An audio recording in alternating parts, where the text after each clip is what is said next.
greater than what this city could hold. They somewhat trusted that they would not allow something like that to happen again. They were like a shield keeping them safe, and it felt like they were well protected. Thardir the dwarf looked at the empty seat where the gnome was supposed to sit. The other members noticed that he wanted to say something and urged him to do so. "Hey Mr. Thardir, something on your mind? Some magical weapons hay been seen on market by ma folk." He started mentioning that someone else was selling runic weapons. This dwarf was the owner of most of the smithies around the city. He made it clear that Exior was responsible for it. He wanted to ask the gnome about forking up the runesmith responsible. This was infringing on his territory, but if the gnome was unwilling, he couldn't really do anything but complain. On another note, the eldest son of the Count will be returning from the border soon. Some of my informants told me that the campaign ended in a draw again. It will probably take them at least half a year more, but we should expect an infusion of money due to the increase of soldiers stationed here.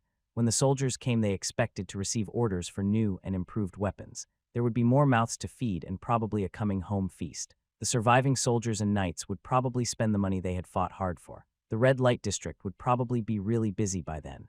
Is that so? How about? Another man from the council was trying to speak, but he noticed something. He looked to the side for a moment, and the other council members followed his gaze. "Something wrong?" asked the dwarf while straining his fat neck to where the man was looking. It was a small window up closer to the ceiling, meant more for ventilation purposes than for looking outside. This room was mostly sealed off from the outside, and there were even soldiers placed on the roofs so that no one could eavesdrop on their conversations. No, must have been my imagination. There was nothing there. The dwarf turned back to the table, and the boring meeting continued. He sneaked some glances at the voluptuous elven woman here and there, as it was one of the things that made these meetings bearable. It might have seemed that he wasn't fond of her, but in reality, it was the other way around. He was a married man, though, and was afraid of bad rumors spreading. A man in his position couldn't be seen interacting with an owner of the red light district. His very conservative wife would also probably chop him up with her axe. While the boring meeting continued, he noticed something peculiar. The elven woman continued to stare at him throughout the meeting. She liked to tease him here and there, but it felt like she was doing it more sensually than ever before. The other members didn't seem to have noticed, and just continued with some back-and-forth business talks. "What's that man-eater thinking?" he thought to himself while the council meeting continued. Within the next 15 minutes, it was all over and the people started going back home. It was about 8 p.m. now and the city was already dark. The curfew would be starting in an hour or so. This was enough time to get to their mansions. They were rich merchants, so something like that didn't really concern them. No one would actually try to stop them. The dwarf returned to his large home in Hightown. It was one of the most extravagant mansions in the city. A large metal gate opened up, and he was greeted by his servants after riding through his grand garden. There were many maids bowing with their heads waiting to welcome their master home. He walked in slowly, and his coat was carried away by one of the servants. His old wife wasn't here to greet him. The two had more or less a marriage of convenience. Just two rich families getting together to become richer. Help support creative writers by finding and reading their stories on the original site. He had his bath prepared and ate his meal alone. His kids were out working in some of the businesses that he owned as training and weren't here. Soon he was in his sleeping robes walking towards his huge sleeping quarters. Some of the maids knew these bed chambers, as he sometimes asked them to keep him company. His wife was living in a totally different wing of this mansion. She didn't care about such things if they didn't get public and allowed her husband to have his fun.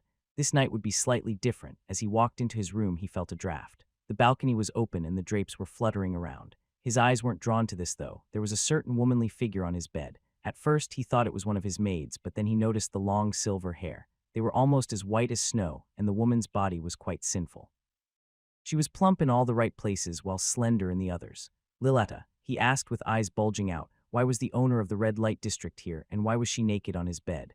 The woman didn't answer and just beckoned with her hand. Her plump chest shook tenderly with every hand motion that she made. The dwarf swallowed his saliva and was instantly captivated by the woman's charm. A voice in his head was telling him that there was something wrong, but something between his legs was telling him to just go forward. His target of adoration was there, and there was no one here to interrupt them. The old dwarf was consumed by lust. He quickly jumped into the woman's soft embrace, his head landing between those velvety pillows. The woman hugged the old dwarf back, accepting his approach. The embrace turned into cuddling and kissing. Thardir just frantically assaulted the moon elf's curvaceous body with his tongue. It was as if he felt that if he didn't act fast that the woman would disappear into the mist, and he wouldn't have another chance. He started climbing on top of her to finally seal the deal, but then something unexpected happened. The alluring woman's eyes flickered with an eerie light, and her fingers started contorting in unnatural ways. The dwarf hadn't noticed this yet. She was hugging him closely, and his attention was elsewhere. Those digits started getting longer and longer, soon losing their shape. They looked like elongated whips, and they continued expanding. Those finger-like whips quickly wrapped themselves around the dwarf's naked body, catching him off guard. What? Thardir's neck was now wrapped around by a strange-looking tendril and yanked back. The beautiful woman that he was making love to started grinning. The grin was unnatural, and her lips started parting, showing quite the set of sharp teeth. Soon her whole head parted open, revealing a mass of tentacles. The woman had turned into a monstrosity, set on devouring this man alive. He had nowhere to run. His neck was getting choked, and he couldn't utter a word. The sound of flesh being ripped apart filled the windy room. The dwarf's head vanished from his neck deep into the horror's massive, toothy mouth. "You'll get fat from that, Tilda," a playful voice resounded while this horrifying scene was taking place. The monster was continuously devouring the fat dwarf and was already half done with the torso. "Bring me the others. We should hurry, not all of them are here." Another voice that sounded like a man was heard. This one was coming from the creature that was devouring the dead dwarf. The whole world started to fade away, and the truth was finally revealed. The dwarf was indeed getting eaten.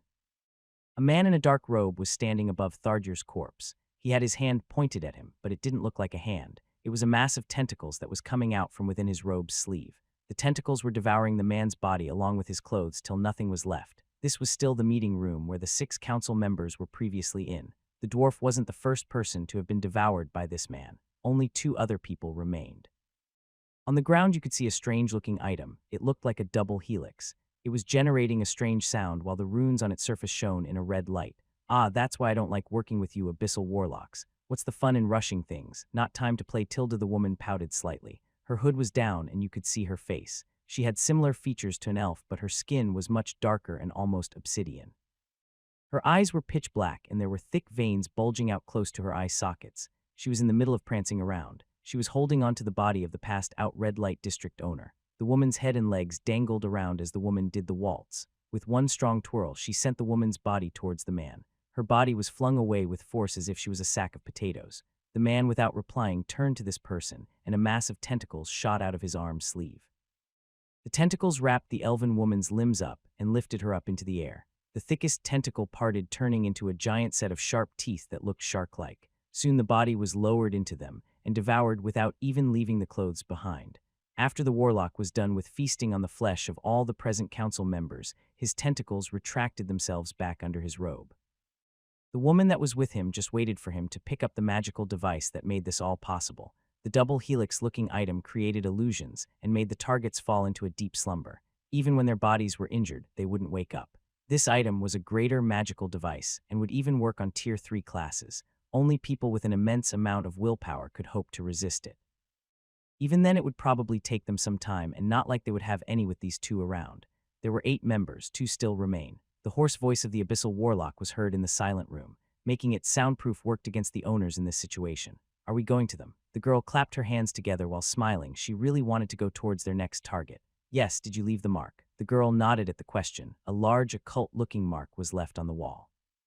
It looked like a magic circle with strange symbols. Inside the circle, beside the symbols, was a strange creature. It looked like a mass of eyes surrounded by many tentacles. The 2 looked up to the small window that they came through. They had previously tossed the small magical double helix through it. The moment it landed in the room, it was activated. The people were instantly trapped in an illusion. Disposing of the affected targets afterward was quite easy. A child could even do it. The woman's body flickered as she jumped upwards, her form just phasing through the walls.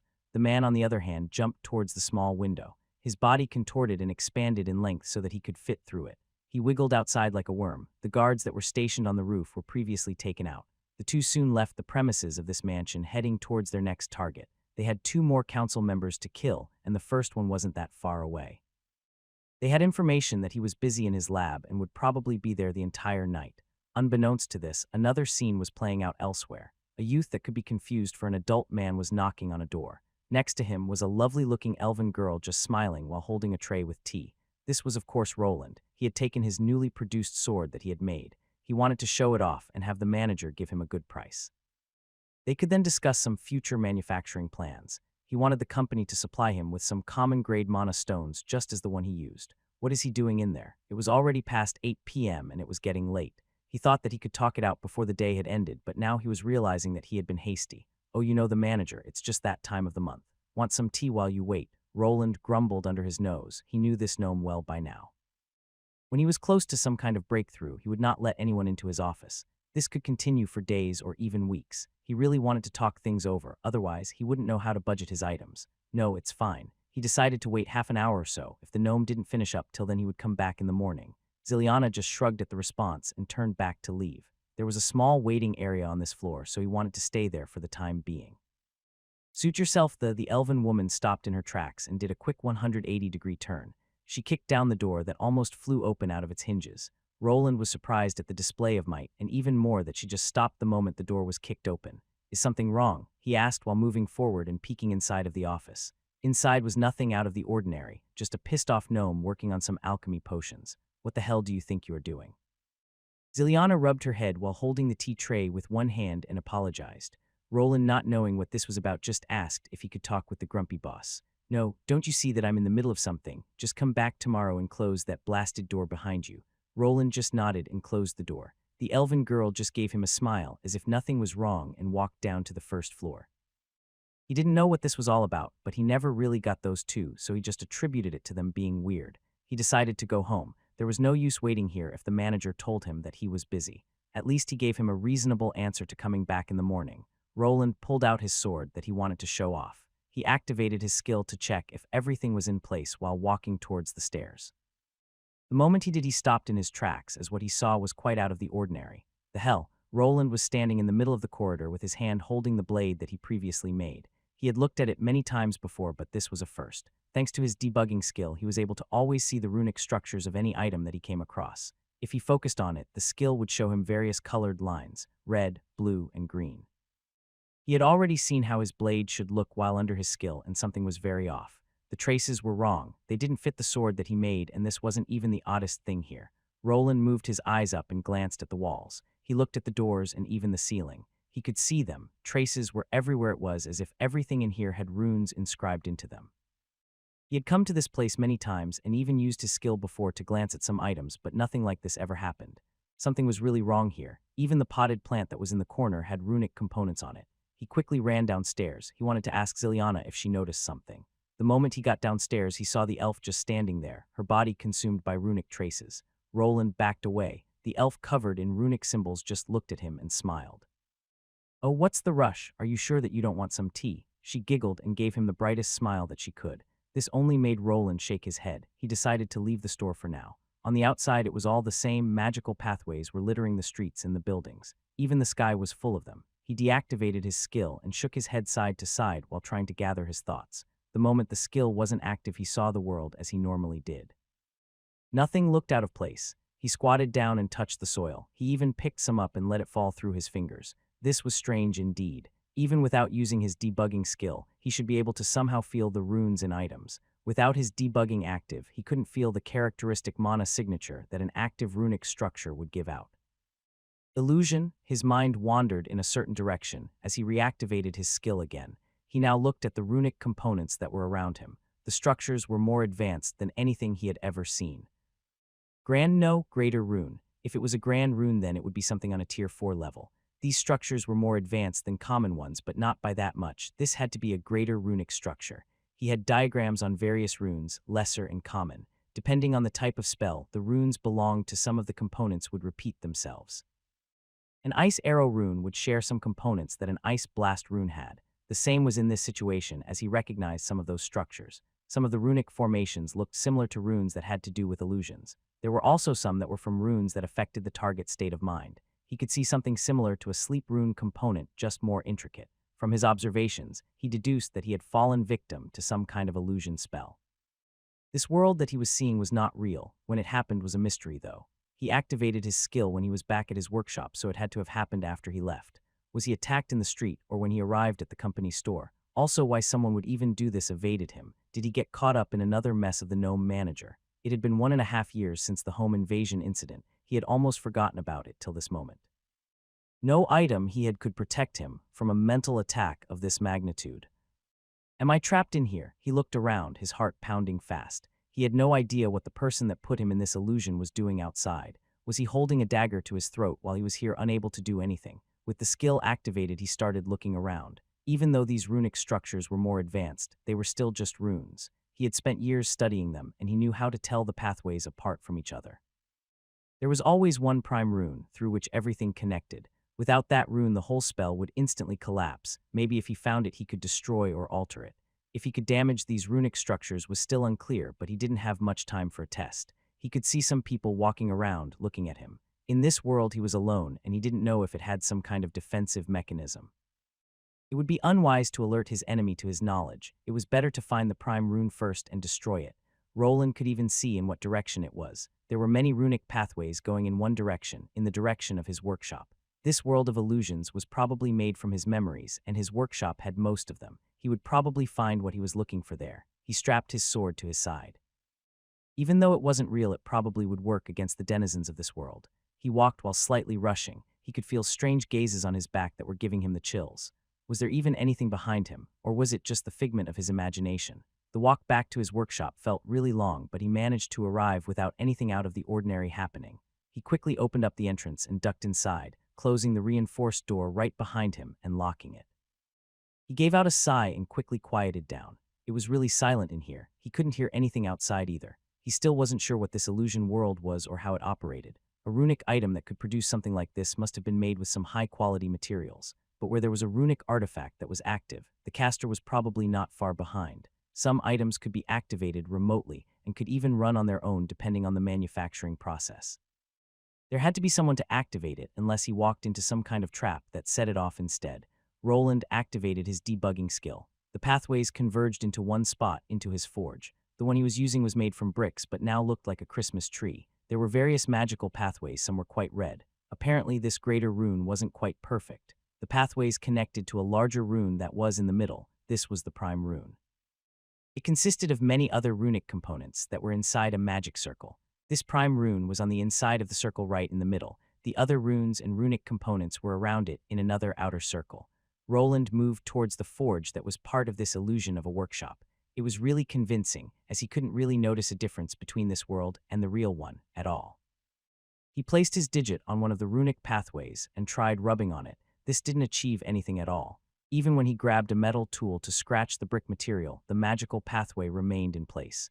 It remained floating in the air instead of sinking back into the brick. It was as if the forge wasn't even there to begin with.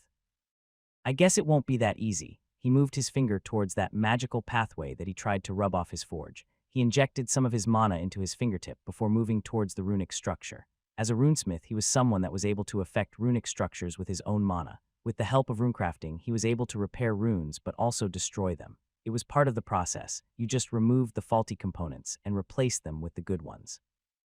The moment he touched the trace and activated his skill, he saw it crumbling apart.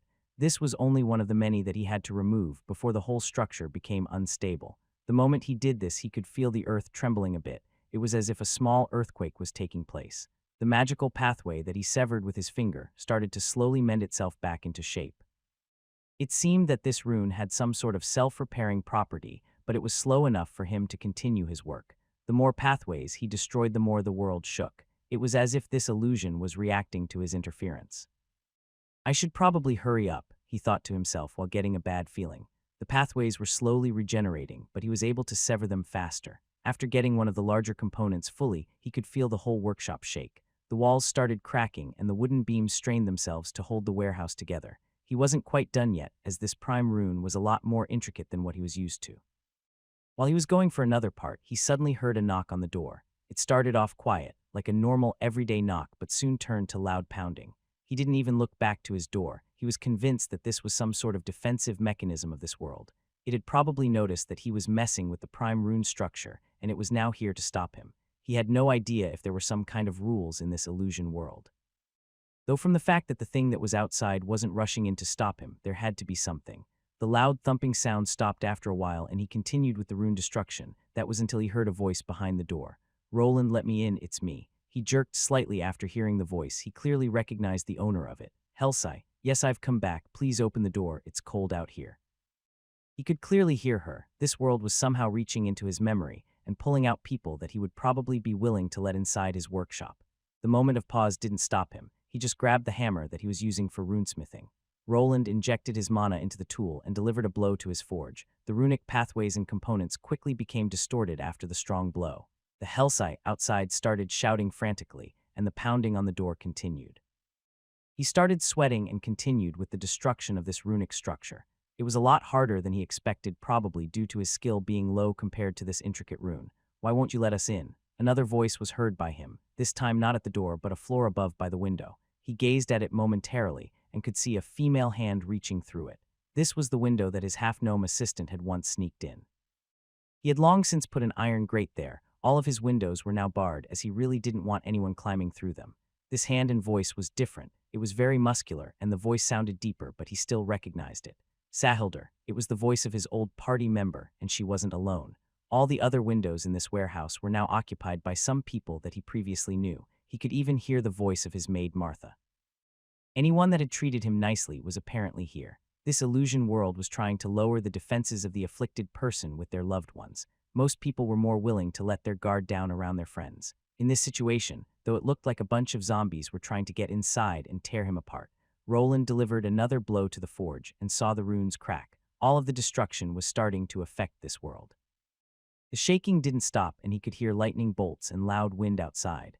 The wooden workshop began to also crack. This event caused the door to finally break. He had destroyed most of the prime rune, but time was running out. The Hellside that was outside of the door started pushing herself in. The door was barely holding itself shut on the top hinge. What he saw wasn't the assistant that he remembered, though. Her body was contorting in odd ways, and she looked like some kind of creature from a horror movie. Even though there wasn't much space to crawl through, the monster Hellside didn't care. It forced itself inside, its flesh coming undone, and the outer layer of the skin remained outside the door while the monstrosity squeezed itself in. Roland finally delivered another strike to the runic structure that caused the whole world to become unstable. The whole workshop tilted to the side, and all of the blacksmithing tools flew off the shelves and tables. The other monsters started bursting through the windows, while the Hellside one jumped forward. The part that would be its chest opened up to show a massive set of shark-like teeth. In the middle was what looked to be a giant tongue. The tongue split into many smaller tendrils and shot forward towards Roland. Luckily for Roland, this world still had rules in it. The tentacles rebounded off a semi-transparent red shield that caused those tendrils to burn. He wasn't far behind. He grabbed a magic paddle weapon that he had on his side and pointed it at the confused monster. A large burst of flames in the form of an arrow shot out. The flame arrow flew at a high speed, hitting the monster in the middle. The monstrosity exploded. Chunks of guts and meat followed suit and covered the whole workshop in it. The other monsters weren't far behind. They flung their tentacles at the shield of flames and continued to smack it until it broke.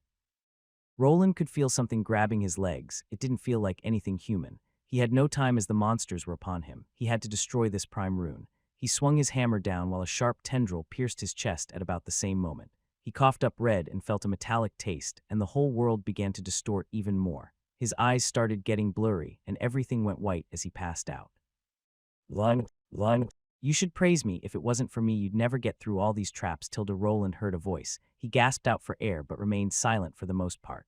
He could feel that he was back in the store. He was sprawled out on the floor with his head towards an open door to the gnome manager's office. There were voices coming from there. One was female and the other was male. "Stop wasting time." The woman finished the man's sentence, and Roland could hear footsteps coming towards him. He wasn't sure what was happening at all. Who were those two, and how did they get in here? For now, he played dead. The people here probably thought that he was still affected by the illusion. Next to him, he could feel someone else. It was Ziliana, and she had collapsed a bit further into the office. "It's not even that late. We have enough time to play around with these two," the woman proclaimed while grabbing Ziliana by her hair and lifting her up with one hand. The elf's legs and arms were dangling around as if she was a ragdoll. She was clearly out cold, probably affected by the same mind-affecting spell. He could hear Ziliana's body getting dragged inside the gnome manager's office. If the gnome was still alive or not, he had no idea. He also noticed something. The man placed an item on a table before walking towards the woman who was dragging Ziliana along. He could feel the strange mana signature of the thing on the table. It had to be the magical device responsible for this whole thing. He would probably only have one shot at this, and he had to make it count. He had made a better version of the magical paddle with his staple fire arrow spell. After getting the skill that helped him condense the runes, he was able to achieve that. He had used it in the world of the illusion, and he had it strapped to his belt as he always carried it as a backup weapon. The easiest way to get the elf and the gnome to wake up would be to destroy that magical device. The explosion might also alert the guards. He could also try to run, but he felt like the two people in this room were far stronger than him. He might not reach the end of the corridor before getting a dagger or something else stuck in his back. He slowly moved his hand towards his belt and the magic weapon that was strapped to it. He just needed to be quiet and get a good shot in, but if he failed, he would be a dead man. The night was dark and the whole city was lit up by the light of the lanterns. The winds had picked up and it started to drizzle. It looked like it would be a cold, stormy night. The guards that were patrolling the city moved slowly, mostly keeping to the buildings and hiding from the rain. In one of the better-off sections of the city was Exior's Magic Emporium. It was late and close to 9 p.m. now. Almost everyone had left the store and was now either at home or out in the pub. However, there was still light shining in the building, mostly through one window in particular. This very window was getting closed by a man in a black robe. There was a collapsed gnome in the room next to some alchemy equipment. By the entrance door to this lab, there was a female elf. To normal people, she might have looked like a sun elf, but this man saw through her disguise. The man placed a double helix-looking magical device on a nearby table after closing the window. The artifact gave off a red glow, and the helixes revolved around each other while this item was active. Besides these three, there were two more people in close proximity. One was a tall human youth that was passed out close to the female elf. The other was another woman in a black robe that was similar to the one this man was wearing. She was now bringing the passed out woman over. She did this by dragging her by her long hair. Her legs were dangling, and her arms were flopping around without any strength in them. "That toy always makes things so boring," Tilda the woman said while sighing. She tossed the passed-out Ziliana into the room while complaining. "Do not talk about our Lord's artifact in such a way. It is a blessing from the Lord of the Abyss," the man replied in a monotone voice while glaring at his partner in crime. The woman had her hood down so you could see her smiling widely after the man got mad. "I wouldn't dare. Our Lord is truly merciful," the woman shrugged while replying, her tone indicating a hint of mockery. The two clearly had different views about this Lord they were speaking of. "Can we at least take their bags? They won't be needing them." The woman smirked while pointing to the bags that both the gnome and the elf had on their sides. Man didn't answer, and that was enough for the obsidian-skinned elf to move closer. She took out an intricate-looking dagger and pointed it towards the unmoving bodies of the gnome and elf. Unbeknownst to the two, the third person that was there was quite awake. The Tier 1 class holder that was there didn't seem like a threat to these two assassins. They were preoccupied with the target and his hidden guard to pay attention to the sleeping youth. This would turn out to be one of the biggest mistakes that they could have made. Roland waited patiently. He started moving his hand towards his belt where he had one of his magical wands attached.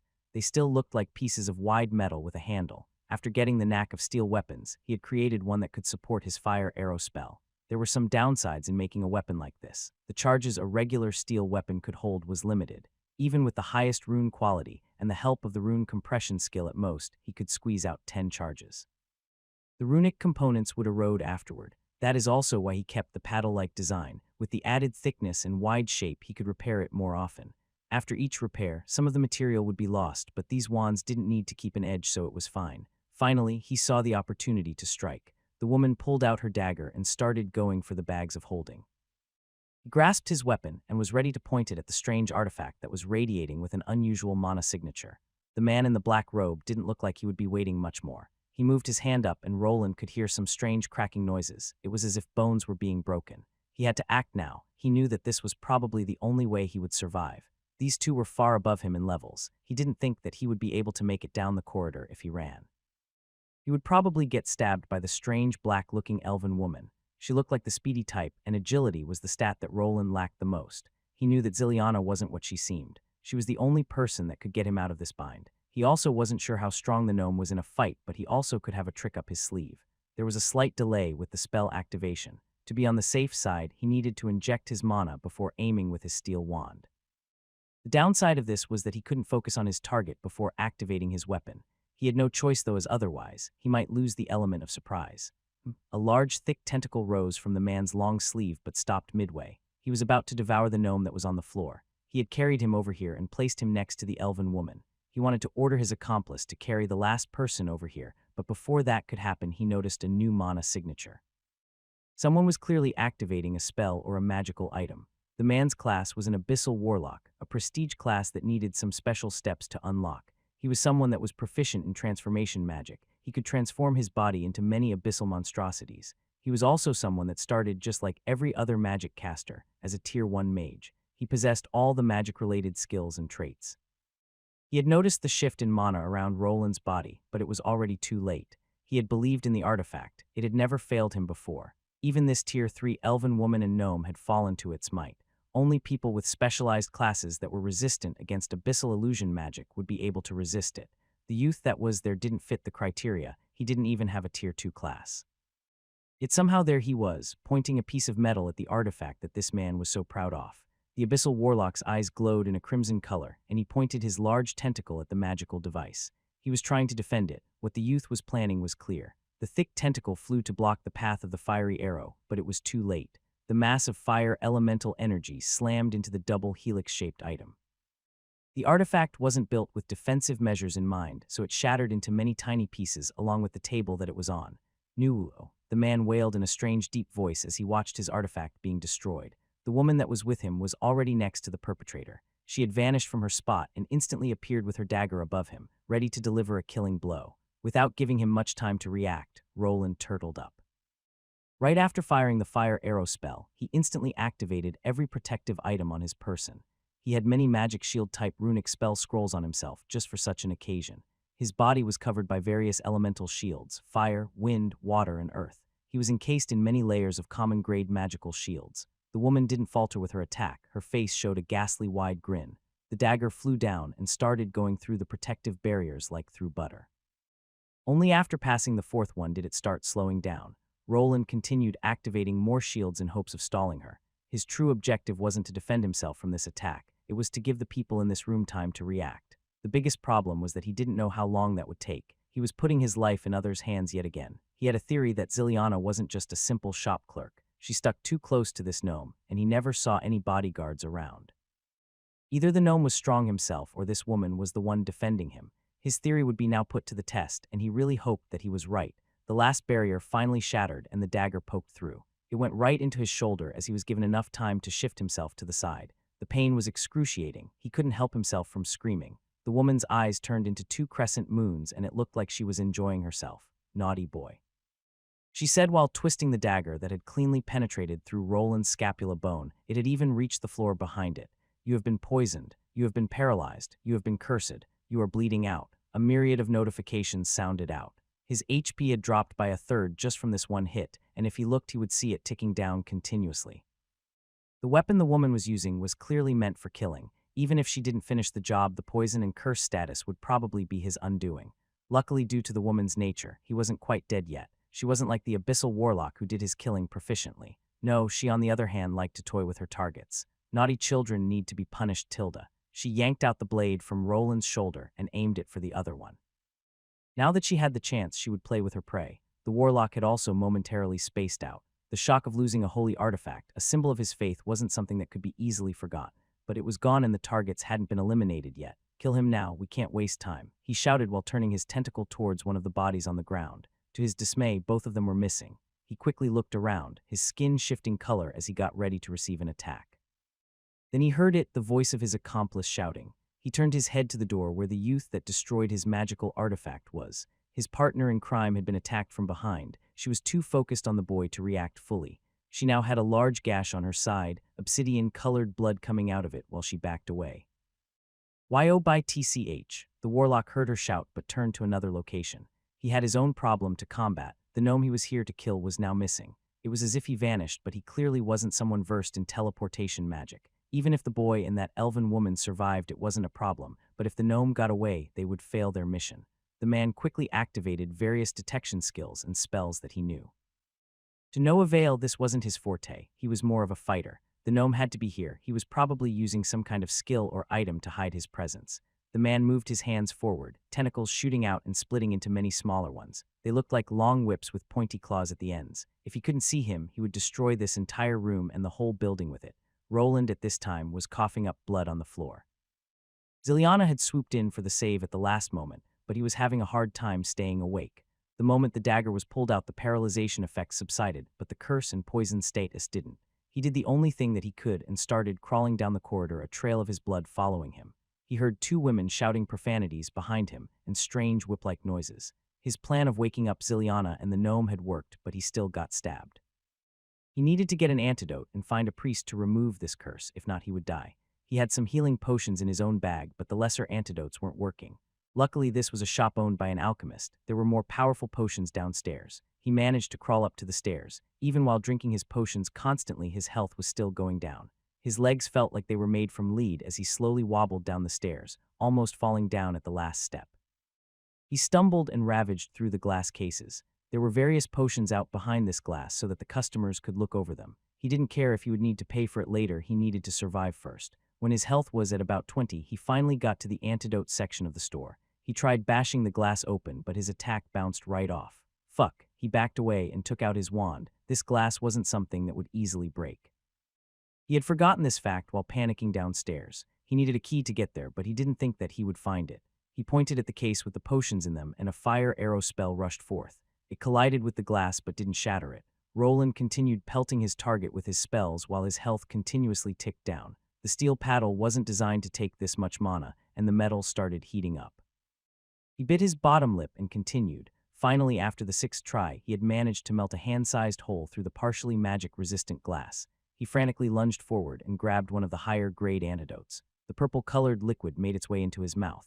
Following this, he swallowed another healing potion before collapsing to the ground. He slumped back while looking at his status screen. He could barely make out the numbers, but his decreasing health started to slow down.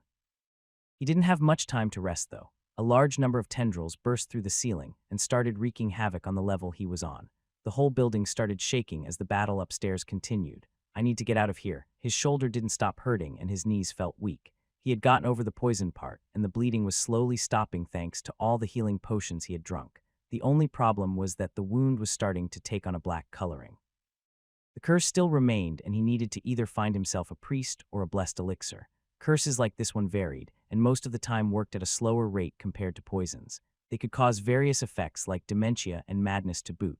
He started walking towards the exit, while at the same time trying not to get impaled on the tentacle whips. It looked like the warlock above was really going after the gnome. The continued tentacle strikes indicated that he was proving to be a hard target to hit. Roland finally reached the door outside and tumbled down to the ground as his legs gave out. He clutched his injured shoulder that was still hurting and looked at the store. It looked like a horror show. There were massive squiggly tentacles bursting out through the walls everywhere. Monstrous screams filled the surroundings and made his whole body shiver in fright. The whole building was coming down. He could only watch and hope that the people inside would be all right. The screaming and shouting finally brought the city guards over. They were a lot faster this time around compared to when he got his old workshop invaded, probably because this was a better part of the city. They were just in time to behold the abyssal warlock in all his glory. The person bursts out through the ceiling without looking like anything human. He had a vaguely humanoid shape. His hands had turned to claws and his shoulders were bulky. On those shoulders were massive eyes that blinked and twitched in every direction. To Roland's surprise, the man wasn't chasing after Ziliana or the manager. There was someone similar, a moon elf male battling this gruesome monster. The two left a partially collapsed building, and their battle continued outside. He couldn't see Ziliana and the other woman anywhere. If they were battling in the shadows someplace else or were still in the building was a mystery. The guards surrounded the area and even more people started appearing. The company probably had some backup henchmen for such an occasion. Roland just felt like a deflated balloon. He felt the adrenaline leaving his body, which made it hard to stay awake. He had somehow survived this, but he was left with a bad taste in his mouth. He felt like if he was stronger, this wouldn't have been the case. There was one big thing on his mind now. I need to leave this city. He had been involved in 2 assassination attempts now. None of them were directly his fault. They were all squabbles between other people. This was unacceptable. The lack of control over his own life was pushing him in a certain direction. He needed personal strength. He didn't think that he could depend on others anymore. Luckily, this was a clear breach of contract. The company had failed to protect him, and this wound was proof. Where he would be heading was still up for consideration, but he had a couple of cities in mind. All of them ones with dungeons and new opportunities. First, he needed to get this curse in check. The veins on his neck were turning black just like this wound. He was in dire need of a high priest. Roland was now looking at an old man in a robe. The man had placed his hand on a dark-looking shoulder. This was the stab wound that Roland had suffered tonight. There were abscesses with yellow pus that had formed, and some of those yellow juices were even flowing out. The smell of it all would be truly something that Roland would remember. This was inside the Temple of Celeria, and he was just getting his treatment for the curse. The worst part about this wasn't the pain from being cursed, but the sheer number of gold coins he had to pay to get this fixed. If he hadn't been saving up for the past year and a half, he would probably have to cut his arm along with his shoulder to survive instead.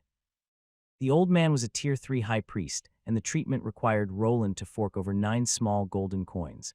Normally, he would need months of crafting and making runic equipment to get this back. Luckily, he still was a part of a big company and would have them cover the costs. He also planned on getting a severance package, as they had failed to keep their part of the contract. He had specifically fought for adding a clause to his contract. It stated that he would get money if he ever got injured due to them ever again. This included him being collateral damage during an assassination attempt. The gnome probably only agreed to such a clause, as the possibility of that becoming reality was meager. Reality was different, though. The company was attacked. He would now receive a large influx of gold coins and would be able to break off the contract entirely. This was something that he was planning to do, as he had enough of this city. This was the second time this had happened. First was the incident with the Thieves Guild, and now some strange cult was after him. From the small amount of information that he had, he knew that this was some kind of assassination organization or guild. This guild of assassins were worshippers of some kind of demon or of an evil god. People were not sure who the being they were worshipping was. Whenever a warlock of any kind was involved, it meant that some kind of higher being was behind it. Warlocks would gain their special class by forming pacts with demons or evil gods. The one that he saw that night was quite the powerful one. He was versed in shape-shifting magic and could take on a form of some kind of deformed monstrosity. Ah, relax, child, it is almost over. He could see his flesh giving out black smoke. This was the curse leaving his body that slowly returned to its original shape. If he didn't get this treatment, the priest told him that he wouldn't last till the next day. He would be turned into some kind of monster in the process and lose all of his reasoning. I hope that gnome didn't just die. I still need to get my money from him. Roland gritted his teeth while thinking. He had lost sight of the other people involved in this incident, and he wasn't sure where they went. He had a written contract, and this was a big company. If his old boss was dead, he would probably be able to get his money at a different company store. The old priest was finally finished with the treatment. Roland was still astonished by how healing magic worked.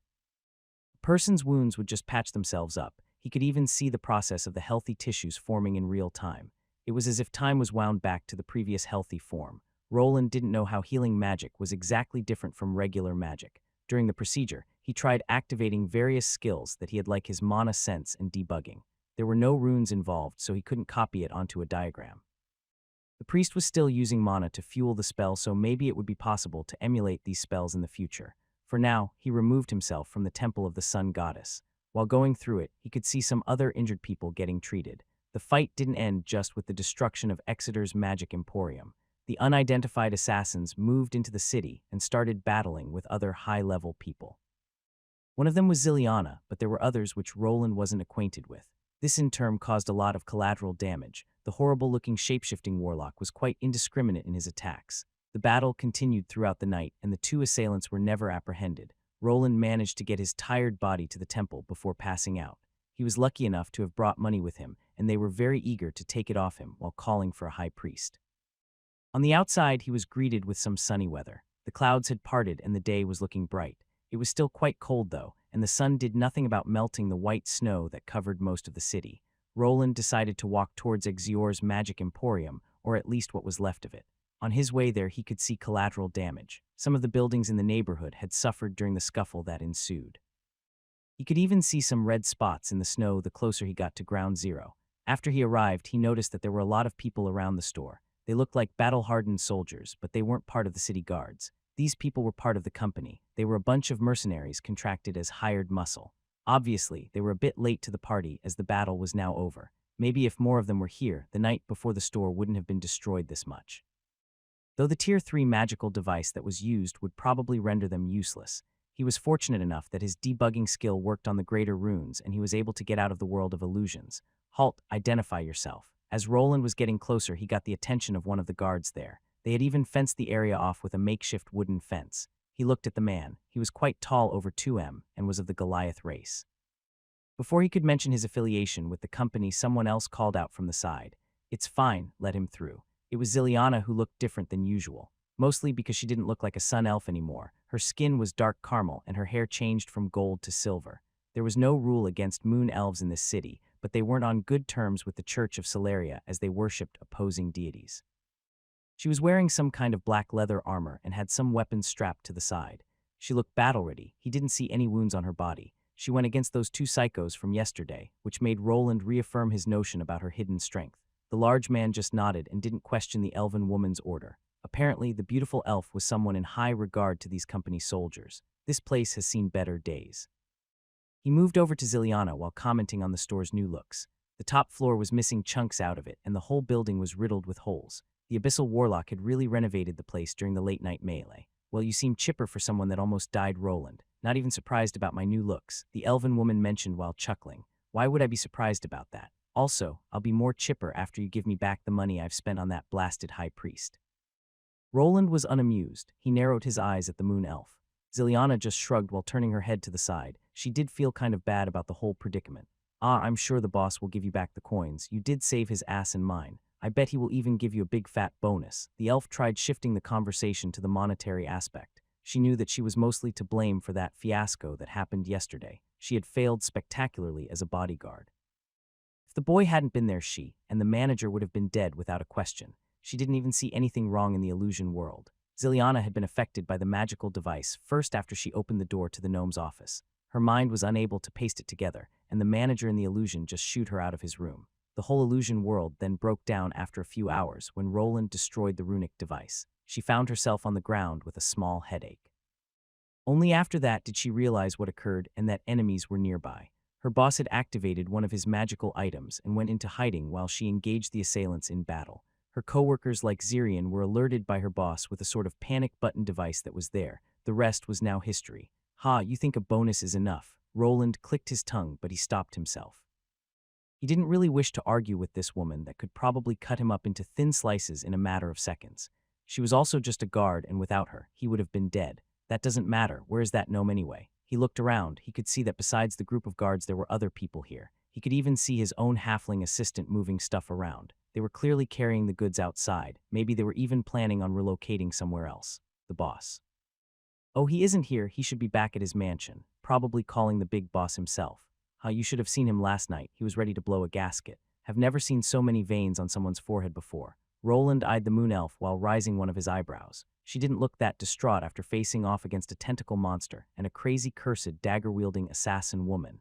It was as if she was used to things like this, though judging by the fact that she was uninjured. This might have indeed just been the usual for her. Back at his mansion. "Yeah, it's in Highton." Ziliana explained in a few words where exactly the gnome manager lived. Roland now had a place to go and complain. Before that, he needed to get back to his workshop as he left his contract and some other things back there. "I bet he will give you a big pay raise. You did save his ass." She gave him some reassuring words while Roland just stared at her without any emotions in his eyes. "Yeah, I should probably ask him to give me part of your salary," Roland said while turning around. He didn't care about getting any raises in his wages. The only thing he wanted to do now was to get the promised severance package, though maybe if he complained enough, he could get even more than that. Ziliana flinched at the mention of her pay getting cut. She started waving her hands around at Roland that had turned around. "No, don't do that. Hey, this big sis here saved your life." "I really need that money. I saved your life first," Roland said while waving goodbye to her without turning around. He couldn't see the moon elf's expression too much, but not like he cared that much. He was quite pissed that he had gotten involved in some quarrel between two overpowered factions. He had come to this city to get away from the bloodshed. He just wanted to be left in peace and practice his craft. He hadn't even gone out to kill monsters in over a year. The only fighting he did was some sparring here and there. Roland now thought that he had been too naive. There was no way someone like him could make it on his own like this. It didn't matter if a person could earn money. What was that good for if anyone could just waltz into your home and murder you? Even the gnome that was loaded and had an experienced bodyguard couldn't protect himself. "I need strength." He stopped in front of his workshop while thinking. He had already made a decision on leaving this city. In his mind, personal power would be the way to go. He wouldn't be able to achieve this here. He needed to take things into his own hands and get stronger. He opened up the door to his workshop. Before that, he deactivated some of the runic traps he had set up. The doors and windows were now rigged to electrocute anyone that tried getting in here without him around. Roland had figured out ways to activate and deactivate some of the runes made for traps. He could even directly inscribe them on things like metallic doors. He was even thinking of improving on the designs with the sockets and mana stones. For now, they only had one charge, but with a mana stone that filtered and stored some of that mana, they could recharge themselves. He looked through his workshop. It was a place that he stayed for over a year. Again, he would be unable to live in one place for long. He lasted a couple of years in the city, but the easy life was now over. He needed to set out into the world and get stronger. Only then would he feel confident enough to settle down. The biggest problem was his class and how it worked. He could see himself doing fine against monsters, but at a price. His class only shined when he was using runic equipment, and that wouldn't last forever. He already knew that steel weapons and armor wouldn't hold much of the runic charges. He could get around that by repairing it, but that required a place to do it. This meant that he needed to find a new workshop, buy new equipment along with finding a dungeon to gain more experience. For now, he went to his bedroom and lifted up his bed. He poked the floor slightly and it began to shine. The ground rippled for a moment before showing a compartment. he had placed a chest with some of his belongings behind an illusion rune. This rune caused most people to see a regular floor without showing the hidden latch under the bed. He pulled out the chest. In it were some spatial bags with gold and materials. In one of them was also the contract that he made with Exior's manager. It stated that he would be given money depending on the severity of the attack, but that gnome didn't think that this would ever be used against him. The number he would be getting is 100 small gold coins, or 10 regular-sized gold coins. This was quite a staggering number. This would lead a regular family life for over 5 years. That is if they didn't spend it on anything other than taxes and food. For him that needed to buy costly crafting materials and a working workshop, it wasn't that much. He took out everything that he needed and started to even place all of the tools that he used from the smithy into his bags of holding. He even tossed the anvil inside, but would be leaving the smelter there as it was connected to the wall. Roland wished that he could just toss his entire workshop into his bag and just go, but that would be a pipe dream. He heard there were magical devices that could support a small pocket dimension. The cost of something like that would be what a country like this earns in a year or more. The easier option was creating a hidden workshop somewhere and placing a teleportation runic array in it. Things like this existed in the magic towers that powerful mages used and were a lot cheaper to manufacture. Still, he would probably need to wait till he was at least tier 3 for something like that. He had stuffed all of the items he could take into his bags and had them all around his belt. He couldn't put spatial bags in one another as the magics in them repelled each other. He took one last glance at the place that he lived and gave out a sigh. Roland didn't want to leave, but he didn't see a good reason to stay here. He took out a map of the whole kingdom and glanced at it. He had marked a couple of places that fit his requirements. They were all close to a dungeon and were growing cities with a lot of opportunities. He had researched them by things like taxation, population, and even by what noble was running it. He couldn't go into any lands owned by his own family or to people that his family was serving. This only left a couple of places for him. He would need to decide on them after his talk with the manager. He placed his coat back on and didn't bother to activate the trap runes in the building. He wouldn't be returning here anymore. A tall youth was walking towards a certain destination. He was wearing a long coat and hiding a lot of spatial bags that were hanging around his belt. He glanced around the city that he had spent years in and was getting slightly nostalgic. This was the city where his blacksmithing career took off. He had learned all the basics here, and he did it on his own. It was also where he finally learned to use and create runes. After all these years, Roland was feeling like he was finally getting how they actually worked. He could even combine various schematics to create new spells. He would now need to postpone his future research and get out of the city. It was getting too dangerous, and he didn't trust the company to protect him. If he didn't have his debugging skills, he would have died along with them. From his point of view, Ziliana had failed miraculously by not reacting in the correct way. The manager was at fault too for not getting some enchanted devices that could block out illusion magic of that caliber. It looked like they got lazy after years of stability. The business was booming, and everyone was earning money. Then someone decided that it was time for a change by killing almost all of the council members. The whole city was now in disarray. Almost all of the businesses lost their owners in one day. The person that caused this would probably show themselves now. Who was doing it was a mystery, but they were probably doing it to get the biggest market share in the city. With the council heads gone, there would be a big hole in the city's finances. The perpetrator could be the sole survivor that hadn't been attacked during the meeting. The gnome was proven innocent as he had almost kicked the bucket. The next option was that it was a third party either moving in to take over or doing it for another reason. There were cult members involved in this assassination, and where they were demons weren't far off. The man was an abyssal warlock, a person that made a contract with a higher being. Most of the time this would be achieved by selling their soul or by performing some kind of ritual. In this ritual, other people's lives would be used as payment. The woman that was with him was similar. She was an abyssal class holder, but closer to the rogue route. She seemed to have a screw loose, which he noticed during the time that she stabbed him through the shoulder. Roland continued walking while trying to figure out the true perpetrator. The reason for this attack seemed obvious as a lot of money was involved. He wanted to know the reason for getting almost killed. Maybe the manager would have this answer. This whole predicament reminded him about the first city he had to leave. There he also left at a moment's notice, with his only plan being a city with crafting resources. He then stumbled around with some leftover cash for half a year, before finally having some luck in selling his runic scrolls at the auction house. A city with an auction house is a must. He already knew that his scrolls would sell, be it at a regular store or an auction house. Without an establishment as that, he would probably need to sign another contract. This was something that he wanted to avoid this time around. He didn't think he would get a good deal without revealing his special class either. Trusting someone to keep it a secret again was something that he wasn't willing to do. Roland had a map with some notes. There were a couple of cities that he had researched, some larger than others. He wanted one that met some criteria. One was having an auction house where he could buy and sell items. The other thing that needed to be there was a dungeon. This was the most important requirement. Roland realized that having personal strength was paramount in this world. He just needed to look at the two assassins. They could just enter the city, kill people, and then get away without anyone being able to stop them. This was the strength of a Tier 3 elite, something that wasn't often seen in this world he was in. Most people that had battle classes ended their journey at Tier 2. Crafting professions could go higher as it was easier to constantly produce items than to constantly fight monsters. The raw stats a crafting profession had were also lower. The lack of battle skills was another minus for said crafting classes. With lower stats received and fewer skills, they wouldn't even be able to defeat a Tier 2 vet. You could see this mostly by looking at Roland's scribe class that didn't give much besides intelligence and dexterity. The other physical stats were almost non-existent, and it hardly increased his vitality. This was the case with most of the crafting professions besides a blacksmith.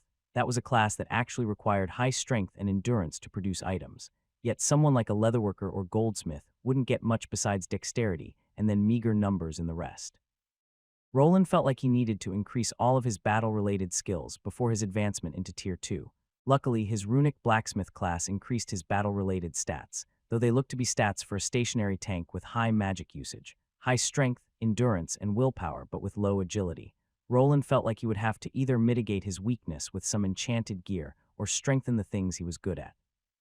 So either increase his agility with some mana stones or focus on his defenses and magic power. This he would decide after seeing his Tier 2 class options. He knew that there were some hybrid classes out there, but if he could nab one was unknown. Dungeon, auction house, relatively new city. Would be nice if I could get some cheap real estate there. Another thing that he needed was a place to stay. He couldn't just live in an inn again, as the need for repairing and crafting new equipment would be there. His class was reliant on it, and he didn't think switching to a more battle-oriented one would give him as much flexibility. He would still need to make that decision after caping out his blacksmith class. Roland didn't think that he would be able to research information about the land he could buy here. Not like he could pull up an internet page with the information. The most he could do was to pay an information guild that sold things like that. The info wouldn't be fresh though, and when he arrived the house could be already sold. He would probably have to risk the journey and hope for the best. Maybe I should try going someplace owned by the aristocrats instead of the royalists this time around, Roland thought as he was close to arriving in Highton where the manager lived. There were two main factions in this kingdom, the aristocrats and the royalists. The former consisted of the most influential nobles of the country. The latter were part of the royal family mostly related to the king and the nobles sworn to them. There were also many smaller factions sprinkled here and there, but they didn't possess as much power. These two factions were more or less close in power, with the royal family winning out slightly. Roland was someone from a noble house himself. He had studied the basics of how this country worked. His own house of Arden was part of the royalists. His father had recently achieved the title of Baron after a successful campaign against one of the countries that his kingdom had less than stellar relationships with. The city of Edelgard was further into the country and closer to the royalists. The owner of it wasn't directly connected to his father, but maybe the other faction ran their cities better. The noble that was responsible here certainly didn't give a damn about his citizens. When the first assassination attempt happened, the guards were really late to arrive. He was also taken into custody without having the option of explaining himself. If I take all of that into consideration, there is just one place I can go to. He looked at the map that he was holding and looked down at the south part of the kingdom.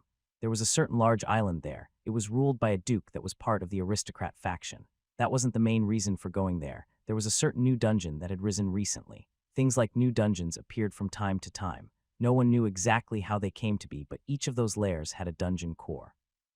People theorized that if the mana density was just right, a dungeon core would come to be. This dungeon core could appear anywhere, down in a lake, buried deep underground, or even in the sky.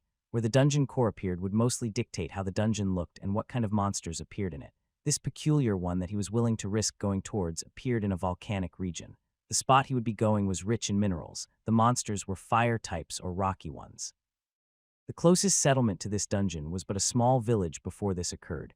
Now apparently people were flocking to it, quickly building up the infrastructure. If he hurried, he too could end up nabbing himself a part in this. Before that could happen, he needed to get out of here. For that, he also needed a lot of funds, and the broken contract that he was bringing with him would be for that. He finally stood in front of the gnome's supposed house. The number and street name was correct, so he went over and gave the door a couple of knocks. "Who is it?" The door didn't open, but he could hear a woman's voice behind it. Someone opened up a small latch through which they looked at him. "My name is Roland. I need to speak with the manager." Roland felt strange for not knowing the gnome's name after all these years. Was the small guy also trying to run away from his old life or something? Ah, yes, wait a minute. The small latch closed and he could hear the locks being unlocked. The person on the other side revealed herself to him. The woman looked to be about 40 and a human. She was also wearing a maid uniform similar to the ones that the maids back at the Arden estate used to wear. "Please follow me. The master is expecting you." Roland nodded. At least the working staff weren't calling the gnome by his manager title. The house was quite large and reminded him of old Victorian-era brick houses. The inside was quite spacious and he could see other people working. There was a butler looking at some maids that were packing up some silverware. Obviously, the gnome wasn't going to stay here for much longer and they were packing up. When Roland arrived upstairs, he saw another moon elf in similar black leather clothing as Ziliana's. He was standing next to a partly open door and he looked to be guarding it. "This is Mr. Roland. He wishes to see the master." Well, if it isn't the fabled master craftsman. When Roland got closer, he could see that something was wrong with this man. He looked quite relaxed and the odor of alcohol was quite strong. Fabled craftsman. He narrowed his eyes slightly. Did the gnome give out his secret to other people? That shouldn't be the case as it was stated in the contract. There were other ways of getting information out. This was one more reason for him to leave this place. This again proved the limitations of contracts to him. "Mr. Zion, you shouldn't bother the guest." The moon elf gave out a chuckle before pushing the door open. He peeked inside the room afterward and announced Roland's arrival. "Hey, you got a guest." Roland just remained there without saying anything.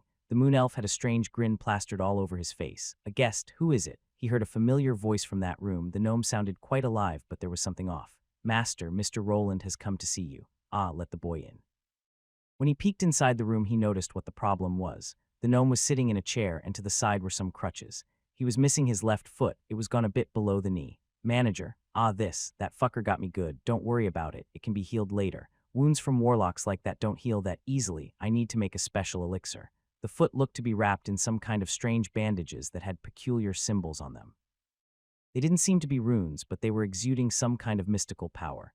"Is that so? I see that you are packing up, skipping town," Roland asked after closing the door behind him. He could see that most of the shelves in this room were cleared out and just a few scrolls remained here and there. "I underestimated that bastard." Roland quickly raised a brow and cut the gnome off before he could continue. "That bastard. There is no reason to hide it from you now."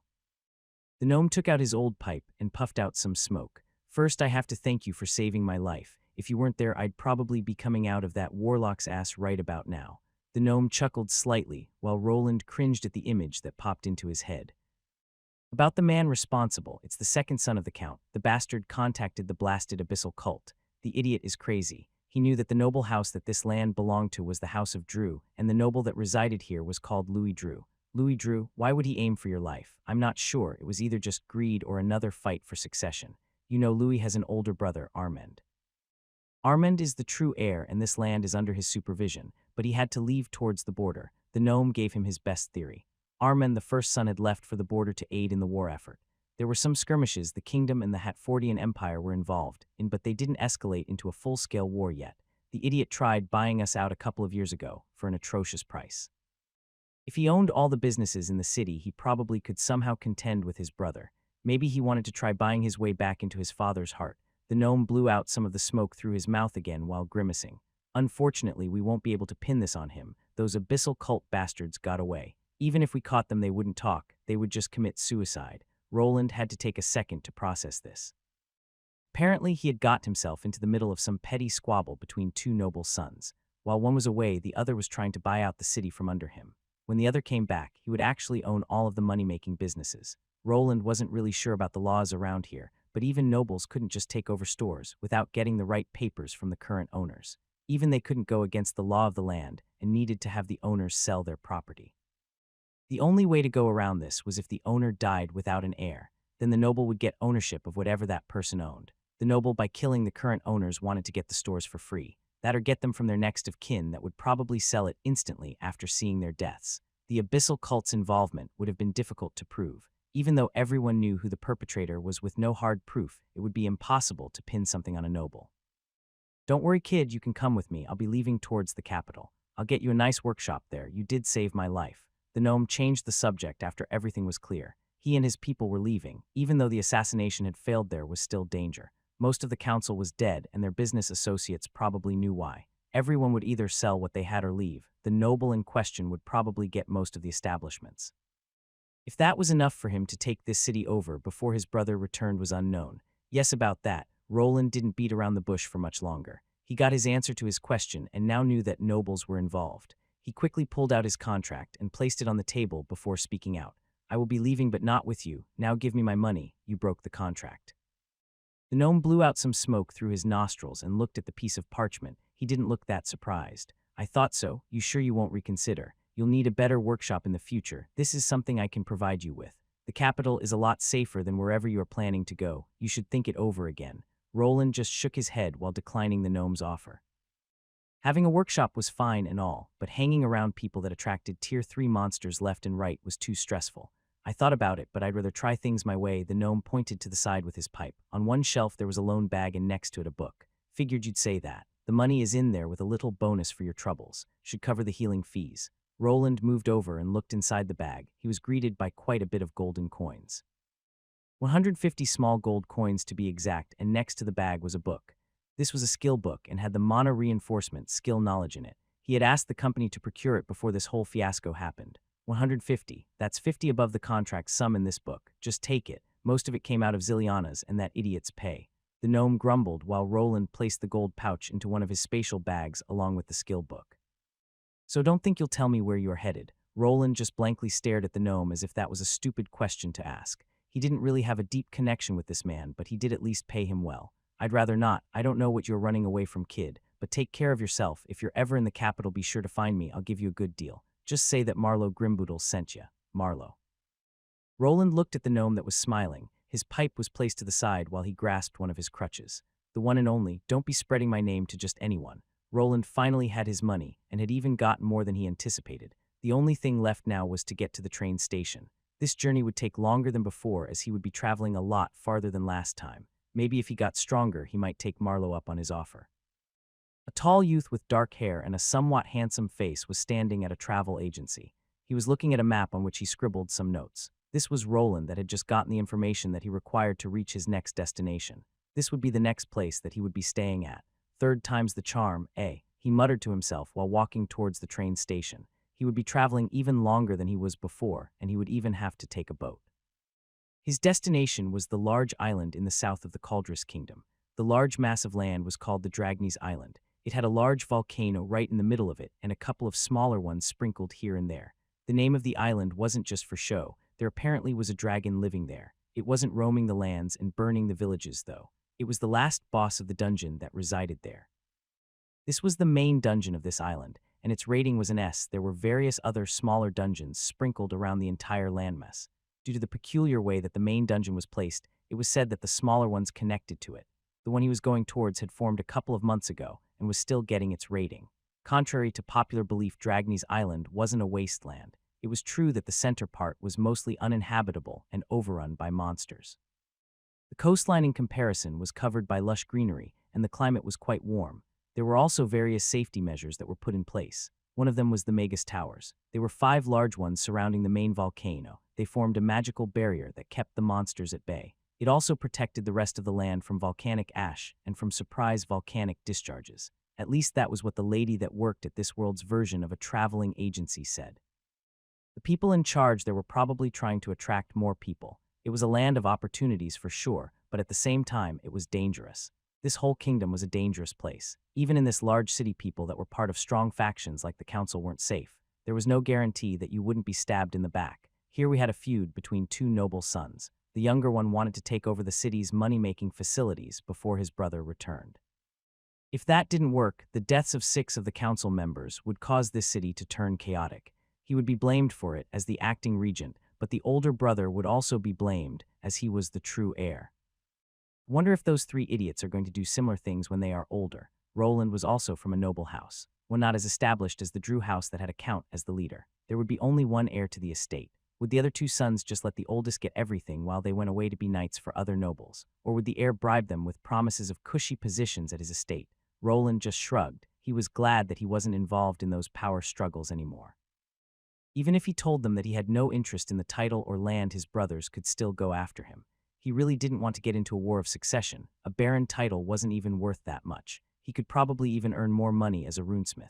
In this kingdom, there was a strict hierarchy. A knight was the lowest noble ranking. They were more or less just commanders for the army. Following that was the baron title that his father had, just a step up. This was the true beginning of the noble ladder. A baron was granted land and subjects to rule, but the land they got was mostly smaller villages.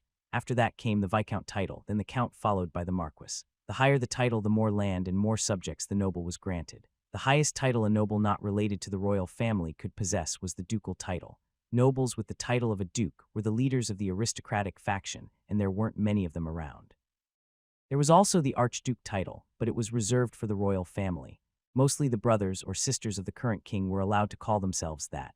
Even with a grand title like that, it didn't mean that they were above the dukes. It all depended on how they managed their resources or how much the current king was willing to give them. The structure of the nobles was very archaic and convoluted. There was no trust between houses unless there was some kind of bonding contract like a marriage. Backstabbing each other was seen as a fun pastime in some of their circles. Roland would rather spend his life as a craftsman than be involved in that masquerade. For this, he needed more power, the power that he could only gain by risking his life. Gaining levels wasn't enough. Gaining stats with no practical combat experience made no sense. This would be similar to doing basic strength and stamina training at a martial arts school, yet never doing any sparring with other students. A person would get stronger and learn techniques, but unless they tested it on a resisting opponent, they would get nowhere. Roland was now back at a familiar place with a ticket in hand. It was time to take the train once more. He had done this before, so there was a lack of hesitation in his actions. He was even slightly tingling with anticipation. So long Edelgard next stopped the town of Albrook. This was his next destination, a rather small town with a rather common, uninteresting name. A few months ago, a dungeon entrance had opened up, and now people were flocking there. First, a new adventurers guild was getting built. With the dungeon now appearing there, a large revenue stream would be opened. Mana stones were just one of the things that could be harvested. There were apparently mineral deposits there, which Roland, as a blacksmith, was very much interested in. He wanted to build a new workshop there, one that he could actually open up and sell things in. He wasn't sure when and how he would do that. He would probably require someone else to sell his wares if he was busy with the dungeon and adventuring. He would also need to trust a person he knew nothing about to just stay in his workshop for days and not steal anything. It was finally time to leave. The conductor blew his whistle to signal for the people to get on. Roland hesitated slightly, but he took the first step forward. The youth had grown quite a bit in these past years, and it looked like he wasn't finished. He was wearing the usual black robe with which he could hide his face. He decided to now wear any metal armor over his cloth armor just yet. He didn't think the need for it inside the safety of this train, and it was too bulky for the ride. He would also stick out like a sore thumb if he went in fully armed. The armor of choice was the brigandine armor that was now resting in one of his storage bags. He did have some other items to cover some spots. Both his arms were covered by wrist guards, and his legs were protected by graves that were placed over his leather shoes. He didn't make these items himself, he just bought them from one of the shops. He did put some runic enchantments on them, but he didn't have time to add any slots for mana stones. Roland deliberated if he should go back to his workshop to enhance his armor, but he decided against it. Those people from the Abyssal cult had seen his face and could still be in this city. They were probably enraged that someone like him was the reason for their whole plan failing. This was some bad advertisement for the assassins. He needed to flee as he couldn't trust the people from Exior to protect him. What if those cultist nuts returned with a stronger treasure and he just dies in the illusion? He was still probably a low-priority target. The person who should really watch his back would be the gnome. This was also the reason why he was feeling slightly more relaxed with his journey. While thinking, Roland heard the conductor using his whistle again. The large train shook slightly before moving forward. He found a seat for himself by the window. It was quite crowded today, as probably after yesterday's attack other people had decided to also ditch the city. He wasn't feeling that nostalgic about it, as he spent most of his time hidden away in a workshop.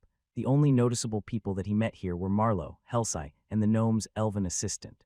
There were also 3 other guys he met, but he hasn't seen them ever since that one expedition. His old fling was planning on going in the opposite direction, to another well-established dungeon city. The gnome was heading for the capital city that housed his company's main building. Roland had become quite the loner after spending over 9 years in this world. He still couldn't really see himself as one of the people of these lands. He subconsciously evaded human interaction, which was leading him down this introverted path of solitude. He leaned back in his wooden seat and gave out a sigh. This train would take him through most of the kingdom, but then he would need to switch to a caravan. He needed to reach the closest port in the south to get to the volcanic island. This journey would be a lot longer than the last one. There were no magic trains that could go through water, and the ships were just regular sail ships.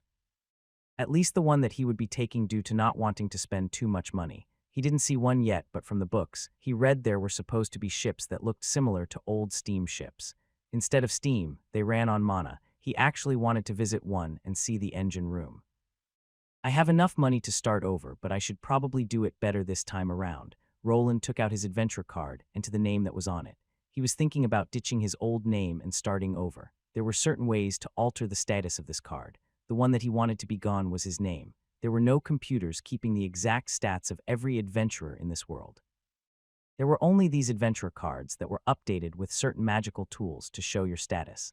From what he knew, if someone was searching for him, at most they could get information about him. If they knew his card, the guild stored information about which adventurers passed through the city. This meant that if someone figured out the city this card was made, they could look for him. Someone with enough resources would need to go through the guilds one by one.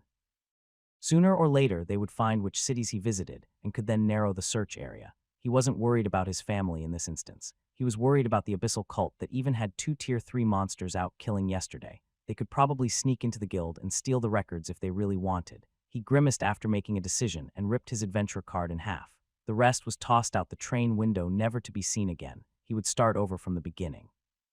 With the level he was at, he would be granted the Steel Adventurer title right from the start. He could also pay slightly extra to get his name on the card changed to a nickname. There shouldn't be a problem with his plan. Other adventurers did sometimes lose their identification and needed to start over. Most of the time they just returned to the place, they received their old card and had it remade. But other times when the journey would just be too far, they would have them remade. People mostly gained their rank by status and not by their track record. A person with a Tier 2 class wouldn't need to start over as a bronze adventurer. They just needed to get through a few tests and that was it. While Roland was on his way towards his new promised land, the castle in which the current city lord was living was abuzz. Louis Drew and the knight captain were both in his study, while the noble in question was looking at some papers. They failed. Yes, my lord, but they managed to remove 6 of the council members. What of the other 2? The people from Exior are on their guard. Our reports say they are leaving the city together with most of their assets. The other merchant has already fled. Louis Drew rubbed his chin while looking at the papers. A more in-depth report of what happened last night was here. How the people that he hired had murdered most of the council members and even left a calling card. Louis wasn't worried that others would associate him with the cult. There was no evidence, and the messenger that he sent was long dead. The knight captain was the only other person that knew the truth, and he knew that the man wouldn't dare to go against him. Even though not all of the people he wanted gone were dead, he could go through with the next phase of his plan. He didn't fear the survivors, as he was a noble with a lot of backing. He didn't think a bunch of commoners would dare to go against a count's son. There was no proof of his involvement with any of this besides the Thief Guild incident. Even if that came out to the light, they wouldn't be able to connect it back to the abyssal cult murders. Captain, have our people move along with the plan. Be persuasive if you have to. Give them the price we agreed upon previously. The man in the suit of armor did a salute and then promptly left the room. The count's son was now alone. He stood up. With short steps he walked over to the window and looked outside. It was already dark and the 2 bright moons were gently illuminating the darkness. While looking out into the distance, he started murmuring to himself, I won't let you have this city. It belongs to me and no one else. If I can't have it, then I'd rather burn it to the ground. The man smirked while thinking about a certain older brother that would be returning soon. He only had a couple of months left, but it should be enough to replace the merchants with his own people. Controlling the money flow of the city was his way of taking it over. He needed to prepare so that everything was ready for his brother's return. He had suffered unforeseen setbacks through these years, but he didn't just spend them doing nothing. While he couldn't touch the council members for a year, there were others that he could affect. The abyssal cult was a small gamble that he was willing to take. With the help of their peculiar brand of magic, he had been slowly taking over this city. Replacing public officials by any means necessary. That meathead won't suspect anything. He was always like that, never using his head and thinking that everything will always go his way. The man took out a framed picture and looked at it. In it, there were 2 kids standing next to a man. The children were alike and had similar facial features to the adult. Louis Drew looked at this picture in disdain before setting it ablaze with his magical flames. The red embers that he was holding in his hand slowly turned pitch black as they turned the picture to cinders. The sound of cackles filling the emptiness of the room as the night continued. Roland's head hit the uneven window of the train he was riding on. His eyes were hurting as he couldn't sleep well in these kinds of conditions. With the addition of the stress of riding alone to an unfamiliar location, it only added to his sleeplessness. He had also spent 3 days riding this blasted train without being able to stretch his legs. The The scenery continued changing while they journeyed deeper into the south part of the kingdom. The snow started to vanish with time, and it turned to fields of grass. Roland noticed that this kingdom had strange climate cycles. One part of it could be covered in snow, while another would have smoldering hot weather. This was mostly due to the effects of magic that affected the climate in odd ways. Thanks to this, the journey wasn't that chilly. This train didn't have anything like a central heating system. It was more or less just iron and wooden carts. Some of the windows let the cold air in if not closed correctly. Regrettably, this marvel of current engineering couldn't take him to his final destination. The time to depart came as he arrived at the last station. It was a large trade city, similar to Edelgard. The trains, like the one he was traveling on, only stopped at these types of cities. They transported goods to specific parts of the kingdom, where then they would be taken further by merchants in caravans. This was also the next part of his journey, finding a merchant caravan towards the port city. If I remember correctly, the city I'm supposed to go to is called Luden. I'll have to pay and go. As a tourist, Roland thought back to the moment he got rid of his adventurer card. If he still had it, he could probably just take an escort mission from the guild. Every caravan with merchants placed missions, as that and adventurers used them to mitigate travel expenses. The money they received for the job was slightly reduced. Instead, they got free food and even some carriages to ride in when they got tired. He didn't worry too much as he did have a hefty sum of money with him. This would even be a better way to travel, as no one would expect him to risk his life to defend the caravan. If something went wrong, he could just escape, while the adventurers and guards faced off against whatever was attacking them. They would be disposable meat shields that he could use to cover his escape. Roland hopped down from the train and looked at the surroundings. The train station was kind of similar to the one in Edelgard, but it looked to be in worse shape. He didn't see any people from the Church of Celeria like last time, so that was a bonus. Roland weighed the pros and cons of getting a new adventure card in this city. He decided against it, as this train had a direct link to the city he previously lived in. It would be possible to get his new id from here if they followed the path. He needed to get a new one directly at Dragny's Island. There had to be a guild at Albrook. That would be one of the first things to be built after a new dungeon appeared. While walking away from the train station, he felt something in his abdomen. It was the feeling of hunger. He had only taken simple rations that he didn't like that much. There was food to buy on the train, but it wasn't of high quality either. When he was a few hours away from this city, he decided to wait. He would rather not eat for a bit and get some freshly made stew here than eat more dried meat. The caravans take some time to gather. I might have to take a break in this town for a few days. Roland continued toward the city. It was the middle of the day, so the restaurants would still be open. Smaller cities didn't have those around that much, as the inns the adventurers lived in were used for such services. The quality of the food suffered when the locale was used for everything. After living in this world and having eaten bland food for so long, Roland was slowly getting fed up with it. He was even willing to pay a bit extra if he could get something savory. The buildings in this city were mostly constructed from red bricks. This was the main theme of the architecture in this kingdom, but the warmer the climate became, the more log cabins appeared. After living in this world for so long, Roland was able to distinguish between good and bad restaurants. How good the food would be could be mostly spotted by how well kept the building of the establishment was. Previously, he just entered the closest one available and took whatever he could get. Now, on the other time, he took some time to examine the outside and inside layouts before choosing. This one looks fine, shouldn't be too expensive either. He pushed the door open to a middle-sized restaurant building. The moment he entered, he could smell the aroma of food, which made his mouth water slightly. He could see some people on the inside. Most of them looked to be regular commoners, as they weren't wearing anything that an adventurer would wear. The biggest telltale sign of a bad restaurant was a large number of drunks. Rowdy adventurers also mostly visited the cheaper diners. Most of the hardened men that worked by killing monsters and fighting off bandits didn't care about good food that much. They would rather spend their days drinking and then visiting the red light district, where they spent most of their money. In about half an hour, his dishes were ready and he could finally eat. He used this chance to ask the staff about the location of the Adventure Guild. Even without his adventurer card, that was the place to go if you wanted some information. People that formed caravans actually wanted more people to join them. They had enough room to transport people that would pay for the carriage. Some of them would even postpone the journey before all the free spots were filled out. This helped with paying for the adventurers that protected the caravan quite a bit. It was also quite cheap, as the people mostly rode with the goods. Roland covered his mouth while burping and left some coins on the table along with a small tip. He wanted to take care of his business as soon as he could. He wouldn't want to be stuck wandering through the night searching for an inn to stay. Even with the general information where the guild was, it would take him some time to find his way. He didn't really want to spend money on a city map if he was just going to be leaving soon. Roland decided to use a coach to get around this problem. The streets were crude, but the ride didn't hurt his posterior all that much. When he arrived, he was greeted by a plain-looking adventurers guild in a large brick building. There was no dungeon in the immediate area here either, so the adventure levels would probably be low. On the inside, it had a similar layout to all the guilds that he had seen before. The people who were running things here probably decided on keeping all the buildings the same, which was smart as some adventurers weren't that intelligent. Keeping a familiar architecture to all the adventure guilds probably saved a lot of time. This lowered the possibility of getting the adventurers confused when they traveled to different guilds. They would automatically know where to get everything if it was kept the same. There was the usual smell of sweat and alcohol, and the same similar-looking bar in the back. He could see adventurers talking at the round tables. This brought back some old memories of his adventuring days. Roland started spacing out. Some of his old party members' figures superimposed themselves on similar-looking adventurers. The only thing that snapped him out of it was a person behind him. "You're blocking the door. Move." Roland snapped back into reality and looked at a group of men. He didn't answer and just stepped to the side while the person that called him out just cussed at him while walking away.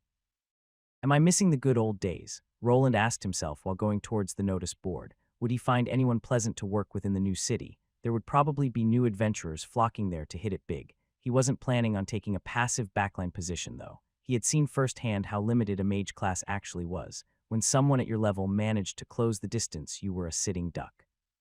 He could try coming up with some defensive measures like the runic shield variants, maybe ones that cause repelling forces or explosions. Magic's biggest drawback was the time it took to cast. Even with the runic variations, there was a slight delay. People only got faster and faster with each tier. Their reaction times became superhuman. He needed to be able to react to opponents at close range. One way of doing that would be increasing his physical stats by training.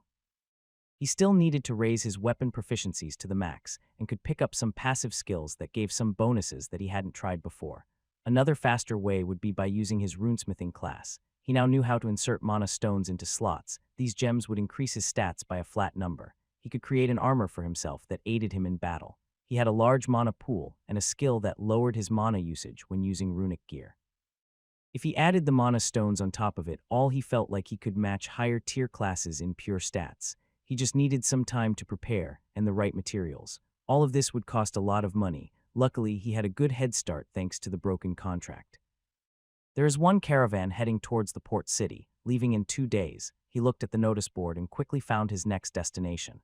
He wouldn't even need to ask the guild receptionist for information. Everything was written down here. He just needed to go to the caravan meeting place and sign up directly with them. He had 2 days to rest and think about his next few moves. He also needed to do one thing that he wasn't able to during the train ride. Roland left the Adventurers Guild almost as fast as he came. His next target was an inn. He needed a place to stay. He managed to find some lodgings before the night took over and was now looking at a certain book. Mana Reinforcement. This was a skill book that he ordered before the unfortunate events took place in Edelgard. This was a special skill used by many classes and quite costly. Just as the name stated, it reinforced your mana and increased your mana pool in the process. Roland got to it and started reading. His high intelligence and advanced reading skill aided him in understanding it fast. There were certain hidden stat requirements for this skill and a special way of actually learning it. So that's how it is. He sat down on the wooden floor in his room while removing his robe. He needed to expose his skin to the ambient mana in the surrounding for this to work. Even after reading the whole skill book, he wouldn't be able to just get this skill instantly. He needed to correctly perform it, and only then would his status window get updated. His legs were now together, and he moved his hands apart while resting them on his knees. This was called the lotus position, and was mostly used by monk classes for meditation. Roland closed his eyes and focused on the invisible energy that was circulating around him. His basic mana sense skill aided him in getting this skill greatly. The ambient energy in the air started to slowly move towards his body. From the outside, it looked as if Roland's body exuded gentle blue light. This looked to be a rudimentary process of absorbing mana, but was very dangerous in reality. The person needed to absorb the mana energy from the surroundings and inject it directly into their body. This was different from casting spells, as a mage just guided the mana outside after a short period of time. Here Roland needed to bathe his blood vessels and organs in this energy. If he failed, his body could burst from the inside. This was also the reason the previous owner of this body died. The boy absorbed mana too fast without having a strong base to resist it. With the knowledge from the skill book, it was a trivial task for someone like Roland. Through his crafting profession, he had learned to control his mana quite well. He took in a large breath and guided most of the mana into his lungs. Through them, he would distribute it to his red blood cells that would carry it through his whole circulatory system. It felt like he was doing a martial arts breathing exercise, its purpose to bathe his whole body in mana and make it be more receptive to it. It was similar to how regular iron changed to deep iron when exposed to mana for long periods of time. You have learned basic mana reinforcement. After several breathing exercises, he finally heard the system voice speak out.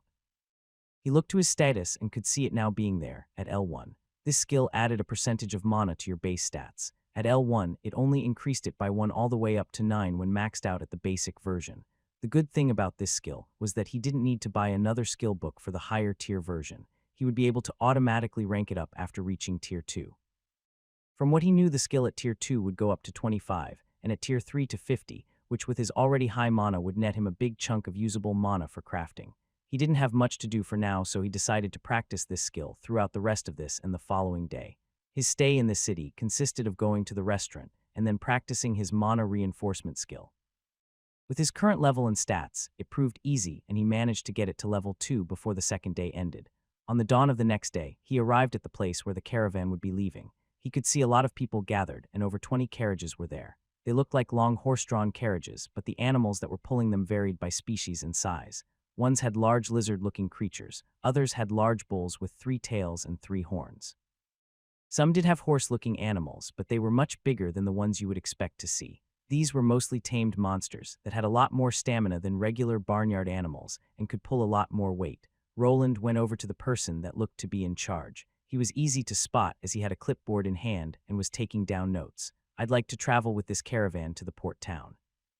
The man looked to Roland. He was wearing his dark robe, and the man could tell that the person had a robust build and was armored. You're not one of the adventurers. We are still missing a few." Roland explained that he wasn't part of them and that he wanted to ride in one of the carriages as just a traveler. The man with the clipboard nodded and then gave him the price for such luxury, which Roland paid down to the last copper coin.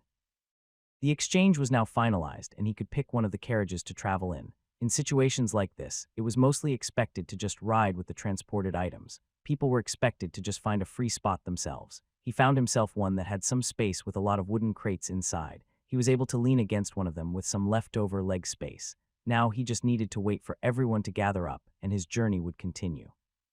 If possible, he would continue training his new skill while riding in the cart.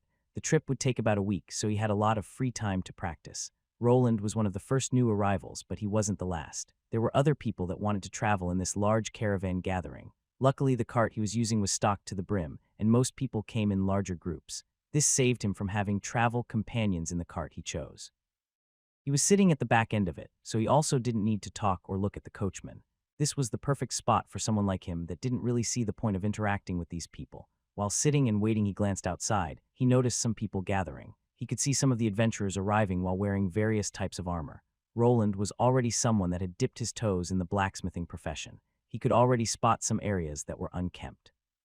Chinks in the armors, old leather belts that were about to snap, and even badly made runic weapons. He had a small itch behind his ear while glancing at the last category. He wanted to go grab some of those weapons and correct the runic structure. Such an act would give out his profession, and he wanted to avoid that. After spending days on the train without working on any metal, he was feeling bored. He didn't think he would be missing rune crafting and smithing this much. In a world lacking anything that interested him that much, and while having no hobbies, creating runic items was his only pastime. Other than the adventurers, he could see other travelers arriving. They all varied by looks, age, and even by their race. The caravan was slowly getting filled up with people, and soon they would be leaving. Roland took note of how many people there were. This convoy of caravans was the largest he had been part of yet. There were even more people here than when he went on that expedition to the mines. Some of the people that were coming brought their own guards along, so there was some backup for the adventurers that only had slightly more than 10 people. By the gear they were using, it was easy to speculate what class they had. Most of them, as always, were holders of the warrior class. Most of them looked older, thus Roland believed that they should be at least tier 2. It was normal to be a tier 1 class if you were below 20 years of age, but just like him, some people leveled up faster. If he continued his old pace, he thought he would be at the L25 cap within the year. Now maybe even faster if he entered a dungeon and farmed some XP. After gathering enough information about his surroundings, Roland leaned back into his carriage. He wanted to practice his mana reinforcement skill while he traveled.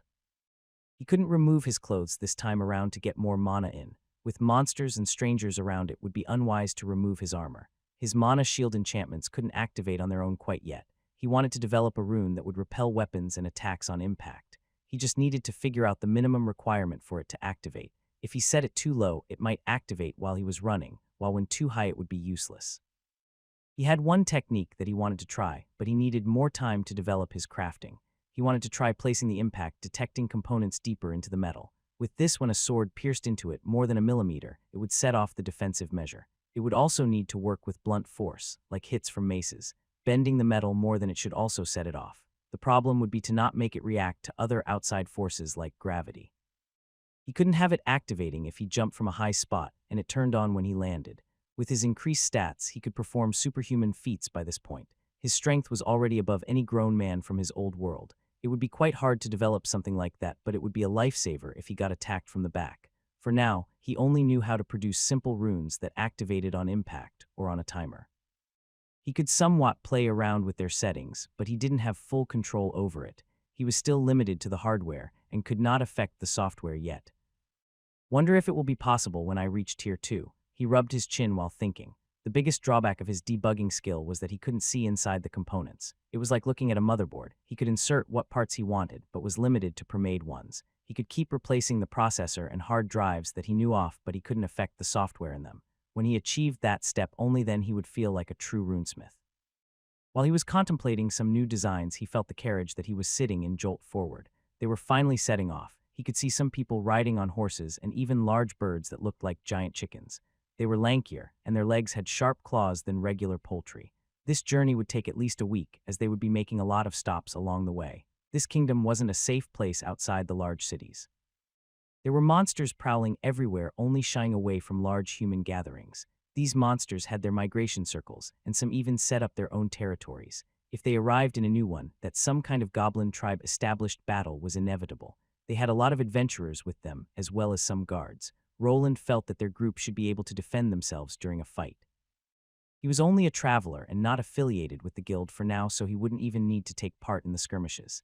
It was better to lay low. The abyssal cult could be following him now or later. If he stuck out too much, word would spread. There weren't that many mages around, and they clearly saw him using a fire arrow spell that time. Roland looked to his side where he had the weapon that he created. He could pretend that he was a mana warrior with it. With the addition of his blacksmith class, he should have enough strength to match others. His high intelligence would just make the magic attacks that came from this sword stronger. He heard the people talking and they finally moved forward. The carriage he was riding in was just a simple one, which meant that it would be a bumpy ride. Without going into the lotus position, he closed his eyes. His mana exercises continued as he needed to increase his mana pool. This was a bumpy ride, so concentrating on his new skill would prove a challenge. On the flip side, this would help him train his willpower and concentration. The trip continued through dirt roads. He could see the city he was in vanishing in the distance after a few hours. They drove through some villages on the way before coming in for a stop as the night dawned on them. Even though he didn't want to mingle with the others, he became quite hungry. The traders responsible for this expedition set up camp. The wagons were positioned in a circle around the campfire. They would act as cover if someone decided to attack them with ranged attacks. Roland grumbled slightly while moving his hood over his head. After a life filled with solitude, his linguistic skills started suffering. He had become more socially awkward after years of evading people and hiding from his family. Speaking out to strangers without a reason became harder. He slowly walked over to the campfire. An older lady was cooking something up, and it smelled quite nice. When he got closer, his mouth started watering. The people were lining up, so he followed suit and placed himself at the end of the line. After leaving the confines of the large wagon that he secluded himself in, Roland was finally able to see who else was here. There was a mix of races, mostly ones that he had seen before, but most of them were humans like him. Nearly all of the people here were merchants and peddlers. Besides them, there were the adventurers and some armored guards. There also was a family with a baby, which caused him to stare. It was an unusual thing for someone like them to travel like this. Maybe they were also trying to find a better place to stay as he did. There was another odd thing that he noticed. Most of the guards were sticking close to a peculiar wagon. It was longer than the rest, and he could see that it had some iron bars at the end. Was there some kind of animal in there that they were keeping from fleeing? He also noticed a peculiar symbol on this wagon. He remembered seeing it somewhere before. He strained his head and finally recalled where he had seen it. Slave traders, it dawned on him. He had seen people having that symbol burned into their skin. It was a triskelion symbol, which was a shape with threefold rotational symmetry. This one was circular in shape with 3 dots on the inside of the triskelion spirals. It was a universal slave symbol and was the calling card of slave traders. This world was one of war and strife. Things like slaves existed like any other things.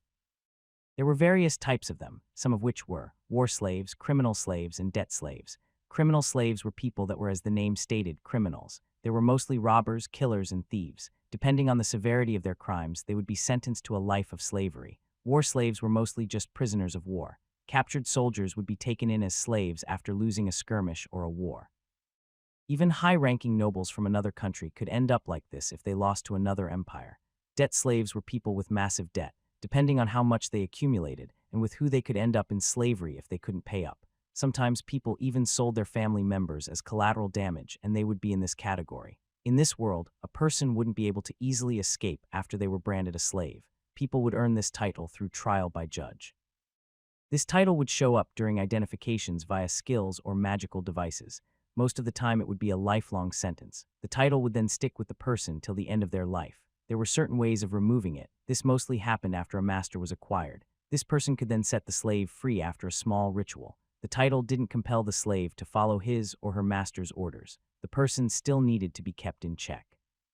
There were ways of doing it. The easiest way was by the use of slave collars. These devices came in various shapes and sizes. The slaves mostly wore them around their necks. There were also smaller versions like rings and bracelets. The slave collars would give out electrical discharges to the person wearing them. These caused excruciating pain to the affected person and were activated by a slave owner's remote device. Some collars even added explosives that would cause instant death, but were mostly reserved for the more dangerous offenders. Here you go, eat up. Roland was handed some stew by the husky-looking lady. He just nodded with his head while thanking her and walked a bit to the side. Luckily, no one had decided to talk to him, and he could enjoy his meal in silence. It wasn't the greatest, but it was better than the dried meat that he had with him. While munching to the side, he eavesdropped on some of the conversations that the people were having, mostly out of boredom. Heard the goods are a bit special this time around. Yeah, these ones will go for a steep price. The ones talking were the guards from the slaver cart. Roland believed that these goods that they were talking about were probably the slaves inside it. This also explained the iron bars, but even without them, the slaves wouldn't get far if they had the slave collars on them. The slavers had 4 wagons with them, 3 for the slaves to be sold off and another one for the workers and soldiers.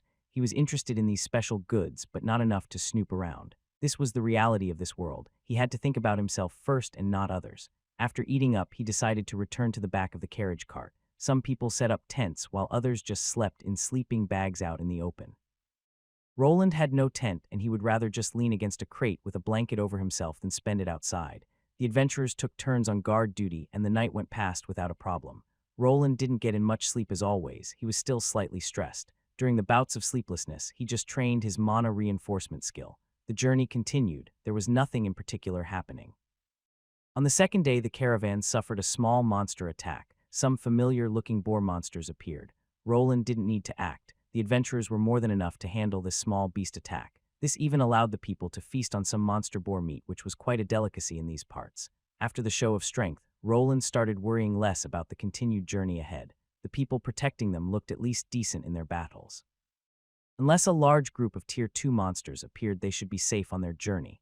They weren't traveling through lands with many powerful monsters, so it seemed like the expedition to his new town would be uneventful. The day turned into night, and nothing out of the ordinary was happening. Roland continued to listen to the other people speak while training his new skill. He could feel that his mana was getting stronger with each passing day. Unlocking the 3rd level was on the horizon. At about half mark of the journey, the caravan of wagons arrived at a mountain range. This was a winding path that stayed close to the cliffs with not much wiggle room. This was the part of the trek that Roland was worried about. One wrong step or a scared animal and someone could end up falling down the cliffs. He broke off his mana reinforcement training and decided to stay vigilant. He still lacked any type of detection skill, so he took out one of his runic devices. It was just a round piece of metal that was the size of an apple. This was a common grade detection spell that he crafted. He placed it on a round piece of metal just so that he would get more uses out of it.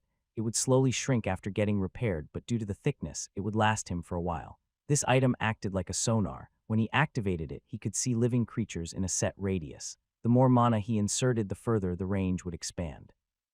He gave it a try and activated the detection device, but frowned the moment he did. There are too many people here. The device showed him a sort of holographic image with a lot of dots. These dots were people in near proximity, while the device he was using was the middle part. When he activated it, he just saw a large mass of blue dots crowding the whole space. This item only had two colors, blue and red. Blue would be people of the races, while red would be monsters. It was also tricky to tell if someone was above or below the user of this item, as it only showed the glowing orbs on a flat surface. This is what I get for not testing it out in the field. It would probably work well in a dungeon corridor, though. He shrugged while leaning back in the cart. He started periodically activating the item, but the blue dots crowded the magical radar that had only about 50 meters of range. They traveled higher and higher and were now reaching the top of this mountain. After reaching it, they would just need to descend to reach the other side. After this, it would be smooth sailing to the port city. That is, if they made it. Roland used his detection item once more and noticed something. He was counting the blue dots out of boredom, and he noticed some more on the edges of this radar. He quickly did a double take and could see the blue dots approaching. At first, he thought that maybe it was other merchants also using this route. That theory was quickly abolished by an arrow lodging itself into the wooden box he was leaning against. Bandits. Roland looked at his detection ball and wanted to toss it out of the wagon he was in. He quickly looked outside his cart and could see the adventurers and guards getting ready for a fight. The biggest problem was that the bandits had the high ground. Of course, this would happen just when we were about to reach the top. He grimaced while grabbing his magical wand. He wasn't sure if the adventurers would be enough to take out these bandits. He might have to get his hands dirty. Roland's body twitched as he felt cold. He began to slowly open his eyes while having a tough time remembering what happened. He was instantly greeted by a splitting headache. His vision felt muddled, and it took a couple of seconds for it to focus. He found himself in an unfamiliar location, if you could call it that. What he saw was an uneven ceiling that consisted of just rocks and dirt. The walls were uneven with bugs crawling on them. He was clearly in some kind of cave. There was some light coming out from the side, probably the cave's entrance. Thanks to it, he could barely see as he didn't possess any night-seeing skills or abilities. He felt terrible, as if a stampede of horses ran him over. He knew that something was wrong and he needed to assess the situation. First, he checked if he was in any condition to fight. He did this by trying to stand up. Luckily, besides some bruises and a splitting headache, nothing was broken. There was a lack of bindings around his feet and arms, so he felt like he wasn't captured by anything or anyone. There was also the possibility that the person that brought him here didn't see him as a threat. It could be a Tier 2 or Tier 3 being that judged his danger level to be quite low. He leaned back against the wall as his vision slowly started returning. He quickly looked to the side and found that his arming sword wasn't there. He had his wands and his bags of holding still on him, which made him sigh out in relief. Roland tried recalling what had transpired before he went unconscious. He remembered being in one of the wagons before a group of bandits attacked them. An arrow made its way through the cart he was in and landed on one of the boxes. Then it all began, and also when it all went wrong. He jumped outside as the carriage stopped in its tracks. The way forward was blocked off and the bandits attacked. They were safely up on a faraway ledge above them and had an easy way to pelt them with more arrows. Roland ducked behind the cart he was previously inside. It didn't have much protection on the inside, as it only had a cloth covering the framing as a roof. Outside, he could at least hide behind the undercarriage, and also the boxes on the inside would stop the arrows from penetrating further in. The hired adventurers and the guards sprung into action. They in a similar fashion tried, blocking the arrow paths with the wagons and carts. Some of them had large shields and bows of their own to fire back. There were more people on the caravan side, but at least half were non-combatants, people just traveling, merchants and their families. This left the adventurers and the guards that came with the slave traders as the fighting force. The bandits had prepared themselves for this ambush. They put up a barricade made from logs to block the way forward. There was also a group of men standing there with bows and crossbows. The way back was blocked off by them pushing large rocks down from the cliff above. They had also brought some cover for themselves and could fire upon the caravan without the worry of getting hit themselves. Their thick wooden barricade above couldn't be pierced even by Tier 2 archers that were amongst the adventurers. It was clear that the bandits didn't want to take any prisoners. They encased them in a trap and would slowly whittle them down. They could probably blow them up with explosives if they wanted to, but they probably didn't want to damage the items they could plunder. The adventurers and soldiers set up a defensive perimeter by pushing the carts together. They were only able to make a half circle with nowhere to run. They all were now high up in the mountains with a drop to their doom behind them. The fog was thick, so they couldn't really tell what was down there. They all presumed that falling down was a one-way ticket to their afterlife. Roland found himself next to a family of 3. The child was crying in her mother's arms, while the husband was to the side with a dagger in his hand. He didn't look like someone that knew how to handle such a tool. His hands were trembling and his eyes were darting between a few places. Roland could identify these 3 people and clearly see their classes. The child had none. The father had a farmer class, while the woman was a cook. Classes like this existed. Mostly they signified that the person that had it was unfit for combat. They failed to reach the threshold of achieving even the simplest class like warrior or archer. They were also more common than people might think. The exchange continued for a while, but soon enough the bandits switched to fire arrows and flammable cocktails. Some of the wooden carriages started burning along with the items inside. The biggest problem was on the slavers' side, as they had people on the inside. Before things could get any uglier, Roland decided to act. He had an option of either helping these people out or running away on his own. He didn't owe anyone anything here, but he didn't feel like leaving defenseless children behind. It would leave a distasteful taste behind in his mouth if he abandoned kids and women to just die. He felt that with a larger number of people, there would be a bigger chance of survival. There was strength in numbers and nowhere to go but forward. First, he used one of his runic scrolls to put out the fire on the carriages. The heat was pushing people away from the protective barricade, which would then leave them open to arrow attacks. He combined two spells, one to make water and another one to freeze it. First, the water splashed against the flames. Then with the addition of the cold, the fire subsided. The people looked at him with surprise in their eyes as he wasn't part of the adventurers or the guards. After putting out the fire, Roland took out an orb of some sort. It looked like a tennis ball-sized sphere made from metal. He made his best baseball pitcher impression while throwing this ball at the bandits above them. It made a nice arc while going towards its target. The bandits took notice of the spellcaster among the caravan, but it was a bit too late. They also noticed him throw something their way. This caused them to back away while putting up regular shields. The ball of metal collided with one of those shields and just bounced off. It tumbled down and away from the bandits that looked at it curiously. It looked like Roland threw a round rock at them, which caused more eyebrows to raise. The men dropped their shields and were ready to return fire. It looked like the attack was a dud, and they panicked for no reason. Before they could continue, though, they heard a strange sound. The ball of metal then promptly exploded like a grenade. They were greeted by a small ball of fire and pieces of sharp metal. The metal caused widespread injuries, while the explosion pushed them back. This was an item that Roland made in his spare time. He combined both his runic craftsmanship along with his runic scrolls. The metallic ball was hollow on the inside with a little slit through which he could fit a small version of a scroll in. Thanks to his condensation skill, he was now able to miniaturize his scrolls even further. The scroll was placed inside, and he added runic parts to the ball. They mostly consisted of ethereal pathways so that he could activate it, so a runic grenade came to be. The moment it exploded, the metal encasing that the runic scroll was in would go flying in all directions. He had a couple of versions. Some exploded within 10 seconds, some even faster. He used a more delayed version first to catch the people off guard. If it exploded too soon, they might have defended themselves with their shields. He was banking on their curiosity getting the better of them and was rewarded for it. He threw another grenade towards the bandits. One of them saw this and moved forward. The man saw the explosion from the side and realized what this item was. He also was thinking that he had enough time to deflect it.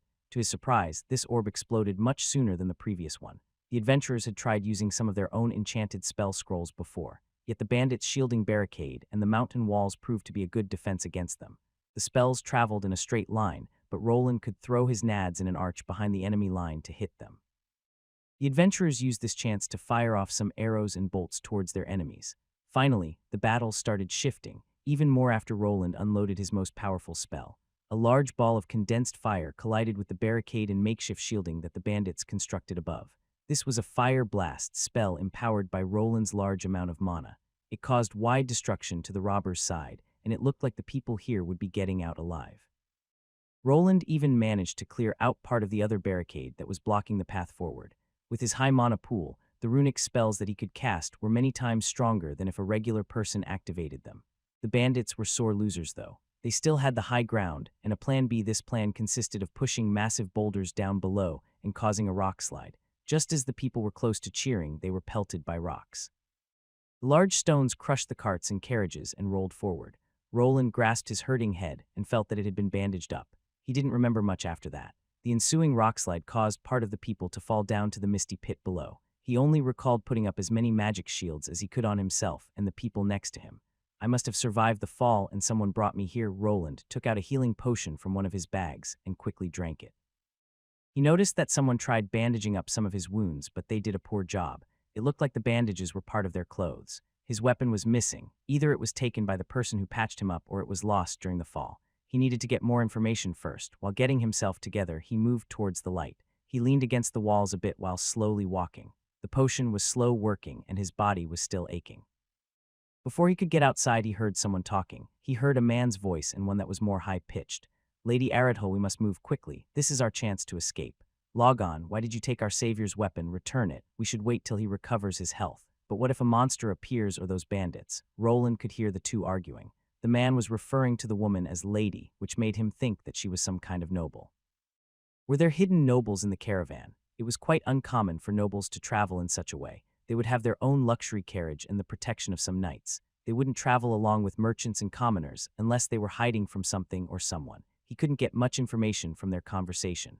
The man wanted to leave along with his enchanted arming sword. The woman, on the other hand, wanted to wait for him to get better. The woman didn't seem to be the problem, but he needed to be wary of the man. First, he needed to actually see what he was working with. While the two were busy arguing, he pulled out his detection device and activated it. Due to fearing that the people would detect his mana, he inserted the bare minimum of magic into his detector. This would shorten the distance of the scan, but would be harder to detect. From the image, he could see that besides the two, there was another person with them. He or she was a bit further away, so he now knew how many potential enemies he had. He had a couple of things he could do now. He could either wait it out, they might decide to leave instantly. He could also ambush them and try getting his sword back that the man was holding on to. The cave bent a bit so they couldn't see him hiding here. He would probably have the element of surprise on his side. Then the third option would be to just go out and talk. The woman didn't seem to have any ulterior motives, and she might be the one in charge. The man was probably her guard. He could judge him to be a threat and try attacking him, though. While he was thinking about what to do, another option arose. It began with a familiar scream that he had heard so many times before. Goblins. Roland had killed so many of those little buggers that he could tell them apart from any other humanoid monster by the scream. "Lady Aradhull, get behind me." It looked like a fight was breaking out. Thanks to this, Roland was able to stick his head out to see what he was working with. Just like he heard before, he saw a man and a woman. They were similar looking to two people he had seen before. They both had dark skin and long silver hair. They had the characteristics of moon elves, and the long ears gave it away. What surprised Roland wasn't their race, but what they were wearing. The girl had a dirty-looking white dress and no shoes. It looked to be ripped up in a couple of places. He instantly could tell that this ripped-up dress were the bandages that were wrapped around his head. The man also had simple clothes and was holding his arming sword with one hand while glaring at a mountain variant of a goblin. The most surprising part wasn't their haggard looks. No, it was what they were wearing around their necks. Slaves, Roland mumbled to himself. The two clearly had slave collars around their necks. From what he knew, these collars could be activated to send electricity down an unruly slave's body. Some could even explode. There was also another feature. It blocked the use of any active skills or mana circulation. Even if the moon elf man wanted to use his runic sword, he wouldn't be able to. He moved his neck out even more and looked to where the third person would be. The appearance of this person was also quite peculiar. His skin was light green and he looked to be over 2.5 meters tall. His body was very muscular and also filled with wounds. This person looked to be a half-orc. This race had a connection to the orcs, which were considered monsters. The half-orcs were considered smarter than their rage-filled relatives and also smaller. A true orc would normally be half a head taller than this one. Just like the two elves, this person also had a collar around his neck. In his hand was a large makeshift club made from a thick tree branch. He was engaged in a battle with some goblins that were poking his legs with their spears. The half-orc looked to be having trouble in hitting the little buggers, as they were nimble enough to back away from his range. Why does it always have to be goblins? Should have used more mana with the radar. Roland grasped his magic wand and pointed it out of the cave. The monsters didn't notice him, yet he could get a few free shots. He took aim at what seemed to be the strongest out of the bunch, a hobgoblin quite similar to the one he once slew. He didn't have his traps, nor did he have the high ground. His sword was in the hands of the elven man who couldn't even use it to its full potential. Luckily, Roland had some other weapons stashed away with him. One was the heavy rapier that he had gotten all those years ago. Roland concentrated and took aim, waiting for the right moment to attack. He needed to make this count. His mana was injected into his wand, his target being the spot between the goblin's eyes. Logon was his name. He was a moon elf hailing from the kingdom of Bolia that bordered the Cauldrus kingdom. He was a young warrior that took on the swordsman route, and this was also the class that he had now. Bolia was a country composed mostly of moon elves, and it was the counterpart of the holy kingdom of Alexandria that most sun elves lived in. Both of these races didn't see eye to eye. There was a buffer between them in the form of the Cauldrus kingdom. This didn't allow combat to happen and made, but also caused the Middle Kingdom to act as a mediator. The Moon Elves didn't have a single monarch like most of the kingdoms. The ruling class was composed of houses that elected one head. These heads would then form the Moon Elf Council of Elders and perform votes on important matters. Lady Aradhull was someone from such a house. She would be considered a noble if you applied human standards to her status. She was related to one of the current elders, but was just one of the many children. Eredhul was tasked with going to the Cauldrus Kingdom, just some work requiring diplomacy. Regretfully, they were attacked by unknown forces. The people there were clearly aiming to make a profit. Instead of killing everyone, they were sold off as slaves. The attack didn't happen that long ago, and they were in the midst of being moved around. The slavers had bought them off the assailants, and they were being moved towards a slave auction to be sold. Convoy was attacked by bandits while they remained in one of the carts and behind bars. During the ensuing battle, one of the rocks collided with their carriage and they fell down below. During the chaos of the fall, they were surrounded by various mana bubbles. This and the large river below was why they had survived the fall. The reinforced cage was smashed in certain places, and even though they suffered some minor injuries, they were now free to leave. He, together with a half-orc and his lady Eredhul, managed to crawl out. This is also where they found another lone survivor that his lady demanded they helped. Fast forward to now, and they were facing off against a large group of goblins. There were even several hobgoblins sprinkled into the mix. Due to the slave collars around their necks, none of them could use any of their advanced skills. If they tried, a massive electric shock would be discharged right into their necks. Logon was grasping a one-handed sword with his hand. He had taken it away from the unconscious human that his lady ordered him to carry inside of a cave. He already noticed that this wasn't a simple sword as it had various runic symbols on it. This would be helpful in this fight if he could use his mana, that is. In his hands, it was just a regular steel sword, not much better than your average blade. The craftsmanship wasn't anything out of the ordinary. To the side was a peculiar ally of him and his moon elf lady. A half-orc that Eredhul managed to somehow bring over to their side. He didn't trust this person that much, but he was someone that they needed right now. His name was Golgrim, and he wasn't the brightest. Golgrim was swinging a large log that he used as a club around and smacking some goblins away. They kept their distance, though poking him with some crude spears. The large half-orc seemed to be having trouble with these fast-moving shrimps. He moved his gaze forward towards his own enemy. There had stood a more robust-looking monster, a hobgoblin. It wasn't the only one in this group, as he could see another one moving towards Golgrim's direction. "Puny goblins, no, run away," the half-orc shouted out while delivering a devastating strike to a nearby rock. Even though he also was wearing a slave collar, his natural strength was enough to make him a priority target. This was also probably why most of the hobgoblins from this group were moving towards him. If only I could use my skills, Logon thought to himself while looking at the weapon that the hobgoblin had in his hand. He had a large metal mace. Combined with the creature's enhanced strength, it was a deadly item. If he got hit with it directly even once, he would probably suffer a critical blow. Without any armor, he was more or less defenseless against it. He was Tier 2 swordsman himself, so he knew that the weapon he was holding would probably snap in a direct exchange. He would need to use his speed and footwork to get in a good stab while the beast is off balance. He had to protect the lady behind him. With the slave collar around her neck, she was more or less useless. She possessed a class that only shone when using mana. Without it, she wasn't much stronger than a newbie Tier 1. The battle was finally starting. The hobgoblin wasn't the only enemy. One of its minions charged forward in a blind attack. It met a swift demise. Logon shifted his body to the side and evaded its attack. His footwork helped him get into a good position to stab the arming sword through the creature's eye socket, killing it instantly. The hobgoblin gave out a big scream but didn't charge forward. Instead, more of the regular mountain goblins appeared. They all started running towards him from various directions. They were clearly trying to overwhelm him with their numbers. If he was alone, then it would be fine, but he had a defenseless woman to protect. He couldn't let any of these small monsters through. Otherwise, the lady he swore to protect could be in danger. Logon would normally not have much trouble dispatching these monsters, but he was in a weakened state, long travels without food or a warm place to sleep. Then they fall down from the mountain top was causing him to run on fumes. The first goblin was greeted by it to the neck. Its head fell off cleanly and landed in the bushes. The other goblins didn't falter and continued their assault by swinging their rusty weapons that they had stolen from adventurers. 2, 3, and then 4. More goblins fell to his borrowed sword, but his streak would be coming to an end soon. The fifth goblin came in swinging. Logon's reaction was slow, and he finally suffered a blow to his side. With lacking armor, the cut was deeper than usual, and the moon elf faltered. The goblin, seeing its enemy backing away, moved in for the kill, but to only receive a sword stab directly to the heart. Logon, Eredhul called out from behind him in concern. He grasped his bleeding wound while gritting his teeth. "Stay back, I'm fine when I give you the signal." "Run away, Lady Eredhul." Logon knew his body better than anybody else. Even before engaging in this battle, he realized that his chances of winning were slim. He was just tired. The lack of sleep and nourishment had caused his body to wither away. He didn't see himself winning against the hobgoblin without his skills. Even with those, it would be hard to do in his current state. "What are you talking about, Logon? We are going to make it out together." The moon elf woman called out while clutching her hands together. She knew that she wouldn't be much of a help in this fight, but she had to aid him somehow.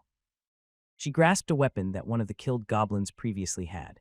It was a rusty short sword. The blade had already dulled with time. "What are you doing, Lady Eredhul? You must flee, I'll distract them." Logon looked back to where the hobgoblin was. The monster had made up its decision and was now charging forward. It sacrificed a few of its subordinates to land the wound on the strong enemy, and now it was time to reap the rewards. It didn't see the woman as a target worth its attention. It focused on the male moon elf and swung its large mace. Logon jumped to the side while the mace connected with the spot he was previously in. This wasn't just a regular random swing. The hobgoblin's arm muscles expanded. The moment the mace connected with the hard ground, a large dust cloud was kicked up. Pieces of dirt and rock flew in all directions, and even caused Eredhul to fall onto her backside in fright. Even before she could help with the battle, she was already down on the ground. She was clearly not someone that was used to this. Her body shook in fright at the display of power that the monster possessed. This wasn't over. The monster didn't give Logon time to relax. It continued with its charge. The injured moon elf was unable to retaliate, as dodging the rapid blows of the hobgoblin was the most he could do. This would have been a good chance for the one he was responsible to escape. The stubborn girl didn't listen, though. Instead, she stood up with the weapon in hand and angrily threw it at the hobgoblin. The monster was preoccupied with chasing after Logon, so it received the attack to its back. The damage it took was minimal. The short sword was far too dull and the throw was uncoordinated and weak. "No, run," he called out and tried moving forward. The moment Eredhul performed this action, her fate was sealed. The enraged hobgoblin turned around and gave out a strange, high-pitched shout that immobilized both of them momentarily. It then bolted towards the person that attacked it from the back. The angry-looking Eredhul quickly changed her expression to one of horror. Before she could run away, she heard a voice behind her. It was coming from the cave. "Hey you, get down, you're in the way." It was a man's voice, but it sounded still slightly youthful. Logon could see the person that Eredhul helped patch up standing at the entrance to the cave. He was holding a metallic object and pointing it forward. He wasn't sure what this item was at first, but soon enough he realized. The item started glowing in a bright red color. Vague runic symbols appeared around the whole piece of metal, and it was as if tiny fireflies were coming together onto the tip. Eredhul was stunned at first, but she somehow kept cool under pressure. After seeing the person that she helped out pointing a magical rod at her, she realized what he was doing. She instantly dropped down to reveal the hobgoblin's form to the man in front. The moment she did, a bright flash of red followed by an explosion of heat materialized. From the weapon that this person was holding, a large surge of energy traveled forward. This heated energy collided with the monster's face and caused a small explosion. The creature dropped its large mace, while the momentum of its run carried its lower body forward. The top part, on the other hand, snapped backward due to the strength of the spell. After the smoke had cleared, the people there were greeted with a melted hobgoblin face. The monster wasn't quite dead yet, but it was clearly out of commission.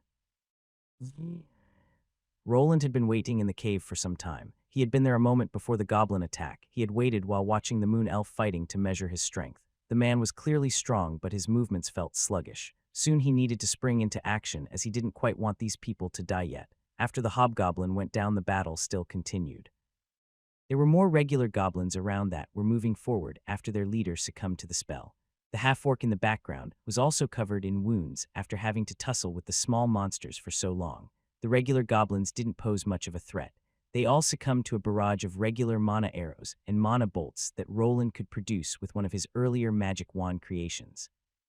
Both of the moon elves looked on with astonishment at the fast casting that this human mage was capable of. That's most of the ones here. The ones that remain are. Roland looked to the distance and could see the third person still battling. The half-orc didn't look that good. He could see multiple stab wounds in his legs, and there were even broken spears sticking out of his flesh. Golem had managed to slay one of the hobgoblin attackers, but was now at the mercy of the last one. Luckily for him, help was soon to arrive. It came in the form of a red energy bolt that collided with the hobgoblin's shoulder. It wasn't a clean hit, and the monster dodged to the side. It suffered some burns and residual damage. This wasn't enough to defeat the creature, but it was enough for it to back away. Hobgoblins were smarter than regular goblins, and this one here could see that the battle was lost. Most of its brethren were dead. The evolved variants that were similar to its strength were also gone. The monster had decided to flee. It let out a high-pitched scream and turned around. The goblins that remained listened to its call and started running. The battle was over. Roland looked at his wand that he had used in this battle. It was the same one he activated during the fiasco back in Edelgard. He could clearly see that the runic components had deteriorated. He would need to repair it, otherwise, after one more spell, it would be hard to salvage. It was one thing to repair one of these weapons, and another to perform the whole runecrafting process from start to finish. Roland had a decision to make now. He could see the moon elf male collapsing onto the ground and clutching the side of his stomach. The woman who he was with had run up to him and was looking over his wound. The large half-orc that was fighting the goblins was also looking quite distraught. His large muscular body was riddled with cuts and scratches, even with bite marks. Somehow he was standing, but he would probably not last long if he wasn't treated. Roland glanced to his belt where his bags of holding were in. He had some healing potions in there, but should he share his limited stock with these people? He had saved their lives, but he also owed one of their members his. He might have been goblin food by now if they didn't drag him into this cave after he passed out. While he was contemplating his next move, the two moon elves were talking. The lady was wincing while pinching her lips as the battle wound that her bodyguard received was deep. He was slowly bleeding out. If the wound would later become infected was also a possibility. If only I didn't have this collar on, I could heal you instantly. Roland's attention was moved to these words. If what she said was true, then she might have been someone that possessed a healing class. Maybe he wouldn't need to give out precious healing items to strangers. Don't worry about my lady Aradhull. I will only slow you down. Stop talking nonsense, Logon. I can't abandon you. Roland listened to the two dramatically exchanging words with each other. He didn't really want to use up his healing potions, but he wasn't the type of person that would let people die in front of him. He was also helped by them, so he owed them one. Before he could aid them, the woman did something unusual. She placed her hands on the man's wound, and it looked like she was trying to cast a spell. Lady Aradhull, what are you doing? The man shouted while the slave collar activated around the woman's neck. It produced a faint spark that caused her body to go stiff. It was as if she was struck by a taser that also had a pain-magnifying feature. He could hear her scream, which prompted him to go over. The man tried helping the moon elven woman up, but while doing this, he caused his wound to bleed even more. If left to their devices, these two would probably not survive for too long. What the hell are you two doing? Roland called out while going over. He looked at the collapsed woman. She was quite the beauty that would make most men's hearts flutter, but she looked weak and sickly. The moment he came over, the man by the name Logon became weary of him. Relax, I'm not going to hurt you. We can call it even. You did help me out a bit. Roland pointed to the bandages around his head while blankly looking at the collapsed woman and her retainer. The man was still holding onto his sword. Also, can you return my sword? I kind of need it. The two started staring at each other. Roland just waited with an outstretched hand. The icebreaker was the moon elven woman that finally woke up after the neck taser episode. Return his sword, Logon. It doesn't belong to you. But the man looked at the person he was serving. He was quick to give in and return the weapon to the man he took it from.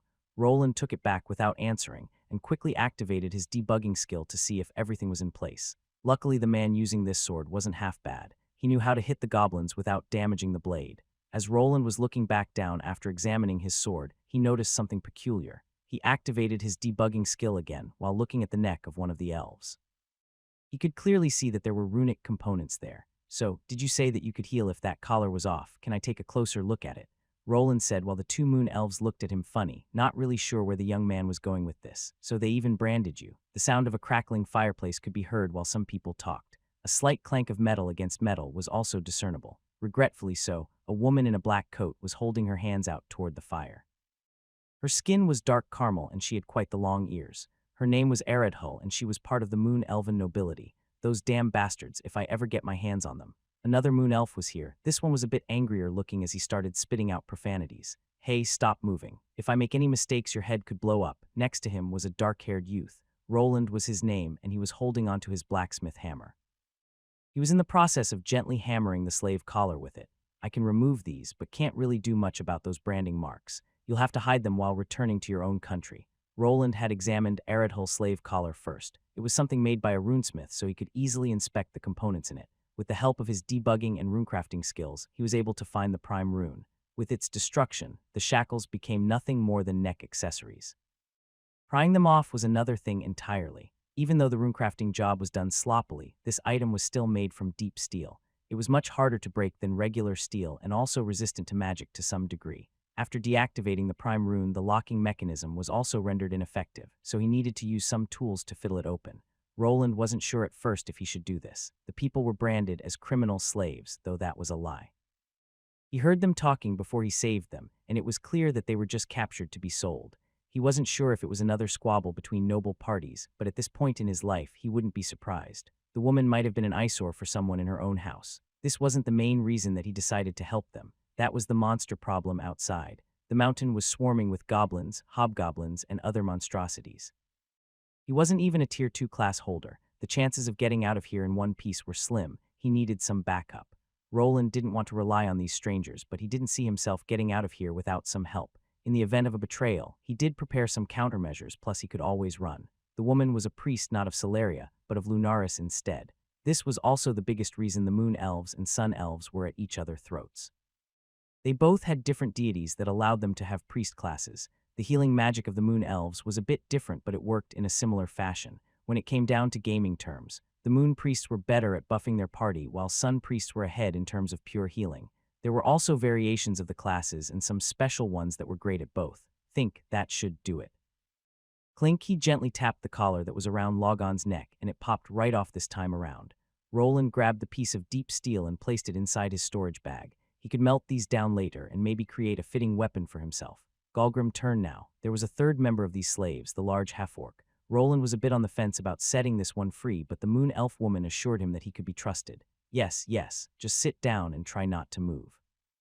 He got back to work while the conversation continued. I'd advise you to just cover up and head for the nearest settlement. You're not going through the border with those clothes or that slave status. From Roland's perspective, it would be hard for those three to flee back to their own country. The slave collars were gone, but they still had the slave status on them. There was a certain process through which a person became a criminal slave. It involved some paperwork and a person with a judge class. This was something akin to a curse, but it could only be removed by someone with a similar judge class.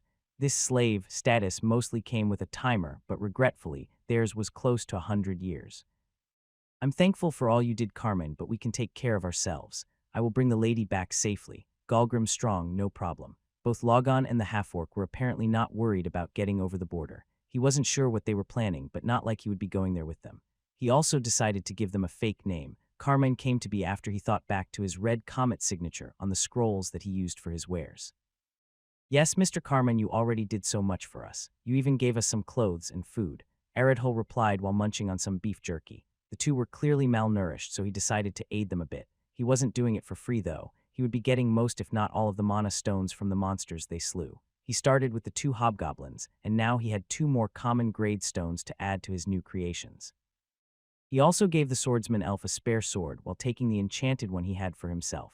The costs would probably equal themselves after he attained more mana stones. Moving safely in a group with 2 Tier 2 warriors would also be worthwhile. The Elven Maiden was just a Tier 1 class, not even a full priest. Her class was called Acolyte, and it was similar to the Sun Church's cleric class. That's why he decided to invest in his new party. He lent one of his old robes to the woman, though he wasn't willing to give up his good leather armor. He was still a bit stingy in that regard. Helping them warm up and eat would be enough. They now had weapons, and with the Acolyte in their party, they wouldn't need to waste potions. The largest slave collar was finally gone, and it was thrown into his spatial bag. He was really glad that he spent the money on them during his time in Edelgard. The half-orc that was now free of the slave collar performed a strange jiggle. It looks like a sort of dance. He evaded the large hug that the mountain of muscles tried giving him and went over to the fireplace. What are you going to do if you run into those slavers? Roland asked while sitting down. This was also a possibility. If they survived, the slavers could still be there. The bandits suffered some casualties and might have abandoned the chase as well. Maybe the people that were left from the caravan were looking for them now. Kill them all, the silver-haired moon elf male replied while looking at the new sword in his hand. It was clear that he wouldn't hesitate. We wouldn't want to cause trouble for you, Mr. Carmen, but I don't think they would just let us be. Don't worry, we don't expect you to involve yourself with us for much longer. Aradhul knew what Roland was getting at. He already could be branded as a criminal by setting them free. They were considered criminal slaves, and even though that was a lie, it would have to be proven first. If he went and aided them in a battle against the slave traders, he would be labeled as another bandit. That was something that he wanted to avoid at all costs.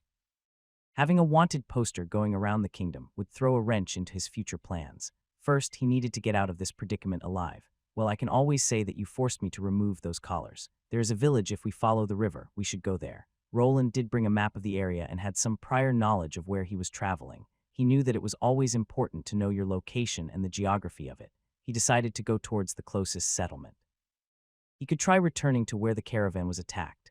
The possibility of running into the bandits was high. They could have a hidden camp somewhere in the mountains as well. His 3 new companions would stand out quite a bit. 2 moon elves and a large half-orc don't usually move around together. If the slave traders survived, they would probably start searching for their runaways. Yes, that would be a good place to move. We can find provisions for our journey back home there. The elven woman replied while sipping on some tea. Roland was an avid tea drinker, and he did have some fresh water and tea leaves with himself, though the fresh water came in the form of a magic item. It was a steel tea kettle that had a small lesser rune on it. When mana was inserted, water would be produced. Lady Aradhil, you should go to sleep. It has been a long day. I will watch over you. The quartet had moved to a different cave, but it wasn't far away from the old one. They feared that the fresh goblin blood would attract monsters during the night. Logon was already rested, as he had passed out after getting stabbed. Soon after, he was healed by Aradhil, which now gave him enough vitality to stay up through the night. Roland was a bit apprehensive about having 3 unknown people around him. He did have a few magical items to help him sleep better. After activating them, an alarm would go off as well as a shield would be placed around his body. This was only a precaution, as he didn't really think that they would dispose of him now. They still needed him to get things for them in the village. He already helped them as well. There wasn't any reason for them to think that he would double-cross them. He had the chance to kill them already, and instead he helped them by removing the slave collars. Roland finally leaned back against one of the walls. He had a pillow for himself, but that was it. He placed it against the hard rock before resting. He already knew that he wouldn't be sleeping that much, but he could at least rest his eyes. It took him quite a while to fall asleep as always. The only saving grace was that he could feel out his new companions, and as he reasoned, they didn't cause any trouble. He got a couple of hours of sleep and was up just as the sun was rising. At the entrance, he could see a snoozing green skin. The big lug was supposed to take over Logon's shift, but had apparently dozed off in the middle. His large frame might have been enough to scare off some of the monsters, though. Good morning. Roland nodded at Aradhil while standing up. He placed his hand on his own neck and gave out a grunt. Yeah, good morning, he replied while trying to ignore his stiff neck. The moon elven lady looked quite beautiful, and she also greeted him with a nice smile. The girl was surprisingly positive about her situation. He wasn't sure if it was just an act or just a character trait.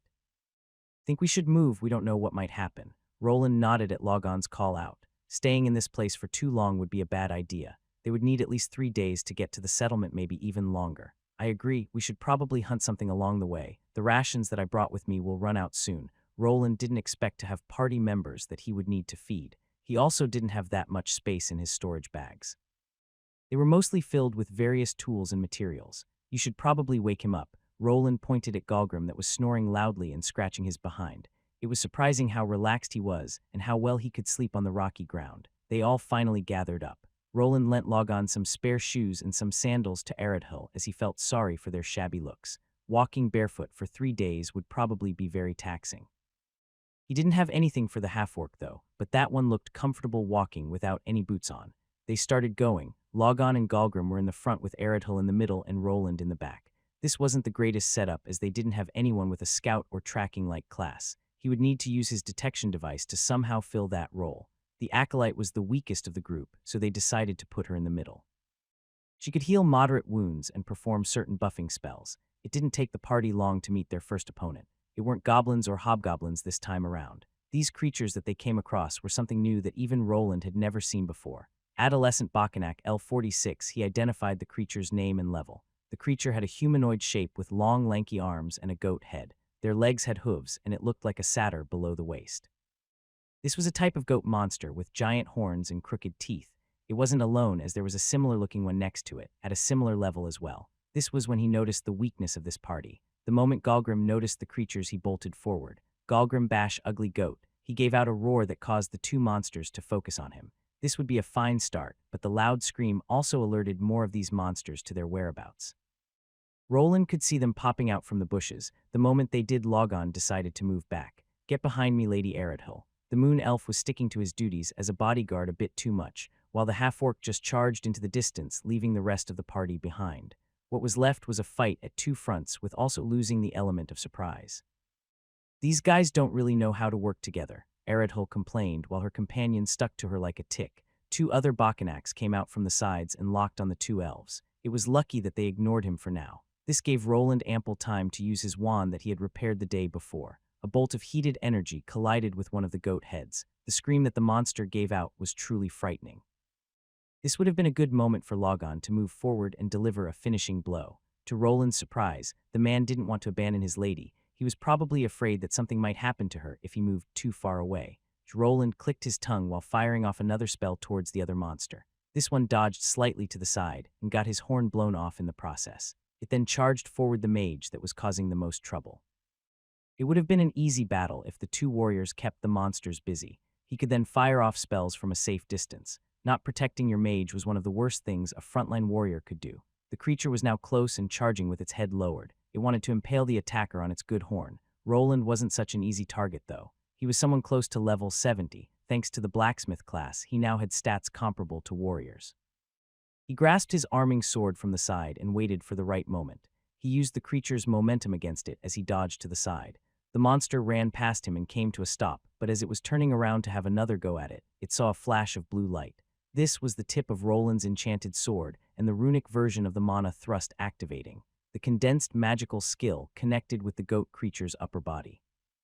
With Roland's massive mana pool and high intelligence, he could really cause some damage. This was demonstrated by the giant gaping hole that appeared in the monster's humanoid chest. The Bacchanach collapsed to the ground right after while giving out a strange wail. Roland then turned around to see the other monster swinging its long, lanky arms around. After receiving a hit to the face, it was disoriented but not dead. It possessed a thick skull, which made its head not much of a weak point.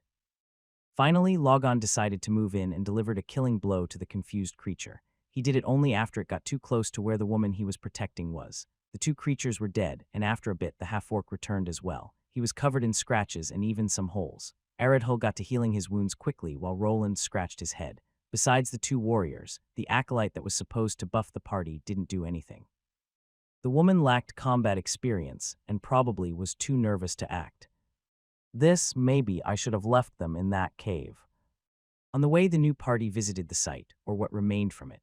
Roland was hoping that they might find some provisions. To his dismay, the only thing he found there was scrap metal and wood, along with more goblins that they luckily cleared out without that much of a problem. While here, Roland looked up to the mountain above them. He could not see the path from which they fell down. There was also a thick fog right in the middle of the mountain range that limited his vision. His new party members explained that they were the only survivors that remained. They had buried some of the other slaves that didn't survive the fall along with some dead guards. Roland could still see some blood and gory bits scattered around. Most of it was gone, probably down in the goblin bellies. There was nothing else to do here, so they continued on their merry way. The place where they were in was deep down inside a gorge. The rocky walls were quite smooth and would be hard to climb. The further up you went, the more you had to contend with that blasted fog. Going up was out of the question. Luckily, there was a path next to a river down here that they could follow. The biggest downside of this path was that there were a lot of monsters living here. It was also a path that stretched around the mountain and would take them a lot more time to cross. This was also the reason why the caravan owners decided on going over the mountain, as it cut the travel time down by a couple of days. The scenery down here was composed mostly of trees and bushes. It was over 1 kilometer in width, and the river in the middle was the cause of many monsters living here. Just like any other animals, monsters flocked to areas with a water source. The humanoid mountain goat-like monsters were just one of the many types that roamed this landscape. The hastily put together quartet of people had now traversed a couple of kilometers through this monster-filled land. Roland was now looking at one of his wands that had run out of charges after a couple of encounters. He looked at the male moon elf swordsman examining the lady elf. The man was like a nanny that somehow wasn't able to take more than one step away from her. He was like a tick that wouldn't go away. The other major fighting force that was the half-orc always ran into battle with a smile on his face. He constantly broke formation and caused Roland to overuse his spells. He was running on a limited budget of charges and was afraid that he would run out of juice soon. He didn't say anything at first, thinking that they would get a grip on the situation. Instead, they just continued with this strategy. Maybe they thought that he would pick up the slack with his spell slinging. They might have not realized that his mana pool and gear usage were limited. Hey, are you being serious now? Roland's face twitched as he looked at Logon examining Aradhul for the 100th time. Galgrim was right next to them, getting healed by the acolyte. He had even more bite and claw marks on his body than usual. What do you mean? Logon replied while Aradhul scooted to the side. The woman looked a bit fed up with how he was treating her as well. Do you two want to get us all killed or something? Roland crossed his arms over one another while glaring at the moon elf in green skin. Will she go up in flames if you leave her alone for a second? Logon turned around to face Roland. The youth was squinting his eyes in his direction and certainly looked annoyed. With all due respect, Mr. Carmen, I am thankful for your help, but I cannot abandon Lady Aradhul. What if some creature sneaks up on the defenseless lady? I could not live with myself if anything happened to her. I promised to protect her with my life. I need to return her safely to her family. Roland flinched slightly as the man started unloading a monologue towards him. His eyes were bloodshot, and it looked like he was close to blowing a fuse. Maybe the shock of not being able to protect this elven lady had been too much for this guy. It looked like he was getting paranoid. Oh, will you be quiet? Before Roland could think about a good retort to stop this babbling idiot of a swordsman, Eredhul moved in from behind and gave Logon an open hand smack to the back of the head. Lady. The man was stunned while also stopping with his rambling shouts. He slowly turned around to see Eredhul with both her hands on her hips. She had her face slightly raised and her eyebrows were furrowed. Stop causing trouble for Mr. Carmen. He was caring enough to rid us of those slave collars and even saved us twice. Roland just took a step back while the silver-haired elven woman was now the one shouting. She started reprimanding her bodyguard while mostly bringing up Roland's previous deeds, mostly implying that the three of them would be already dead if he didn't intervene. The first time being where he threw mana shields out when he was falling. The other one when he took care of the hobgoblin when Logon got wounded. I'm sorry, this was a severe and continuous lapse in my judgment. Please accept my sincere apology, Mr. Carmen. The man did a quick 180 and started to apologize. He took his lady's words to heart almost instantly. Roland realized that it would probably be better to just talk to Eredhul instead if he wanted to get things done. The woman apparently had this man wrapped around her finger. She was even the one that could control that half-orc. Roland wasn't sure, but he had an idea why this was the case. When he was removing the slave color, he did analyze Eredhul's stats. She had a high charisma stat above 20 points. Charisma was counted differently than other stats. Didn't reach that high of a number compared to it. 10 to 14 was the average number a person's charisma would reach. Anything above that indicated someone with some type of charm. This woman's charisma rating was 24, and even he noticed its effects. It might have been some kind of trait, but he found the elven lady quite bewitching. Luckily, Roland had a high willpower stat to counteract this. He had read up that a person with really high charisma could affect people in strange ways. It was as if they were casting a mind control spell. If the person was susceptible to it, they would perform tasks that they wouldn't normally do. There were also some classes that used this to their advantage. Bards were one type of class that relied on it. Some could even enchant people with their voices. There were also monsters like an incubus or a succubus that led adventurers astray. Someone with a high enough charm could topple kingdoms and empires. They could affect people in power to the point of mad devotion. The girl here wasn't quite at that level, though. At most, she could slightly affect these two. It's fine if you understand, but I'll need you to take a more active part in the coming fights. You don't need to stick to your friend so closely. I'll protect her if something happens. That's why I'm back here. Roland was mostly ticked off by Logon letting too many monsters into the party formation. Eredhul could easily back away on her own while he contended with the monsters in battle. He would then support him from the back with some magical attacks. He was a person with a lot of firepower, but his fighting style was limited to his magical items. Without them, he would be weaker than a regular mage or a regular warrior. The only thing above those was his high mana pool. He also suffered from a limited array of spells. The regular mana versions of spells showed a decline against Tier 2 monsters. They also traveled at a slower speed than the more advanced spells and were easier to dodge by enemies with high agility. But how can I choose? Before Logon could pose that question, he received another smack to the back of his head. While Roland looked at this comedic routine, Golem was to the side just sniggering. The half-orc apparently thought that it was funny to see a grown man be abused by a smaller woman. Little Logon did bad not like Golem. Roland eyed the smirking green skin. He just wanted to go over there and give the big idiot a smack of his own. Golem, you're not doing any better than him. How about you stop running after every monster you see? He proclaimed while looking at the half-orc sternly. He felt like he was a teacher in kindergarten, and Eredhul was his assistant. The moment he reprimanded the half-orc, he began to sulk. He sat down on the ground and started poking one of the dead monster bodies with a stick. See, could you? Roland turned to the elven woman, who in turn walked over to the large male. It's okay, Golem, Mr. Carmine didn't mean it. He just needs you to listen to him from now on. Eredhul tried to calm the large beast of a half-orc down. Even though physically he outranked everyone here, his mind was of a child's. Luckily, the female moon elf was good at talking to kids, so she somehow managed to get him to cooperate. Maybe from now on, they could move along more proficiently. Okay, let's try this again. Golem and Logon, you two stay side by side and try not to break formation from now on. Me and Eredhul will stay in the back and support you with spells. The two knuckleheads nodded at the plan of action, but if they would follow the instructions remained to be seen.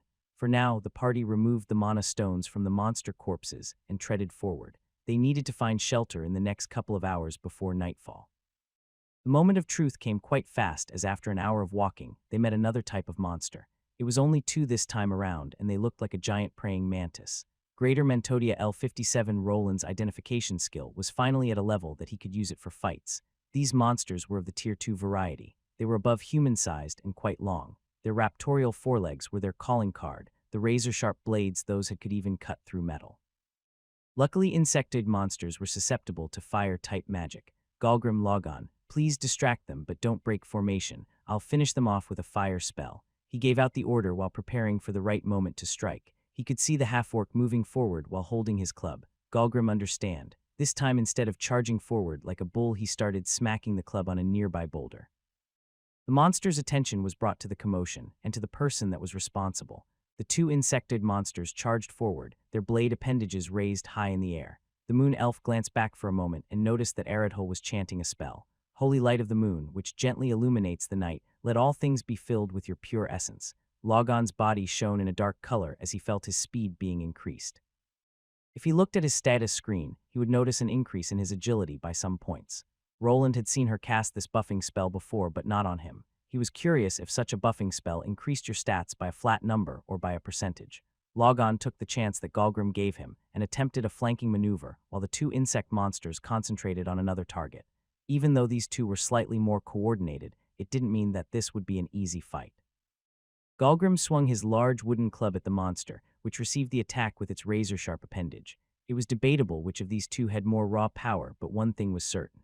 A sharp weapon, as the mantis scythes far outperformed a simple wooden club. It got sliced in half just in one swing and caused the half-orc to lose balance. He was lucky that there was enough force in it to cause the monster's attack to slow down immensely. Couldn't benefit from the exchange, but its ally was not far behind. A bolt of energy traveled towards it to give Golem enough time to counterattack. While the half-orc engaged his enemy in hand-to-hand combat, Logon used the chance to strike the beast's side. He managed to swiftly slice off two legs from the side before dodging a sickle blade that was aiming for his neck. Roland gave the two some range support with his regular mage spells. He was rusty with his incantations, a bit, but he wasn't aiming for a kill on the second creature, just to stall it. He saved his Tier 2 spell for when the monster was immobile. Logon continued to remove more of the insect's legs until it was stationary enough to deliver a finishing blow. A condensed ball of flame energy slammed into the monster, setting it ablaze.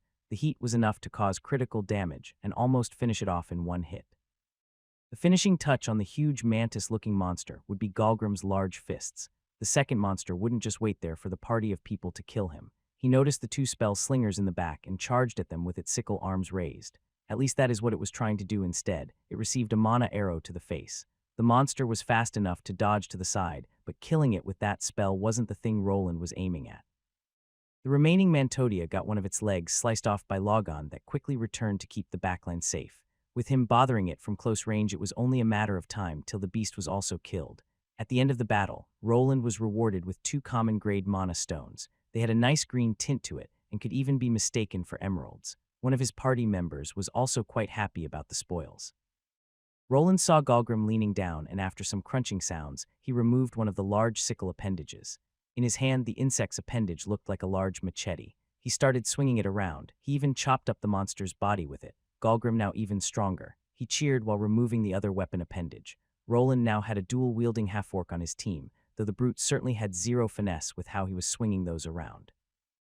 Roland took a mental note to not get too close to the half-orc when he was swinging those around. There was no option to turn off friendly fire in this world. Well, that wasn't that bad. This time around, Roland commented while Aradhul smiled at him. Logon wasn't far behind, as after defeating the monster, he swooped in to see if his mistress was okay. It was a bit funny to look at him searching for wounds. He was really acting like the girl's nanny. "I think we should move. The blood will only attract more monsters." "I agree. We should also find shelter for the night." Roland and Aradhul exchanged some words. The sun was starting to go down, and they probably had about 2 hours till sundown. They needed to either find a cave to rest at or build a fire and camp out in the open. The first option would be the safer one, but in caves, some monsters lurked. They might have to clear out any previous tenants before resting. The first day out in the gorge was drawing to an end. After some bumps along the road, the party was slowly shaping up. Roland could already see them actually making it to the village in one piece, that is, if nothing out of the ordinary happened along the way. The party of 4 set up camp by a shallow cave. They were lucky enough that it was only occupied by one giant spider-type monster. It didn't even have any babies and was easily dispatched by Roland, who tossed a fire blast spell in there. The monster went up in flames nicely and had been almost instantly cooked in the process. No one was actually willing to eat the thing, not even the half-orc companion who didn't look like a picky eater. They made a fireplace to ward off some of the night-stalking monsters. There were variants with night vision and specialized skills to wander through the dark areas. Most of the time, a simple bright burning fireplace would keep those types of beings away. Traits and skills that worked in darkness were quite susceptible to light. Roland was a bit deeper in the cave, next to a monstrous-looking spider that had long lost its life. He was using his runecrafting hammer to repair his magical wands that were used during the day. There were a lot more monsters than he anticipated in this gorge. The decision to free the slaves and have them in his party was the right one. If he was alone, it would have been many times harder to survive, and he would have probably burned through his rune scroll reserves as well. He was managing with his runecrafted magical wands for the time being. When a monster got too close, he could also use his enchanted sword. The charges on it were also limited, but the mana warrior skills were suited for middle and close-range combat. While tinkering with his gear, Roland took some time to examine his status and skills. Not much time had gone by since leaving Edelgard, but he had managed to level up once. Name: Roland Arden L. 70 classes. T1 Mage L. 25 Secondary T1 Runic Mana Scribe L. 25x T1 Runic Blacksmith L. 20 Main HP 713. 713 MP 2099, 2599, SP 526, 1019, Strength 54, Agility 38, Dexterity 81, Vitality 53, Endurance 61, Intelligence 114, Willpower 101, Charisma 16, Luck 8, Debugger L6. Circuitry L7, Tinkerer L8, Identify L8, Basic Mana Shaping L9, Basic Mana Regulation L9, Mana Sense L9, Basic Rune Mastery L9, Basic Rune Scribing L9, Basic Smithing Mastery L8, Basic Runecraft L7, Runic Blacksmith's Eyes L5, Blacksmith's Heat Sense L6, Basic Rune Compression L3, Ethereal Pathways L6, Basic Mana Reinforcement L3, One-Handed Swordsmanship L4, Hand-to-Hand Combat L1. Spearmanship L1, Blunt Weapon Proficiency L1. Roland paid attention to his combat-related skills. They had moved above basic ones, but they were still only in the beginning stages. During his stay at the Arden Estate, he was forced to raise them to L9 of their basic versions, but since then they had been stagnating.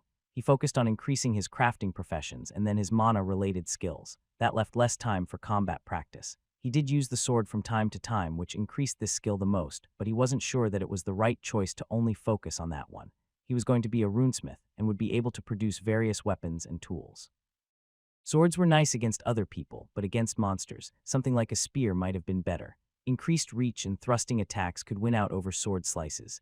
Then if a person was up against a heavily armored monster, or maybe one with a hard shell, a blunt weapon would be a better choice. Even an axe or a warhammer that had a more concentrated point of impact would be better than a sword in that situation.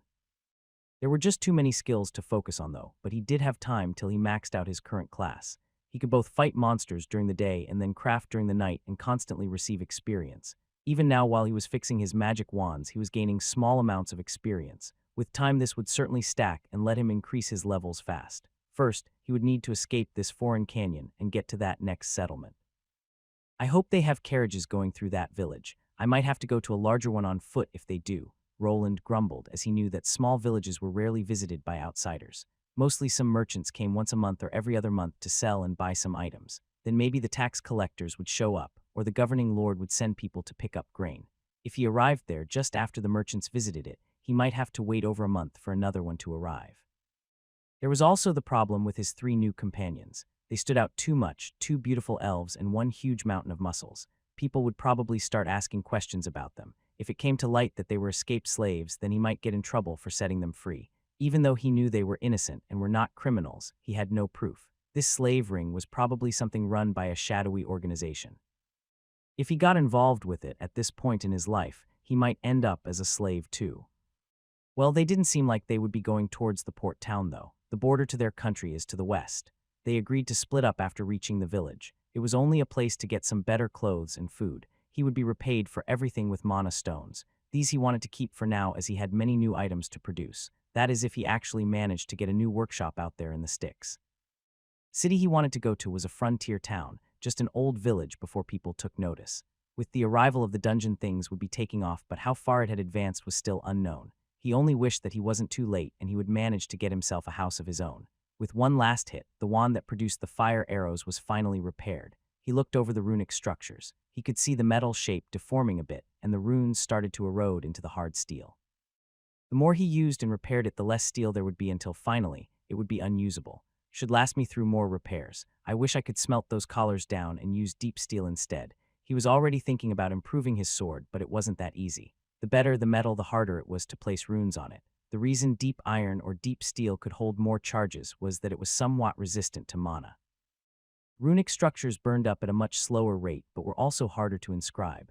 Roland finally decided to stand up and join the others at the campfire. They had managed to get some fish from the nearby river. There was a shallow spot through which a lot of them were passing. Logon was surprisingly good at catching them with a sharpened stick. With a few thrusts, he impaled some which were now being roasted on the fire. "Here you go, Mr. Carmen. You can stop calling me Mr. I'm younger than you."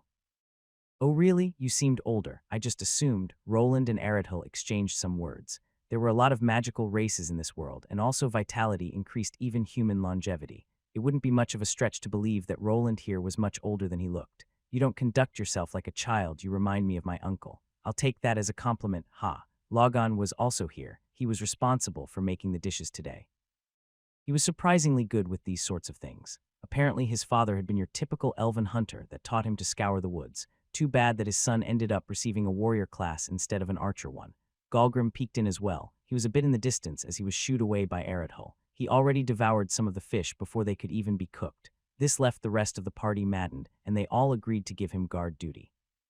He was now leaning up against one of the trees while looking for possible monsters. Growl, a strange sound entered the party's ears which made them all jump up to their feet.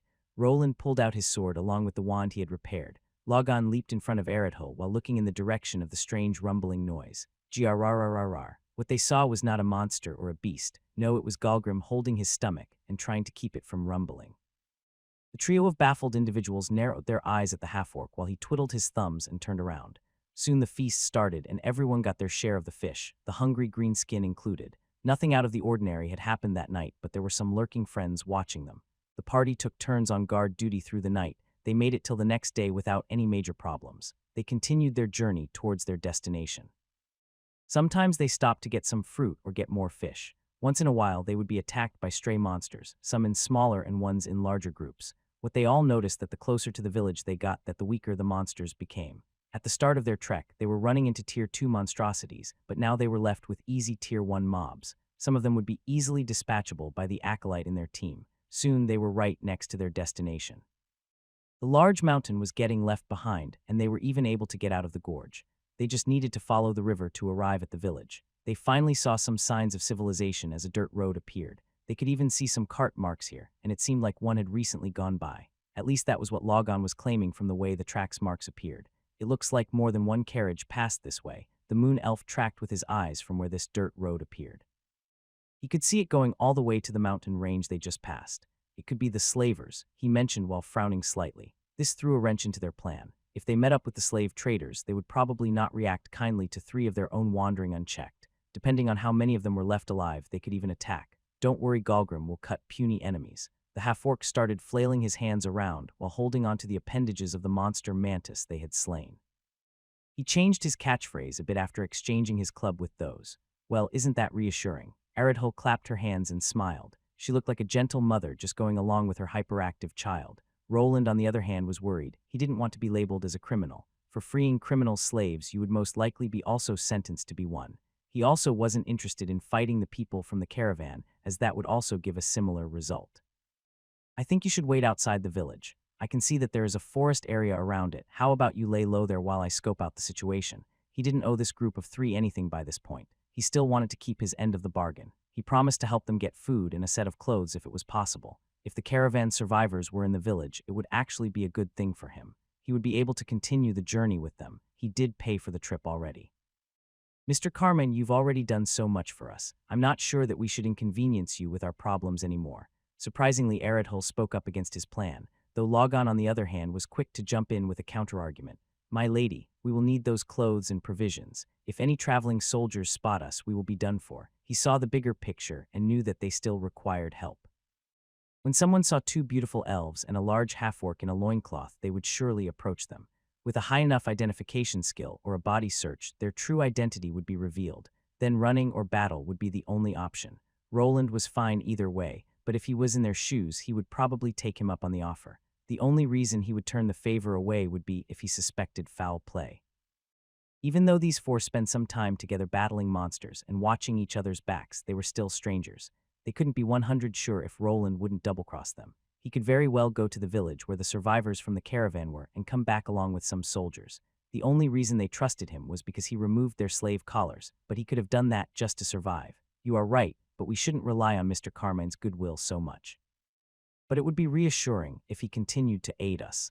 Logon managed to convince Aradhul to go along with the previous plan.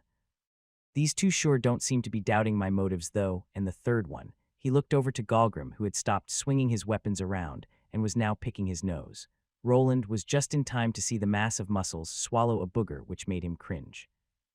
Yeah, that one is a lost cause. Hope I'm not being paranoid here, but I should probably think about some contingencies. Roland had his own reservations about these three. They too could still try to double-cross him after he gave them the food and clothes, along with some money for the mana stones. I also think we should visit the village first. You can decide after I return. Think if we stick to the trees, we all can get closer. The party decided to journey forward. Just as Roland proposed, they strayed from the main dirt road and kept to the forest while being vigilant.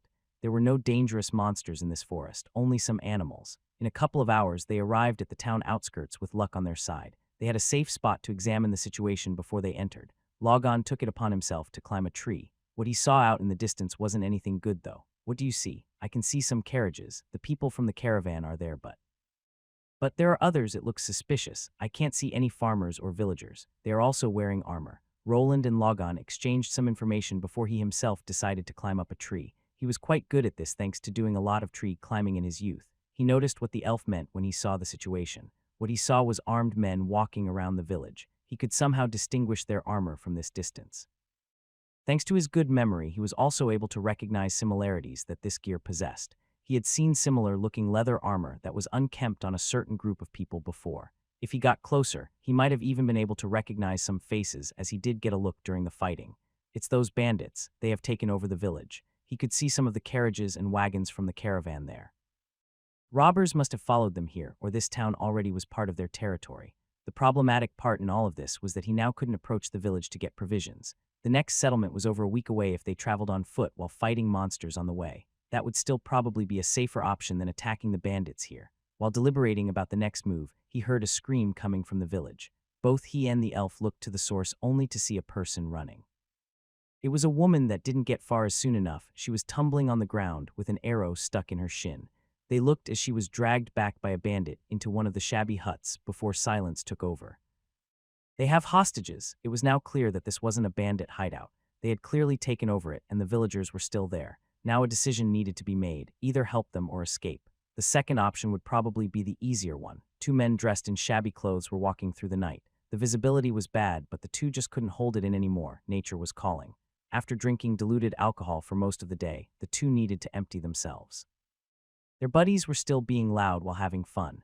They had hit it off big this time around. They had managed to take over a caravan filled with riches.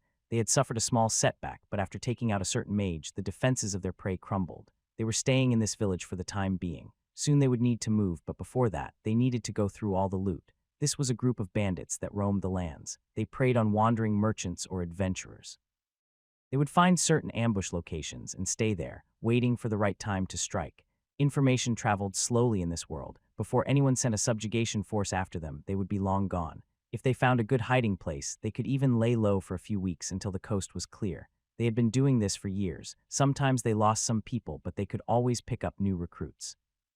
They just needed to dangle rewards in front of poor commoners like farmers and old adventurers. Some of them would take the bait and join their bandit group. After someone became a member, there was no escape. Murder and pillaging was now part of their lives. These two were part of that group. Both of them were just farmers that were shoved towards this path because of a bad harvest. After years, there was no more humanity left in them. It was kill or be killed. Why does the boss always keep the girls for himself? He could toss us a bone once in a while. One of the bandits said while pulling down his pants behind a tree. You should be quiet. Remember what happened to old George. The boss chopped it right off. The other man was by another tree also taking care of his business. Normally one of them would be looking around if no enemies were around. But this was an uncultured and untrained bunch of ruffians. They didn't really care about proper procedures. Even less when they were drunk. Yeah, I remember. The boss really likes to play with them though. Wish he didn't break them so easily. Remember that redhead? Don't think she even lasted through the night and she had the greatest pair of. The man stopped with his monologue and looked down. He was flabbergasted by the thing he was seeing. A sharp metallic blade was sticking out from his chest. Before he could scream out, a hand covered his mouth and the blade was shoved in further. His vision blurred, his hands and legs felt heavy and he couldn't help but close his eyes.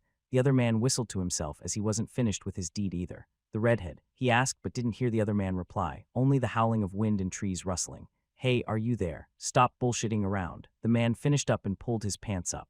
The two didn't go far away from the village and didn't bring a torch. The bandit moved his hands to the side where he had a dagger, but before he could pull it out, something connected with the back of his head.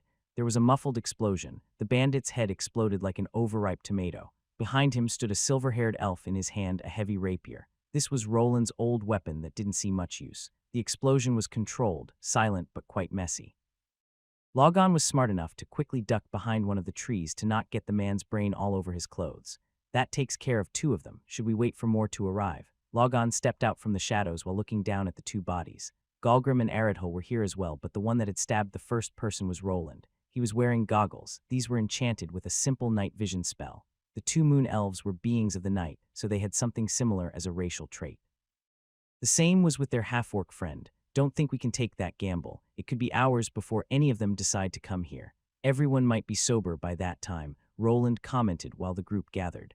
Golem used those large arms of his to grab the bodies of the two bandits and toss them further into the forest. Their group had arrived here half a day ago. They hid in the nearby forest. Luckily, the bandits were preoccupied with their pillaging to notice them camping out and watching them from afar. The village was a small one. There were only about 10 houses, and there wasn't even a wall surrounding it. The people living here were mostly farming families along with some hunters. Only weak monsters came around this place, so this was probably enough for protection. There was also nothing here that would incite robbers or bandits to attack. The farmers had almost no money and mostly ate what they cultivated themselves. They were quite unfortunate that day. The remnants of the caravan that made it past the forced landslide had escaped here. The bandits pursued and ended up in this place. From what Logon and Roland counted, there were between 15 to 20 enemies here. They had quickly dispatched 2 of them, which brought down the number. Roland had deliberated if he should help the villagers or just ignore it. The only reason for helping these people would be his conscience and maybe the loot that could be taken after the victory. They took their time in inspecting the village from afar. The enemies didn't look that powerful, and there weren't any Tier 3 class holders around. He would have had to give up on the plan if even one person like that was here. After some deliberation, his conscience got the better of him, and the decision to intervene was made. Everyone remember the plan. The 3 nodded, but the question was mostly targeted at Golem, who looked ready to massacre some bandits. Remember, only charge in after you see the signal. Logon looked to Golem, who in turn lowered his head in disappointment. Take care, you two. Aradhul would also be staying here as she wasn't much of a fighter herself. She gave both Logon and Roland a little boost with some basic buffing spells that raised their agility and endurance. Don't worry, Lady Aradhul, we will return victorious. Logon declared while Roland watched from the side, but his gaze was mostly on the village. There were still a couple of bandits wandering around, but most of them were dozing off. Glad that these idiots have zero awareness. Logon nodded at Roland's words while the two sneaked away. Remember, we only have 10 minutes before the spell effect wears off. I'll take care of the east side. Logon nodded at Roland's words as their bodies blended into the shadows. Roland had activated the same spell scroll that he used against the thieves he encountered back in Edelgard. With quiet steps and a cloak of shadow, the two approached the occupied village. This place was further away from civilization. Things like street lamps didn't exist. The only light was the one inside of the buildings, which allowed these two to easily sneak up on their unsuspecting targets. Hey, why are those 2 idiots not back yet? Did they fall asleep outside? A rough-looking bandit with a bushy, unkempt beard asked. Heh, maybe they are having some fun with each other. Another one answered while making an obscene gesture with 2 of his fingers. A large frown appeared on the man's face that asked the question. 2 other men that were with him in the room started laughing out loud while drinking more cheap booze. Be quiet, you idiots. Someone needs to check up on those retards. The man with the unkempt beard continued with his train of thought. He was a bit less drunk than the other bandits and knew that there could be danger lurking outside. What if the 2 run into some monsters and are now dead? Yes, and that someone is you. He got a quick reply from one of the drunkards that continued to drink and laugh around. While his bandit companions ignored him, the man with the bushy beard decided to stand up. He knew that he wouldn't be able to get through to these idiots. He would need to check up on the 2 men himself. If something happened to them and the boss found out that they were slacking, they could get punished. He grabbed a crude lantern from the side that ran on oil. This was a cheap alternative to a magical lamp. Oil wasn't a widely used resource as most people invested more in magical technology. This man had no night vision-related skills, and even with this item, it would be hard to see anything outside. He grabbed his coat and was about to go outside, but the moment he grabbed the door handle, an explosion occurred.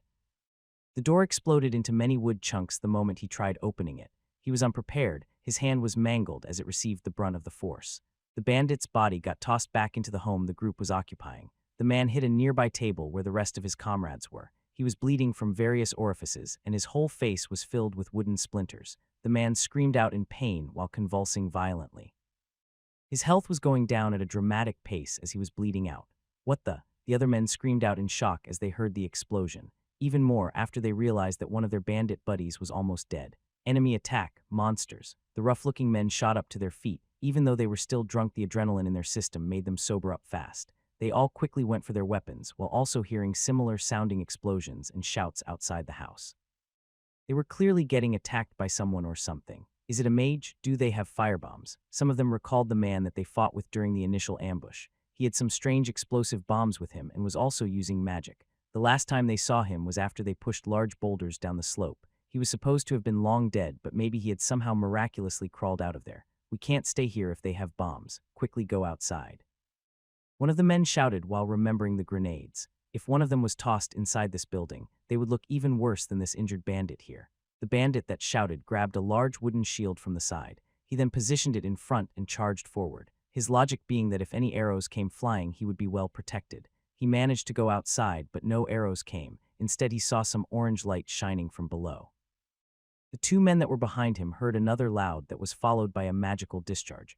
Their companion was engulfed in a ball of fire and quickly succumbed to his fate while screaming. The entrance became even more damaged after the second explosion. Now even the building was starting to catch fire. The two men with weapons and shields in hand looked to the sides. There were side windows in this house, which they now planned to use for their escape. The two weren't quite sure what happened, but there was someone outside flinging magic. Maybe if they climbed through a side window, they would be safe. The windows didn't have any glass in them. They just had some wooden panels sealing them up with a latch. They too were quite drunk and panicking. Escaping through this new way seemed like a plausible thing to do. They could also hear explosions occurring outside. Maybe the person that was casting spells was busy. If that someone decided to throw a fireball into this house, they would be done for anyway. Each one took a window for themselves, hopping over it in hopes of finding out what was happening.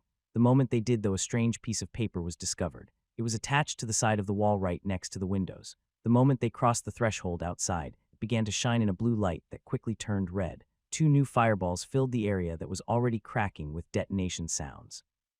Everywhere screams of pain and agony could be heard. Soon a monstrous roar resounded through the surroundings, and the surviving bandits saw some kind of large humanoid beasts with sickles for hands charging from the forest. The bandits were injured and in disarray. The charging monster was coming for them, and in this dark night it was hard to make out this creature's true form. More screams and shouts, more explosions, and even more chaos spread throughout the whole small village. Finally, the doors to the largest home opened out to reveal a 2-meter-tall man with an eye patch. He wasn't fully dressed, and even his pants were put on haphazardly. He was holding a large two-handed axe in one of his hands while looking out into the distance. What he saw was total chaos. The buildings were on fire, and the loud moans of his men could be heard everywhere. He could see them crawling around with burn marks. Some of them had their feet and legs removed. It was as if something tore them right off. In the middle of the small village, he could see some kind of humanoid monster. It was slaughtering his men that were uncoordinated and drunk. After he got a better look, he identified the assailant to be either an orc or something close to it. What the hell is this? He was about to head into the fray to help his men. For now they were confused, but if their commander joined the battle, they could still turn this around. Everyone back away. Leave that monster to him. While taking, he noticed something and quickly put up his guard. A pointy blade approached his face from the side as an assailant emerged from the shadows. It was a dark-skinned moon elf with silver hair. He didn't just back away but continued with his attack. Many quick thrusts were deployed against this large bandit, but he was skilled enough to block them with his large axe. The man wasn't the leader for nothing and wouldn't be brought down with just this. Fucking knife ears. The axe that he was holding started glowing in a green color after the flurry of sword strikes didn't go anywhere. He swung it in a wide arc while wind elemental energies pushed the elven assassin away. "Die, you little shit." The man roared out loud while his weapon glowed once more. The muscles on his body expanded in thickness while he swung it down. He combined two skills to produce a torrent of wind that could bisect anything in its way. Elven assailant was nimble, though, and managed to dodge the deathly magical blow to the side. The mass of green energy traveled further and crashed into one of the village buildings. The home was mostly made from wood with some rocks piled up as walls. When the magic strike collided with it, the whole structure crumbled along with the wall. The bandit knew that his opponent was close to his level, but he had the advantage of having a magical weapon. He needed to end this fight fast and help his comrades in arms. He gathered even more energies into his weapon. This time the area of effect would be large enough to hit his opponent. He went for it. A massive surge in mana could be felt as he almost went all out for this one attack. But just before swinging down, his danger sense went off. Instead of going through with the attack, he put up the large axe and used it as a shield. He was quick enough to intercept a magical spell with it that looked like an arrow made from stone. Fuck, pay attention. The bandit boss then felt the presence of the elven fighter. This time around there would be no escape. The elf had used some kind of special move to close the distance instantly, and the blade was upon him. Before he could react, the sword tip was already going through his neck. The man's head explodes almost instantly after the activation of the runic rapier. He fell down to his knees, his large chest then slammed to the rough ground below. The bandit boss was slain, and now only his uncoordinated gang of robbers remained. After some time, the night of slaughter came to an end with a clear victor. The remaining men didn't stand a chance after their commander was done in. Some of them fled while most met their demise by the half-orc's hand. Their bloodied bodies were quickly washed away by the rainfall that ensued at the end. It was as if the sky was trying to wash away the blood that was spilled today. Roland was sitting on a tree stump that was meant for chopping wood. He had some red beans in a wooden bowl that he was munching on. This was the morning of the next day after the fight with the bandits. It had rained for a couple of hours during the night, but soon afterward the clouds had cleared up. The next day was quite sunny, and thanks to the rain the stench of blood wasn't as bad. While eating, he looked at the pile of corpses in the middle of the village that was more of a small encampment of farmers. Golem was just pulling the last dead bandit towards this pile. Roland was a bit surprised about himself and how he was taking this in. He was staring at a large number of deceased, but he was fine with it. He was even enjoying a meal, and not once did he feel like vomiting. He could only attribute this to his new mental fortitude that came with his heightened willpower stat. He could also see the bandit leader's large two-handed axe strapped to Golgrim's back. The half-orc requested it as a reward, and the party obliged. It was a nice weapon made from deep steel that would probably last for a while. Roland didn't just hand over the loot to his 3 temporary partners. He mostly agreed to it, as there were more weapons made from deep steel stashed away.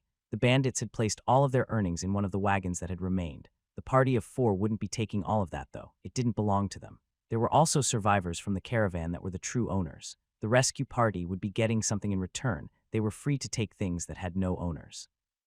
Even though there were survivors, not everyone had made it out alive. He glanced at his status screen to see that he had leveled up once from this fight. It might have seemed that they defeated a lot of high-level foes, but that wasn't the case.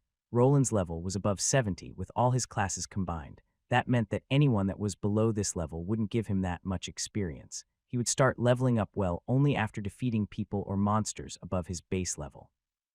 Most of these bandits were between 40 and 60, while the bandit leader was around 80. It was enough to get him 1 level, but he still had 4 levels to go. Only then could he begin his life as a tier 2. While finishing up with his food, Roland thought back to the previous night and how it went. They had made a fast plan of action before heading into the occupied village. He used the Shadow Veil spell scroll that he had. It gave him invisibility in shadows and in dark places, thus making him and Logon practically invisible. It pained him, but he had to use up most of his mine rune scrolls and his detonation ones. Both he and his elven helper planted those mine runes in front of the village house entrances. Others were stuck to doors directly, so that when a bandit opened them up, they would detonate. Windows and back entrances were also booby-trapped. Everything worked out better than expected. The bandits panicked and went right for the openings. If they barricaded themselves inside, he just threw in a bomb or 2 to flush them out. The ones that managed to get outside were dispatched by his half-orc companion. The drunk ruffians were no match for him. He remained hidden while using some ranged magic spells to help out Golem. Eredhul remained on the sidelines, buffing him and the half-orc when she could. They had managed to clear out the village of bandits quite fast. After the boss was slain, they all crumbled. Defeating the bandits didn't mean that the work was over. There were many injured people hidden away in the houses. Some of them were villagers, while others were from the caravan. Most of the survivors were women and children, as the bandits probably didn't see them as threats. In all likelihood, they wanted to use them as playthings or maybe sell them off as slaves later on. Luckily, Eredhul was here, and she was able to heal most of the physical wounds. At her level, she couldn't restore severed limbs. Besides those with enough time, any internal or external injury that wasn't too deep was healed. She wouldn't be able to do anything about the psychological wounds, though. That being said, not all the men perished. Most of the farmers from this village survived and just got beat up. They were lucky that Roland and his party arrived on the exact day that the village was taken over. It was quite a speedy rescue still. There were casualties. Roland didn't see the family of 3 anywhere here that he met during the caravan ride. This sure isn't the old world that I lived in, huh? There was no police or army coming. No one would scour the mountains to look for survival. This would only happen if an outsider came to the Adventurers Guild with a job offer. At most, there would be some kind of formal letter to go take out the bandits if news arrived that they were roaming the lands. By then everyone would be dead, and the bandits would have probably moved on if they were smart. Many people were sobbing while putting a cloth over their deceased loved ones' faces. He could only look from afar while thinking about his own future, even more than before he was contemplating on getting stronger. If he wanted to evade something like this happening to him in the future, he needed power. We'll be moving soon. What are you going to do? Roland placed the finished bowl of beans to the side and looked up. Logon had arrived and asked him that question. The moon elf had a full set of leather armor on that he had looted from a bandit's corps. He had chosen the best parts from a wide variety of leather gear so it didn't look uniform in color. Far away from here. The survivors from the caravan are going to continue towards the port city. I'm going to go with them. After that, who knows? There weren't many soldiers or adventurers left that survived, so those people actually needed him to protect the smaller convoy. Roland, on the other hand, didn't really want to go on foot, so this was fine with him. From here, it would only take them about 2 days to arrive at the larger city. They could also inform the guards stationed there about the bandit problem. Maybe they would actually send someone to check out the mountains for any survivors. Is that so? I would like to thank you on behalf of. Before Logon could go through with his monologue, Roland raised his hand to stop him. He didn't really care to what faction this elf belonged. It would be even better if he had less information, as he had a sinking suspicion that these two were involved in some kind of noble squabbles. This was something he wasn't willing to get involved in. What if they decided to show up on his doorstep asking for more help later? That's why he also didn't say where he was truly headed. From the port town, he could travel anywhere, so it wasn't really detailed information that could give up his final destination. Logon is right. If Mr. Carmine ever ventures into the lands of Bolia, you are welcome to search for us. I'm sure my father will give you a hefty reward, or if you're searching for work, we could also accommodate you. You just need to head over to the Irithal household. Eredhul wobbled over from the side. She had been treating injured people the entire night and was probably depleted of mana. Roland knew well the feeling of overworking yourself. He also thought about her proposal. Was ditching this kingdom for another one such a bad idea? But would he have enough freedom there? He could very well be looked down upon as a human being in the land of elves. He also didn't want to get involved with that so-called council of elders. It sounded like it worked in similar ways as the nobles in this country. They only had a slightly more democratic way of doing things, but he reckoned that in the shadows there were some shady deals being made. It's fine, I'm already set on my destination, and these mana stones and what those bandits had is enough for me. He replied while standing up. You should be careful from now on. You'll probably have to take the scenic route to get back to your country. By that, he meant that they would need to evade the soldiers at the borders. They were still branded as slaves and would be apprehended if seen. If they got caught, there was still a possibility of someone from their side being called over. Depending on who that person was, they could be saved. Keeping nobles from other countries as slaves could be a prelude to war. Normally, the people in charge would return them to their homes, but could also try to silence them in fear of retaliation. You should probably also look into the people who knew about your departure. Eredhul moved her head to the side while Logon frowned. He had already mentioned this before, and the two knew that the whole thing was fishy.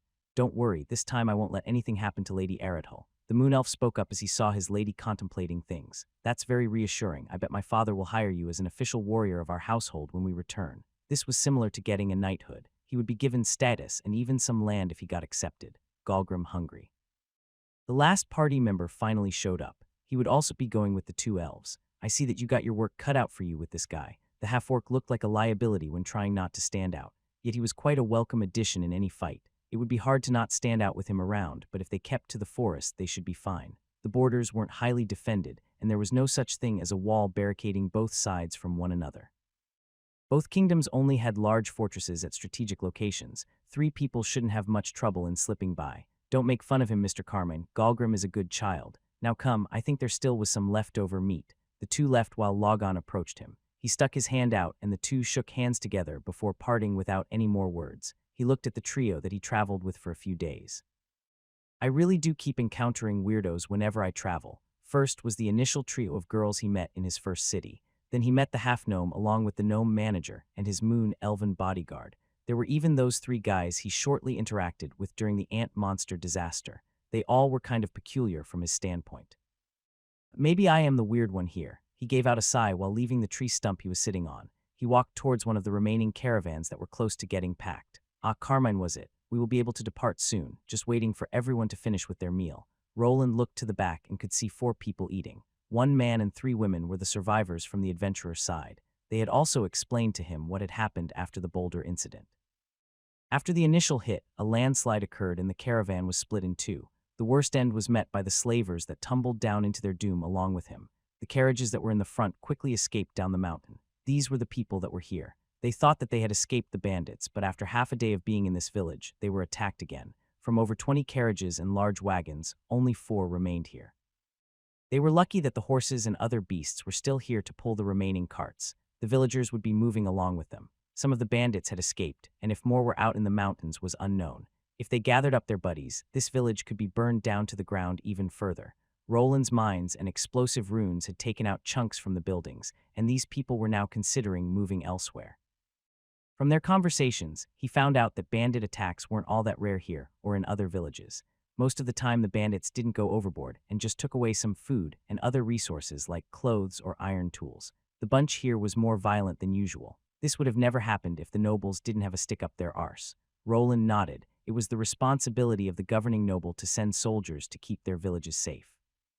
This one was away from the main city and quite small. It was probably seen as disposable as it didn't bring in much grain or taxes. Maybe you should file a complaint with the lord. The coachman looked at Roland with a strange expression on his face before bursting out in laughter. Yeah, and what? Get myself hang up on the wall for insulting a noble. Roland shrugged, as that should be the proper way of conducting things. Problem was that most of the nobles didn't care about their subjects, but only about their prestige. It was enough for them to appear strong and in control. They didn't worry about the commoners complaining. They were only interested in how they looked to the other nobles. They would begrudgingly act if bad rumors started spreading about their territory so they wouldn't look bad. There was one way to make most of the nobles act, and that was money. They would protect their money-making businesses with quite the dedication, but that left places like this ignored. I guess you are right, I'll wait in the carriage. The man waved his hand at Roland as he was walking away. He sat in the back so that he could look outside. The villagers were packing up and had some carts of their own. The caravan increased in size yet again. This time around he might have to take a more active role in defending it. Before they departed, the elven duo and the half-orc showed up next to his wagon. They were there to say their last goodbyes. The female one even had tears in her eyes. We will surely meet in the future. You have been such a wonderful friend. Eredhul sobbed while Roland wasn't sure what to say. He just nodded while nervously scratching the back of his neck. He was scratching it even more after Galgrim decided to give him a hug and almost broke it. The other 2 had to pull the half-orc away after they saw Roland's spirit leaving his body. Soon the caravan resumed its journey forward. His new temporary party was disbanded and they went on their merry way. He didn't think he would be seeing them anytime soon. He hoped that they made it past the border. They were peculiar but good people. I sure hope that not. Almost jinxed myself there. He leaned back against a new crate while looking behind him. The survivors were walking together. Some were young and some were old. Surprisingly, they didn't look that saddened by the fact that they needed to leave their old home. Maybe they were just glad that they were still alive. None of the children got killed. Also, the casualties were mostly on the adventurer and caravan side. Roland pulled out his detection orb and gave it a try. A mass of dots appeared on the display, making things difficult to spot once more. He needed to see if he could buy some kind of skill or better runic spell in the future. This device would still probably work inside a dungeon with fewer people and more monsters in it. For now, he leaned back and closed his eyes. He didn't get much sleep last night, so he would let the surviving adventurers do most of the heavy lifting. They had a scout with them, so they didn't need him to stay vigilant. He made sure to cover himself up in a way that an arrow wouldn't pierce his head while he slumbered. After closing his eyes, he hoped that when he opened them up again, he would be at his new destination. Roland looked at the road beneath this caravan. It had changed from being one made from dirt to something better. It was a paved road instead, which showed that he was really close to a larger city. This also indicated that they had probably gotten away from the lawless lands and monsters. It had been over a day since the bandit encounter. Everyone here was still on edge, and Roland could tell that people had a hard time sleeping. Surprisingly, during the previous night, they weren't attacked by anything. Neither monster nor bandit had crossed their way. It looked like it was finally over. I should probably look over my things before we arrive. Roland started removing the various pouches along with his belt. He had gained more of them thanks to the encounter with the bandits. He was now in possession of some new weapons. They weren't well made, nor were they enchanted, but the materials from which they were produced made him smile. Deep iron mace, low durability, 64 deep steel curved dagger, intermediate durability, 49. Both of these weapons were made from deep iron. To produce deep steel, you used a similar procedure as for getting regular steel. To make regular, everyday steel, iron ore was first mined from the ground. It was then smelted in a blast furnace to have the impurities removed. After this, a small amount of carbon would be added. Usually it was below 1. The smelting process with deep iron was practically the same. The biggest problem was that this mineral had a lot of mana in it. It was a lot harder to melt than plain iron ore and required special magical blast furnaces. They had added enchantments or runes to increase the heat and also make them more resistant to it.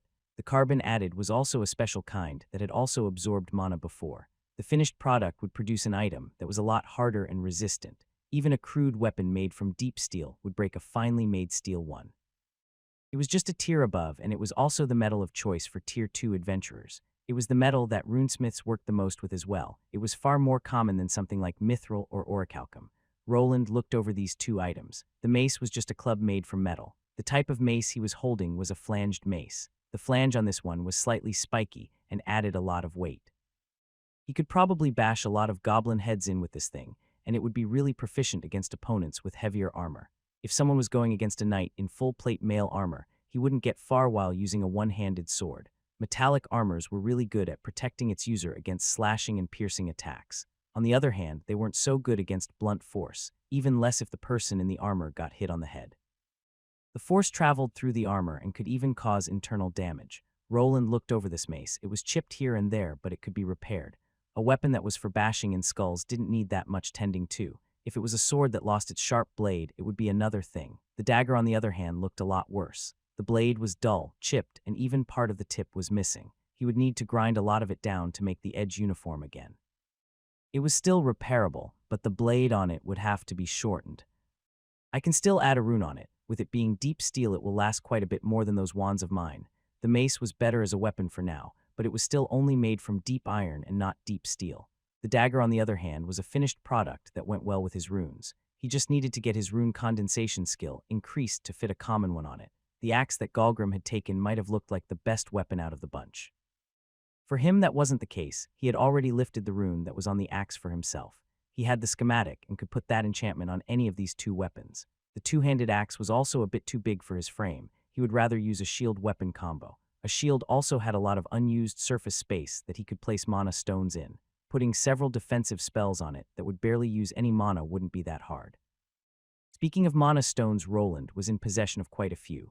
Besides the ones he had amassed during the trek towards the small village, there were also a bunch in the bandits' possession. He now had a large bag filled to the brim with common and lesser-grade mana stones. If he got himself a working smithy, he would be able to deck himself out with them from head to toe. The only problem was leaving the gem-like items outside the armor. These stones weren't that resistant. The lesser ones could be broken down with a hard smack of a rock. The common ones were harder, but a good direct smack with a metal weapon would put cracks in it. He would need to think about a good design for anything like that. From his perspective, it would be better to place the sockets on the inside of the armor pieces, on places that wouldn't get in the way, that is. He needed some strategic places on the outside as well, some that wouldn't normally be aimed at. While he was contemplating new crafting designs, they finally arrived at the port city. He could see some of the villagers hugging each other and crying as if a weight had fallen from their shoulders.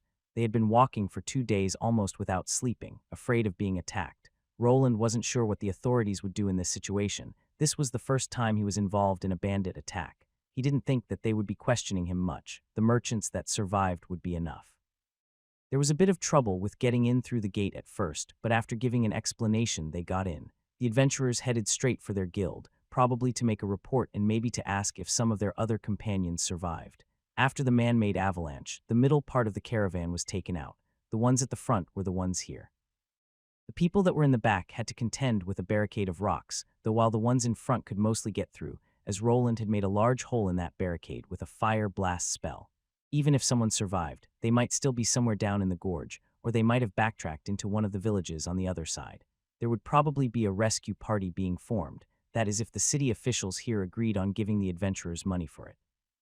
If not, none of them would be going there for free. He himself needed to get a few things taken care of as well. With the increase of his bags of holding, there was a lot of clutter in there. He had taken a share of the bandits' armor and steel weapons. They were mostly in bad shape and served no purpose. He decided to sell most of these useless items while keeping the ones that were in the best shape for himself. Roland didn't really want to hang around this caravan anymore. He wasn't with the adventurers, so he wouldn't be making a report. It pained him that he wouldn't be able to get a reward for his troubles. He had gotten enough items to net him some golden coins, though. It would be a good boost to his workshop budget. He would probably need to order some stuff from the blacksmiths that lived there at first. This was fine, as he wanted to do some dungeon dives before continuing with his craft. He wanted to gain some more battle experience and then figure out how his class could be utilized for it. Some designs and spell combinations were already floating in his head. If they would work out in the field, would have to be tasted. Roland arrived at an armorer's shop. He didn't beat around the bush for much and quickly went over to the shop owner. He was a rough-looking dwarf with the usual long red beard. "I'd like to sell some items. What do you have, laddie?"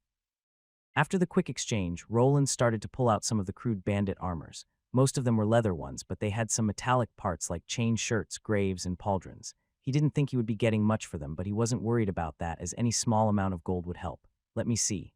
Can give you about this much." The dwarf went through everything and examined it throughout. He could see the man taking some notes. He was quite professional about it. "That's a bit. Can't you go higher? How about?" He bartered with the dwarf for a few minutes. After some back and forth, the two shook on it, and Roland was several golden coins richer. The next destination was the weapon shop, where he would get rid of most of the steel and iron blades. He could keep them for himself, but repairing all of them would take too much time. Adding runes on these rusty things was also a waste of time. He could earn more by just buying better blades and inscribing those, and wouldn't waste time on repairs. The next shop also had another dwarf in it. These guys really liked crafting weapons and armor. He was probably the odd one out of the bunch as a human runesmith. After another bout of bartering, he had gained more funds. His next destination would be the port. He needed to find out when the next ship would be leaving. After asking for some directions, he headed out. They had arrived in the morning, and he still had some time till sundown. He arrived there after another half an hour of walking. When he arrived, he could see two long piers with two large sail ships anchored to them. It looked like he was indeed lucky, as the men of the sea were unloading their goods. He could even see a wooden crane helping them out by moving the larger boxes over. The muscular sailors were carrying some bags over their shoulders. It was probably grain or something like rice. He could also see some minerals here and there. If this ship arrived from Dragny's Island, then it was possible. That volcanic island had a lot of magic-infused substances on it. This was also one of the reasons he was going there. He would save on buying things like deep iron there. That island had the largest deposit of it. Some people even came across better metals like mithril there. He was very much interested in getting his hands on that, as it would allow him to make wands that don't need repairing after casting a few spells. The second ship, on the other hand, was doing the exact opposite thing. They were loading up on items. Most things were packed into wooden crates. Some of them were badly made, so you can see what was inside of them. He noticed that most of the things getting packed was food, which made a lot of sense. The island he was going toward had some tropical forests and warm weather, but it was still mostly a volcanic island filled with monsters. It was a lot easier to produce food on the mainland than there. The farmers here that lived by the larger cities were well protected by adventurers and the army, while on Dragny's Island, where sometimes earthquakes and small volcanic discharges occurred, it was a lot less safe. Thus, it was probably best if they focused on what they were good at, which was gathering mineral ores and other resources they pulled out of the super dungeon. There weren't many dungeons like that in any country. Thanks to the high mana density in such dungeons, it was easy to find precious minerals. At first, he wanted to go towards the first ship that was unloading their cargo. Now, after seeing the one that was packing up, he decided against it. He had already sold everything that he could, so there was no reason to stay here. The faster he got off the mainland and got to the island, the better. He walked over to one of the sailors that was holding two large sacks of grain over each shoulder and asked him a question. "Excuse me, are you taking in travelers? I'd like to go to Dragny's Island and then to the city of Albrook. Was looking for a ship to take me there." The man came to a stop. He was quite large and muscular and was wearing a plain brown shirt. Though it looked like it wasn't its original color and just got dirtied, it probably hasn't been washed for quite some time as well. "Traveler, talk to the captain or the first mate. That's not my job." The large man shrugged and moved forward while pointing with his chin to the side. Roland looked to where the sailor was looking and tried to spot the person in question. He didn't have to search long as he saw someone unusual. It was a large, dark-skinned woman with dreadlocks, on which she had a lot of strange accessories and even gems. On her head, she had a red bandana with some kind of strange pattern. Her clothes were more akin to swashbucklers from the movies. She had it all: boots, the coat, and even a baldric over her shoulder with a saber strapped to it. She was only missing a sash with a pistol to her side. Those haven't been invented in this world, though, probably as magic was far more deadly. Besides those, the most noticeable part about her was the cross-shaped scar on her chest, and what a chest it was. Roland had to do a double check with his eyes, as the size was quite dramatic. He couldn't recall anyone with assets of this size, at least not anyone that was in shape as this woman. He decided to stop gawking and go over. She looked quite characteristic and was probably some kind of officer. Even now she was shouting at some of the sailors that weren't doing their job properly. "Move your arse, we don't ave all day, we needs tea leave before sundown." He approached and noticed that she had a funny way of speaking. He wouldn't be one to point that out as he was still looking for a ride. "Excuse me, are you in charge here? I'm looking for a ship to take me to Dragny's Island." The woman glanced at him while raising her eyebrow before speaking out. "You wants tea, hitch a ride on me ship. How about you show me your face first?" Roland was as always covering his head up with a black robe that he was wearing over his brigandine armor. He wasn't sure what it was about, but he had no reason to decline, not like his face should be known. He also didn't think that the cult was already on to him. They should have other things to contend with. There, he moved his hood down to reveal his face. He looked a bit unkempt after the time spent traveling and getting himself almost killed. "Na bad, why are you hidden that face if 'tis that lovely?" Pardon, he didn't expect to get a compliment about his face in this place. The woman was grinning quite widely as well. It looked like she was making fun of him for some reason, but he was kind of confused as to why. Before he could come up with a rebuttal, the dark-skinned beauty continued. "When we gold coin, fur a one-way trip, grub will cost extra. Ye'll ave tea sleep wit, th other lads below deck. Or ye can come to me cabin instead." She ended the sentence with a wink. Luckily another person showed up. "Isabella, stop fooling around." It was a rough-looking man with a large feathered hat and in similar swashbuckling gear. It looked like he was this woman's superior and had that captain vibe. He looked to be about 50, but he could have been older. His face made him look like an experienced sailor. "Why do I keep running into strange women, and why is she talking like a pirate?" Roland gave out a sigh while thinking about hitting the stores again to get some food. It looked that he would be at least getting a ship ride, and it would be sooner than expected. Before that, he also needed to ask around. He wouldn't just go on a ship and be stuck out at sea without getting confirmation about the owners. If everything went well, then within the next week, he should be at his new home. The future was uncertain, but it also brought many new possibilities. He only needed to reach out and grasp them. "Raise th anchor, lads. I raise th anchor." Following the shout of Isabella, the sailors started raising the ship's anchor. The sounds of large, thick chains bumping against the side of the ship were heard as it was ready to set sail. This ship was your regular large sail ship with a lot of space for cargo. Thanks to the spatial magic technology in this world, a ship like this could carry a staggering number of items. This reduced the weight and saved up space for the crew members and travelers. Due to this, there were quite a number of people riding along, Roland being one of them. He was now standing on the main deck with a group of travelers just like him. He was the only one going solo. The rest either had some friends, business partners, or other kinds of companions. This was a merchant ship, which also meant that it had a lot of protection. He could see various adventurers battle-ready and in gear. If not for the destruction of his card, he could have also saved some money on traveling as last time. He at least hoped that he could spend this trip without anything going horribly wrong. Roland didn't really have anything to do now. There was no one that he knew, and talking to strangers was something that he wouldn't do. He wished that he could repair some of his items. He also wanted to scribe some new scrolls, as he had gone through the bulk of them during the bandit attack. There was just no privacy here, though. He had glanced down into the lower deck where everyone was supposed to sleep. It didn't look too good. A person was supposed to either sleep on the wooden floor or in a hammock. It also smelled like seawater and sweat down there. The lack of ventilation also made breathing hard. "This is it, huh?" He looked out into the distance. The people that had come to wave at them as they departed were already out of view. He looked at the port town getting smaller and smaller with each passing moment. There were some other ships near them for the time being, but with time the distances became larger. He thought back to his adventures on the main continent. There weren't many treasured moments that he could think back to. His stay at the Arden estate was already buried deep and something that he liked to forget about. There weren't that many people that he remembered fondly there beside his maid. He also had some fleeting encounters with a couple of adventurers, but years had already passed since those times. He didn't think that they would remember him that much for the couple of months he spent with them. Life moved forward, and so he would also have to. He wanted to leave the past behind and move on. After gaining a good amount of personal strength, he would be able to relax. He knew that it wouldn't be easy, but if he took precautions and bettered himself slowly, he would reach his goal. He knew of the existence of hybrid classes, ones that combined crafting professions with more battle-focused classes. He just needed to see if he could nab one after his next class change. If there wasn't anything available, he was also considering taking something like a runic weaponsmith. With the added proficiencies in crafting weapons, he might be able to somehow make it work. A weaponsmith class lacked any active or passive skills that increased his battle strength directly, though. The runic variant would probably be the same, but he should be able to circumvent that with his high mana pool that allowed him to use magic runes more proficiently. He would just need to procure the runic version of skills of other battle classes, just like he did with the mana and mana thrust runes. Wait, maybe the runic armorsmith would be a better choice. I will be able to fit more runes on a suit of armor than a sword. He rubbed his chin while contemplating. There were a couple of possibilities with his class options. He could also take one that focused on runes only. Then he could just order armor and weapons from a regular blacksmith instead. That would lower the customization options and also probably give away his runecrafting profession sooner or later.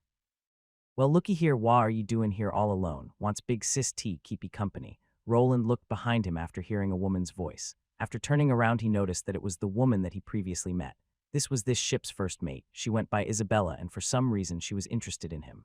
No thanks, I'm fine. He wasn't used to something like this, so he wasn't really sure how to react. The woman gave him a somewhat seductive look. To Roland, it felt as if she was some kind of predator looking at a juicy piece of meat. Roland might have looked young to her, but he was mentally older than the woman that looked to be in her late 20s. It was true that with a high enough vitality stat, her real age might have been higher. He realized what she was after, but he didn't feel comfortable with going through with something like that. This was a ship filled with people, and he barely knew this woman. Maybe letting off some steam after the bandit attack would feel enjoyable, but he just wasn't the type to jump into any stranger's bed. Don't be like that, sugar, 'tis goin' tea. Be a long trip and thar ain't much tea due around here. Juice, relax, and ave some rum. The lady came prepared. She had a big bottle of rum in one hand and was actually already drinking.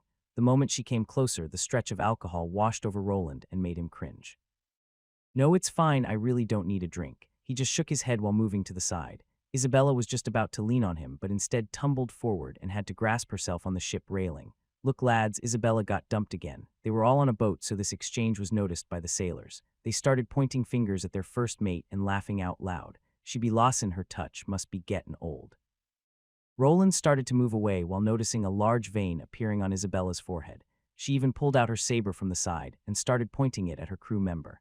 You wants me tea, cut o' your pegleg, Emmett. She pointed the sharp tool at the sailor's nether region and he instantly backed away. This didn't stop the other men from laughing as they chuckled away whilst their first mate cursed at them. The whole scene only stopped after the captain came. After some shouting, everyone was back working and he was now free to think in peace. The day flew by and it was night. This he spent in the company of some hairy men on a hammock right above them. The smell was quite something, but thanks to his sleeping resistance, he would be fine with only a couple of hours of it. It looked like the trip would be uneventful and that he would arrive at his new home soon. But on the second day, the sailor that was atop of the main mast started shouting. Roland looked out into the distance but couldn't see anything. The person above had a specialized seafaring scout-like class, and he could tell that something was approaching. A monster off the starboard bow, incoming fast. Starboard bow. That should be front right, 1 or 2 o'clock. Roland was curious about what was coming, so he tried looking. It was the middle of the next day, but the sea was dark and murky. He couldn't see anything. He could try to activate his detection device, but with its limited range, he decided otherwise. For now, he decided to move back and let the specialized crew do their thing while he examined it from a distance. Back in his mind, he was quite worried if something brought this ship down here, survival would be difficult. He had no underwater breathing spells on him, and they had already been sailing for more than one day. Returning back without a boat would probably be impossible, and not like this world had something like a coast guard to rescue people from shipwrecks. He could see the ship turning from its original course. It looked like they were running away, but that wasn't it. Some of the sailors rushed below deck to man the cannons, while others occupied the ones on the main deck. He could see what was the point of the maneuver, as the ship just faced the approaching enemy with its side to get a better shot on it. Wait for it. Isabella was at the forefront of it. She was grasping one of the ropes attached to the sail while leaning out from the ship. After a moment, even he could see some kind of dark shadow coming for them. He was surprised that the lookout was able to spot something like this in the distance. Soon the monster emerged from below. Its color was sea green. A little bit back from its head were 4 long tentacles, 2 sprouting from across each other on the top, and 2 more of the same on the underbelly which couldn't be seen yet. The monster's head was somehow triangular-shaped, with a spherical, somewhat beak-like nose. Above the nose were 3 eyes, each one set atop the other and red in color. There were also tendrils and a few shorter tentacles dangling from the bottom of its head. The monster emerged from the deep sea and gave out a large roar. It had quite a large mouth with long, sharp, sword-like teeth. Its size was roughly half of this ship. It was possible that if it took a bite of it, they would go under. Even a full slam from this giant thing could cause irreparable damage to this vessel. The creature's body shape was similar to a shark's, but it was a bit more elongated and had all of those tentacles. At first, Roland thought that they were up against the fabled kraken, but instead, this was some kind of freaky-looking fish. Fire! The moment the monster roared, Isabella swung her saber down. This prompted the sailors to discharge the cannons they were manning. He could see them making a nice arc towards the beast. Some of them hit the mark, while others missed by a wide margin. Aiming the cannons was quite difficult while steering a ship like this. Roland expected the creature to put up a better fight, but it couldn't even get in range of the ship. The cannons made quick work of it, and soon enough the monster was floating belly up while its blood tainted the water. The sailors cheered out loud while the people on the ship clapped. It looked like there would not be any shipwrecking happening anytime soon. Helmsman, take us out. Oh, here. Activate wind magic if ye ave t. Roland was a bit surprised at the crew's next action. He was expecting them to actually go up to the monster's crops and fish out its mana stone. A creature this big would probably have a huge one. Instead, they released all the sails and even activated some wind runes to get out of there as quickly as it was possible. He got the answer to why after a few moments. The creature's motionless body got attacked from the side by a massive set of chompers. Another sea monster decided to make a meal out of this fresh body. It was smaller than this one, but it wasn't alone as many other sea creatures started fighting over the food. The sailors knew this and quickly escaped, as the creature's blood would attract other predators to the scene quite fast. After the whole thing was over, Roland moved over to one of these cannons. He activated his debugging skill while examining it. He could see that it was clearly a runic weapon. From the runic structure, he could tell that it was composed of common runes.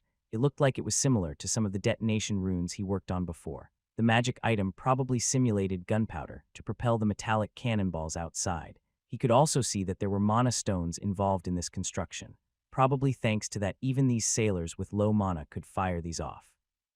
He didn't think there was a problem with him sketching a diagram of this cannon. He was stuck on this ship with nothing else to do. He just sat down close to it and started scribbling. He didn't think that anyone here would have extensive knowledge of what he was doing. Even then, he could just say that he got inspired by the cannon design. The trip continued with more monsters and more cannon fire. Sometimes he could see the sailors throwing some kind of pouches filled with something into the water. After listening in, he discovered that it was some kind of monster repellent. It was apparently enough to scare off the smaller monsters, but not the larger ones. It was utilized whenever too many of the smaller ones decided to swim around them. Surprisingly, the voyage continued into the last day without a hitch. He expected to be caught up in some kind of pirate attack or a large squid monster appearing out of nowhere. Now they were close to Dragny's island, and apparently the larger monsters didn't intrude too close to it. There was a large party the day before their arrival. Everyone got drunk, including the adventurers and the traveling guests. He had enough sense to take it slow. The other people, on the other hand, were loud and obnoxious. Isabella landed herself another boy toy who he saw leaving her cabin in the morning. He had a strange look on his face. He could only speculate on what happened that night. Soon from high above a voice of a man hollered, "Land ahoy!" Roland walked over while narrowing his eyes and glanced into the distance. He could faintly see some land after a couple of minutes of the man shouting. Soon a city port could be seen by everyone, and the people got ready to disembark. "Everyone get ready, we shall be going ashore soon." Isabella came out of her cabin with disheveled hair and smelling like cheap spirit.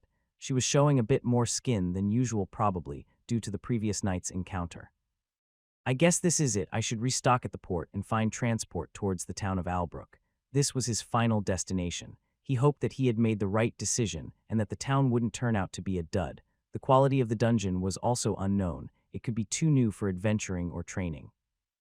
Well, anything is better than staying back in that city. He recalled Edelgard and how it was probably going through turmoil at this very moment.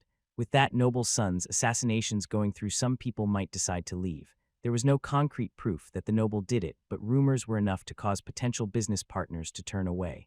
Roland shrugged, as that wasn't his problem anymore.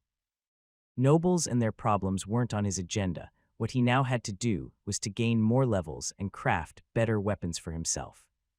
"First thing I'm going to craft is a hot tub. I haven't taken a bath in weeks," he chuckled while looking into the distance, the large landmass constantly getting bigger as he waited with anticipation to disembark. There it was, the promised land. It had taken him over 2 weeks to get here, but he was finally on Dragny's island. This was just a small port town through which he needed to travel through, but he was almost there. He could already see his brand spanking new workshop that he would create with his own 2 hands. It would be bigger than the shabby one that he was given in Edelgard. He would fill it up with precious metals and create magical items left and right. The future was truly bright. It was time to grab it with his own 2 hands and make it a reality. He had already disembarked from the ship and left the people in it behind. Isabella, the first mate, gave him some passionate looks as he left, but he tried to ignore it. He was now slowly leaving the pier and trekking towards the town. He needed to get some information. By his old knowledge from the main content, the town of Albrook wasn't that far from here. He had chosen this path on purpose and taken the ship to the closest port on the island. There were many others as the export was booming here. The mana stones and minerals from the super dungeon and its smaller counterparts were a hot commodity everywhere. Though after a couple of steps forward, he decided on something else. He was feeling drowsy. His legs were also shaking quite a bit. The long trip and the constant danger had piled up. Even with the sleep resistance skill, he felt tired. He needed to at least spend one night here and get some normal food before heading out again. While going towards the closest inn, he took some time to look around. The first thing he noticed was the weather. It was quite warm, over 20 degrees, which was making it slightly uncomfortable to walk in the pitch-black robe and his armor. It was really sunny, so the added sunlight just caused his clothes to heat up again. Black colors absorb a lot of heat. Maybe I need to get a new robe in a different color, he grumbled while moving. The port town looked like any old medieval encampment that he had seen before. There were various races here, but he also saw some new types. They were lizard-like, but he knew that if he mentioned that he would receive a knuckle sandwich. This race was called the Drax, and they were rumored to be related to dragons. One of the other nicknames that this race had was Dragonkin. Some people confused them with lizardmen that were just monsters that lacked intelligence and were much bigger. Drax were slightly taller than humans and didn't lack eloquence. There were quite a few races living in this world. The kingdom he was living in allowed them to mingle with one another, but humans were still on top. They didn't treat the other races as anything more than commoners. At most, they would be allowed to be knights for powerful lords. Their title wouldn't be hereditary, as they would only be allowed to be a knight after proving their worth in combat. Even with this blatant racism involved, some of them took the nobles up on the offer. The money they were offering was good and the job was stable. It was far less volatile to be a knight of a noble than to hunt for monsters in a dungeon. With it came the downsides of not having any freedom and having to answer to the noble's biddings. Roland moved on while trying not to stare. He was mostly used to this fantasy-like world, but sometimes new things popped up that were a head-turner. After some time, he finally found himself an inn to stay in. He decided to give himself a treat by going to one of the more expensive ones. This brought better food and sleeping conditions. Soon he was taking a bath in a small, secluded room. His feet were poking out of the iron tub he was in. He looked over his body that was still growing. He had also gotten used to it after all this time had passed. Everyone from the Arden estate is tall. He thought back to his 3 brothers. Each one of them was above average in height when it came to their age bracket. He attributed that to his father's genes, as he was quite the large specimen himself. He tossed those old memories to the back of his head again, as he wanted to leave it all behind. I should think over the plan again. First came his new base of operations. He had a lot of money that should be enough to get him a place to stay. He didn't want to live in an inn or rent a house, no. He wanted something for himself. With the new dungeon there, the new town would be a perfect spot for him to lay down some roots. He knew how things worked. With that dungeon around, people would come. With more people, the economy would start booming, and with it, earning money would be easy. This was the best time to establish himself there, but still, he didn't want to give out his real identity. It would look strange to work as a blacksmith and then also be an adventurer. His special class would probably come to light sooner or later if he did that. He also had a plan for this. I guess I should get used to wearing one of these. He was looking at a metal helmet. He had gotten this one from the bandits. It wasn't anything special, but it would do the trick. It was a simple knight helmet. It had small slits for eyes and ones for ventilation. The shape was a flat-topped cylinder of steel that completely covered the head, but it didn't offer much protection for the neck. I can polish it a bit and put some enchantments on it to boost my stats. He looked over it from top to bottom. There was some room for mana stones on the inside. He could place them directly above his head so that the stones don't get knocked down from the runic structure. Roland also was contemplating on attaching some on the outside. He knew that there were things like alchemic glue that was also good at letting mana through.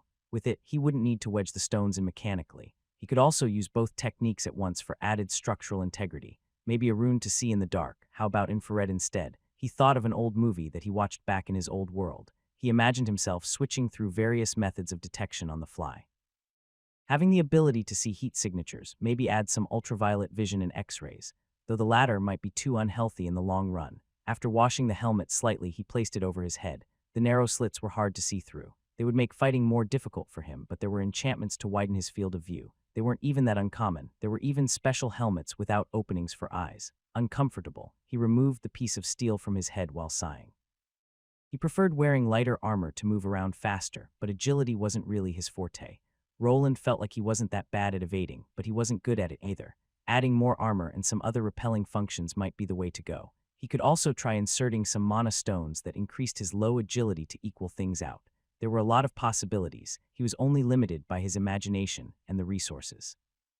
With time, he felt like he would be able to fully customize everything to fit his fighting style. It consisted mostly of flinging spells for now, but he hoped that he could add more to it. Relying on spells too much might be counterproductive. He could always run out of mana after prolonged combat. Keeping up with regular fighting skills along with his magic was a good plan, but it required a lot of time. Luckily, he was a young man in his teens. He had a lot of time to train himself up and no one to stop him. He finally finished up with his skinny dipping after his fingers started getting wrinkly. Everything that belonged to him was right here with him in this room. It was to the side on a nice big pile where also his clothes were. While dressing himself up again, he left the heavier armor in his bags of holding. After some time, he was back in his temporary quarters. He had learned the hard way that he needed to be careful. Due to this, he decided to set up some defensive measures in the form of his trap runes. They were placed by the door and the only window in the room. When someone tried coming through it, they would trigger a nice large explosion. Roland was sure to also have a mana shield around himself. If there was an explosion, he would be a nice pincushion for all the wooden splinters. Fortunately, this time around there was no one after his life. The night went by smoothly. He managed to get a couple hours of sleep, but it was far from a good night's rest. Sleeping in new places was still hard for him, and he just couldn't relax. On the dawn of the next day, he finally had a normal breakfast by himself. The food was tasty, fresh, and plentiful. He made sure to stock up on it till his belly was ready to burst. His next stop was the travel agency that was in this city, as this time around there was no adventurer guild here. Not all cities could attract them into their infrastructure. It was also a good sign, which meant that there weren't many dangers around it that required their services. Roland was planning to have his new card made directly at the town he would be living. The paper trail should have been cut off the moment he left the main continent, but he wanted to be extra careful. If that abyssal cult was the vengeful type wasn't known to him, he wasn't sure if they would allocate any funds or people to track him down. Some assassination groups would see it as a loss of prestige if they left any fleeing targets alive. Yet he wasn't the priority target here. He was just a person that worked for that company.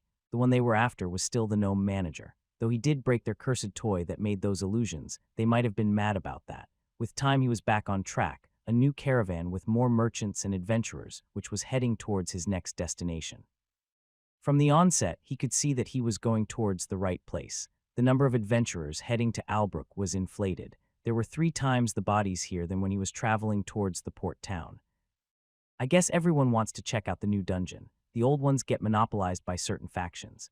This wasn't something new. After a strong enough party was established at a city, it expanded. They gained new members that formed a larger association. They would have many adventurers working under the same banner while sharing the income. The problem arose when these organizations got too large. The adventurers that weren't part of such an association would be left with scraps. Sometimes they would get attacked by large factions that were too big to fear any kind of retaliation. This new dungeon was a great opportunity for new blood. The unmapped dungeons would be harder to traverse and give the new adventurers some time to establish themselves. The large associations would be also sending their people over as well. It would be a rat race for resources. Roland wanted to use the ensuing confusion to his advantage. He was a lone adventurer that no one would pay attention to. The influx of clients for his runic gear would also be a good source of income after he increased his levels. I'll worry about that when I get there. Roland hopped into one of the carriages as he did a few weeks ago. It would be another long ride towards his next destination. With the increased number of adventurers, he was skeptical about getting attacked by bandits this time around. Monsters, on the other hand, were quite possible. He had spent some time yesterday fixing up his wands and also produced some more runic scrolls for future use. If there were enemies on the horizon, he would be ready. At the border between the Hatfordian Empire and the Caldris Kingdom, there was a massive wall that stretched between 2 mountain peaks. Behind it, a large fortress made of black stone stood tall. It was composed of more steep walls, ramparts, and guard towers. Even now there were soldiers patrolling on those walls while looking into the distance.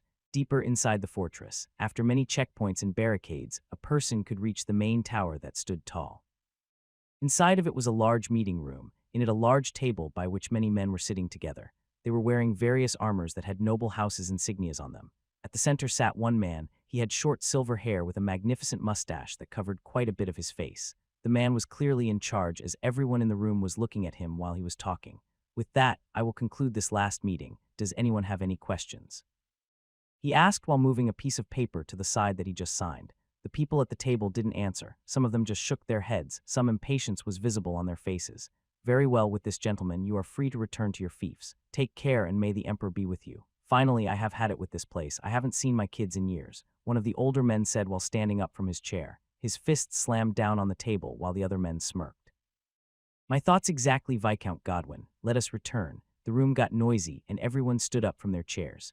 The man with the large mustache was the first one to leave while everyone else followed suit.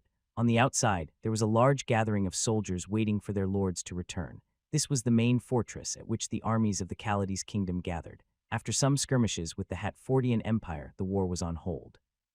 The two countries had agreed to sign a ceasefire, as no one was able to gain the upper hand.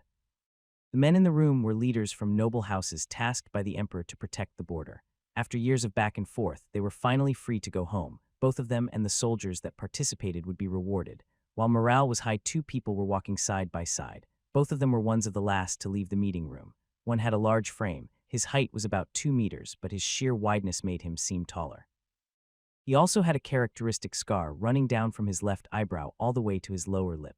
The man looked old yet full of life and was wearing a shiny silver armor. Next to him was a young man, not quite as tall but not that much shorter either. He also filled out a larger frame but was dwarfed by the older gentleman. "It's an honor to have the esteemed Silver Wolf visit my land. I'll be sure to accommodate you and your soldiers," the younger man said while the two walked side by side. "Lord Drew, you have my gratitude. My estate is far and my soldiers need a place to stay," the older man replied while looking forward. "I'm not the lord yet. My father hasn't announced me as the heir. He would be stupid not to. You did well on the battlefield." The younger man smiled at the compliment, but his face soon changed into a frown as if he wasn't confident in his accolades. "I will see you later, Baron." The two said their farewells as both needed to go see their men. The preparations should have been done for departing, but things needed checking up. The two men parted ways while agreeing to meet up in a few hours. The man in the silver armor continued out of the main tower. One of his subordinates approached him as he noticed him coming out. "Get the men ready. We will be leaving in 2 hours." "Yes, my lord." The man saluted while replying. "What about that?" The underling thought for a moment before replying, as he wasn't sure what his lord was asking about at first. "If the lord is referring to his whereabouts, our information points us towards Edelgard. This is the city that belongs to the House of Drew." The Baron nodded at the information. Soon he made a hand motion that indicated that his subordinate could leave. The man gave out another salute before walking away to take care of the order. His superior, on the other hand, waited a moment before pulling out some kind of locket. It was white silver, the same color as the armor he was wearing. He opened it up. Inside there was a miniaturized painting. It depicted a dark-haired woman holding a baby in her hands. The child's face was slightly scratched out and was hard to make out.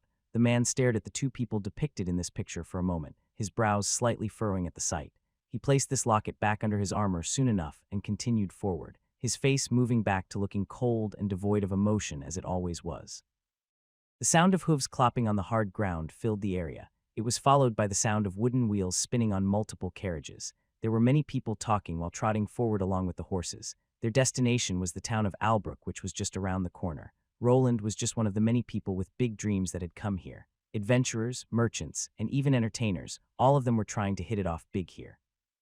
Everyone knew that with the opening of a new unexplored dungeon, fame, glory, and riches were awaiting everyone. The main earners would be the people going into that dungeon, but they would also be the biggest spenders. With the influx of mana stones, precious metals, and other magical resources, it was certain for this developing city to evolve. Who would be left on top and who would falter in the end was up to the future. "Here I am." He hopped out of the carriage that was still outside the city to get a closer look at it from the outside. His feet landed on the dirt road that wasn't very fit for these carts to go through. His posterior had taken some damage from the constant traveling. Roland hoped that he wouldn't need to do something like this for a very long time. While walking forward, he stumbled a bit as his legs had gotten slightly numb. But he was still in good spirits. He was finally here, the promised land.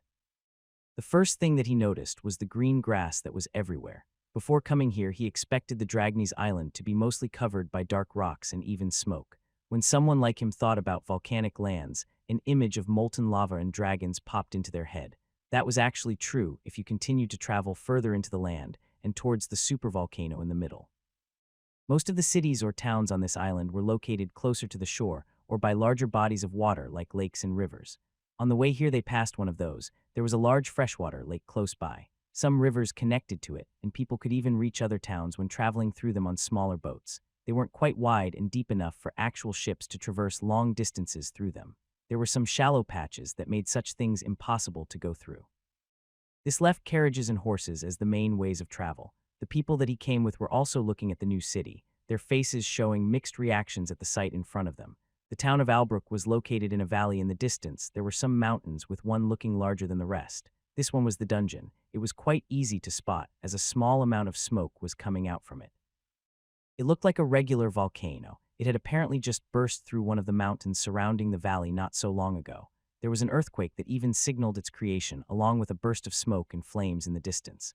Why were the adventurers looking so down on their luck? The town that they had come to make it big looked somewhat rundown and outdated. They were going towards the entry gate. It was guarded by two soldiers that looked a bit out of their element. This caravan was quite long. People were already waiting to enter the city, but things had been halted. The smell was also something to quickly forget about. The dirt road that they were on was lined with horse excrement. At least that was how it looked to Roland. If it belonged to some of the other creatures that people tamed here was unknown to him. Think I've arrived really early here. The infrastructure is still developing. He could tell that the new dungeon town was a bit understaffed. There were people constructing a wall around it even as they spoke. Some soldiers and people that looked like officials were also standing everywhere. With time, this place should advance further. With the dungeon here and many adventurers bringing monster corpses to sell, the circulation of coins would increase. With money, progress was almost guaranteed. The people that created the first shops would probably make the most money in the end. After some time passed, they were finally able to enter from the south gate. There was a small fee to pay, but with his current heavy wallet, this wasn't much of a problem. The road continued inside through what looked like to be a poor quarter. There wasn't much to see there besides shabby wooden buildings and more horse dung on the ground. Then continued into the traders' area. This street was a more busy one, but fairly straight. There were various food stands on each side, and peddlers were trying to sell their wares to the new people that were arriving. The usual slogans that promised cheap food for a few large copper coins echoed through this street. Through this market street, they finally reached the market square. This would be the end of the line for this caravan of people, and everyone would be going their own way. Roland stopped to look around. He spotted a tavern to the left and a stable to the right. It did indeed have other creatures in there, like large deer-looking animals with 4 sets of eyes. Should I go to the Adventure Guild first, or find an administrative building and ask about purchasable land? The time to jumpstart his adventuring career had arrived again. He decided to get that done first, as sometimes having an adventurer card allowed a person to get better deals. The other adventurers were already heading there, so he decided to just follow them there. While continuing, he took some time to examine the architecture. Most of the buildings were made from red brick. The windows that actually had glass in them were far and in between. If he ventured further into the city closer to the mayor's house, he would notice more of them appearing. The disparity in wealth and classes existed here as well. The person governing this developing town wasn't a noble. From what Roland knew, the noble that this land belonged to lived in a larger city and rarely visited it. It was governed by one of his subordinates that wasn't even part of the noble caste. This was also one of the reasons that he chose this place as his next base of operations. He was tired of having to work things out with nobles. A commoner as the main manager would probably see the bigger picture and not get things like noble pride involved. They could also turn out to be a greedy ones though, so he couldn't let his guard down. Like he expected, the Adventurers Guild was still in the process of getting renovated. It looked like they had taken over one of the larger houses and were improving it. There were many workers shuffling around on scaffolds. They were actually putting up the guild sign at this very moment. Roland looked at this for a moment before walking into the new Adventurers Guild. On the inside, the layout was different from what he was used to. It was an indication of the hasty construction of this building. Normally, the guilds were kept uniform in their design to not confuse new and old adventurers. There were a lot of people on the inside, but the building was large. There was enough space for them all, but there weren't enough tables and chairs to fit them all. The bar in the back was getting built at this moment. Normally, there would be large drunk men having fun back there.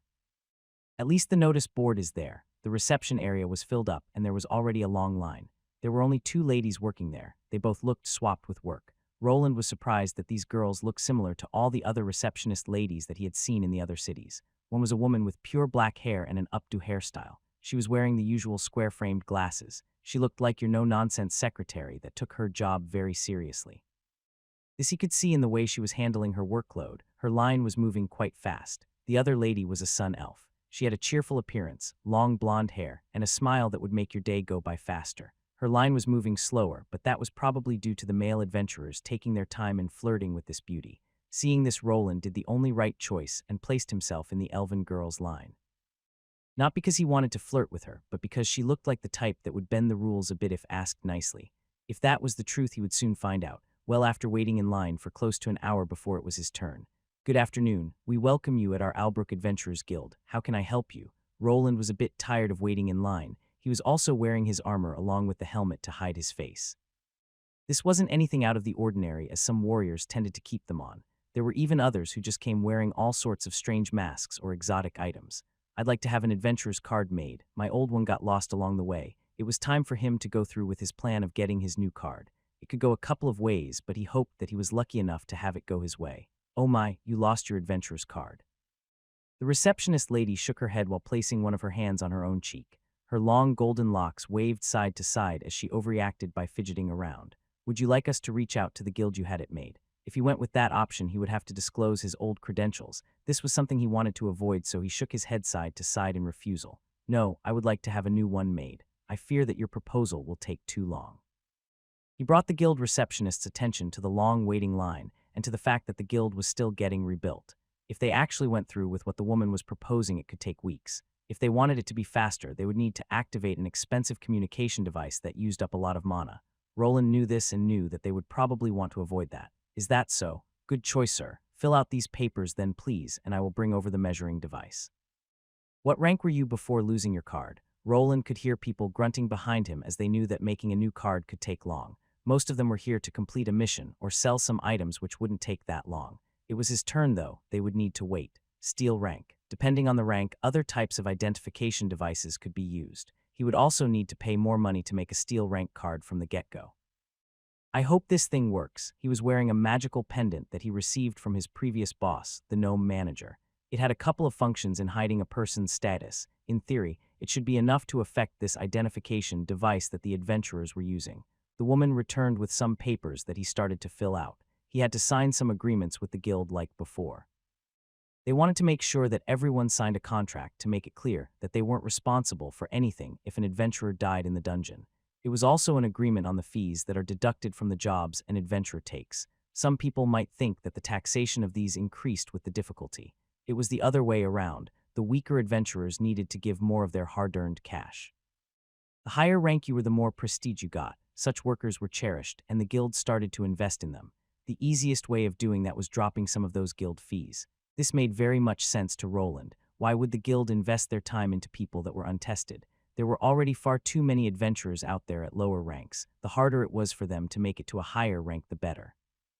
The pay for higher graded missions was a lot higher as well, so the guild didn't lose out that much.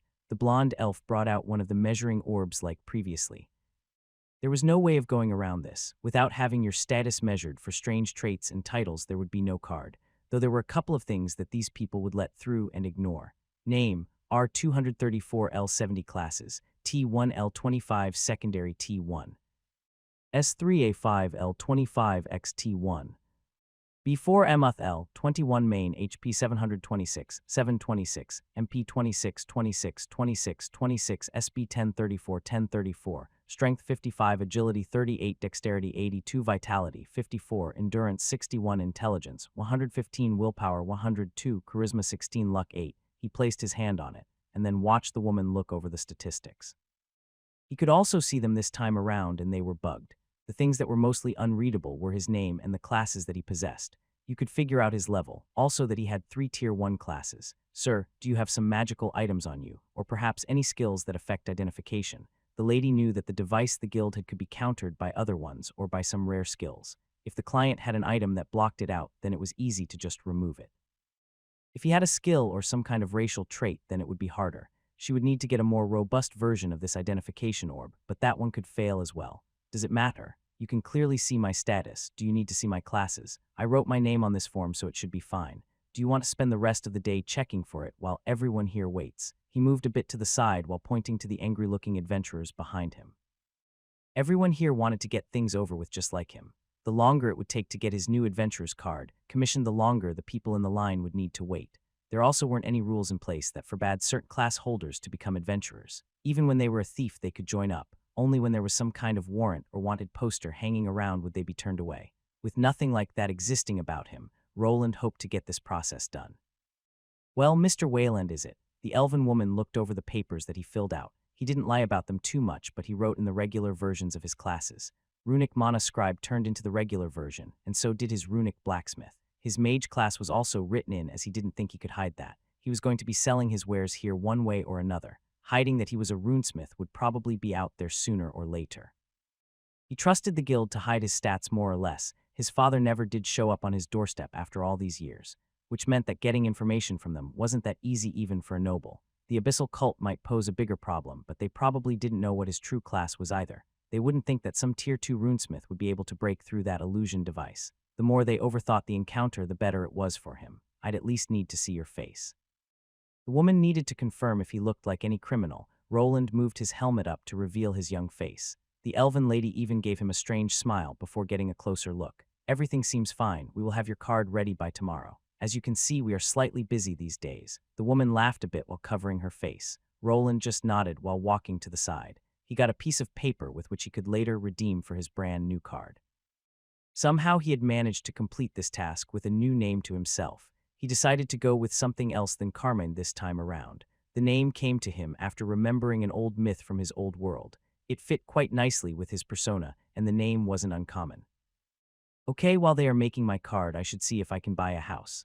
The next and most difficult task still was before him. Getting the right home for the future was very important. He intended to stay here for a while. For this, he needed the right place of operation. Something not too big yet not too small, and also at a good price. The doors to the Adventurers Guild swung open, and a man that was wearing a helmet stepped forward. He had a dark blue brigandine armor on complete with a set of graves and leather boots in a similar dark color.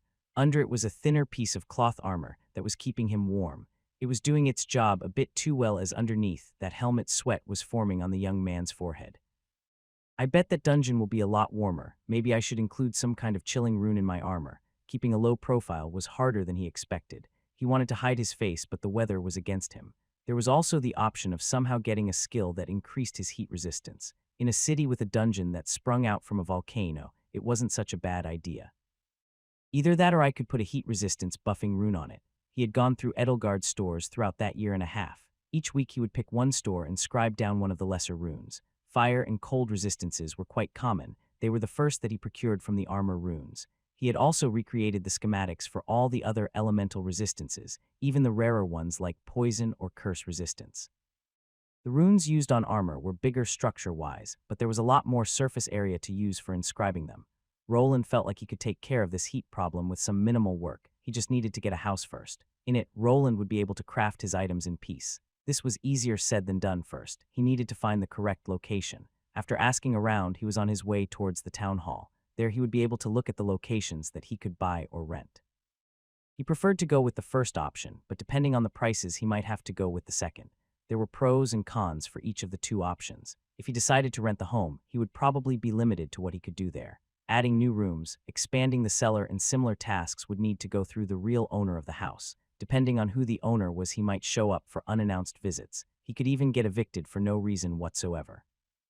There were also some pros to renting out the workshop. He would be able to leave at any moment without losing much money. If the abyssal cult showed up on his doorstep, he could just abandon ship. There wouldn't be much loss even if the property blew up, as long as he grabbed most of his gear. Roland still preferred to go with the other option, buying it fully for himself. He had already thought about a couple of things that he would want to install into his new workshop. He needed freedom of choice without having a nosy landlord telling him what he can and cannot do. He was in good spirits. For now, houses in this world didn't cost that much compared to his old one. The number of coins that he had with him should be enough to get himself a sizable home and even be enough for some renovation. Just like always, he took his time. The town was new to him, and so were the people that lived in it. He glanced to the left of the street. He was walking along while passing some shops. There were carriages moving back and forth slowly. The people were clearly busy working. He could see many men carrying around wooden logs and building materials. Many scaffolds were being placed in front of old buildings that were in the process of getting renovated. He wouldn't be surprised if the old villagers that lived there were all bought out by larger merchants. From what he knew, there were some farms here and there. There was also a lake from which the old villagers probably got most of their meat from. Not many things were used to make a profit here. The farmers would probably be able to sell their lands for a lot of coins while moving someplace else more quiet. The new city would take some time to be expanded, and it would start from the middle. Anything close to it that was free to build on could be used for houses for the merchants and adventurers. The city needed specialized monster deconstruction buildings and personnel as well. While glancing around, he finally reached the town hall building. It was right in the middle of this growing city. The building was made from red bricks that weren't painted over. The building was quite large, and it had a cross-gabled roof. In the middle of it was a small bell tower that was rung a couple of times a day. Some people were already going in and out of it. Roland didn't have that much experience with state officials. He mostly rented rooms out in inns. Back in Edelgard, He also was living through the company that paid all the taxes and took some of that away from his pay. Can't be that hard, probably will have to sign a contract after seeing the houses. That is if any proper ones are still left behind. There were already a lot of people gathered in this city. He didn't have to worry about the adventurers buying of land as they didn't operate that way. On the other hand, the merchants and business owners would quickly overpay to get their hands on the best places. He wasn't looking for anything fancy, but he needed it to be big enough for him to construct items. Here goes nothing. He gave out a sigh while walking into the building. On the inside, he could see some people standing around with some papers in their hands. There were wooden benches to sit on and even a small window that looked like the spot where a receptionist should be. Roland walked over to that window and waited for the person in front of him to walk away first. He was greeted by a human woman that was sitting in there. "How may I help you?" The woman's voice was slightly monotone. She sounded a bit tired, which was understandable. This was the place where everyone that wanted to get their hands on new real estate had to go through. He wouldn't be surprised if the people from Albrook weren't understaffed. Yes, I would like to purchase some land with a house. Best if it's." Roland started talking. He gave the woman the dimensions of what his new workshop building should have and also the price range he was interested in. Receptionist lady just nodded and handed him a piece of paper with some places to fill out. "Enjoying the story? Show your support by reading it on the official site. Please fill out this form and then move to room 3B. He looked at the piece of paper while being urged by the receptionist to not block the way. After nodding, he moved to the side. There were some tables where other people were filling out similar papers. He waited for a spot to get free before sitting down and taking a quill into his hand. His class was scribe, so filling out something like this would be quite fast. His writing was also nice. On the piece of paper, he needed to fill out what he wanted while also listing down his identity. He went with his new adventure name. He also wrote down the dimensions of his new house. He would probably need to get his adventure card first before finalizing everything, but for now, he could at least look at the available buildings. The wait continued even after he was done with the paperwork. He needed to wait in front of the room for an hour while glancing around. He really started missing things like smartphones or even a radio. Only silence and the footsteps of people were heard here, with nothing of the sort being available in this world. Welcome to the city of Albrook. He was now finally on the inside. The room with the number 3B was quite small, and the person that was inside fit it. The woman that he was looking at had a similar vibe to the receptionist lady from the Adventurers Guild that he avoided. She was wearing glasses and a tight business-like attire that fit a corporate setting more than this one. There was one big difference between this woman and the one back at the guild. This one was a lot shorter. She reached up to his belly button at most, even when wearing those high heels. She was of the halfling race and was more or less a miniaturized human. This race had human-like proportions. They were just half the size of regular humans. "Here, I'd like to purchase some land. I'd like to see what you have available." He sat down opposite the small woman that took the form that he filled out. She fixed her glasses a bit before going over it, her eyes squinting here and there as she looked over it. "Mr. Wayland, is it? I'll have to go through our book. Please wait a moment." The small lady moved down from her chair. Roland tried not to stare too much, but it was a bit silly looking as the chair looked like one made for kids. It was one of those high ones that some people gave their kids at the dining table. The halfling business lady hopped down and she moved to the side. She went over to a different room, and after half a minute came back with a large book. She was holding it with both hands, and it looked like she had trouble carrying it around. She hefted it up and onto the table while grunting slightly before climbing back onto her chair. The large book looked gigantic compared to the small lady. It looked like a grimoire that some kind of necromancer would have in his lair. After opening, though, there were some sketches of maps and buildings. The ones that Mr. Wayland is looking for are... The woman looked at his form that he filled out while going through the pages of the book. When she saw a fitting piece of real estate, she noted down some numbers on another piece of paper. Roland could see how getting things like this done in his old world was much faster. There they could place the numbers in a search engine and just have everything done in a second. Here the worker needed to go page by page and find the houses themselves. This one has already been bought. This one as well. This was what he was afraid of. There weren't that many houses that were left over. The large merchant companies were probably already here and bought out the best spots. He wasn't looking for a good spot for a shop. In particular, he would be making quite a bit of money from going to the dungeon. Then he could also sell weapons and armor that he created in the auction house. Here you go, this should be all the ones. The small woman handed him a piece of paper with some numbers. There were exactly 5 of them. He wasn't sure what this was supposed to be, but she quickly explained it to him. "Please give that to the receptionist. A worker will be dispatched to show you the property. You will probably be able to have this done today. After you decide on a plot of land, please come back with your identification to sign a contract of ownership." She explained to him how everything would work. It was quite easy. First, someone would show him the houses, which he then could decide on. Then, with the help of his adventure card, with which he could prove his identity, he would be able to purchase it. The contract would be signed on two identical papers, one for him, and the other one would remain at the town hall building as proof. I urge you to make a quick decision. As you might have noticed, there isn't much land left over for purchase. Roland walked out of the room, while the small woman left him with some words of advice. These he knew that he shouldn't ignore. Making a quick decision was paramount. It was first come first served here. Probably the most lucrative spots were already gone and he would be left with the scraps now. He walked over to the receptionist and handed her the piece of paper with the numbers on it. Here you go, I'm supposed to get someone to show me the houses. The person at the reception area took the piece of paper and looked over it for a moment. Please wait a moment, someone will be with you shortly. After more waiting, the person that was supposed to guide him finally showed up. It was another woman. This one had a bright smile plastered all over her face that looked kind of fake. Mr. Wayland, a pleasure to meet you. I would like to thank you on behalf of Albrook for choosing us. She talked fast and was quite chipper. She looked like your real estate agent that was there to sell you something. This was not something that Roland expected to find in this world, but as long as he got his new house, it didn't matter. Ah yes, a pleasure to make your acquaintance. He nodded at the lady that guided him outside. It was the middle of the day, the city wasn't that big, so maybe they would be able to visit all of those places that were up for sale. What followed was a lot of walking before they reached their destination. How about this fine house, Mr. Wayland? It's near the town square. Fine house, this. Roland was looking at something that looked more like a storage shack. There was one crooked door and no windows. The building looked worse than the first storehouse he was offered by his old company. I was looking for something different. Okay, how about this one? He was guided from one building to another one, each one shabbier than the other. It was clear that the only thing remaining were old shacks and tool sheds that were placed on larger plots of land. The only good thing about them was that they were in the city, but they would require a lot of renovation and rebuilding. Soon, he saw 4 of the 5 that the halfling woman scribbled down on the paper. The real estate lady that he was with looked a bit defeated, but her smile was still on. What about the last one? The woman looked at the piece of paper, and Roland could see her facial expression crumbling a bit. The last one is a bit far away.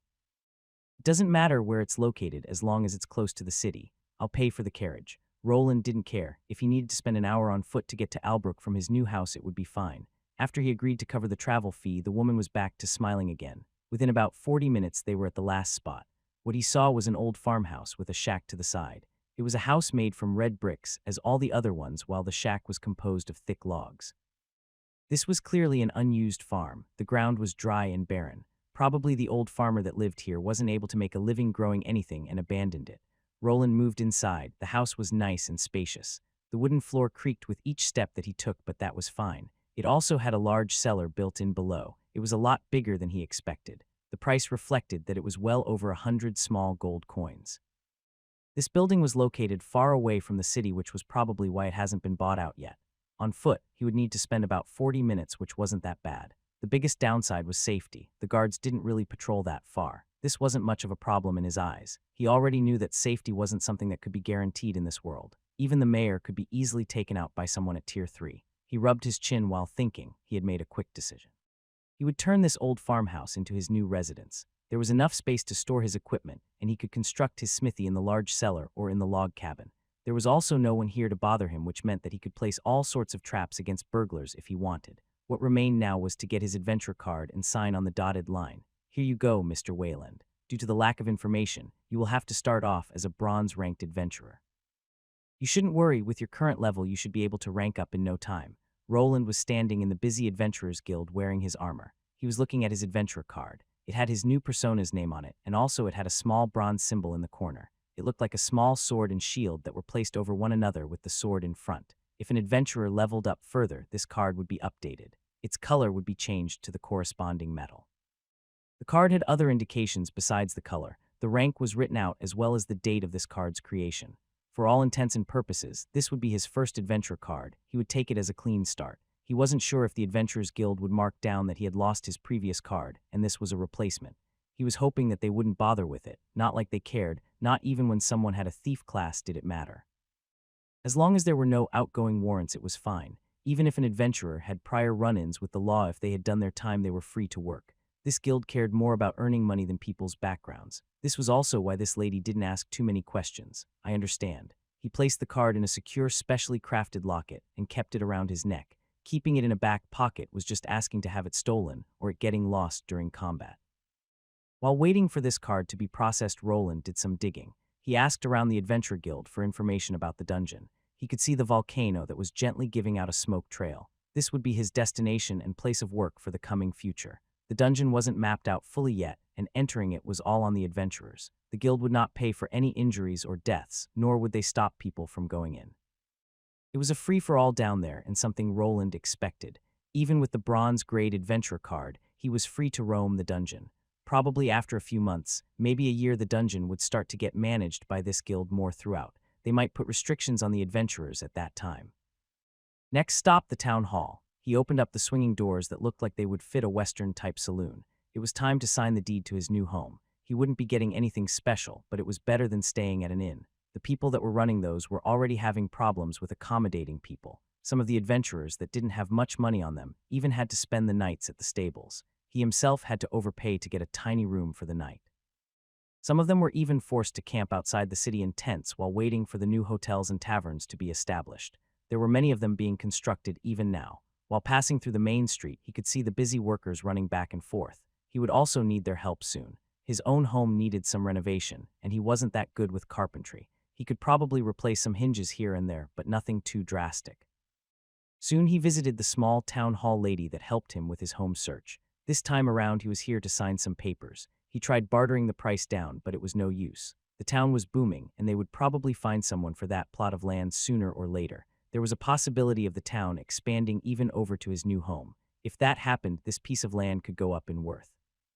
He could also leave if it got too bothersome there. Selling runic equipment at an auction house would probably earn him enough money to do that.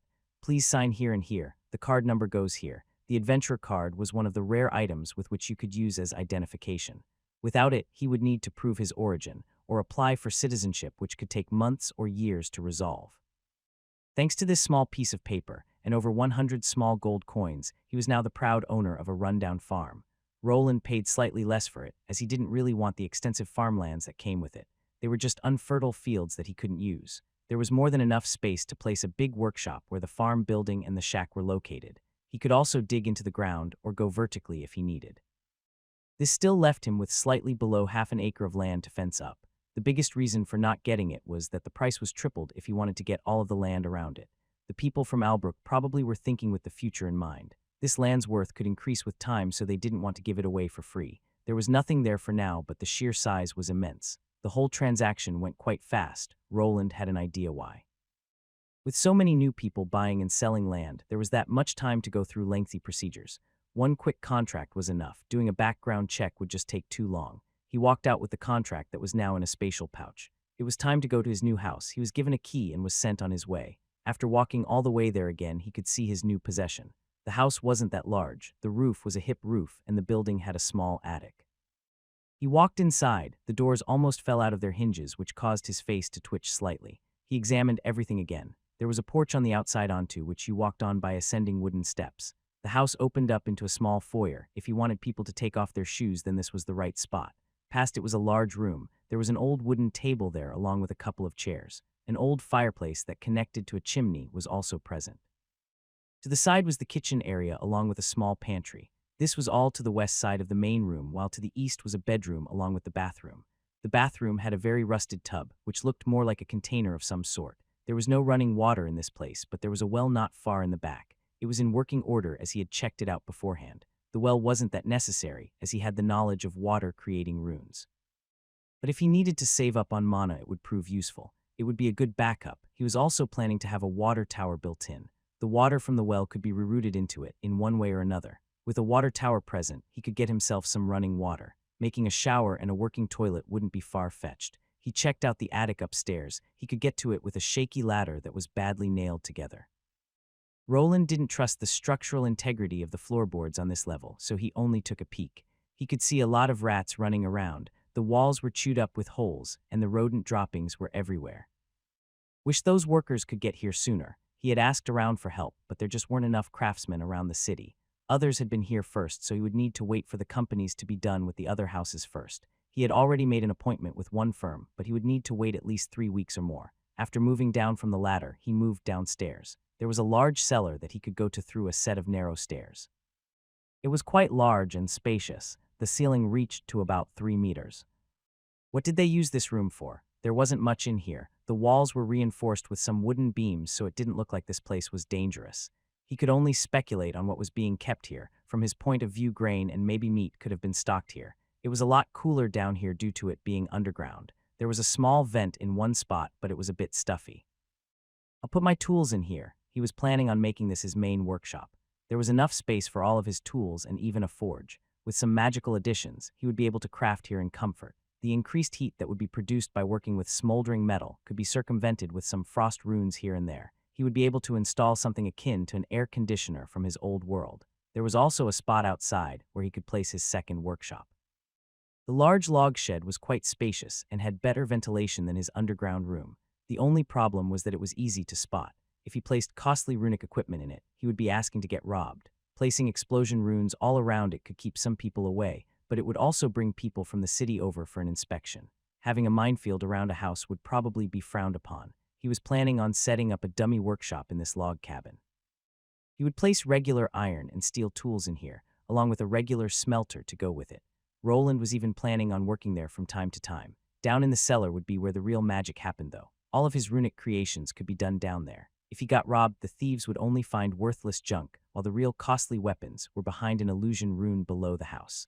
Roland was planning on hiding the cellar from the workers that came to renovate his home as well. The fewer people knew how his new house looked inside, the better. This would probably work against simple burglars, but if someone like the Abyssal Cult showed up, it would probably be meaningless. He also needed to come up with better defensive traps. Blowing up his house every time someone trespassed would be quite costly. I should probably get to work now. No use standing around overthinking everything. He started taking out some of the pouches from around his belt. In them, he had all of what he owned. He placed all of the tools that he had taken from his old workshop in this underground room. He was even able to fit an anvil into one of the larger bags. He was still baffled to this day about how this worked. He grabbed the most important tool that he needed now. It was your everyday house tool, a broom. He also had a couple of simple cloth rags along with a bucket. There was some solution that worked similar to a detergent that he had nabbed from Edelgard as well. The thing that he needed to do now was to clean this dirty house. All of the furniture was covered in dust, and there was also rat dropping in the other rooms, not only up in the attic. Quickly got to work. Minutes turned to hours as he continued scrubbing everything. He even stopped midway to do some rune crafting. After fiddling around with the water-producing wand, he managed to get the water stream to be pressurized. After activation, it worked just like a high-pressure water cleaner. He used it on the porch outside. The wood there was weakened, and the top part was already flaking off. With the help of the pressurized water, he managed to actually get it to look quite good. This was a first for him. Not even back on Earth did he own property like this. Yes, it was run down and looked like a drug dealer house inside, but it was his now. After some renovating, it would be quite the comfy-looking home. The inside was another thing. Hosing down the porch was one thing, but doing it to the wood on the inside of the house might not be the best idea. He was a craftsman, yes, but he had no knowledge about houses or how to clean them. He still needed to at least take care of the rat problem. The rodents had made some nests around this house and were the old tenants. He needed to evict them. He decided to do this in a bit of a drastic way. Poison spells existed in this world. He was in possession of one of such spells. He had the knowledge of two. One was called Poison Spray and the other was Poison Cloud. The first one discharged a small cone of concentrated poison acid from the caster's hand or the enchanted item. The second one produced a poisonous cloud that lingered for some time. He would go with the second one. Back in his old world, special exterminators would gas buildings while placing plastic shielding over the whole house to keep everything inside. He didn't have anything like that in his possession. At most, he could try casting a large mana shield around it. The building was quite large, but he might be able to cast a weaker version of it till everything inside was dead. Roland went down into his new underground workplace. There was no forge there yet, just an anvil with some basic tools laying around. A lamp was illuminating the place, this one an item that he swiped from the old workshop while taking his severance package. He used his crafting mallet on a free piece of metal. One of the thicker rods would be transformed into a poisonous wand. The rune was placed in such a way so that the poisonous fog would shoot outright from the tip. He used a longer rod-like piece of metal so that there was enough space between him and the poison when he activated it. After finishing up, he looked at his creation. It looked quite crude, but it would get the job done. Before using it on his own house, he tested it outside. There was no one there to peek on him, so he could just point it towards some grass while activating. The metallic rod shone in a blue hue that quickly turned green. A thick green mist slowly appeared out of the tip and traveled forward. His new creation was a success, but it wouldn't really be useful in combat. The poison mist was quite slow-moving and dissipated quickly in the open air. He also tested it out in a closed-off area. He used a larger jar just to see if the poison would linger in it without the magic dissipating instantly.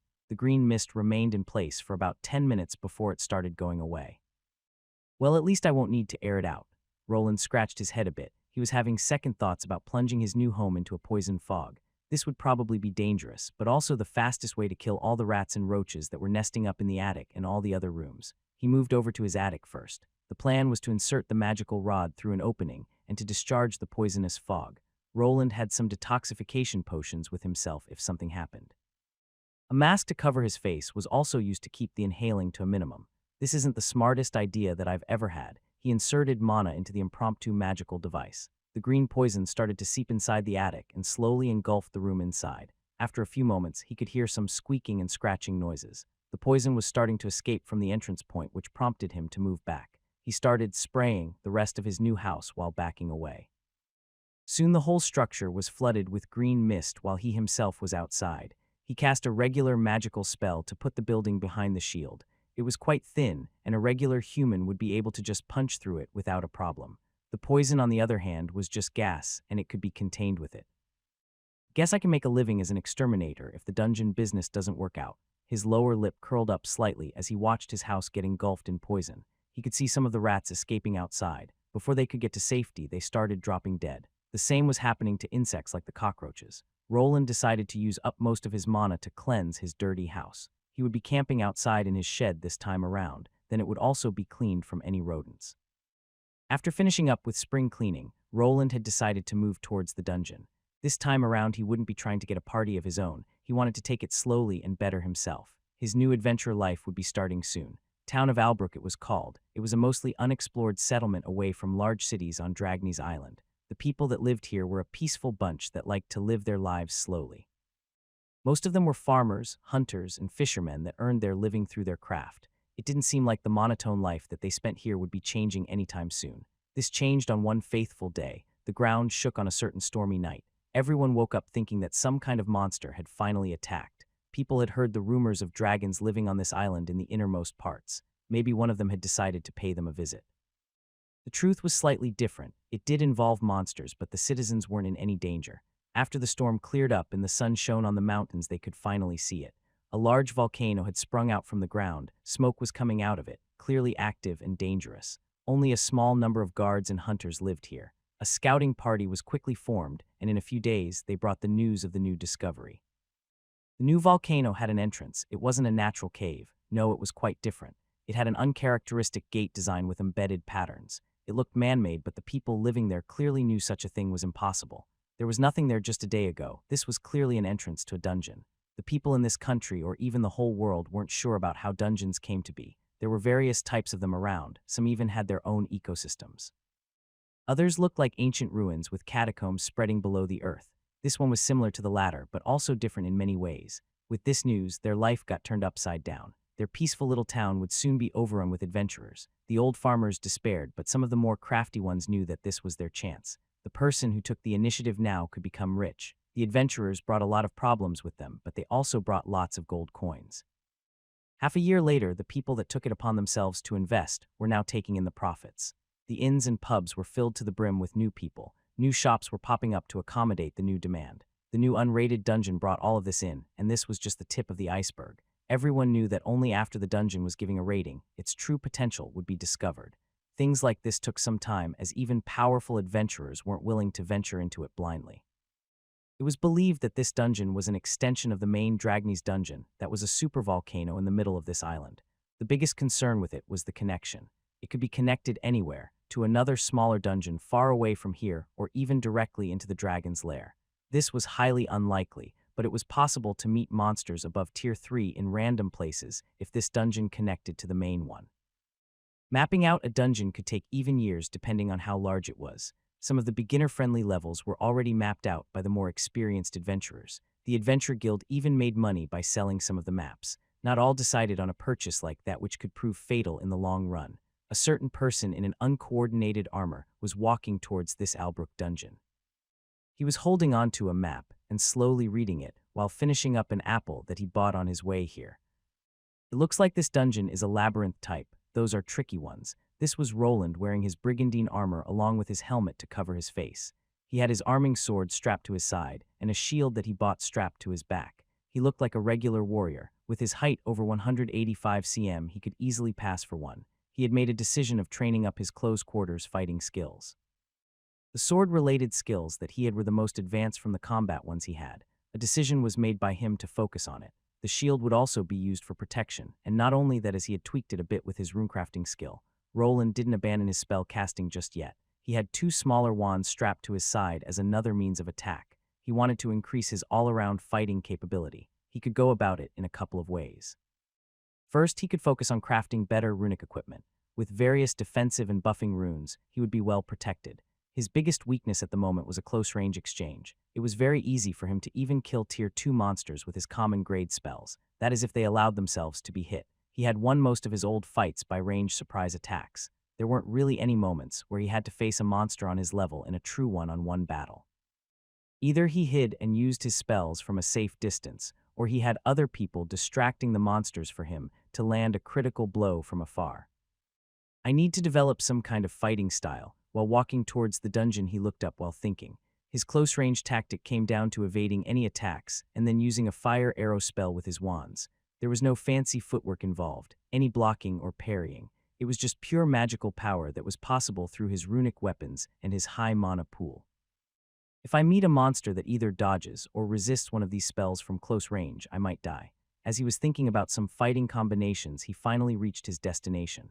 The volcano was giving off puffs of black smoke here and there. The temperature increased slightly the closer he got to this volcano, but it was bearable. He had also attached a special chilling rune to his own armor. If things got too hot, he could lessen the burden on his body by activating it.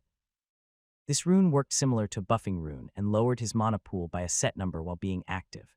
Roland moved forward. Other adventurers were also here. Some were waiting for their teammates outside the entrance. Some were going in. Others were moving out. He could even see scratches and wounds on some of the rough-looking men. They were clearly in a fight not so long ago, and now he would soon be in one as well. This wasn't anything out of the ordinary. He had already been in a dungeon before. There was a slight difference, not from the adventurer's side though. Quite innovative, what he saw was a large wagon on the side. The peculiar thing about this wagon was that it looked more like a food stand. This cart was fully made out of wood and it had a tarp hoisted out from the side. There was also a window to which you could move over and peek in. Get your healing potions and mana potions here. We also have pure water for your parched throat. There was a young girl with a twin bun hairstyle shouting out. She looked rather young, about the age of 12 or close to it. She was clearly there to bring attention to this cart. In it was an older man selling some wares. Some of the injured adventurers were even buying up those healing potions. Roland wasn't interested, but he took some time to examine the prices that were out on a large wooden board on the side. Those prices are at least 25 above the regular market value. It looked like this store was ripping people off, but it did offer a new type of service. If you took into account that it was right outside the dungeon area, the 25 rise in price could be stomached. I hope they know what they are doing though. Roland walked on while looking at some of the adventurers here. They were focusing on that cart with the healing and mana potions. Their faces had a certain attribute to them which didn't bode anything good for the future. He wouldn't get involved in something like this though. He needed to look out for himself instead. He placed himself in front of the large dungeon opening. It really did look like a giant gate. It was at least 5 meters tall. It didn't have a door on it, but there were columns to the side that continued upwards and connected in a half-circular pattern to each other. Right at the area where they came together was a sculpture of a skull, its eyes flaming with a magic flame. Roland almost instantly activated his debugging skill to scan this gate, but he came out empty. There weren't any runes on it of any kind. He could see some strange writings, which could be regular enchantments instead. There were other ways than runes to make objects magical in nature, and spell enchantments were one of them. Before people could start staring, he moved forward into the corridor. After passing this gate, he was greeted by a slight draft. There were stairs leading down into the dark dungeon. Torches were on the side, and the whole place was quite well lit. He continued forward without stopping, while also scanning the walls for any runes. The walk down continued, and the further he got, the more wind he could feel blowing onto his helmet. When he finally got down the stairs, he found himself in a large area. The walls looked like they were made from large stone bricks, and there were torches here and there. Which one to take? There were other people here with him, walking into some of the corridors. This area was like a large hub with tunnels. It was the beginning section of this dungeon labyrinth and was considered a safe zone. The monsters that were in those corridors wouldn't be able to come in here as some unseen force was keeping them back. the experts weren't sure why this was the case. The monster bodies could be carried out of the dungeon and processed. The mana stones that they had didn't just vanish when they got out of the dungeon's domain either, but somehow there was a limit on how far these monsters could venture out. Roland read that some people did some tests with weaker monsters. They captured one goblin and tried bringing him outside. There was a strange discovery made then. It was as if some kind of invisible barrier was keeping the monster inside. Even when the researchers tried pushing the monster past the dungeon area, it wouldn't budge. It even got squished to death after they used too much force. They could only come to the conclusion that there was some higher-tier magic involved. They theorized that the dungeon could be in a different spatial space. To the monster, there was nothing past the dungeon entrance. The world outside might be on a different frequency, or even in a different dimension. The adventurers inside could somehow move freely between these spaces, but the monsters could only do it after they died. The dungeon would also reabsorb any corpses of the monsters that died inside if they weren't taken. The same would happen to any dead adventurer. This was also why no one ever found old bodies in these lairs. Where should I go? Roland looked at the map that he bought. This floor of the dungeon's labyrinth was already mapped out, and he even drew a line towards the next floor. This didn't mean that everything had been looted already. This dungeon type brought one large bonus with itself compared to the open forest one he previously was in. Periodically, a chest with loot would appear. Where they came from no one knew. It was as if the dungeon itself was trying to entice the adventurers to do more exploring. The higher the danger level of the monsters, the better loot you would find. Bosses would also drop certain items and respawn at a set time just like in games. Well, I'm here to train for now. I'll just pick a path with the least traps around. The biggest reason for getting this map was to know where the traps were. If a person wasn't careful in this type of dungeon, they would meet their demise quite fast. Labyrinth and ruin type of dungeons that looked man-made always had traps in them. Without a scout or a thief in your party, it was very dangerous. Roland did have a life signal detection device, but he didn't have anything for those traps.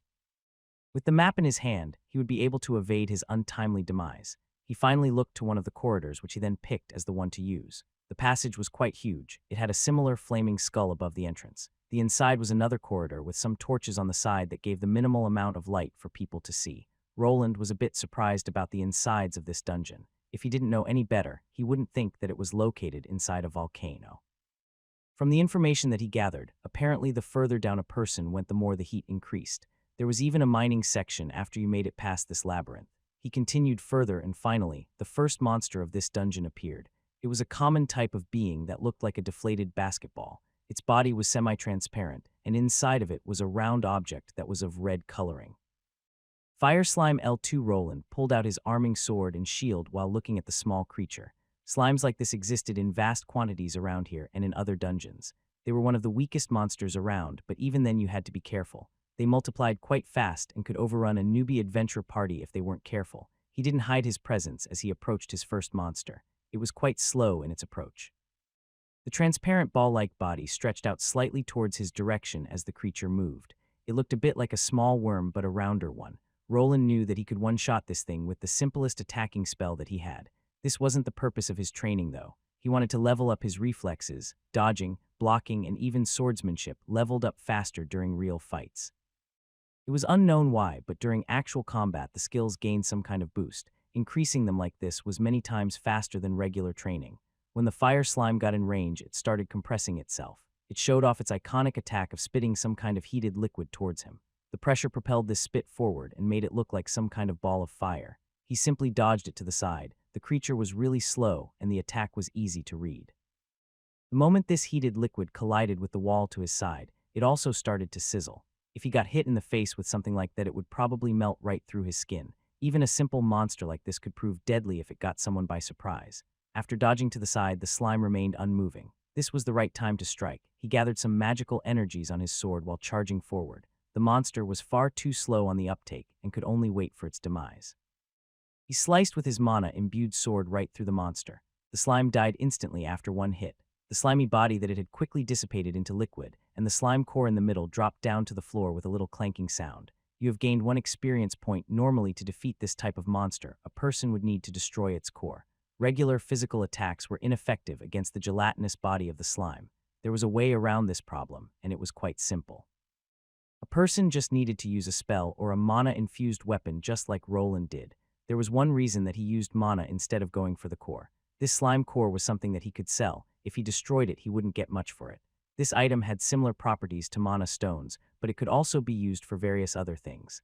Some slimes even had metallic cores that could be turned into weapons with high magic affinity. Well, that's one down now for the rest. Roland glanced into the distance. There he saw many other fire slimes rolling his way. He wouldn't be getting much experience from them, but they were perfect for exercising before he went down to the more difficult levels. It was finally time to become a full-fledged adventurer. Gruhh. A loud shriek of something non-human was heard, followed by something similar to rattling bones. There was a strange screeching sound of metal against hard stone along with peculiar-sounding footsteps.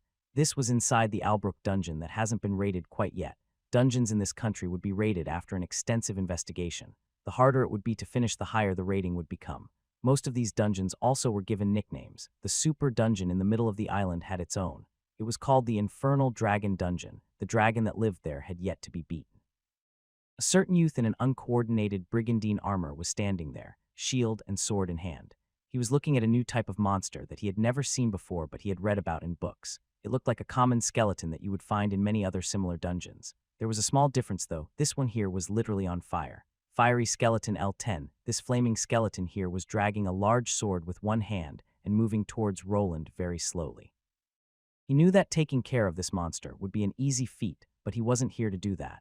It was the time to train his battle-related skills instead of his magic this time around. He waited patiently without doing any hasty moves. The monster dragged its body toward him slowly, and when it was in range it gave out a loud shriek. How the creature could scream without any vocal cords was what he started asking himself. The large overswing finally came as the skeleton tried hitting him with that sword. He moved behind his shield and took the hit straight on. Normally, this would be the time where he used his own sword to slice the monster's head off. Roland didn't do that yet, though. He just backed off slightly while looking at his left hand. The attack wasn't that heavy. I can probably grind with this guy a bit. Some skills like shield proficiency and swordsmanship could be trained past the basic variant of the skills by some classes. This was true for most regular combat classes. Even an archer could do this. But a non-combat class like a villager wouldn't be able to do that. So the grinding initiative that he thought of had started. One of the easiest skills would be the one concerning shields and armor. By just blocking with this piece of steel, he could level it up. It was even easier with the armor proficiencies, as a person only needed to move around in combat to level it up. If you took hits while wearing heavy armor, it would go up even faster, but was a lot more dangerous. The tactic was simple, fighting slow enemies that were easy to read. This skeleton was one of them. His attacking pattern was pretty simple. It would only charge at him blindly while swinging its longsword. The creature's strength was quite low, as it had trouble holding its weapon steady. Blocking it with a shield was a simple task. So the little dance continued until the skeleton's inferior weapon couldn't take it much longer. With one last swing against Roland's shield, the rusty sword snapped in half and flew against the wall. This was also the time that he decided to end the training session. You have gained 2 experience points. Roland listened to the voice that proclaimed how much experience he had earned. He was already used to how meager the gain was, but it was still disheartening.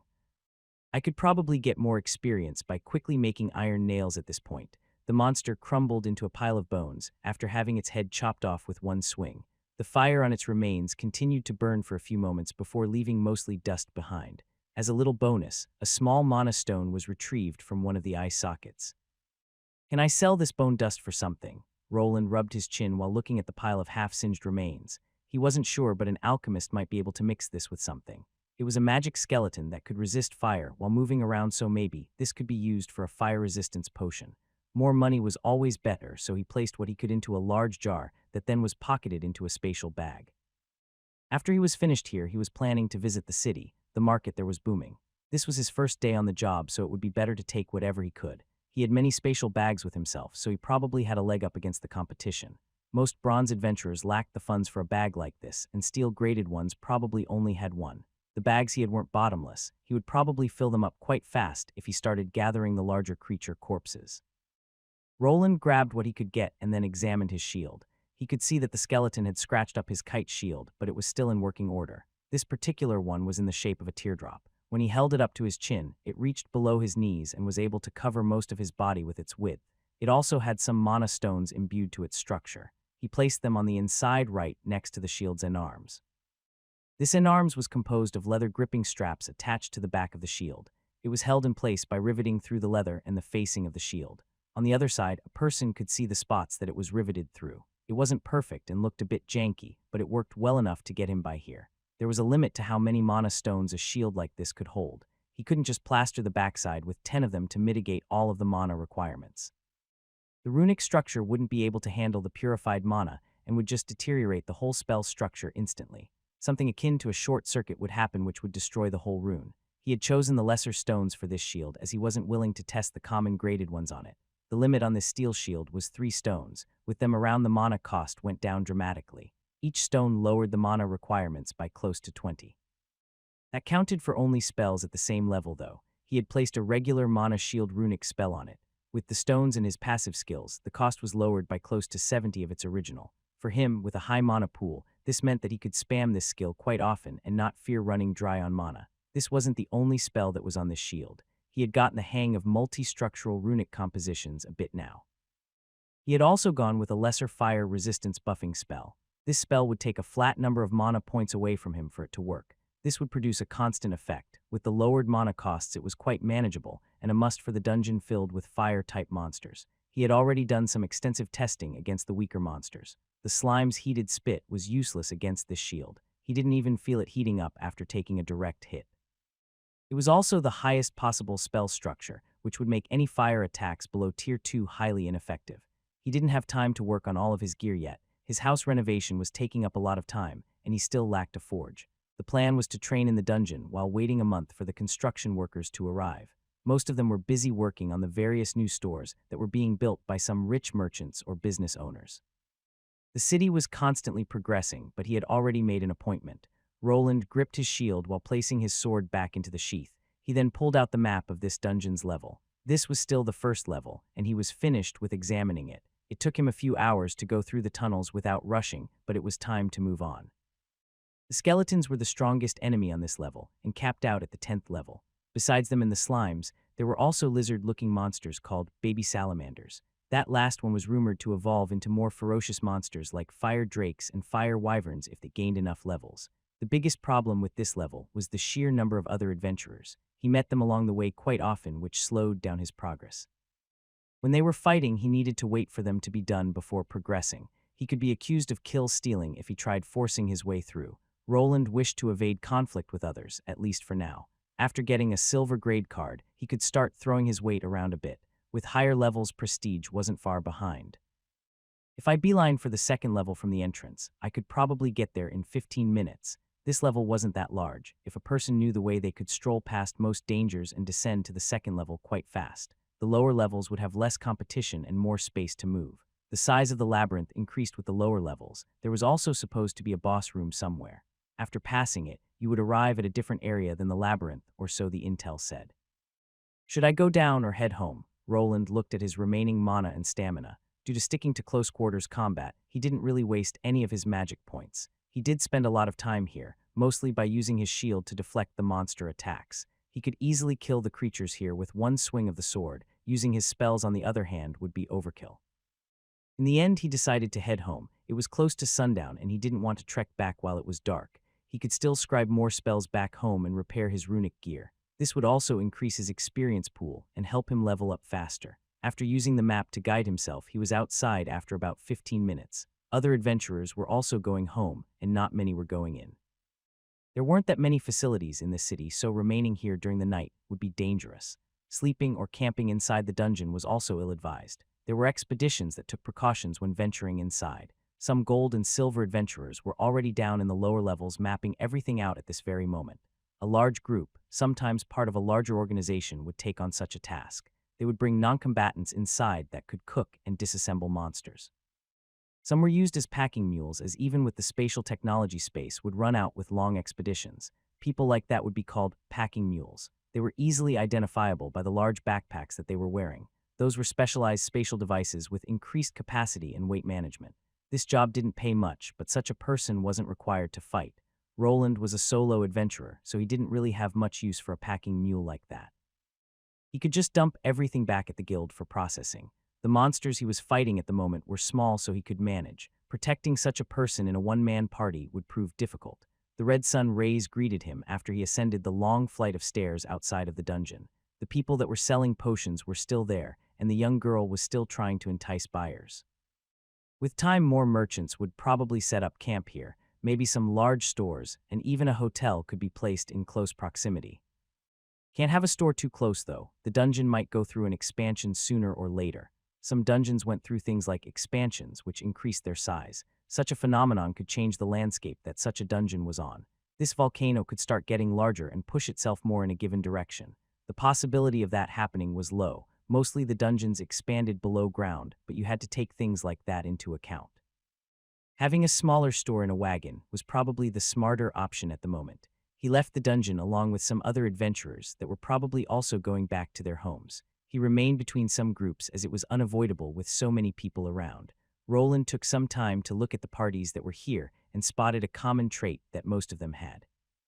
Most of them don't look over 20. This did make sense to him. Youths would be more prone to adventure out into other lands, while seasoned adventurers probably already had things figured out for themselves.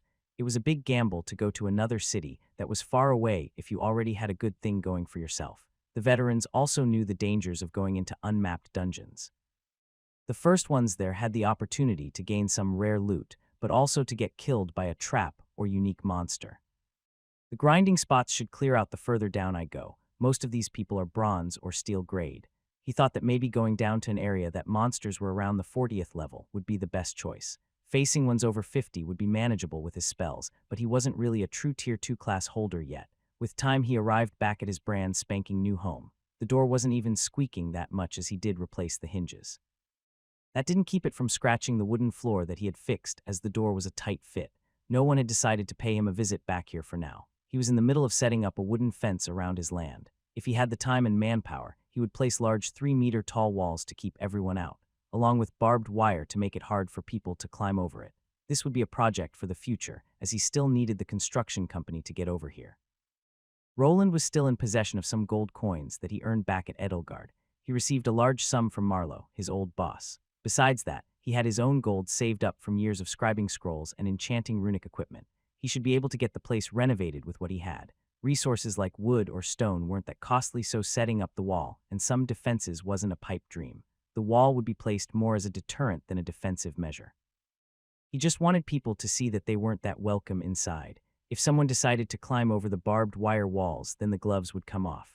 The first line of defenses would be the usual trap mines, but he was planning to include some other things. There were other spells that he could use, ones that didn't cause widespread damage to his own property. This game system came with a target seeking defensive turrets. I'll probably have to design those myself. Wonder if that will ever be possible. Roland had something similar in mind that utilized a specialized spell that could also be triggered. The only problem was with the scroll format. He didn't really want to have to replace the trap scrolls each time someone invaded his privacy. Making some kind of mana generator that included the mana stones was something he was very interested in. He had the knowledge of runes and ethereal pathways that worked similar to wireless technology in his old world.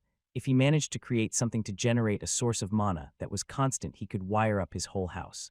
With this, he would be able to make mana-powered utensils that he wouldn't need to power directly himself. For now, he knew how to include mana stones into the runic structures. Those still required a small jolt of his mana to activate, even though the drain was lessened dramatically. I guess I could look through the auction house, but finding something there as a reference will probably be hard. He tried to recall anything that could be of use to him. Something like the engine from that magical train came to mind, but there wasn't anything like that here. He would need to check the town for any magical devices that could work by themselves. But for now, it was time to wind down. He had spent the whole day in the labyrinth. His research would have to wait for another day. Getting some hot water into his tub was the more important thing to do now. Clink, the sound of a metal hammer against metal was heard. It echoed throughout this closed room while the magical sparks illuminated it. Roland, that didn't seem to have grown into his body, was hammering away on a shield. Each time he delivered a blow with his hammer, a strange runic pattern appeared on this tear-shaped piece of metal. This process of hammering continued for a few minutes before the youth had enough. The shield that he was working on was examined before being put away to the side to lean against one of the cellar walls. I really need a furnace. Roland looked around his workshop. It didn't have much. He had a tool rack hanging on the wall along with a thick wooden crafting table. He also possessed his old anvil that was in the middle of it all, but he was lacking a few key elements of this workshop. He was missing a forge, without which he couldn't really do much. There was also room for a smelter, but that was a bit less important than the forge. Without a proper forge, he couldn't heat up the metal. Without softening the metal shaping, it was difficult. His strength did increase, but bending steel and iron into shape was above his abilities. Also, doing such things to unhardened steel wasn't such a smart idea. Roland had some leftover gear from the bandits and from some older creations. With how the rune structures burned through the steel, he wouldn't have much left after prolonged use. Even now, his steel arming sword was already eroding. Swords like this weren't that thick. With prolonged rune usage, the internal structure could crumble. This could lead the blade to snap eventually. It could prove deadly in the midst of battle. While thinking about the future failure of his sword, he looked at the mace he received from his bandit encounter. This item was made from deep iron, which was better than hardened steel, be it durability, hardness, and the most important, mana resistance. There was quite a difference between this metal and regular iron. While regular iron could sustain a couple of charges of his magical runes, deep iron could manage at least 10 times that amount. Repairing it also removed less material, which would let the weapon survive for longer. He looked at the mace and gave it a couple of practice swings. He could see some cracks here and there in this iron mace. This was all thanks to his runic blacksmith's eyes that let him see all impurities and blemishes of this weapon. The way it was made was also quite crude, which was also why it was ranked low. Even he, with only a few years of blacksmithing under his belt, would be able to make an intermediate version of this weapon if he had the right materials. Though it wasn't really the fault of the craftsman that made this weapon, it was just old and overused. It was normal for weapons and armor to drop in rating when identified after some time. Only masterwork items made from the most resistant metals could last for generations without degrading. I could probably wedge a stone into the handle and give it an impact rune. The durability is only at 64, but it shouldn't break until it goes below 30. I hope. The impact rune was one of the first runes that he came across. He could place a common version on this item and not worry about the metal deteriorating too fast. This magic rune worked by increasing the weight of the item it was inscribed on. When swinging this mace, he could make it several times heavier. Force was just the multiplication of acceleration and mass. He was only increasing the mass in this equation to deliver devastating blows. This rune was strong but hard to work with. Activating it too soon or too late would just mess up a person's momentum. Better to also place a hardening rune on it. It will cost more mana, but it won't break that easily. He continued talking aloud. A hardening rune that was sometimes also called the strengthening rune made items more resistant to physical attacks. It worked by coating the weapon in a thin layer of mana that helped in absorbing physical shocks. It was an active type of rune, so placing it on armor would drain the user of their mana quite fast. Roland had already fiddled around with the deep iron metal. He had the 3 slave collars to the side and already knew that inscribing on them would be troublesome. Without softening the metal with some magical fire, this metal was hard to work with. He would be able to manage it somehow on unsoftened resources, but it would significantly increase the crafting time. He didn't really have any other options at the moment. He could try making his own forge, but he wasn't really good at building those. He also didn't swipe the old bellows from his old workshop as he was in a rush and also lacked space. Roland could also attempt to make a new version of the forge that utilized his magical runes. He could replace the bellows with a wind rune.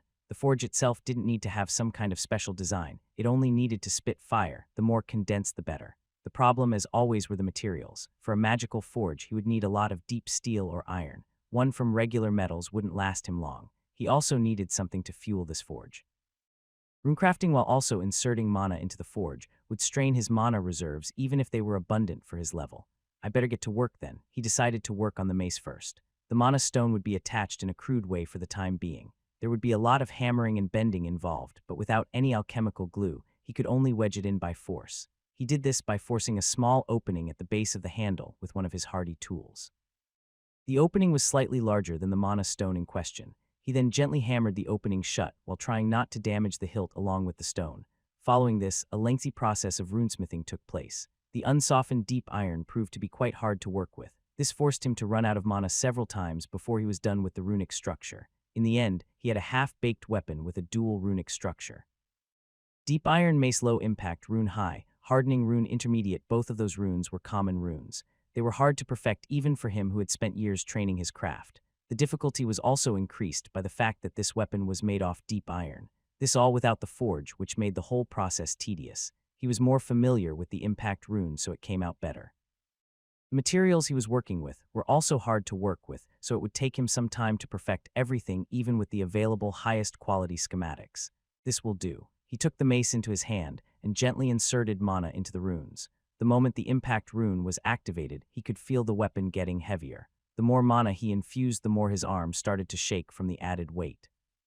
The other rune was also activating along with the impact one. He had set it up so that the two operated together. Roland looked at the heavy mace that was glowing in a faint blue light. It was given a poke with his hammer to test the hardening rune. It did indeed absorb some of the shocks. The gentle taps were fully defended against. He could see the shield struggling only after he smacked it harder. The new weapon would be more of a backup against stronger monsters. First, he wanted to train his swordsmanship skill to its fullest potential. It was the one that he was most experienced with. Skipping over to blunt weapons at this point could impede his progress. He wanted to at least max one of his weapon skills to the 9th level before trying his class change. It could aid him in getting a new battle class. Getting more than one up would be nice, but he would probably reach the level limit before his skill limit in that situation. Getting a tier 2 class and profiting from the added stat bonus was something that he wanted to get as fast as possible. In this world of unknown dangers, strength was paramount, and he was now very aware of that. Roland dropped the mace to the ground after inserting too much mana into it. It had taken him 2 days to create this item, and he was now quite hungry. He had gone through some old rations, but he was now in the mood for a cooked meal. His kitchen didn't have a stove yet, but he could probably craft himself a runic pan to fry things on it. He just lacked the oil to use it as a deep fryer. It was time to go into the growing city. He had been here for a week now and had gotten the house in a condition that he could live in it. The hinges on the doors were replaced, but the windows were still nailed shut. Luckily for him, this was an island with a warm climate. The nights were slightly chilly, but with a blanket, the windy house didn't bother him that much. The workers that would be coming in a few weeks would need to fix some things. The rat-infested attic was riddled with holes, but he had cleaned it with some pressurized water. Some of the wooden floors would need replacing, but that was a problem for the future. I should head out. He grabbed his clothes from the side. He would be going lighter this time around. He didn't expect any trouble while in town. Roland moved his hands to his helmet and looked at it. Do I really need this? The steel helmet wasn't that comfortable, but it did aid him in gaining experience in heavy armor proficiency. This wasn't the dungeon though, and he would only be going to the city. Did he really need to hide his face? It had been some time since the events in Edelgard. Did that strange cultist lady and the Warlock really take a good look at him? He also remembered that she stabbed him through the shoulder with some kind of cursed blade. If he didn't down his potions while going down the stairs, he would be dead from the poison. Then there was the curse that he was lucky enough to have enough money to cure. The cult might think that he was already dead. Not like they would be stupid enough to go right back into Edelgard after that night to check. Without that spire relic that produced the illusion, they wouldn't be able to have the element of surprise. They might have been more concerned with the 2 tier 3 dark elves that were their match. Both of them were healthy the last time he saw them. Roland could only think of one way that they could find him here, and it was by ways of magic. His trail was cold by now. No lower-level trackers would be able to follow him, plus they would need a personal possession to start. That dagger did draw his blood, so there could be some occult magic that could home in on his location. But he wasn't sure that long-range tracking magic like that would be pinpoint accurate. Maybe they would get a general location, maybe only pointing to this island and not even the town he was in. Roland was tired of looking over his shoulder. It wasn't a healthy way of living. It was time to give it a rest and move on with his life. He would tackle that trouble when it came. After deliberating for a moment, he decided to not put his helmet on and go with some regular-looking clothes. He wouldn't be able to hide that he lived here anyway. Roland was planning to place one forge closer to the log cabin. He was going to act as a regular blacksmith, which meant that he couldn't hide his face forever. At least not in town. While out adventuring, he would keep the helmet for added protection. He finally left his house after locking up. The way to the real workshop down below was hidden behind an illusion spell. Only people tier 2 and above with high detection skills would be able to see through the spell.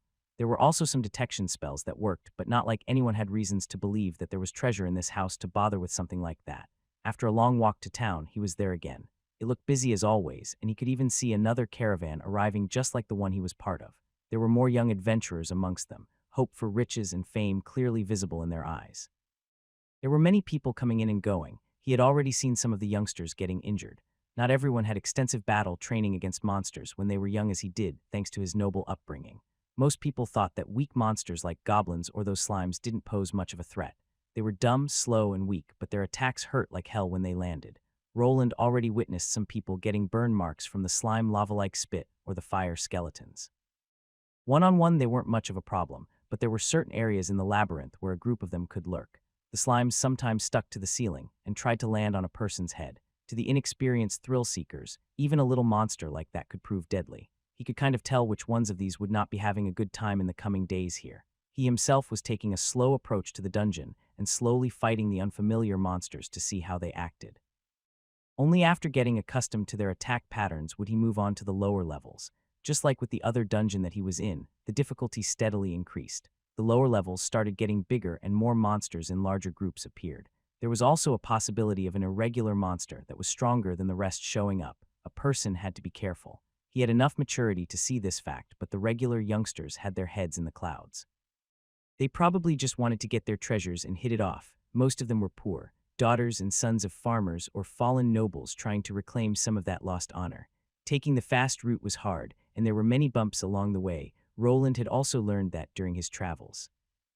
This place doesn't look that packed. While walking, he finally arrived at one of the town restaurants. This one was named the Happy Rooster, and like its name, it mostly served poultry-related dishes. He would love it if there were something like a chicken nugget in this world. He would have to settle for unseasoned chicken breasts or legs instead. The seasoning was mostly something rich merchants or nobles could only afford. Restaurants that were serving to commoners didn't even bother with stocking anything besides sugar, pepper, and salt. Even that heightened the cost of the meal by a large margin. He was already used to the bland food, but it was still better than what he could make himself. Without a high cooking skill in his repertoire, he wouldn't be able to make anything tasty even if he tried. He had some points in the lower version of it, but without a class that used it, he wouldn't be able to level it up further. Roland looked around at the new faces. The town was growing. It would probably take a couple of months or even years before everything settled. He had arrived here sooner than he had anticipated, and the city wasn't in a good state yet. Even the auction house that he wanted to use as a means of selling his wares was still being renovated. The other adventurers were also waiting for it to show up. Selling everything at the guild wasn't the most lucrative thing a person could do. With time, the facilities would be set up, but this would take some time. Roland wasn't in a hurry, though. Unless his old enemies came to his doorstep, he could relax and wait. Training in the dungeon during the day and making repairs to his runic items during the night was his new schedule. His aim was to get to Tier 2 within a year. Bringing his home into working condition was a second priority, but that could be done with just money and time. Okay, Wayland was it. Do you want to add something to the project before we start? Give me a second. Roland grabbed a large parchment with a diagram on it. It wasn't a schematic of runes or anything close to that. It was the plan of his house. On this piece of paper, he could see the dimensions and layout of his new home. This was the house plan along with the blueprints that the construction company he had hired was working on. He was a bit surprised at how modern they looked. The floor plans were quite detailed. By the looks of things, these people were experienced professionals. The man he was talking with was the foreman. He was tasked with keeping the workers in check and that everything went smoothly on the construction site. People like the architect or the company boss weren't here, so he was the one responsible for it all. Roland had already listed what he wanted. He wanted to have the whole building checked and renovated. All the broken boards on the floor were to be replaced with new ones. They would need to check if the brick walls were structurally safe. He had made some improvements to the old design. One was the iron bars in the windows that would make getting in a bit more difficult. He also ordered the construction workers to fence up his entire property. It wouldn't be used more as an indication not to trespass. Getting through a fence, even with barbed wire, wouldn't really be hard. People already had superhuman levels of strength and agility. Vaulting over a 2 or 3 meter tall wall was easy. That didn't mean that there wouldn't be some surprises waiting for any trespassers on the inside. Roland went over the house blueprints once more before giving them back to the person in charge. How long will it take? Hard to say. A few days, a week at most. It would be best if you found yourself a place to stay till we are done. The foreman was a regular human being like him. His workers were quite mixed. He could see a large man that was part of the Goliath race. There were 2 dwarfs and even a gnome there. The smaller races had higher dexterity, so they would probably be responsible for things like painting the wood or replacing small moving parts. The large muscular man would probably have to carry all the heavy gear and dig up the ground for the new fence. Yes, of course, Roland expected something like this to happen. The thing that would be the most annoying was the special coating to preserve the wood. They would apply it with a large brush on fresh planks, but it would give out an intensive smell. It would be quite hard to spend a night in a place like that. A person would get headaches if they inhaled the vapors, so he would need to move out for now. The log cabin would get the same treatment, so it was better to move to an inn for the time being. The last option was camping out in a tent on his own land. He decided to move to the city for now. He could use this time to visit all the shops and find out where everything was. The town was expanding fast. The construction workers were quite fast. Their specialized building classes allowed them to complete everything with minimal errors. Roland was surprised, but there were some advancements with building materials. This world even had its own version of cement and plaster-like substances. The alchemists were responsible for that. They mostly mixed some exotic ingredients together to get similar results. Monster remains were also important in making those mixtures, which made dungeons quite the hot commodity. This world had its own unique set of technological advancements. If he compared it to a strategy game, he would be in a civilization that abandoned modern science in favor of magic. Instead of steam or combustion engine technology, they were shifting towards mana technology, using it as fuel. This made a lot of sense, as it was a reusable source of energy found almost everywhere. It was in every living being, but mostly in the air. A person just needed to know how to absorb this abundant energy source. Even the mana stones only purified it for an increased absorption rate without producing it themselves. Roland's next big task would require him to harness this abundant source of energy. For this, he needed something akin to a battery. He actually had an idea of how such a thing was possible. One part of the equation was the mana stones that you received from monsters and beasts. He actually considered creating either a steam or combustion engine. With his blacksmithing skills he would be able to make a piston and cylinder that was required for those. Customizing it to work with runes would be the tricky part. The problem was with how these runes weren't that customizable. He could place a small detonation rune to push the piston in the cylinder. That wasn't the hard part. To actually make it work, he would need the detonation rune to activate at set intervals that needed to change if he wanted to. Otherwise, it would only spin on one set speed while constantly drawing his mana. He had something in that theme with his grindstone, but that one used a set runic structure that applied a constant push in one direction. It was quite a simple setup that constantly drew mana from the user. It was a simpler design over the engines from his old world, but it also required more power. A periodical infusion of mana to an impact rune would use up less energy while also conserving some momentum. He theorized that such a mixed engine would be more powerful, and it would use less juice as well. It would also require a more intricate runic design, as well as a piston with a cylinder that fit into each other tightly. Producing something like that with the tools that he had would be hard. If he was off by a millimeter, the detonation would be unfocused, and the loss of energy during the motion would make it ineffective. He could also go with a more primitive steam engine design. He would only need to place a rune to heat up some water and make the steam push it instead. This would produce less power, but also a simple heating rune was quite energy efficient. Would be nice if I could play around with the settings of those runes. There will be a lot of trial and error involved in making an engine like that. Also not sure about the uses. The biggest issue with bringing a hybrid engine into this world was its uses. He could probably slap it together and have it run in one way or another. But what would that give him? Could he get something out of that mechanical force that was produced? He could make the engine spin around to power a drill. He could tweak the design to get a push and pull motion, but what of it? He could already achieve this effect with the runic designs if he tweaked them slightly. The biggest question was if he could turn that energy into something valuable. Roland did make some calculations and did think there was a way to work something out. The hybrid steam engine was just one part of the equation. The other one was what it could produce. With the addition of a generator, he figured that he could produce electricity.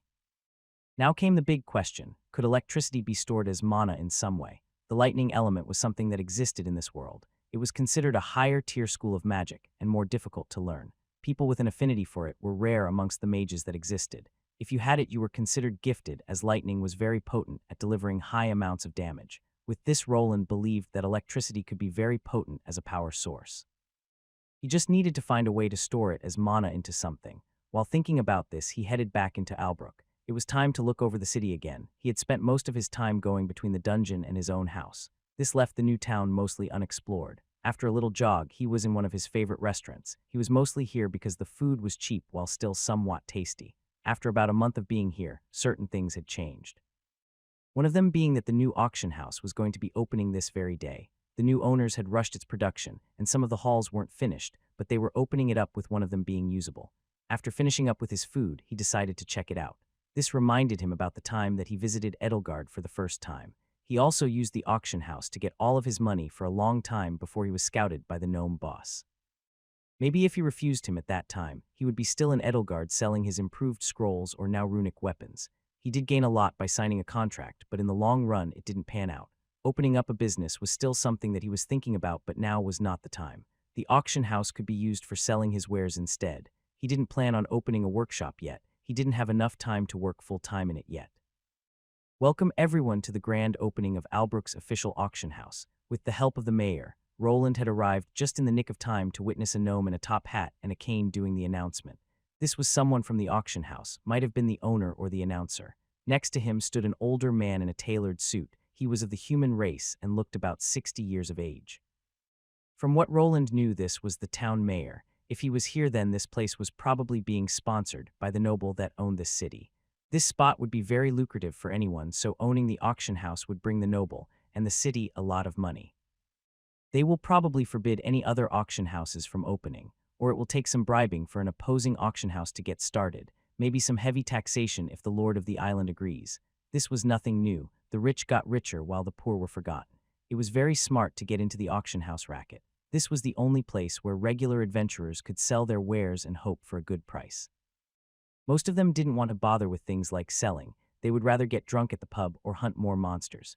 Things like mana cores and monster fangs could be dropped off at the Adventure Guild at a minimal loss, but getting a deal for some kind of exotic crystal or a magic blade that was found in a chest was harder. Thus the auction house would be the preferred means of selling. Other adventurers, merchants, and sometimes even nobles would visit such places to spend their money. Unless you were friends with some kind of shop owner or blacksmith, this was the best place to drop off your loot. The people from the auction house would take care of everything. The client only needed to return the next day to get his coins without worrying. That is if their item made it through the appraiser. Not every little trinket would be put up for auction. With that, I would like to invite everyone to the first Albrook auction, free of charge of course. Roland perked up at the free of charge part of the announcement. He had spent a lot of time selling his scrolls at the auction house in Edelgard. He didn't really have the time or money to buy anything back then though. He was also hired to work at the company, so the need for selling or buying wasn't there. Everything he needed was provided by his old boss at a lower price than what he could get it for at the auction.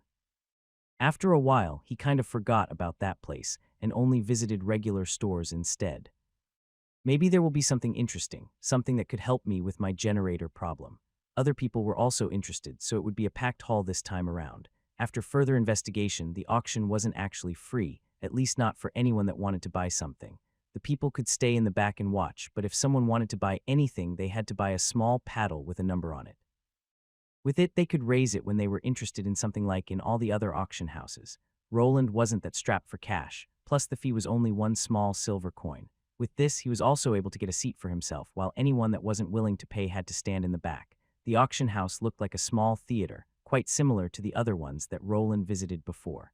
This stage was slightly bigger than the one he saw back in Edelgard. This might have been because this was the only one in this auction building for now. While back in Edelgard, there were smaller ones for the less expensive items. We would like to bring your attention to our first item. This is the person on the stage was a beautiful lady of the elven variety. This is something that never changed. They always brought out stunning-looking women to attract attention. With a beauty on the side, the buyers were willing to spend more. Something to do with the urge to show off in front of a potential mate. Or so Roland heard from someone mentioning it during a random pub conversation. The items that were shown weren't anything out of the ordinary. Some sets of quality healing and mana potions, some enchanted weapons, and sometimes some unique devices here and there. Due to this auction house only having one stage, the items varied by the quality, and there wasn't any rhyme or reason to how they were presented. Roland expected this issue to be fixed the longer the auction house operated. Roland gave out a yawn. He had spent at least an hour sitting here without seeing anything worthwhile. He was mostly here to look at the item prices. They didn't differ much from the ones back in Edelgard. Everything cost slightly more though, which made sense as the weapons were mostly imported from outside, and people had to account for shipping prices. This next item would be perfect for a present. Another thing came, the woman placed a box on the auction table. It wasn't that big, around 15 square centimeters. It looked to be some kind of music box. After placing it down, the woman pressed a button from the side. Roland was using his mana detection skill while looking at the items, which prompted him to notice something off. He squinted while looking at the contraption. A little horse popped out and started spinning around. The tune wasn't anything special. It sounded like a generic lullaby. That wasn't really what he was interested in. He looked at the item in question with the help of his skills. He could see runic pathways running all over it, some of them connecting to a mana stone that was sticking out on the side. Is that thing absorbing mana from the surroundings and running on it by itself? Normally, any runic item required the user to insert some mana of their own.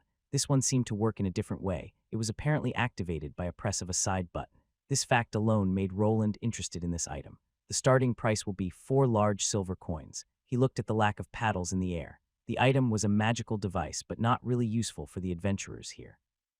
It was more of a present for a female family member. It could shed some light on his mana engine theory. If the item was working without needing an outside mana jolt, then it had to be storing mana in a different place. He decided to raise his number. Luckily, no one else looked interested in this item, so he would get it for cheap. After investigating it further, he might be able to get through his bottleneck. Roland was sitting with a cup of tea in his hand. It looked like he was in a small, dim-lit room. He was taking a sip of some kind of black tea that was still giving out steam. There was only one small table, one chair, and a small single-person bed squeezed inside of here. This made the young man recall some of the old dorm rooms that he used to stay in back in another life. That time he used to hate it now. It might have been something that he looked back to fondly. It was a simpler time. No monsters or evil cults were lurking in the darkness to get him back in those days. On the small table lay a box, a music box to be exact. It wasn't exactly in working order anymore, as the springs and screws that kept it in place were laid out on the table. This was the very same item that he had bought at the auction house. He was now examining it after getting a place to stay for the night. The inns in the city were still jam-packed, but the adventurers still evaded the ones that cost a bit more. They would rather spend the night in the stables, while spending the rest on food and alcohol. Then the following day they could spend the rest on health potions for the next expedition into the dungeon. This cycle continued till the adventurer in question either made enough money to rent themselves a room or they perished while trying. Not many adventurers could afford a home like Roland did. Gathering up 100 small gold coins would be something that would take years. Maybe if someone were lucky to find themselves a magic blade to pawn off, they could speed up the process. This is a bit unexpected. I guess the answer was right under my nose. Roland picked up a part of the music box that had runic patterns on it. Lucky for him, this item was of that variety and not a regular enchanted one. The weapons and armor that were auctioned off were mostly regular enchanted ones instead. He wasn't sure, but maybe the drops in the dungeon were of that type of magic equipment. What he was holding was just a plate of metal made from deep iron. The runic structure was condensed on it, which made it look smaller than whatever he could make. This item was certainly made by someone that was more skillful than he was. That didn't mean that he wouldn't be able to recreate it. With his debugging skill, this would prove rather easy. The only problem would be improving on the design with his own knowledge. Roland expected to find some kind of special device or an item responsible for this music box working. This he did, but instead of one, it was a combination. The small plate that had the runic components in them also had a socket. This socket contained a marble-like item, an item that he was familiar with. A slime core, This slime core was the magical mineral that was apparently able to store mana inside of it. There was a specialized runic structure around this socket that kept the slime core inside of it. He had examined it before dismantling the music box. What he saw was a siphoning effect that funneled the mana from the surrounding area into this slime core. This core worked as some kind of generator or battery. It was constantly discharging the mana it had stored back into the runic structure. Thus the music box was able to function. The button on the side that activated it just moved some parts and connected some runic traces. There was also one mana stone present to purify the mana from the surroundings. It was directly connected to the slime core, probably allowing it to work more efficiently by being in closer proximity to the battery. From how it looked, the runic components only needed a little jolt of magic at the start before they would work on their own. Besides the slime core, there was deep iron involved. He could clearly tell that the runic components were not deteriorating that fast. The small rune design and its simplicity gave the item longevity. Even when constantly turned on, it was working just fine. It looked that if the magic rune didn't pass a certain threshold of mana usage, the runic components that it was composed of wouldn't break down, at least not when made from this deep iron. If this was some kind of other metal with a special mana-gathering attribute was unknown, he would need to test it out on other metals to see if there was a difference. Well, this clears up a couple of things. The person that made this was probably an experienced runesmith. You don't see many runes at the high grade. This rune was of the high grade, which was something rare. Most of the items out on the market were of the intermediate grade, while high and above were hard to find. This was also why the wares that he made sold quite well. Probably the craftsmen weren't willing to give away the knowledge of their designs to just anyone. Thus most runesmiths ended up with average knowledge and made average grade runes. Improving on the design was a lot harder without a lot of trial and error. This would be a time-consuming process. It could also be costly if something went wrong. Badly connected rune components could be volatile, even explode. Roland was just happy that he could skip that process with his debugging skill. If he didn't have it, he would probably be still stuck scribing low-level runes. Maybe he would have to go work for some kind of runesmith that was willing to share their knowledge with him. With this skill, he had attained a degree of freedom, but this also caused him to have some holes in his basic knowledge. Was this battery structure something hard to make? Didn't look out of the ordinary. He was a classical case of someone that started running without having learned to walk properly first. Roland had placed the piece of metal to the side and got ready to go to bed. With this, he had something to look forward to. He had also ordered a basic forge to be made at his home. The building company luckily was able to do that. They would place it in the log cabin for now while his secret workshop remained underground. There he was planning to build his own furnace, one that was composed of runes. Through this he could only do after completing his runic generator design. Now after looking over this toy, it was finally a possibility. First, he would need to get his house back. He would also need copper wire and magnets. This was something he would need to create an electric generator. This was a device that converts mechanical energy into electrical power. How this worked was common knowledge from his old world, and it wouldn't be that hard to produce with his current skills. The hard part would be to harness this electrical current to then produce mana. He also needed it to produce more mana than there was introduced into the runic structure. Without that, the generator idea would fall flat. The first prototype would probably be quite crude, but he needed to test if this thing even had the merit to be improved later on. He had copper and magnets in his workshop already. He had gotten a few strong ones for his refrigerator design. They sealed the doors quite nicely. While thinking about the next few days, he went to sleep. Before anything could be done, he needed his house to be in working order. The following day, Roland woke up early. He visited some shops to try and buy anything that could help him with the future mana generator design. One of the problems would be placing wires along his house to deliver the mana to all of his appliances. The ethereal pathways had a very limited range, so he would need to actually attach them to his generator. The people of this world did make wires for fences, so he would be able to just buy that. Those wires were thicker than electrical wires, but that would just make it easier to inscribe the runic traces on them. They would also deteriorate quite slowly with only runic pathways on them. Without runic components that had a spell structure, the metals didn't suffer that much damage. He could also place more than just one pathway for the mana to travel through the cable. This was all still only theoretical, as he still needed to make the devices capable of using these cables. Those would mostly be power tools like a drill or a belt grinder. This would have to wait till he got his hands on some better crafting utensils. For now, Roland used his time to check the shops for anything useful. The rest of his time was spent down in the dungeon. Leveling up to level 75 was still very much on his agenda. It wouldn't hurt to have a tier 2 class sooner rather than later. So he did, this time venturing to the levels below. What he found were more skeletons that were on fire along with more slimes. He was sure to hunt the latter once more, as the slime cores could be used for his generator. Roland wasn't sure how many of them he could use, but he could hold on selling them until he figured out that part.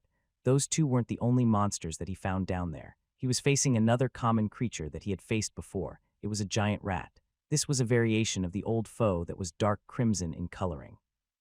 Crimson Giant Rat L14, the only difference between this one and the ones he saw back in the city of Carwin.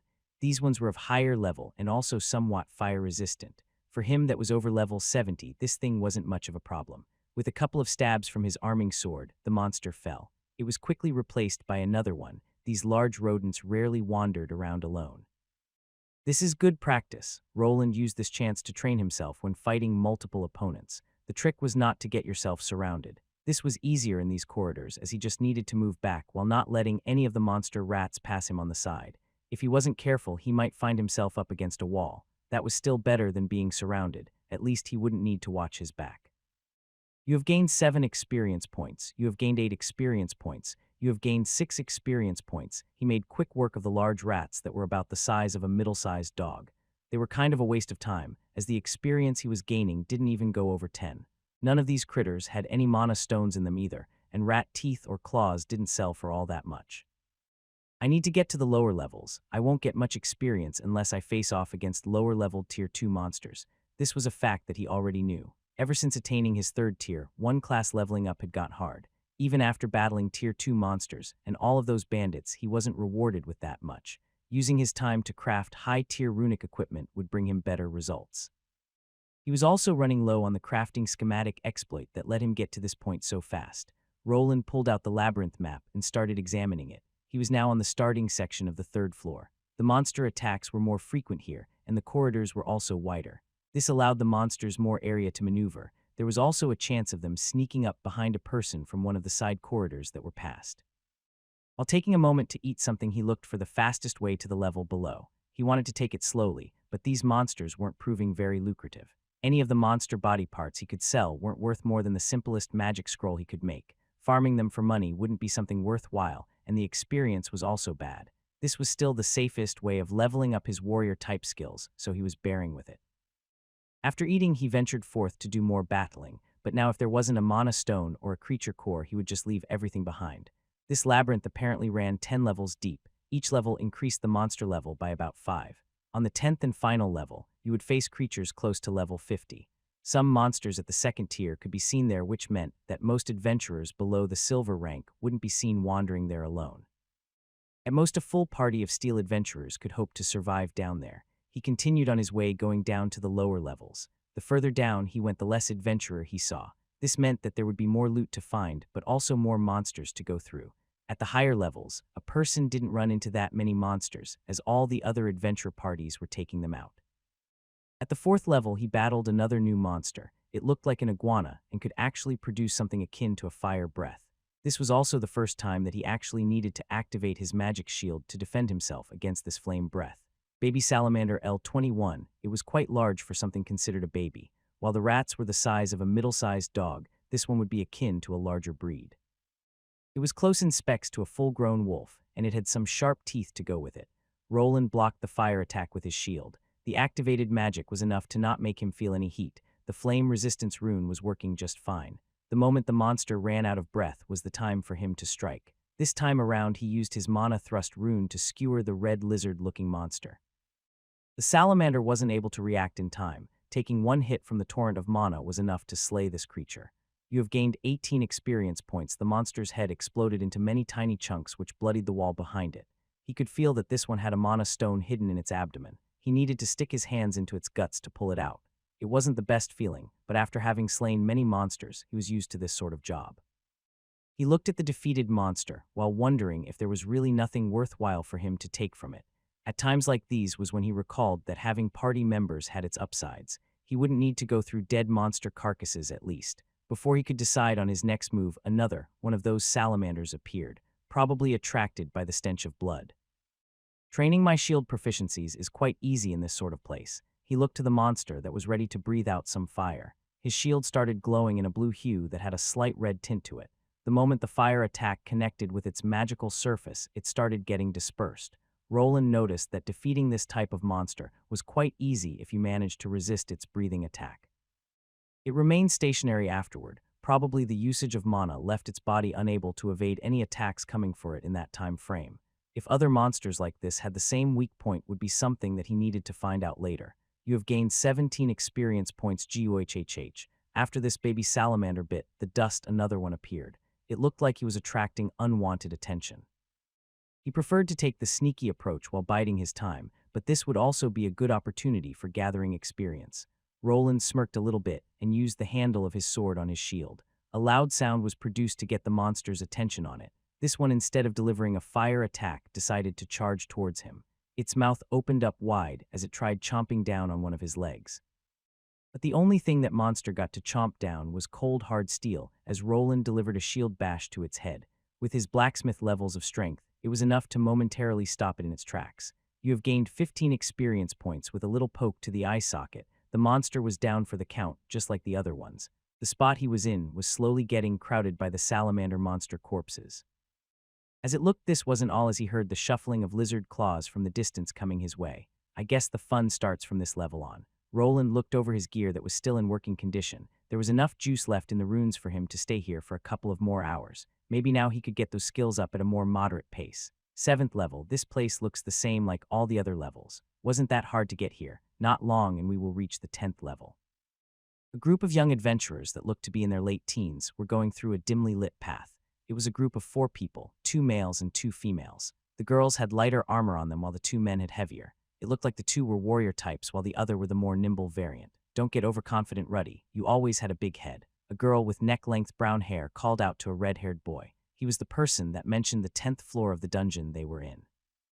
The whole party here was composed of humans, with the girl that spoke out at the front. She was in the middle of kneeling down and looking at an out-of-place floor tile. Never bad to have confidence. The young man chuckled back while looking at the girl on the ground. He could see her moving her short sword towards the floor tile. The ground here looked like it was made from large square-shaped rocks that were just dropped into position. They weren't very even, but they were enough to let people move through them without stumbling around. Did you find something, Kara? The other girl from the party called out. She had a bow in her hand and a similar short sword to her side. Before she could prod for more answers, she heard a strange noise coming from the side. The moment that Kara poked the rock slab enough, a couple of darts shot out from the wall. With no one walking forward, the darts impacted the wall on the other side, with no one getting hurt. Just a small trap. There are a few more of these ahead, so give me a minute. Take your time, but we need to hurry. We only have a few hours till sundown. The trip back will probably take us an hour from this level. Can't we just go through? Those things don't look that deadly to me." The other male moved forward. He was the largest person here at over 190 cm of height with a more robust build. He was heavily armored, with a shield and sword combo. "Why do we have to only have meatheads in our party?" The girl that was disarming the trap moved up while frowning. The girl with the bow just shrugged without saying a word. "Go ahead, Myron. I'm sure the poison in those darts won't be a problem. Hope that discount steel armor will be able to hold out." The armored man looked at the girl named Kara and then over to the darts that were embedded in the corridor wall. They looked quite sharp and also punched through the hard wall surface cleanly. The man gave out a grunt before backing away, probably not sure if his armor could take it. "That's what I thought. Sansa, please watch my back." The girl with the bow nodded. Her hair was long and obsidian. She had a more eastern look to her. She stood watch with her bow drawn while staring into the distance of the long corridor. At the end of it, she could see some kind of open gate. It looked similar to the entrance of the Albrook city dungeon. The girl knew that that type of structure indicated something. There could be monsters or treasure behind it. It took the girl named Kara about 20 minutes to get rid of all the traps. The party of 4 was now standing at the end of this passage. The guys moved forward with the later, heavier armored one at the helm. He had his shield up, and with his sword in hand, he was inching toward the unknown area. "There might be monsters inside, be careful." Yeah. Ruddy complained from the side, but followed closely after the main tank of the party. After venturing through the larger opening at the end of the corridor, the party ended up in a wide-open area. "Nothing in here." All of them entered after looking around from the entrance. The room was large, and it also had a high ceiling. They could also see another opening with a gate. It looked like there was another tunnel past this room and nothing else. "Only one exit," Kara commented while looking around. There wasn't anything in here, no monster remains or signs of other adventurers. Not like any of those would be left for anyone to see. After about half an hour, any untouched body would start to vanish. This group of young adventurers knew this fact, but none of them had ever witnessed it firsthand. "We should go. Probably other people came through here and the monsters didn't reappear. It didn't look like there was anything in here." Kara looked around, but she didn't seem to see anything out of the ordinary. She decided that it would be best to just move on and hurry it up. Might just be a dummy room. You find them from time to time. These dungeons are large. Not all of the rooms have traps and monsters in them. "Thank you for the lesson, Professor Kara." Ruddy replied while chuckling. The brown-haired girl stomped her foot in anger a bit, but then just moved towards her party members. The 2 warriors moved to the front of the party again, while the 2 girls trailed slightly behind. "Wait," they were about halfway through the room before the girl noticed something. "No, quickly, run for the tunnel," Kara called out while bolting towards the exit on the other side of the large room. There was a faint clicking sound. Soon after, the whole room started rumbling. The walls started shaking around. Small openings in the walls closer to the high ceiling started to open up. The other 3 adventurers were a bit surprised by their friend's reaction, but they quickly ran after her. Before they could reach the exit, a wall of rock slammed down. Kara was just quick enough to run into it. She started banging on it with her fists, but the wall was far too sturdy to be broken. The party of 4 was clearly trapped in here, as the opening that they came through was also sealed by a similar wall of hard stone bricks. "We are trapped. This was a trap." "Hey, Kara, I thought you were supposed to be good at detecting traps." "I don't know, this trap is different. There was magic involved. I can't sense magic traps yet." Kara and Ruddy started shouting at each other while the 2 other party members looked around. They could see the holes opening up wider till they were about human-sized. They looked large enough for them to go through, but before they could explore that possibility, they heard a hissing sound coming from those large holes. "You 2 stop arguing. Enemies are coming." The 2 turned around and were quick to spot what their archer friend meant by that. Out of those openings in the walls, monsters started to appear. The first thing that this party of adventurers saw were bright red eyes that were reptilian in nature. One of the monsters dropped down to the ground. Its clawed raptor-like legs caused the ground to crack. The creature that they were looking at was reptilian in nature. Its body was coated with crimson leathery scales. It was the height of a smaller human at about 170 cm, but some of its companions were slightly larger. It had a lizard-like head, along with a crown of spiky frills that extended from their foreheads to their necks. It had a mostly upright humanoid-like posture, but was leaning forward slightly. Its hands were composed of 4 large fingers. The second one that was closer to their body was twice as long as the others. On it, they could see a large claw that was probably meant for ripping into their opponent's flesh. Lesser troglodytes. The monsters continued to drop out of those openings till there were about 10 of them in this room. The 2 males from the adventure party moved to protect their female companions. The monsters started to quickly fill up the locked area. Battle was the only option left. One of the troglodytes that was the closest to them charged forward. The other ones behind him were quick to notice the juicy enemies as well. The monsters opened up their mouths while hissing. Their sharp teeth were on display along with their drooling tongues. It was clear that those large lizards were set on devouring these 4 human adventurers. Myron stepped forward with his large tower shield in hand. Before the monster could swing that giant clawed hand on him, he shot towards it. The monster slammed into the thick steel shield with his head and was flung backward. Soon after, it found an arrow sticking out of its eye socket as Sansa, the party's archer, used her bow skills on it. The monster convulsed on the ground, but this didn't scare off its companions that charged in, their faces filled with maddened rage. Soon the party of 4 found themselves surrounded. There was nowhere to run, and the 2 warriors had to contend with 2 or 3 monsters each. This still left some to slip past their barricade and getting dangerously close to the 2 girls. These 2 had roles of supports and specialists. Sansa was having trouble using her bow with the lizard monster so close by. Kara had to use her short sword to defend herself, but she wasn't that good in a direct fight, her class being a thief. Ruddy managed to step in to defend his companion. Before Kara got ripped to shreds by the lizard's talons, he pushed his long spear through its head. The girl was saved, but this act of bravery would cost him dearly as the troglodyte behind him used this chance to sink its teeth into the youth's shoulder. "Ruddy," the girl called out in panic as she saw the monster biting her companion, but she was in no position to help him. Another monster was on a collision course with her. It looked that even if they slew some of them, new ones appeared out of the openings in the walls. Their whole formation was broken. It looked like this would be their last adventure. They would end up as a nice meal for these lizard-like monsters, but before they met their demise, a loud sound was heard. Following it, one of the monsters dropped dead in its tracks, a large arrow made out of sharp ice going through its head. "Get down," someone shouted out from the distance before a hail of ice arrows descended into this large open room. Each one of these magical attacks flew towards a monster. The aim was true, and the troglodytes were unable to resist this high-tier magic. It only took one hit from a magical arrow to deliver a fatal blow. This gave the 4 adventurers time to reorganize themselves. They huddled up together while pouring healing potions on their wounded friend. The monsters quickly changed to a new opponent that was standing on the other side of this room. From where he came was a mystery to these people, but they wouldn't complain as he was helping them. 7 of the monsters were killed instantly, but there were still more coming. A group of 3 of them charged at their new opponent, while the 4 adventurers watched from afar. The person that came to their help looked to be in a heavier set of armor, similar to the one the warrior from their party was wearing. It was in a dark red color and had some strange runic patterns inscribed into them. They couldn't see the man's face as his face was hidden behind a sturdy metal helmet. It was rounded to fit a person's skull with an attached front visor. This face-covering visor was wide with a rectangular slit for vision and had dotted cutouts on the lower half of the face for ventilation. The visor of this helmet seemed to be filled out by something akin to dark-colored glass that was glowing from time to time. This person had a large kite shield in one hand. The other hand wasn't holding any weapon, but there was a mace strapped to his side. The monsters continued to charge at him, but he didn't seem to care. The group of adventurers wasn't sure why this person looked so relaxed, but soon they would understand. This armored knight moved his hand up at the moment the monsters were only a few meters away. The gauntlet he was wearing started glowing for a moment before a discharge of ice shards was seen. The lizard-like monsters found themselves being shredded by ice magic that quickly turned them into statues. The ones that didn't die right away were promptly finished off by a swing of that mace. One hit to the head was all that he needed. Is that a silver rank? Maybe a gold? The group let out a sigh of relief as they saw the new adventurer overpower these monsters with ease.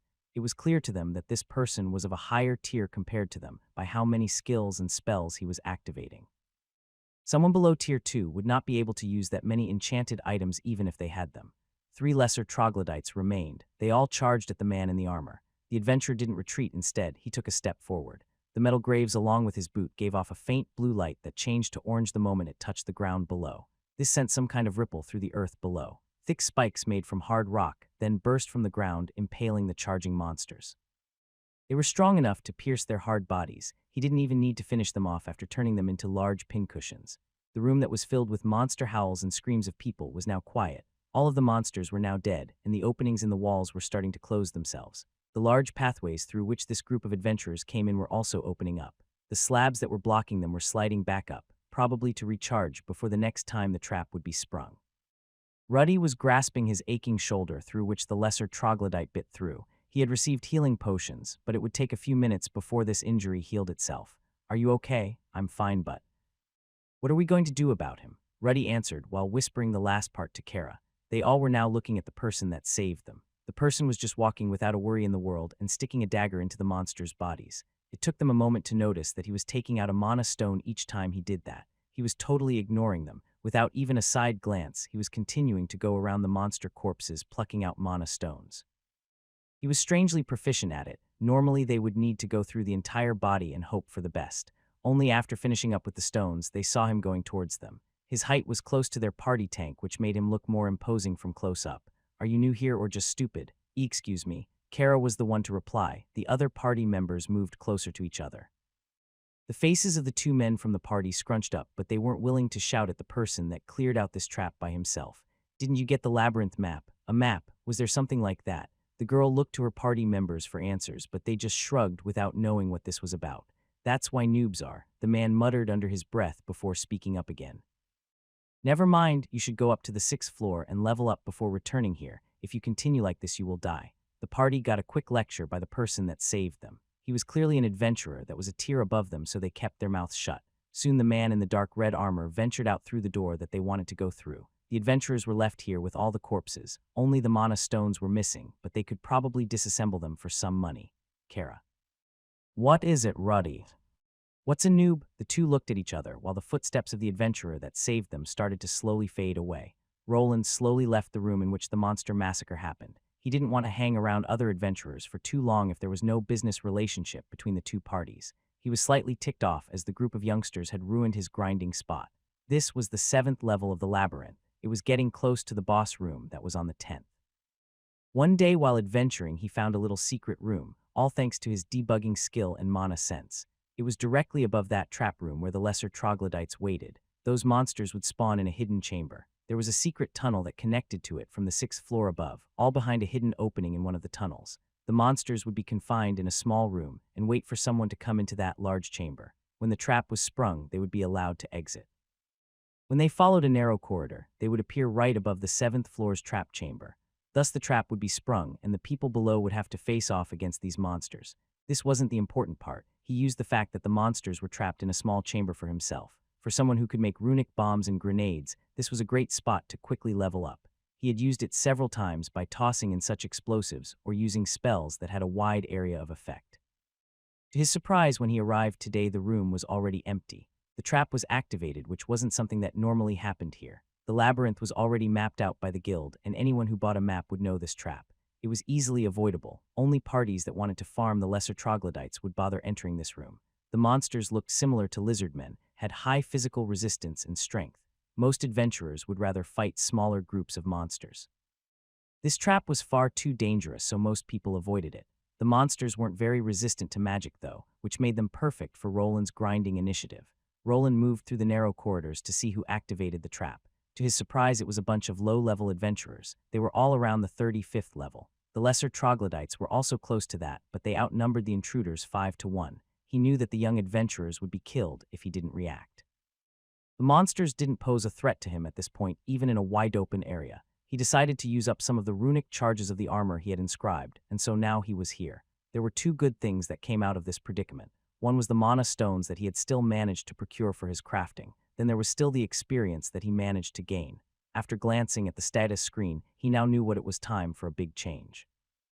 Name: Roland Arden L. 75 classes.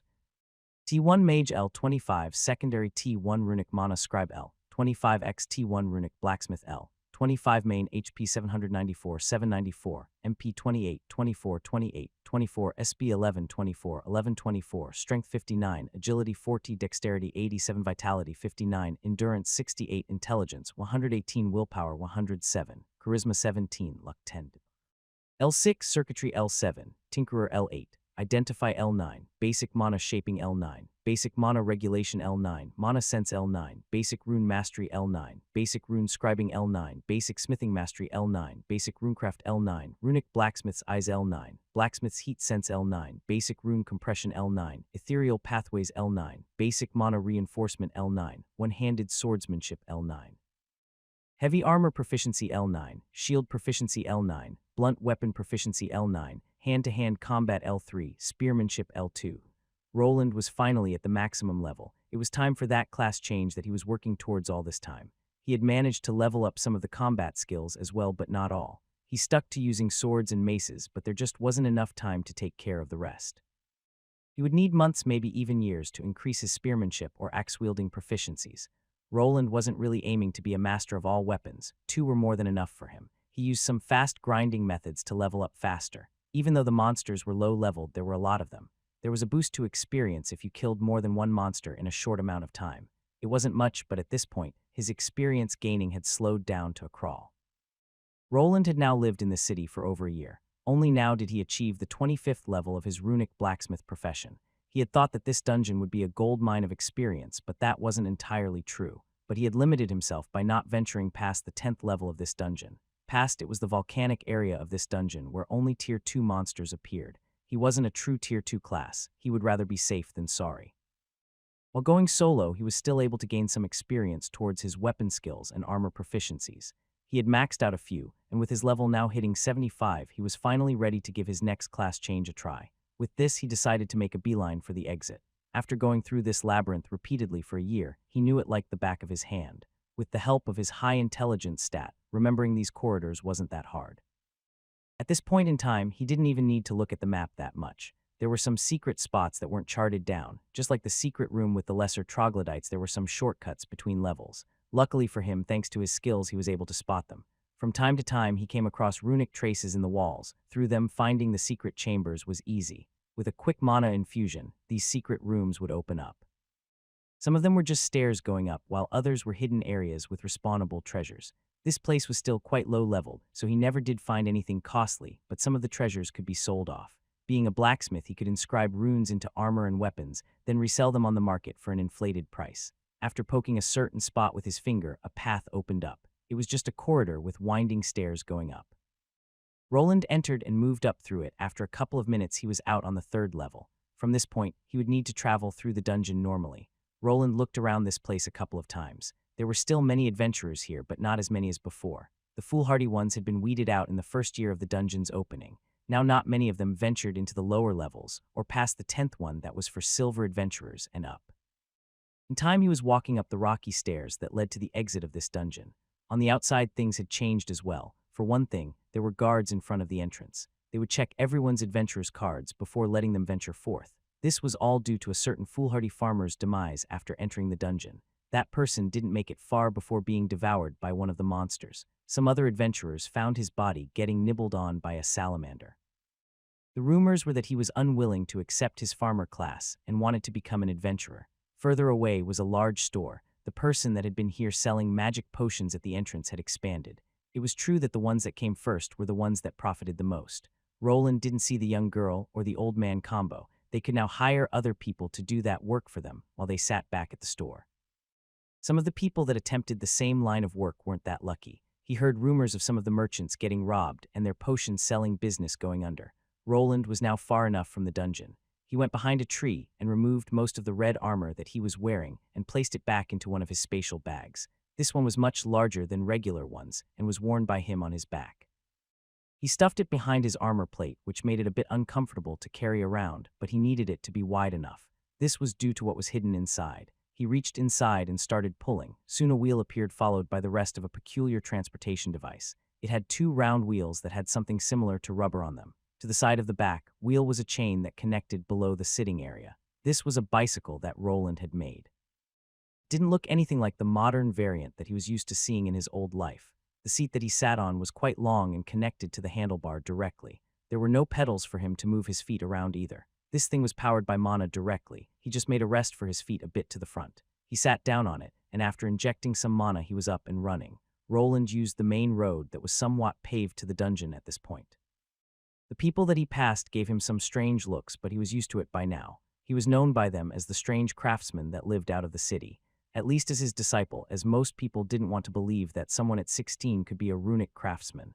The trip to the dungeon would take him more than half an hour on foot, but with this new bike, he made it back under 10 minutes. His house had been changed a couple of times since he arrived, but the most eye-catching thing was the large log wall that also had a barbed wire part at the top. He had been visited by nosy people a couple of times, but with some contingencies in place, they found themselves incapacitated. Some did slip it past the magical traps, but just as he had planned, they didn't find his main workshop. The only things that he lost were iron and steel tools that could be easily replaced. Everything was walled and fenced up, even the log cabin where he kept his regular furnace and tools.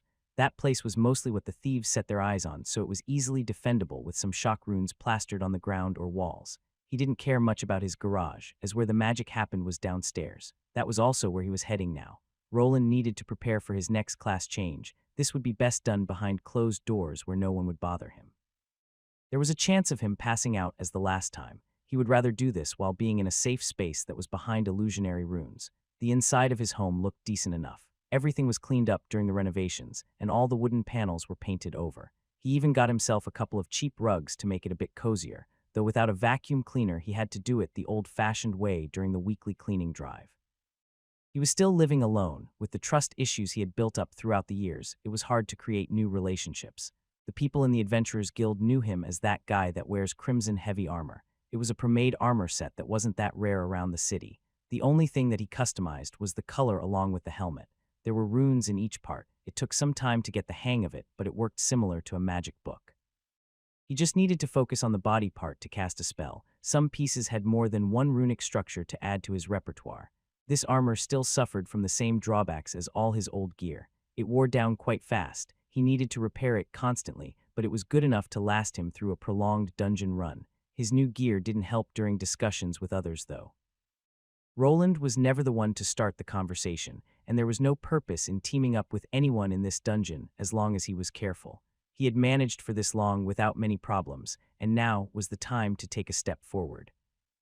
Okay, what do I need? He locked the door behind him and was also sure to activate a defensive runic structure close to the door handle.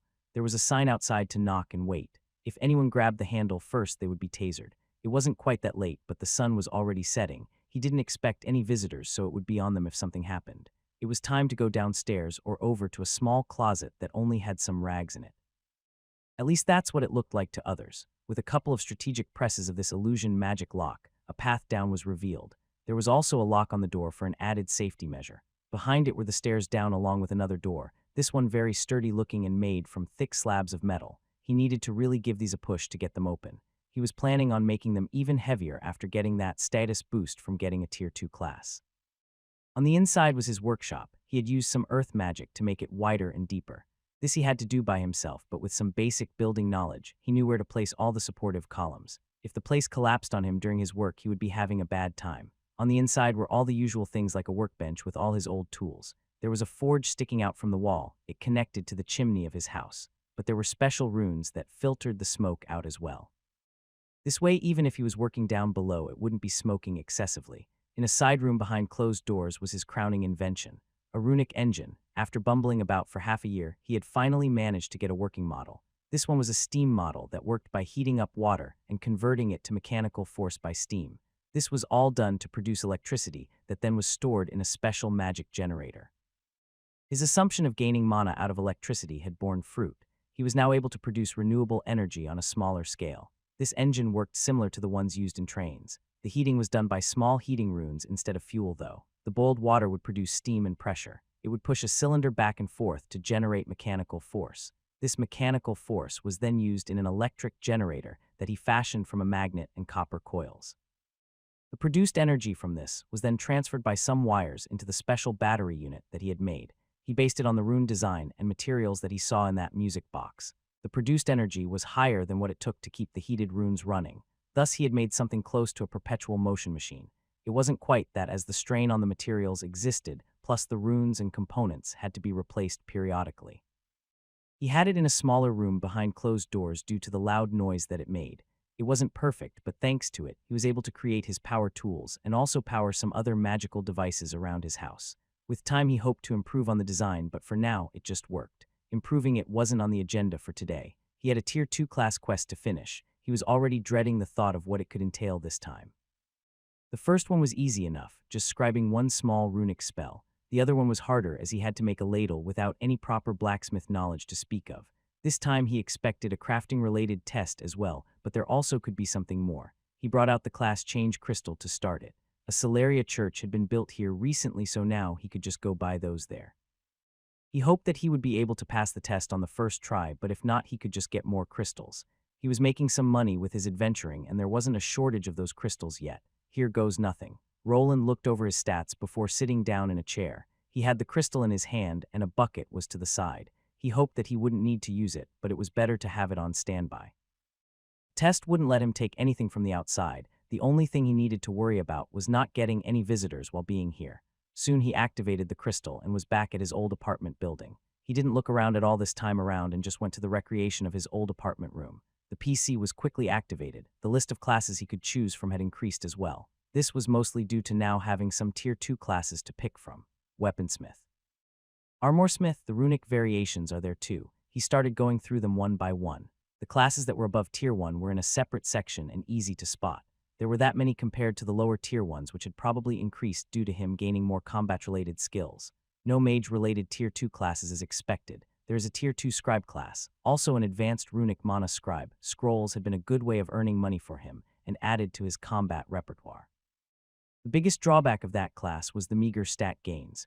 Runesmith, it is there, the fabled class was there. It felt less special after he had attained the runic blacksmith one already. He knew that it wouldn't add much besides letting his skills reach higher than the basic tier. What is this class? There was a peculiar class showing up on the screen.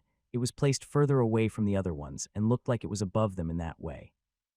The sprite looked similar to a runesmith, but it was a heavily armored version. It held a runic hammer in one hand, while in the other one was a sword, which made him think it was some kind of combination class. Runesmith Lord. So these types of classes weren't just rumors. Runesmith Lord, Roland stopped while looking at the moving pixel art that only had 3 frames of movement. It looked like a more armored variation of the Runesmith class. It was clearly some kind of evolved version, and it was available to him. Did I read something about this? When he was back in the Arden estate, he went through the library several times. With no internet or games, there wasn't really much to do in this world. As an adult, he was past his childhood days, so he didn't waste time on kid games like tag. The only thing left for him was training and reading books. He recalled that one of these books had a passage about some hidden special classes. One of them was the mana-related classes like Mana Warrior.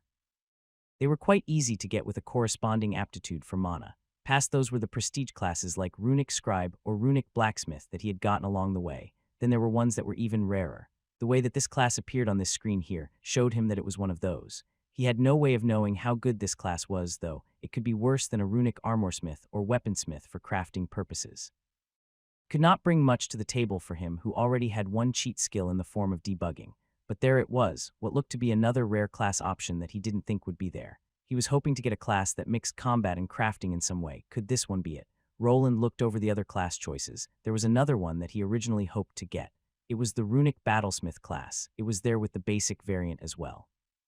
After leveling up his basic weapon proficiencies and gaining a lot of experience by fighting monsters, this was also unlocked. Now it didn't seem like the obvious choice anymore. There was a new contender. This left him with 5 choices. Advances Runic Mana Scribe, Runic Armorsmith, Runic Weaponsmith, Runic Battlesmith, and finally Runesmith Lord. He didn't even take the original Runesmith class into consideration, as it wouldn't really give him anything new.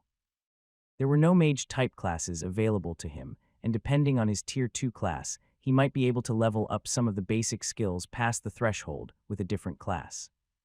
Will this Runesmith Lord let me advance my scribing skills past the basic ones? I feel like the Lord part implies something. He hovered with the mouse cursor over this class, but also looked at the Runic Battlesmith one.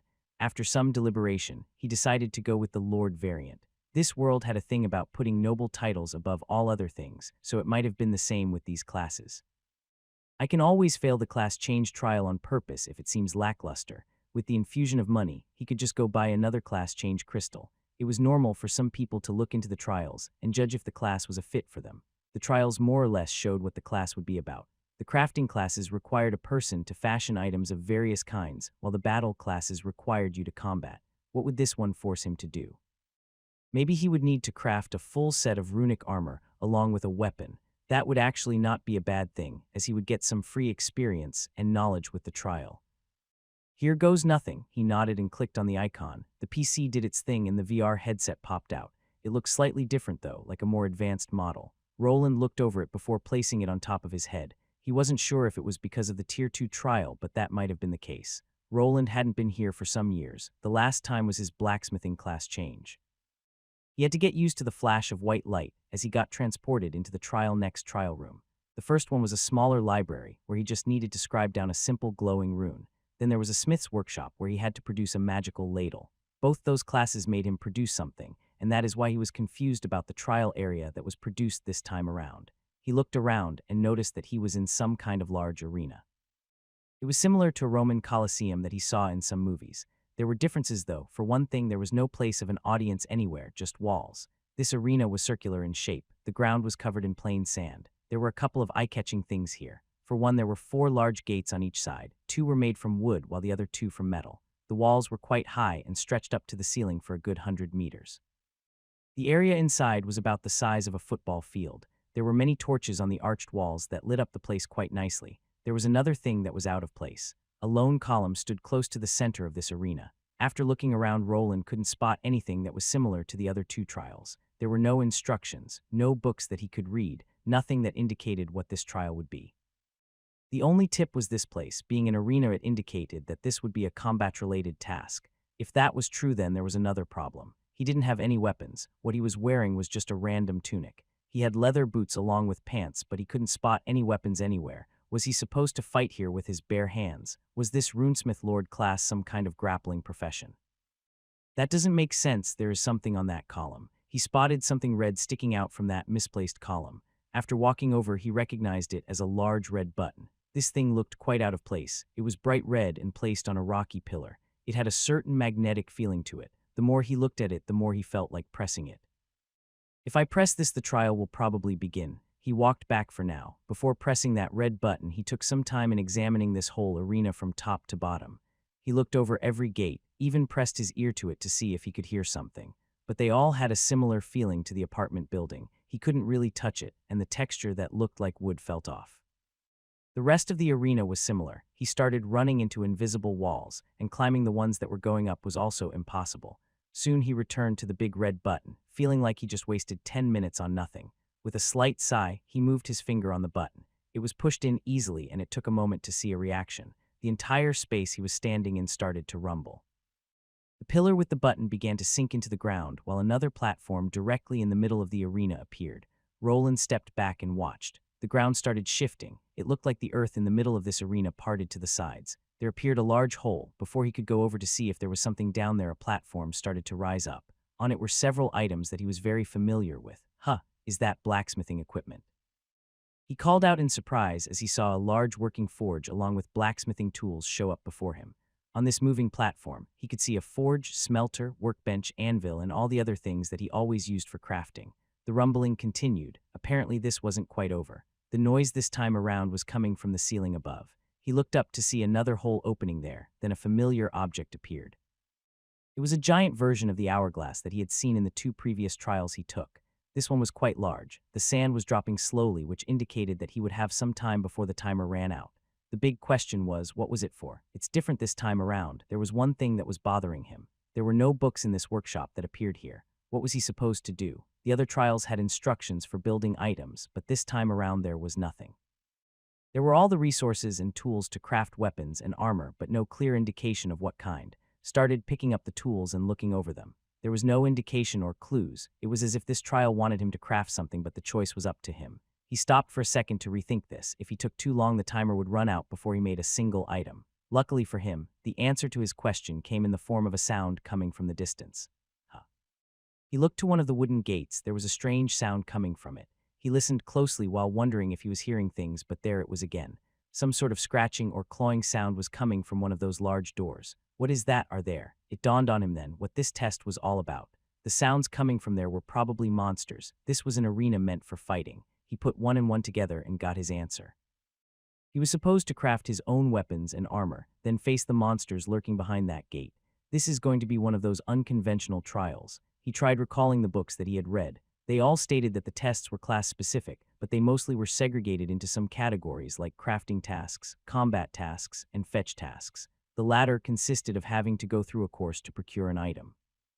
This one seemed to be an unconventional one that combined 2 separate professions. Even the battlesmith class wouldn't require crafting to get through the trial. At most, the smith would be able to repair the weapons that he or she was given.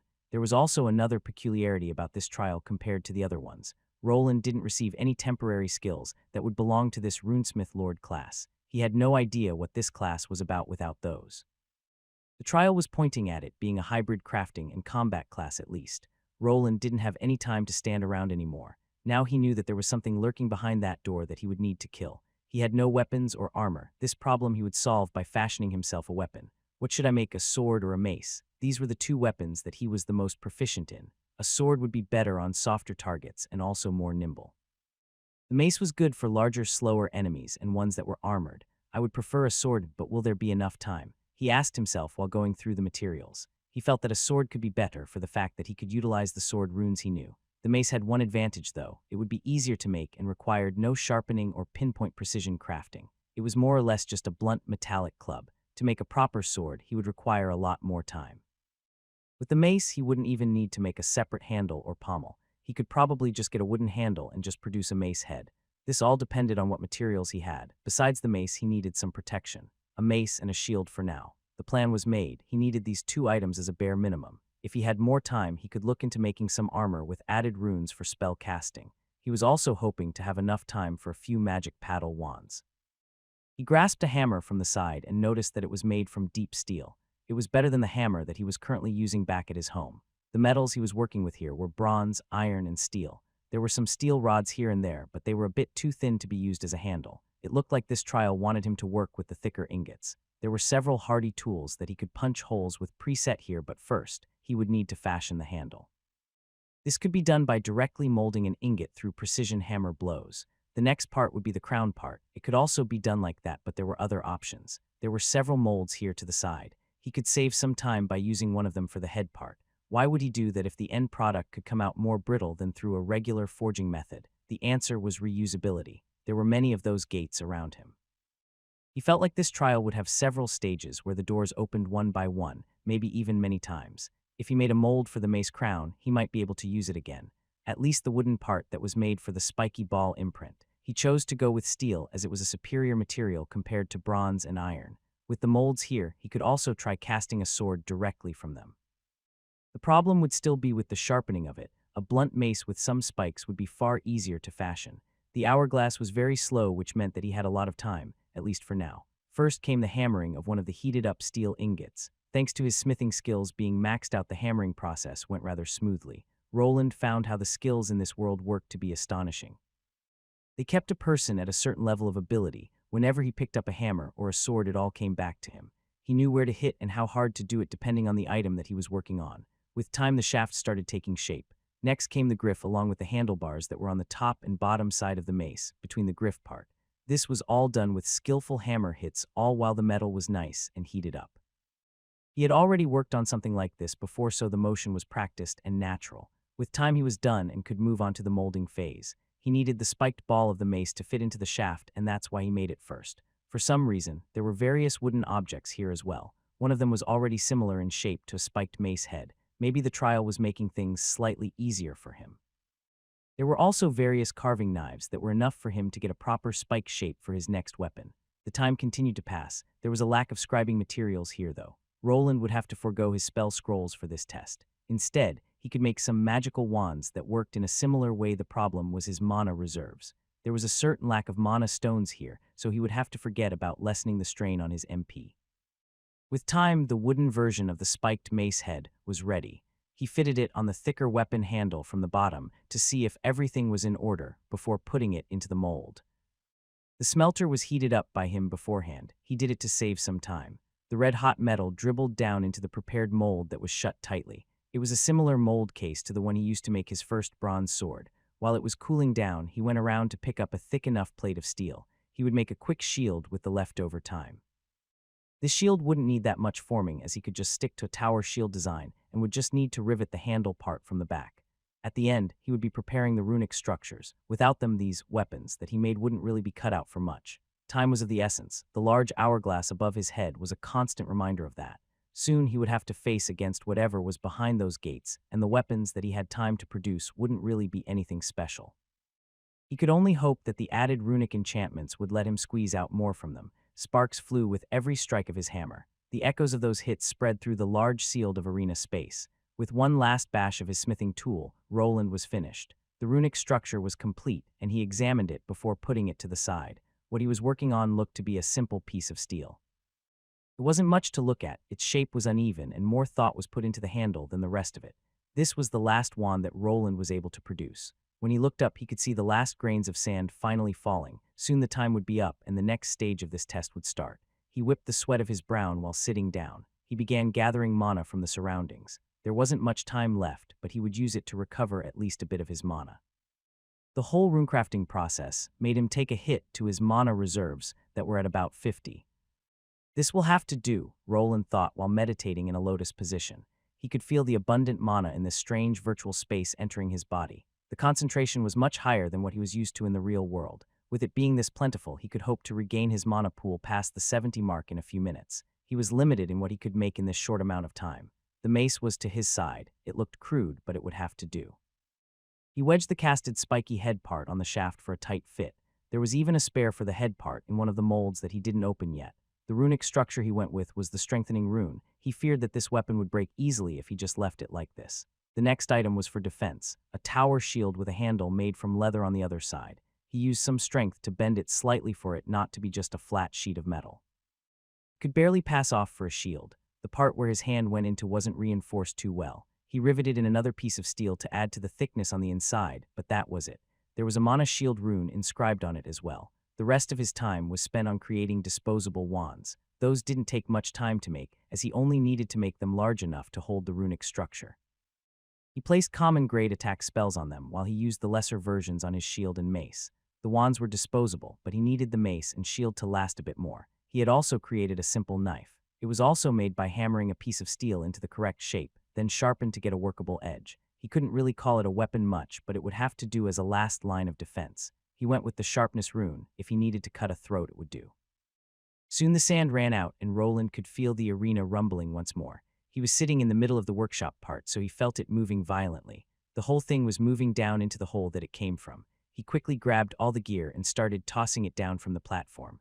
Luckily for him, the whole hole that the platform was going down suffered from the invisible wall syndrome. Even if he wanted to go down, he wasn't able to, as it started pushing him out along with the items that he made. He was left in the arena with no workshop to speak of. He grabbed his mace and shield and placed the wands on his belt. He had made it with some leather and just tied it around his waist. There wasn't really enough time to make a belt buckle. While he was working, the scratching on one of those wooden gates got increasingly louder. Now that the timer had run out, the noise was at an all-time high. He looked to the door that the noise was coming from and first just prepared a regular spell. Source of all magic, heed my call. He used his voice to say the incantation. A bolt of energy appeared at the tip of his finger that he pointed towards the wooden gate that was now opening. He could see a couple of clawed hands coming out of there. The monsters in there were quite eager to show themselves. Mana bolt. Soon one of them couldn't wait and shoved its head through the narrow opening while the gate was still going up. This part of its body promptly exploded into chunks of meat and black blood. This wasn't quite over as Roland used the slow opening gate to his advantage. He was already at the other side of the arena, so before any of these enemies got to him, he would be able to snipe some of them down. Mana bolt. Gyu. A high-pitched scream was heard after another monster fell, but this would be the last easy target that he got to slay. Soon the monsters revealed their ugly faces and lanky bodies. They were small fiends with leathery bat wings, a barbed tail and sharp, twisted horns right above their eyes. Their size was about the same as a goblin's, and the wings were small, not really meant for flight. This variant had rather pale skin, almost making them look white. Pale Imp L30, it was the creature called Imp. This was one of the monsters that was linked to the evil demon monsters. They all would start out as those small, evil-looking creatures, but with time they could transform into giant muscular beings that liked nothing more than to cause pain and suffering. There were quite some of them in that room. All of them quickly spotted the spell-swinging man. Without any rhyme or reason, they charged forward, with them now being aware of his presence, landing a hit on them with his mana bolt spell, and slow casting time was hard. Soon they were upon him. He clutched his mace hard and delivered a swift blow to one of the monster's heads. His weapon produced a dim blue glow as he activated the runic structure. One hit and another of the monsters was down on the ground. They were comparatively low-level monsters to him, so he was managing. His footwork had improved after spending a year down in the dungeons. There were actually warrior skills that could be learned, but regretfully he didn't have a class that could get any of them. With some perseverance he improved still. It might not have had the backing of any special skills, but his combat sense did improve tremendously. Roland was sure to move. The arena was large enough for him to use his long legs. Even with his low agility, he could run faster than these monsters. The trick was to not fight them all at once. It was easier to fight one-on-one 20 times than one large battle against 20 opponents at once. The monsters ran after him, but they found it troublesome to get near. When they got in range, they suffered a bash from the mace or a spell to the face. These small critters weren't a match for Roland even when outnumbering him by a large number. As time passed, there weren't many of them left. It was clear that these monsters weren't very intelligent. There were no tactics, just rage-filled charges, mostly with their heads out while trying to aim for a bite. No experience points were getting gained from the kills, but soon he had managed to slay the last one. He activated some of the wands with the lesser mana arrow and mana bolt spells while running away. Due to how easy it was to tell where the monsters would go next, each spell was a sure hit kill. With time, the last monster's head exploded, and its pale leathery corpse was down on the ground in a pool of black blood. Roland leaned up against the wall while wiping some sweat from his brow. All of this running had tired him out, but thanks to his high endurance stat he gained after switching to the runic blacksmith class, he was fine. There were about 30 dead bodies on the ground, and the moment the last one fell, the arena started to rumble. The large gate door started closing back up, and the workshop in the middle had risen as well. The hourglass above him had been reset, and the sounds of scratching were now coming from 2 of those doors. I guess sleeping and resting isn't getting accounted for in this test. He looked at his mace that was still in working condition. The things that suffered more were the magical wands that he used up the charges off. They were far easier to fix, but he was slowly running dry on mana. Replenishing it would be the first thing he would do. Roland sat down while huffing. He looked at the dead monster cadavers. He expected them to vanish from this area after he killed the enemies. This whole thing felt like an illusion or a virtual game. He thought that they would just go away without a trace and reinforce his claim. But there they remained in place, just dead. And what if suddenly he thought of something. Before finishing up with his mana replenishing exercise, he moved over to one of the imp corpses. He pulled out his previously created knife and turned the monster over. He used the knife on the back. Soon a square-shaped piece of leathery skin was removed. Blood was dripping everywhere. The blood wasn't going to be wasted either, as he was sure to bottle some of that black liquid. If my assumptions are correct, this should work with an evolved imp monster. He could feel a faint trace of mana coming from the dead monster's blood. It was similar to a certain resource that he used for all these years. It was the magic ink he used to make his spell scrolls. Roland didn't have time to process this monster's skin. He would need to use the freshly cut out lump. A pointed piece of wood was used instead of a quill. He wasn't working at optimal conditions, but he had done this many times before. In less than 10 minutes, he had a working runic structure with a spell. He checked it over a couple of times before moving his hand to the skin flap. After the mana injection, he could see the runic structures light up in orange light. The process wasn't as fast as with the regular scrolls and magic ink that he was used to, but it worked. A bolt of energy flew out from this hastily produced runic scroll. Roland looked at the magic energy colliding with the wall and quickly sizzling out. This skin and imp blood wasn't optimal for this, and there was a certain decrease in power. Still, now he had another option to go with. He wasn't sure if this was done on purpose by this trial, but he would be sure to use his scribing skills to their maximum. The mace and shield that he created only needed minor repairs. He also was planning to create a backup with the previously molded spiky head. His hands started getting drenched in the pale imp's blood. This was a lesser magical being, so their blood had magical properties. Luckily, these ones didn't quite have any long-range skills that could contend with his own runic magic. There was even more work for him to do. The timer was the same as last time, so Roland knew what he could or couldn't do. The fleshy runic scrolls wouldn't be made as a means of attacking, more as a means of distraction. He had to spread his mana quite thin, but with his large pool, he was managing. With time, the hourglass emptied itself out. Even though Roland had spent so much time here without sleeping, he didn't feel tired. He attributed this to being some kind of world frozen in time and with different sets of rules. The strain on his body might have not been there, but this didn't mean that he wasn't getting psychologically tired from overthinking everything. With a resounding screech, another set of white-looking imps flung themselves out of the gate. Their level had increased by 5, and there was a similar number. This group found themselves stepping into something oily. There was a large pool of grease right outside the gate, and Roland was just waiting for it to open up. The monsters weren't very smart, so they charged towards him, but they soon found themselves inside of a grease fire. There was a common spell to create a puddle of grease on the ground. With an addition of some flames, it would create a combination called the grease fire. This one burned a lot hotter, and could not be doused by water either. Those pale imps were more susceptible to fire more than regular imps, so he used that knowledge to his advantage. While they were burning up, Roland used this chance to snipe them from afar. The burning imps weren't the only problem now, as the second gate had opened as well. Lesser spiked Devil L40, these new monsters were green in coloration and slightly taller than the imps. There were many spikes coming out of their bodies. If you looked closely, you could spot some strange green liquid escaping from those spikes. These guys looked like trouble, but there were far fewer of them than of the other group. They looked to also be more resistant to the grease flames that were activated in front of the gate they were coming from. Another game of cat and mouse ensued. Roland was trying to keep the enemies at a distance, as that was where he had the advantage. At least that was true before some of those new spiky monsters started somehow ejecting those thorns from their body. He quickly defended himself with his shield while returning fire with one of his wands. He was sure to activate his mana shield this time. Those spikes looked poisonous. Even when getting a flesh wound, he could be done for if he got hit once. Regretfully for the monsters, the grease fire that was made proved their downfall. More than half of them suffered a fiery demise through it. The rest was blasted with ranged spells. The ones that got close enough were bashed in the head with a mace. Other ones suffered explosion wounds from planted mine runes that he had prepared. All in all, he managed to survive the next wave, and both of the gates were closed up again. Roland fell on his butt while looking at the many dead monsters on the ground. There were still 2 gates left. The monsters were just adding to their forces with each consecutive wave, and it looked like there would be more of them coming. The middle platform appeared once more, and he got his butt into gear. There were more monsters that needed skinning, and more repairs to be made. The grease fire approach looked to be working, but less on the stronger monsters that were appearing. They were also mostly fiend-type monsters that gained fire immunity with their evolutions, which made his strategy look bad with the future in mind. He didn't have any holy attacks up his sleeve, though. They were the bane of evil-aligned creatures like these. He would need to figure out a way to get to them with conventional magic.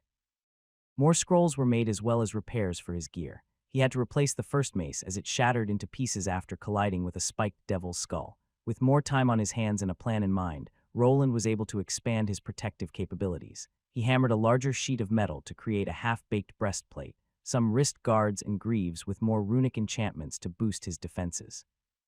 There wasn't enough time to make anything difficult, so he needed to give up on getting any gauntlets to protect his hands. Soon it was time for the 3rd wave, then the 4th.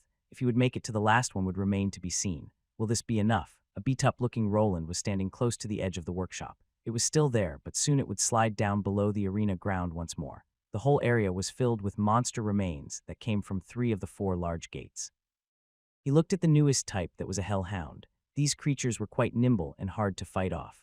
The resistance to fire was increased even more, which made the grease fire trap that he made mostly ineffective. His body was all scratched up due to the fight with the monster hounds. He had no cloth armor to put under his armored gear, only ordinary cloth that wouldn't protect him from the tough claws and fangs of these monsters. Roland had still managed to survive the 3rd wave of the monsters, but he was now feeling the fatigue.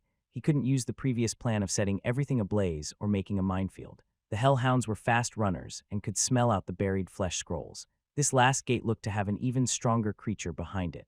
The number of them decreased with each door, but their strength also increased accordingly. Roland would rather fight more of those imps that were easy to kill with his current degree of traps. With a new unknown variant of the creature, he would need to come up with a new battle plan. Lucky for him, this world that he was in wasn't entirely real. The workshop he was working with had a strange feature in it. If enough materials were removed, they would replenish themselves. He tested it out by removing some sheets of metal that were placed in one of the provided boxes. After removing all of them, another set materialized itself in the box out of nowhere.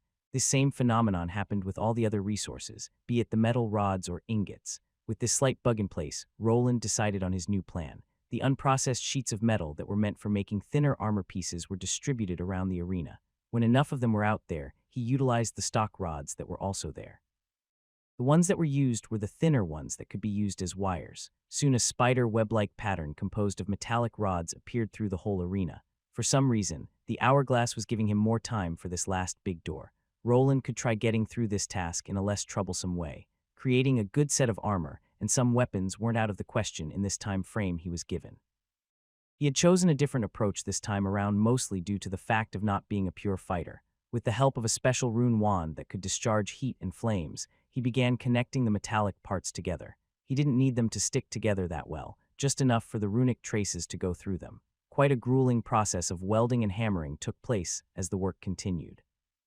The main runes of this trap were placed on the larger pieces of sheet metal, while the rods used as a means of transferring mana.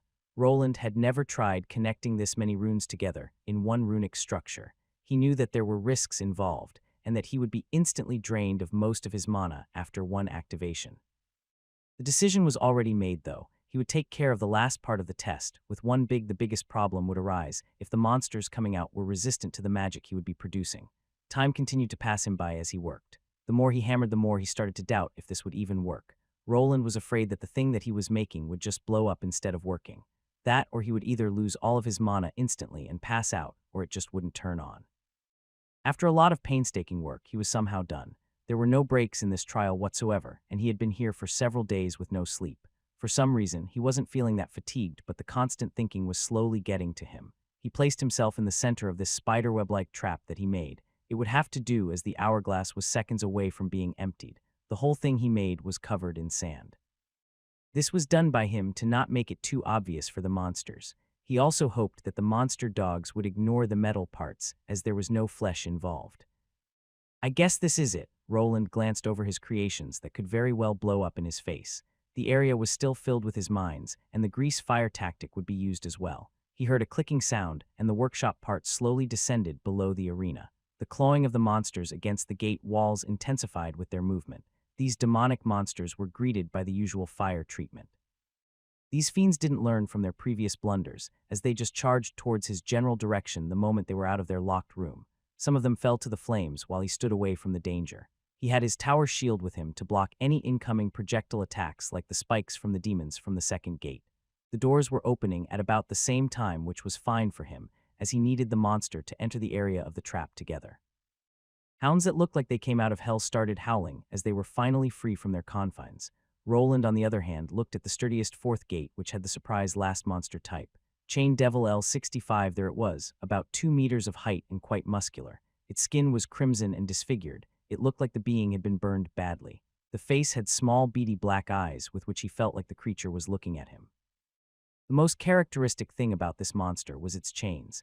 It had many of those wrapped around its whole body. To its arms, a set of chains with hooks and other pointy objects was attached. They were thick, and the creature was dragging it on the ground while slowly making a trail in the arena's sand. Roland blocked a few incoming spikes while trying not to get distracted by the new enemy.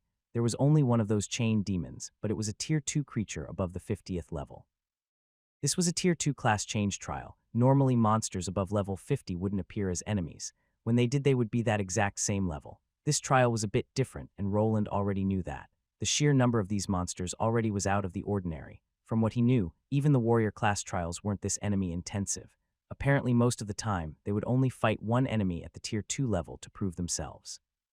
Depending on the rarity of the class, the difficulty increased. He didn't think that a level 50 warrior would survive past the spiked fiends, but he had to go beyond that and face off against something well past the beginning levels of Tier 2. GOHH. He snapped back into reality and tried to focus on the battle. The monsters exploded here and there while walking through some of the mine ruins. He spent the most time preparing this metallic construction, so this time around some of the imps and spiked devils would actually get through. Not yet, it was a waiting game. The more of the monsters went into this trap, the better it would be for him. The biggest problem with that was the varying degrees of speed that all of these creatures possessed. The two first types of monsters were about the same when it came to that, but the hellhounds were much faster. The new demon that was dragging the chains was the slowest yet. It was just slowly lumbering towards him without a care in the world. This didn't bode well for Roland, as he just wanted to activate his Frankenstein of a trap before any of the monsters could reach him. In a few moments, he could hear the loud howls and gritting of teeth. One of the hellhounds was upon him, and he needed to defend himself. Thus a war of attrition began. While the Tier 2 chain-slinging monster took its sweet time, Roland was continually attacked by the infernal dogs. He was someone that actually liked dogs, but here he was forced to cave their heads in with his mace. When he delivered a smashing blow to one of the creature's faces, its teeth flew in all directions. This didn't keep from another one from biting his leg, its teeth infused with magical fire. The greaves that he fashioned beforehand managed to somehow protect his leg. With a quick smack of a mace to the monster dog's side, it was flung away into the distance. While being busy with defending himself from the more agile monsters, a spike coming from another one made its way through a gap in his armor. He winced in pain while putting up his shield and defending himself from any other incoming projectiles. The only thing he could do now was to move back, circling around the trap area he made while biding his time. But there was a small problem. The more he circled around, the more he found himself getting surrounded. Soon the spiked devils and even the imps were moving in for the kill. He was now mostly just pushing them back with his shield while not being able to use his mace. If he did a large swing, he worried that one of the many monsters would deliver a killing blow. Now or never, finally, the largest of the monsters had gotten in range. This prompted Roland to bolt back to the spot where the control rune was. He found himself tossing his shield away while inserting the shaft of his mace into a hellhound's mouth before finally placing his hand on it. The The control rune was engraved on a thick piece of metal. From it, many various rods of steel were sticking out while hidden under a thin layer of dirt. After placing his palm on this rune, he injected his mana into it. The moment he did, he felt like his head would explode. It was as if someone was pushing a giant nail through his ear, right towards his brain. Arg, a flash of electricity ran through the entire runic trap that he created as everything lit up like a Christmas tree.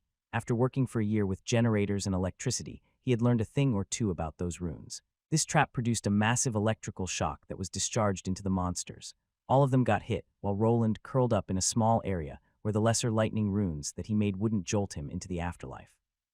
He didn't come out unscathed, as the drain on his mana was immense. This was clearly shown by a bloody nose along with more blood coming out of his ears. The whole place went silent. All of the monsters laid dead on the ground after receiving the massive shock. Roland wasn't in a much better state, though. He started wincing while trying to push himself off the ground. He felt terrible, but he was alive. "My head, did I get them all?" After a moment of silence, he got his answer in the form of rattling chains. He moved his head up and his eyes started to focus on the menacing sound. There it was, the Tier 2 monster. It was still alive, inching towards him while the chains shook about. Its skin looked even more charged than before, and it was even smoking. Fuck, Roland felt sick. Due to using this jerry-rigged trap, his mana had dropped below 5. It was a miracle that he was even conscious.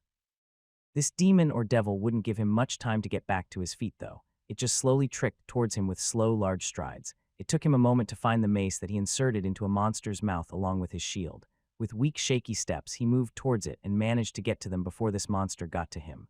Roland pumped himself up. The monster couldn't be at full health either. It received the hit from the trap, but it was at the outer part of it. Because of this, it probably received less of a shock than the rest of the monsters that were now dead. This came to light in the coming exchange that these two remaining warriors had. The monster gave out a deep groaning roar before swinging its hand toward Roland. He defended himself with his shield that buckled under the pressure. Those chains rattled around as the chain devil attempted another strike. The monster was quite sluggish, and its hits were quite easy to read. The hits were quite real, though, as each time those massive chained fists descended onto Roland's shield, he felt his bones rattling. His hand that was holding onto the shield had gone numb a long time ago, but this was the last enemy, and if he failed now, he would need to do the whole thing again. He gathered all of his strength that he had left and took another blow to the shield. It received another dent, but somehow remained intact. This time around, he didn't let the monster take its time to wind up again. No, instead, he swung his mace towards its knee. He injected the remaining mana that he had into this mace and delivered a crushing blow with all of his strength. This part of the leg didn't have any chains wrapped around it. He heard a nice cracking sound of the creature's bone. Soon it lost its footing and tumbled forward, allowing Roland the chance that he was aiming for. The shield was tossed to the side as he grasped the mace with both his hands. With a long overhead strike, he brought down the spiked ball on the back of the creature's head. He started hitting it over and over again. His maddened shouts filled the silent arena and echoed throughout it. Die, die, die. The creature's head that had a somewhat humanoid shape soon turned into a caved-in mess of flesh and bone. The spiked ball that was on the mace shattered into many chunks of metal while Roland continued. Even after that, he continued to hit it with what was left of the mace's shaft. Only after some time, he managed to snap out of his rage-filled stupor. He groaned while falling to the side into some monster remains. The only thing he was capable of doing now was panting and wheezing. The only thing that kept him awake were the sounds of the large arena gates closing themselves back again. He dreaded the thought that this might not have been the end to this trial. If another monster showed up now, then he would need to give up. But instead of that, something else happened. The walls started to shift again, and the closed gates through which the monsters were coming out from started moving below ground. Though it weren't the gates that were moving, it was the ceiling. Roland rolled over onto his back and could see the top of the arena opening. From it, a flight of stairs descended along with the ceiling. Soon the rumble ceased, and he was left with a way up. It seemed that this might have not been the end of this trial quite yet. What now? Before he could ask himself if he would need to fight another monster, when he climbed those stairs, he felt a strange feeling wash over his whole body. The injuries that he had sustained were being healed, and the cloudiness over his mind was being washed away. In a matter of seconds, he was fine. A full recovery was achieved. He hopped up to his feet and also noticed that the monster bodies had long vanished along with any signs of combat. What remained were the stairs up. He was even back to wearing the generic clothes that he had before fashioning himself better armor. Roland narrowed his eyes at the flight of stairs. There was nothing here anymore even after moving around those stairs and what remained of this arena. The only thing he could do was to move up. If there was some kind of bonus boss, there was something that he feared. So he climbed, and to his surprise, the area that he found himself wasn't fit for battle. No, it was a library. There he saw one large desk with some books on it and a magic candle lighting the way. After making sure that there weren't any hidden enemies around, he moved forward. His hand went to the first book he could find, Secrets of Rune Smithing. After flipping through the pages of this book and picking out another one, he figured out what this was. I guess this is the part that I receive my runesmith lord skills. Roland looked at the pile of books here. There were quite a lot of them, and it looked like they would offer him more than just skills.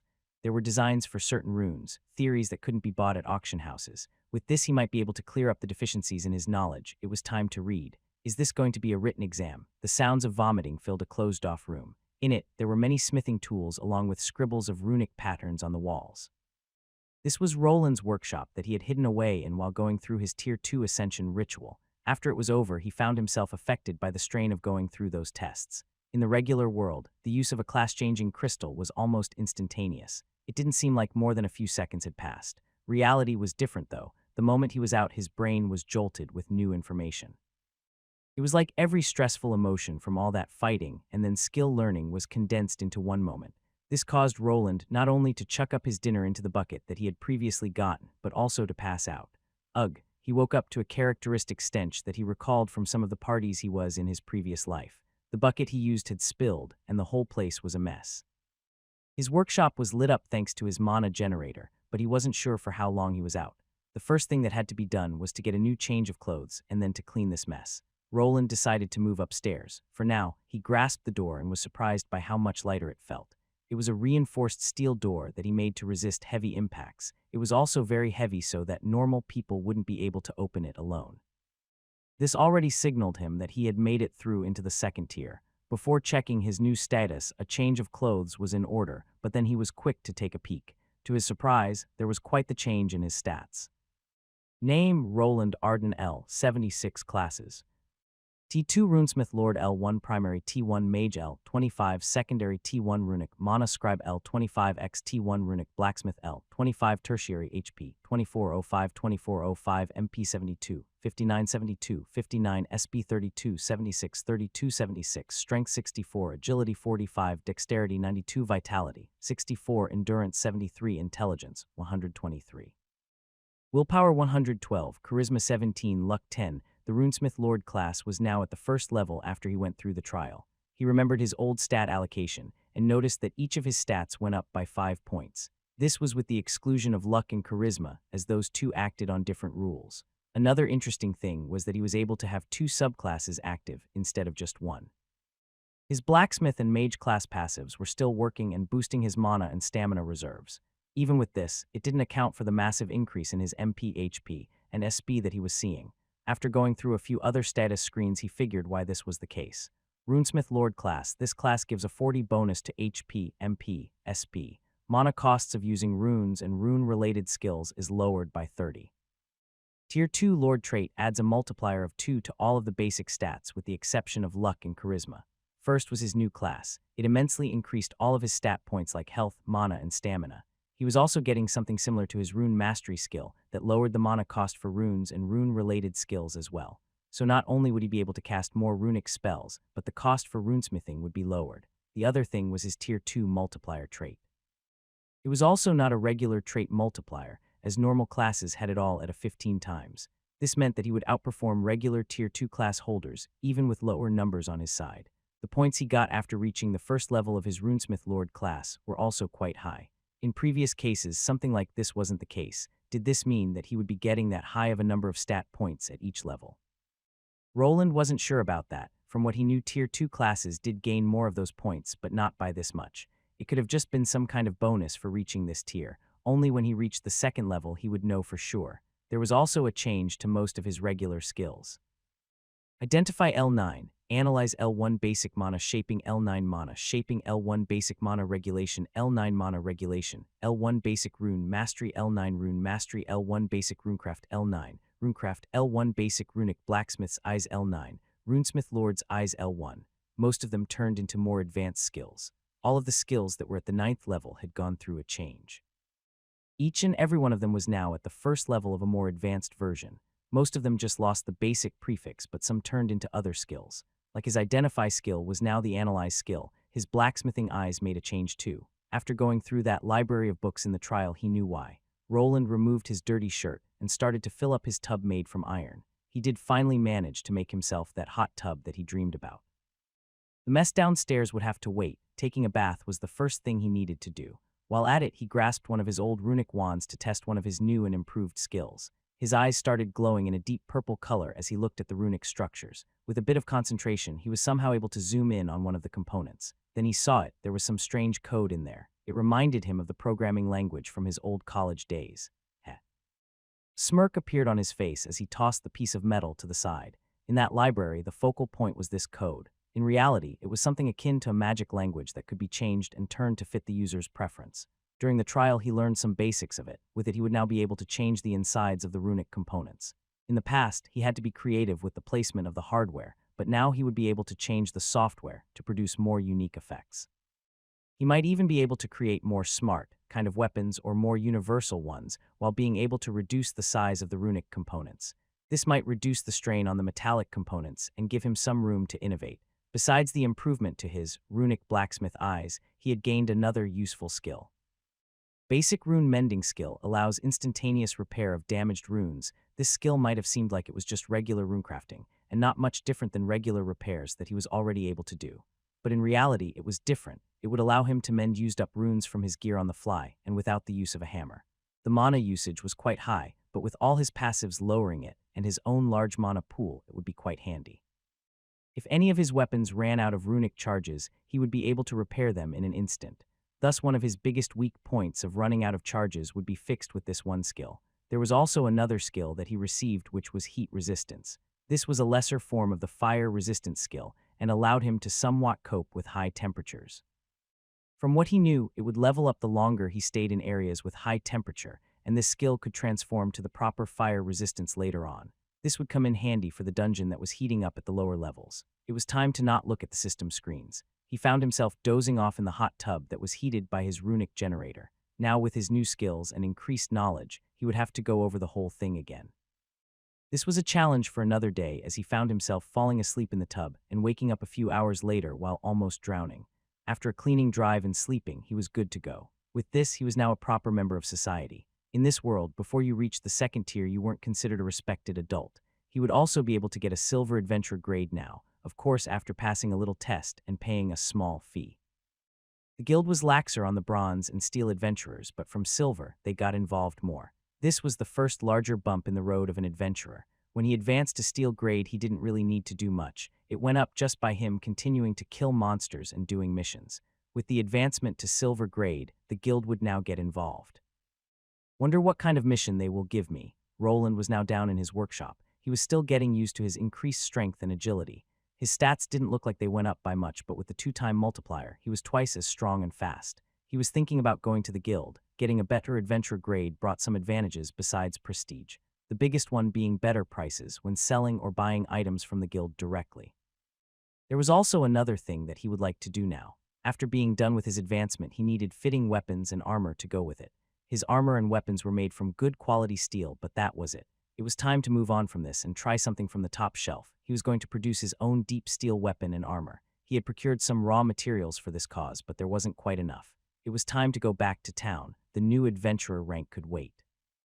It wouldn't really lower the prices on the market for crafting materials. It would mostly aid him in selling mana stones and monster parts, or when buying items like health potions for the dungeon expeditions. Roland grabbed his things, and after locking up was on his way towards town while riding his runic bicycle. When he was close enough, he just hopped off and placed it back into his spatial backpack. He needed something with an increased width to get the whole thing in. At the gate, he saw some familiar faces. The guards knew him as someone that lived here, so they didn't even look at his identification anymore. A lot of things had changed in this town. For one thing, it was now called a city, and the number of people had more than doubled. The houses that were being built and renovated when he arrived the first time were now all finished. The construction stretched out further now, as new people were coming, and new buildings to house them were needed. Roland was rarely seen in this city, and now with a lot of people living here, he was just someone that blended into the crowd. There wasn't anyone that he had made a deeper connection with here. The ones that interacted with him were mostly merchants and vendors. The only thing resembling social interaction that he got here was bartering. Should I check out the usual store or go to the auction house? A big chunk of his money came from selling mana stones or rare monster parts, but the most he made was from reselling runic items. Those were either all handcrafted by him, or just pre-made items from other craftsmen or ones he found in dungeons. Roland mostly attached a mana stone to go with it, as that was an easy way to boost the item's price immensely. What type of mana stone came with the weapon and piece of equipment was also important. Putting a stone that boosted a person's intelligence on a heavy hammer that was meant for a warrior wouldn't go over well. Roland mostly went with weapons. It was easy to attach one of the mana stones to the hilt. There were also no return policies here, so he wouldn't need to worry if he did a sloppy job. He was someone that understood how good branding brought the long-term profits later on. With that in mind, his wares had a new logo that wouldn't associate him with his old scroll-making days. This time around it was a blacksmith's hammer inserted into a sun, which gave a similar feeling to the old logo, but was different enough for others to not connect the two. The fees and costs for the materials were higher than what they were at Edelgard. He could sell them at a higher price here, though. With all the dungeon monsters parts selling well, the adventurers had a lot of buying power. This caused everything to somewhat equal itself out, and he was able to make a good living. The brand name he was hoping to embed into the minds of his sellers wasn't quite there yet. Due to doing a lot of adventurer work along with the creation of his mana generator, there wasn't enough time to build other things. Even the armor that he was using for his own protection was just a high-grade steel product that he bought instead of making it. "Good day, did you bring some new enchanted items today?" An older man called out to him. He was now at the auction house. He had been selling things on it since it opened on a semi-regular basis. Thanks to the items always having high or highest grade runes, they sold at a high price and the auction house could make quite the profit. Yes, today the master enchanted a couple of things. He took out a couple of daggers and steel swords from his spatial bag. He gave it to this man's assistant that started placing them in an orderly fashion on the table. This old man was this auction house's appraiser. They worked similar to the workers in Edelgard. He already made a name for himself, so he didn't have to wait in line. Even without him having to hide it, they took him for an apprentice blacksmith. No one would believe that a 16-year-old like him was a Tier 2 runesmith. This worked in his favor for multiple reasons, and it also let him explain all the runic traps placed around his house to the masses. "Here you go, the earnings for this month." Roland nodded as he was handed a hefty sack of coins. He didn't need to look inside of it. With his mathematical skills, he was able to tell how much gold and silver there was in there. It was quite the hefty sum, but he was going to go buy some raw deep steel, so this would probably not be enough to cover it all. "Thank you, I'll see you next time. Anything in particular I should tell my master." Sometimes the auction house people would give him tips on what was selling well. Daggers and swords were one of the weapons that sold the most around here. Everyone liked to be either a roguelike agility-based class or a sword-wielding warrior. Nothing in particular but deep iron or mithril weapons are selling well since some gold adventurers came to town. You should be having some skill books related to runes. Maybe the good master would be interested in that. He perked up at the mention of runic books. He still needed to gain some insider knowledge for smelting the magical metals that had mana stones as ingredients. It looked nice to have armor laced with shiny gems, but if someone bashed them in then they would lose their effect. There was a certain time where he tried to smelt some mana stones with small amounts of deep iron, but the product didn't pan out. He would probably need a corresponding skill or some kind of golden ratio to get this working. After a little chat about the city market, he left. The auction employee always pestered him about making better items made from rarer quality materials. Now, after classing up to Tier 2 Runesmith Lord, he might actually be able to create such things. The next stop would be another large store. This one was created for all the craftsmen in the city and held all of the resources that one might want. There were even shipments of mithril that could be gotten at a really high price that was still a bit above his pay grade. Roland was now standing outside this building. In his head, he was doing some math. He needed to consider how much money it would be necessary to spend. Even if he went over his budget a bit, he could probably salvage the excess material in one way or another. While walking past the door, he found himself not paying attention. Due to this, he didn't notice a person walking out. The two bumped into each other. With these increased stats, he didn't feel much of an impact, but that wasn't the case for the person he walked into as he tumbled backward after giving out a rather silly yelp. "Oh, sorry about that." He snapped out of it and looked down. He saw a youth that was about his age, maybe slightly older, but it was hard to tell due to his unique facial features. From the first look, the young man looked to be similar to a dwarf, but after looking at his body, you'd think otherwise. He was obviously larger and also slimmer than a dwarf, which made him look like a mix between two races. The other characteristic thing that he noticed was the comedically large backpack that he was wearing. It looked to be one of those enchanted ones where you could fit in many items in, but there were even some tools hanging out from the many side pockets to boot. "I'm sorry." The young man started apologizing while squirming on the ground. It looked like he had trouble standing up due to the weight of the backpack. Roland stood there without doing much for a moment before leaning down and grasping the young man by the shoulders and lifting him up. With his now increased strength, this was quite easy. It felt like he was lifting up a child even though his target was close to 170 cm of height. After more apologizing, he was gone and out of the store. Roland just scratched his head and moved inside. It was time to spend quite a big sum of money on his new gear. A certain runic craftsman was speeding back home with a large backpack strapped to his back. He was sitting on his runic bicycle, to which people that were going back from the dungeon farming still weren't used to. He had just gone through some of his savings to buy up crafting resources, most of them being from the top shelf and meant for people at the Tier 2 classes. It wasn't that easy to procure everything he wanted in just one day. After going back and forth several times and waiting a few days, he was finally ready to give his new crafting skills a try. Roland didn't just sit on his hands through this time. While everything was being sorted out at the stores, he was busy with his research. There was his new mending skill. He had tested its applications in combat. It sounded really good at first. Being able to repair runes on the fly was probably everyone's wet dream that owned a limited-use runic weapon. There was one big drawback: it just used up a massive amount of mana. Even with all the skills that allowed him to lower the requirements for any runic skills, it took out quite a chunk. It would certainly not be possible to just continually use this skill. There was also another problem: the runic structure degraded with each time it was mended. Roland attributed this to the skill's low level. He gave it a test, and after 2 uses, a rune that was rated at highest degraded to high. There were some drawbacks, but it would extend the uses of these runes during prolonged combat. While being a somewhat hybrid class like this, Roland also intended to purchase any mana-related skills that would boost his regeneration even further. The constant headaches he got when his mana ran low was something that he didn't want to have to put up with anymore. Then there was the upgraded version of his runic blacksmith's eyes, that was the runesmith lord's eyes. The previous version only let him see some imperfections during crafting, thus allowing him to be able to avoid or fix them during the crafting process. Now, on the other hand, this skill had more features while also retaining all of the previous benefits. The most interesting characteristic of this skill was allowing him to peek at the inside workings of the runes. To someone new, it would look like some chicken scratch of strange symbols and numbers, but he could tell that it was very similar to a programming language. Previously, he was only able to work on the hardware. Now, on the other hand, he was able to fiddle around with the software. The strange symbols with time started making sense as they looked similar to computer code. With this skill active, his runecrafting also evolved as he was able to alter this language. The biggest problem now was figuring out more of the commands that he would be able to use. His class change gave him some basics, but most of it still remained to be checked. For now, he was able to segregate this code into 2 sections. One was different and quite familiar to him, as it was just magical language that a regular mana scribe would use for making magic scrolls. It looked like the runes also used this universal magic language in their structures, but it was buried deep inside their software. These spell structures were just regular basic spells. It wasn't hard to figure out which parts he could copy and paste to get an effect. For instance, he was able to replace a spell structure that was for an easy light spell with one with a different color. The rest of the runic components were the same, so it activated without a problem. Previously, he would need to find a corresponding rune and exchange the whole large component. Now, on the other hand, he would be able to fiddle around with the code and alter it. This was possible on an already created magical item.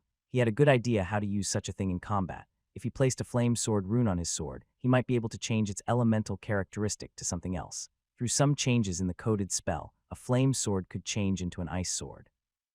This would help him out tremendously against enemies with specific weaknesses. If he ran into a monster that was resistant to fire, he could just switch it to something else. It also didn't require that much hammering and mana force to change the code, which made this plausible yet not that probable. There were certain aspects during combat that would make concentrating on changing runes quite hard. Exchanging runic code could potentially ruin the whole item if it was done in an unfocused state. There was an option to get around that, though. This would be by including more code in the rune from the start. He would need to just give a jolt into the runic system of which code he wanted to use. It would be similar to old programs from his world with pre-programmed commands. If he learned the ins and outs of this magical programming language, he might even be able to make a multi-spell structure. Maybe he could switch between a massive array of spells while not having to cover his crafted items with so many runes. While Roland's head was filled with future research and innovations, he finally arrived at his house. The backpack he was wearing was a spatial item, and he needed it to be larger to insert more crafting materials into it. After getting inside, he placed his bike into his shed that he then closed up. While being here himself, he wasn't that worried if someone would try breaking in and stealing his stuff, even less now after he crossed the Tier 2 threshold. With the Tier 2 boost that was above regular classes, he was already stronger than most adults in this world. He made his way down into his workshop and started unpacking. Today he would be making a specific part of his armor, mainly the gauntlets. They would be made from a special monster leather glove that he would cover in deep steel. It wouldn't quite reach up to his elbow, as the part that covered the arms was separate.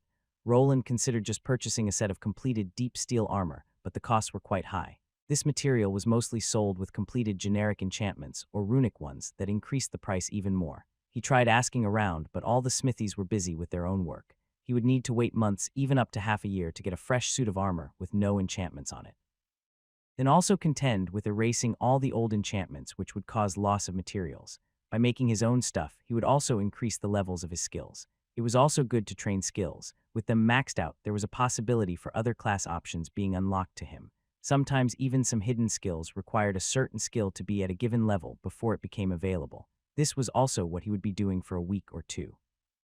A person without any smithing skills would need a lot longer, but with skills and eyes that told him where to strike it would be much easier. Though they were just fresh level 1 skills at the moment, Roland didn't set his expectations too high. This would be his very first combat armor that he would make, and it would also probably be the worst one that he produced. The only good part about this was that he could fiddle around with the runic programming later without much damage to the prepared armor. After pushing his reinforced door open with one hand, he was now in his workshop. To the side was a board with a diagram of his new armor. It wasn't anything special, just regular-looking plate mail armor that would need an arming jacket to go with it. This type of armor would require a lot of belts and straps to attach to his legs. It would also have some unarmored spots behind him, but he was mostly looking to protect his front side. He already dreaded the thought of putting it on and off by himself, but he didn't really have a working design for anything else. Maybe in the future, he could use some kind of magnet design where the armor parts would connect to each other by magical means. It was finally time to get to work. Roland started taking out all the parts that he would need for his gauntlet design. Most of it consisted of thinner blocks of metal akin to sheet metal but slightly thicker. With the correct design in place, he would just need to cut it into the correct shapes and then attach it to the monster leather glove. Something like this could be bought for cheap. There were many armor designs in this world that already had gone through a lot of changes. Each blacksmith always gave their own a slightly different design, but in the end, it was mostly the same type of armor. Roland was planning to go with a flame design for his. It would go well with the crimson color that he liked to use. After placing all the raw resources on the table, he started grabbing the tools that he would be requiring. Some heating up in his runic forge would be required even with the thinner metal pieces. Deep steel was a lot harder to work with than regular steel and a lot more resistant. Without heating it up in magical flames to soften it up, it would be quite a difficult task. The mana added a few strange qualities to the metals in this world, thus some old crafting methods went out of the window.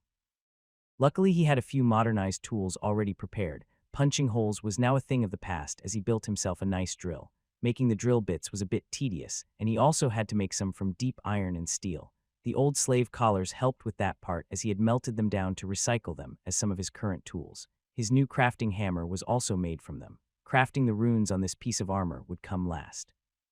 It was slightly easier as the metal could be heated up without it being damaged, even after it was hammered into shape.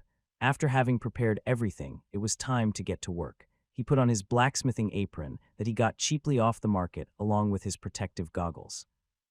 Thanks to his smithing eyes, he wouldn't need to draw out the shapes on the metal during the cutting process. This skill somehow allowed him to see the diagram that he was currently working on and be able to follow it. This time around, he wouldn't need any heavy-duty scissors or chisels to cut up the metal. He had a somewhat modern saw already prepared. It didn't look like much at first glance, as it was a thicker piece of metal with a side circular saw connected to it. It had a wire at the end that connected to his generator room. After giving it a little jolt with his own mana, the runic circular saw activated without a problem. This model looked similar to its modern counterpart, but it lacked any buttons. It also had a blade guard made from metal that protected his fingers from being sliced off. The piece of thinner metal that was heated up in the forge was placed in a vise. Following this, Roland started cutting into it to get the proper shape that was needed for the gauntlet finger parts. Soon many small pieces of cut deep steel were being placed on a side workbench. Before working on them more, they would need polishing. Even with the modern saw, there were sharp edges left here and there that needed to be smoothed out. For this, he could use his grindstone that had also been connected to his generator. He was already ahead with his work by not needing mana on these runic power tools. The next step was bending the pieces that would be later fitted onto the fingers of his gauntlet. For this, he needed a metal bending jig. This consisted of a pipe that was cut in half and another one that would be pushed down into it. Roland needed to place the metal cutouts into this bending jig and press them down with the other pipe to bend. Before doing this, he also needed to heat them up, as deep steel wouldn't be that easy to get into shape. If something was out of shape, he would use his ball-peen hammer. The round side of the hammer could also make spherical shapes and could be used instead of the bending jig. This was quite a lengthy process, as there were 10 fingers that he needed to fill. With now being independent, there was no rush though. He could spend as much time as he needed. Without having to rush to level up now, he could take it slow. The next class change could be taken in another 24 levels when he hit level 100. There was also an option to max out this class to level 50 before that, which he would probably be doing as it was some kind of rarity. With more time passing, he was finally done with all the small pieces. Now came the drilling part. Previously, he would have to punch holes through the pieces via his hammer, but now he had a working drill. With it, the holes were more even, and they wouldn't bend the smaller metal pieces during a badly placed hit. Now came the riveting part of the construction. He took out one of the prepared leather strips from the side and placed one of the metal pieces on it. What he needed to do here is connect all the parts that would be the fingers together on this leather strip. This was done by punching holes through the leather strip and the previously cut out holes. When finished, the gauntlet would have a somewhat scalp. What he now had was something that looked like an armored finger. This he would then place on the leather glove and attach it by rivets as well. He just had to connect it by the holes that were on the fingertip and the end of it. After connecting all of those, he would have something that already started resembling a metal gauntlet. Once the finger and thumb pieces were done, it was time for the last phase, the hand. With his diagram, he still had to shape 7 plates of metal for the hand part and also for the vambrace. This would also require a lot of bending and riveting. On the end of the vambrace, he would rivet in a flame design. On it, there would be pre-made sockets for his mana stones to go in. They would be both wedged in by force and also glued in by the special alchemist glue that would keep them in place. This took quite a bit of time and was also a good learning experience for someone that mostly made weapons instead of armor. In the end, he had one of the gauntlets ready for some runecrafting. His whole armor set would have fire resistance put on it as a priority. He knew that below the 10th floor there was a somewhat volcanic section. This with some chilling runes on some parts would help him last through the heat. Even though he had heat resistance now, having more wouldn't hurt.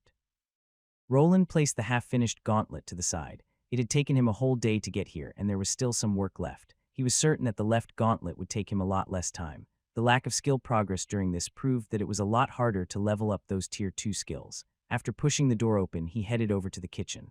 There, a pot with water was waiting for heating up.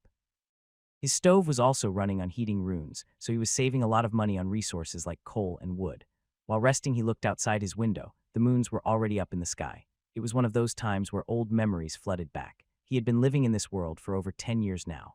The cult that could potentially be after him still lingered in the back of his mind, this along with the strange events concerning the soldier that almost killed him when he was 10. I wonder what those 3 are doing. He thought back to his first adventure party that were the first people that were actually nice to him. About 5 years had passed since then. Their time together was quite short, all things considered, so he wasn't sure if they even remembered him. I wonder if they really think that I died. Now he thought back to the old Arden estate. He didn't really feel like a member of that family. The child's body that he was inhabiting had some sentiments towards it, though. These had slowly been going away with time, though now it felt like a dream that had long passed. Think I should take a bath and go to bed. I'll work on the armor tomorrow. He tossed all these old thoughts back where they were before. It wasn't the time to think about old things that had already passed. It was time to move forward. Getting this tier 2 class was only the beginning.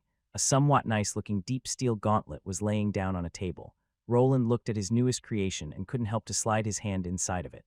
The feeling was quite nice and he could move his fingers around well. This gauntlet that he made was in the glove style. There was the option to go with a mitten design that offered more protection for his fingers.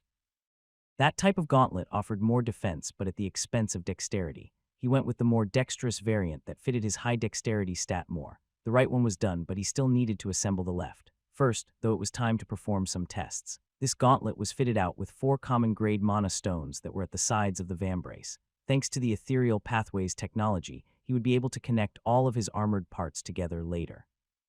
This didn't mean that it was wise to place the mana stones away from runic structures.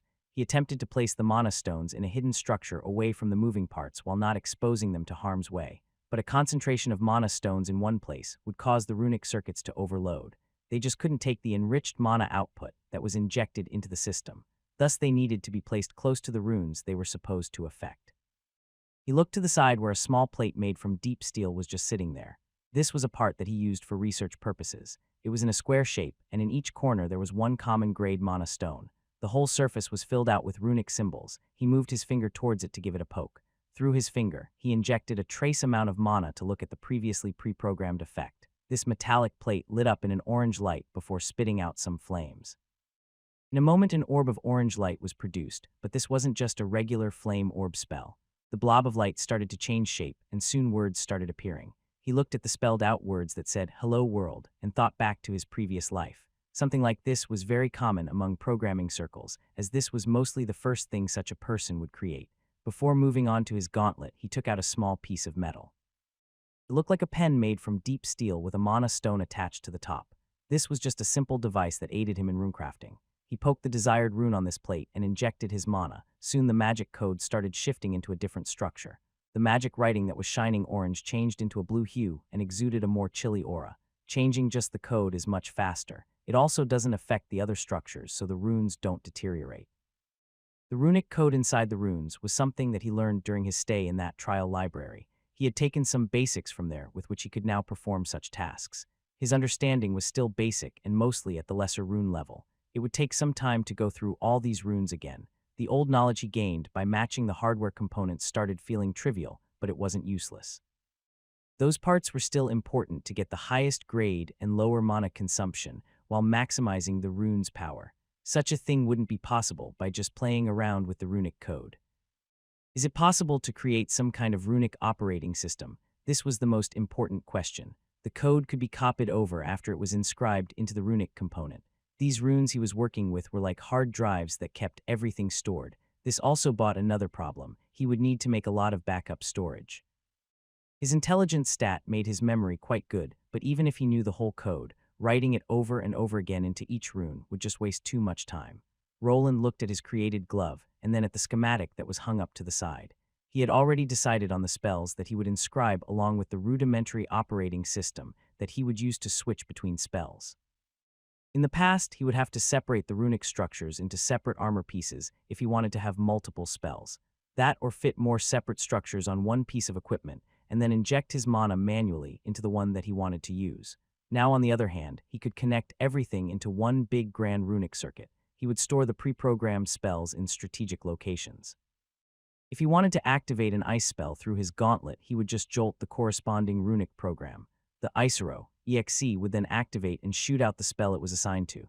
At this point in time, this was the most he could do. This wasn't quite that proficient, as with more of those executables, the tougher it would be to activate them.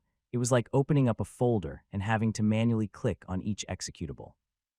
He would have to do it each time to produce what he wanted. Then if something was wrong with the code, the whole thing could explode in his face. There was also one other big weakness of such a system. It would only require his enemy to sever one of the runic traces that went towards his glove. If it was broken, the signal from the program would not be able to go through to execute the spell. The only way for him to then cast this spell would be to use his mending skill to fix the structure or repair it with runecrafting. In the middle of battle, this would be quite a tough thing to do, which would force him not to take many hits. Luckily, deep steel is quite resistant. The runic pathways shouldn't just break that easily. Could also attach some auxiliary runes on the inside of the armor. He rubbed his chin while contemplating his design again.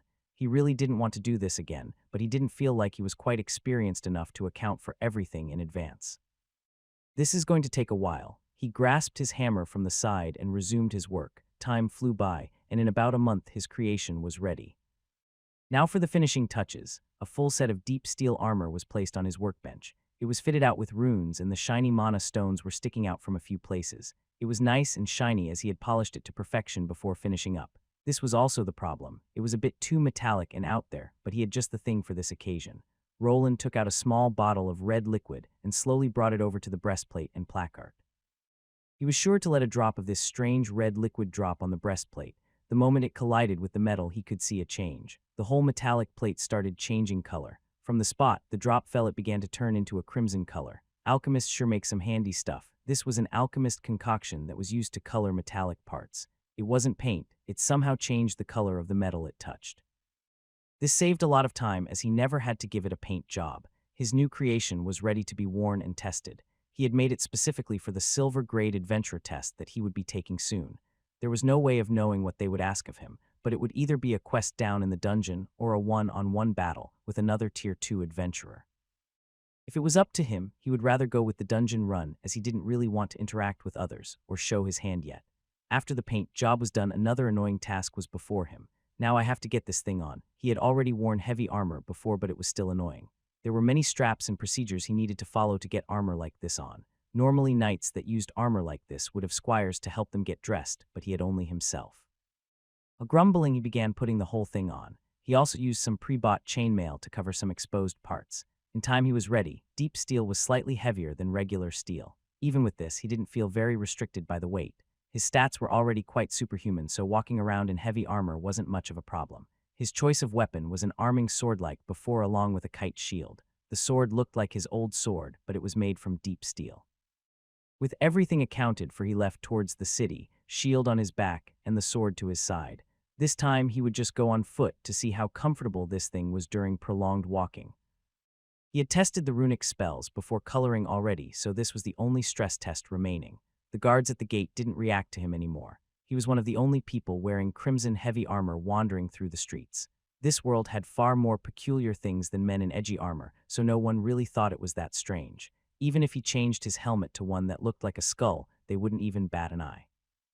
While passing through the gate, he noticed a party of adventurers walking out. They looked like they were battle-ready, and they had more members than a regular party had. From a quick glance with his improved analyzing skill, he could see their levels. All of them were close to level 50, but none of them was quite there. Probably soon they would be able to reach Tier 2 status, and just like him take the advancement test to a silver rank adventurer. While passing, he also noticed someone with a large backpack trailing behind the six-man party, but being a bit preoccupied with his own things, he didn't really care. With some time, he was finally at the Adventure Guild building. On the inside, it now looked like a proper guild with the usual layout and some drunken adventurers inside. The clatter of his armor brought attention to him, but only for a second before people turned to themselves. He wasn't the only armored person that kept his helmet on either. The lines to the receptionist ladies weren't as long anymore and quite free today. He moved over to the line with the elven woman that he got his adventure card. Even though she didn't work as fast as the woman with the glasses, she sometimes gave him better deals. Maybe today she would let him have an easier test. We are having a 5 discount on all health potions if you buy them as a bundle of 5. He was greeted by a sales pitch right off the bat. The only response he could offer was a shake of his head. Oh, if you're not interested in health potions, then how about mana potions? We just received a new batch recently. The lady sure was diligent, but he just rolled his eyes as he knew that buying directly from the Adventurers Guild wasn't as good as going to a proper alchemist shop. It did save up on some time, and sometimes the deals were good. No, thank you. I would like to take the silver rank test. Silver rank test, oh my. Do you meet the qualifications? Before the woman could start listing down the terms that he already knew, he took out his adventure card. Yes, I am above level 50 and passed my class change. Here is my card. I have also done enough missions to qualify for a test. The elven girl just smiled and took the card into her hands. After a small moment, she gave a big smile while looking up. Ah, if it is Mr. Wayland, almost didn't recognize you. Is that a new set of armor? You look great in it. You sure do love dark red, don't you? Roland just stood there, not sure why the elven lady was talking so much. She did seem more chatty with him than with the other adventurers. He wasn't sure why was she interested in him in some way, or did she just like talking to people that mostly respond in nods, grunts, or very short sentences. He wasn't someone that was that versed in women, so he didn't know, but for now he decided to try to hurry this whole thing up. This new armor of his needed to be tested out in the field, so he hoped he would get a task to descend into the dungeon.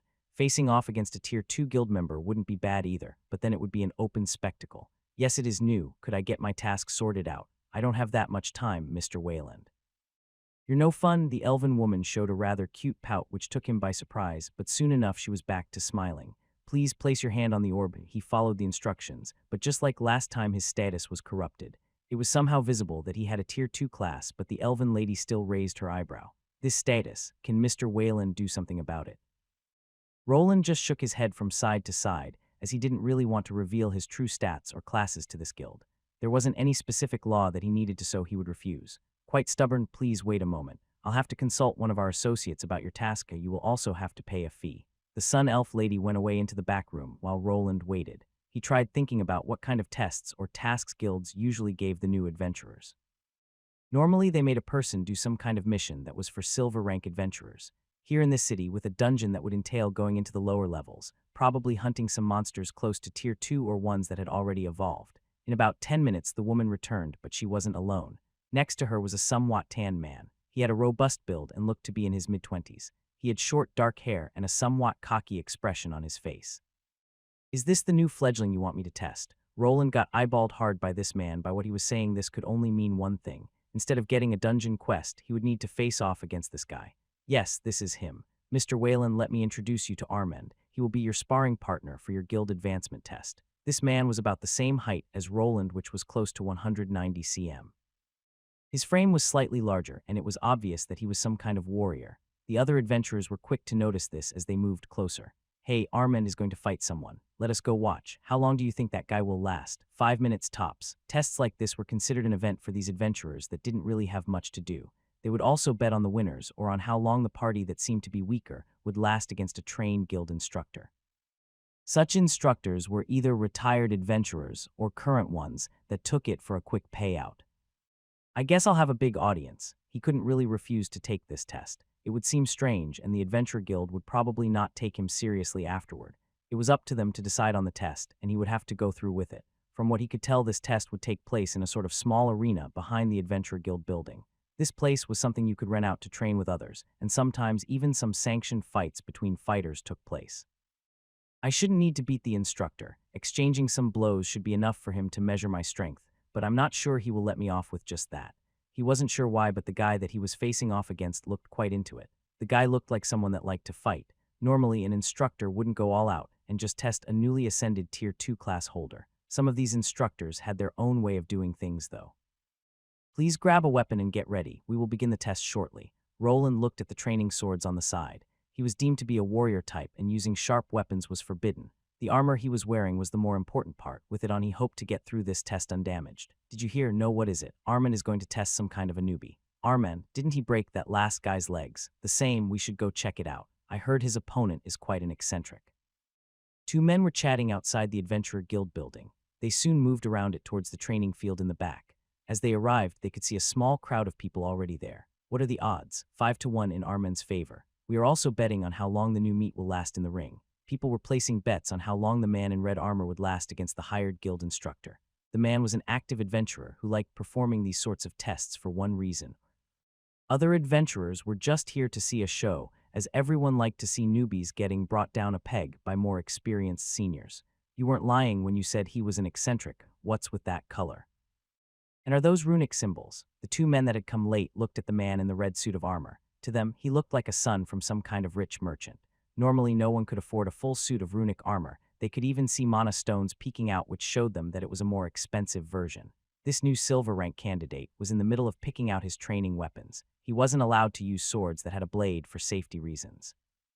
Though even without a sharp edge, someone at Tier 2 could easily kill someone with a direct hit from a blunt weapon. The ones performing the test were aware of this. They would be compensated for the danger, and any healing potions were on the house. Armand, that was this instructor, was on the other side. The two were in a fenced round ring of sorts with a lot of space to maneuver. People could see him put on two metallic-looking gauntlets, and a cute-looking lady was helping him strap them in.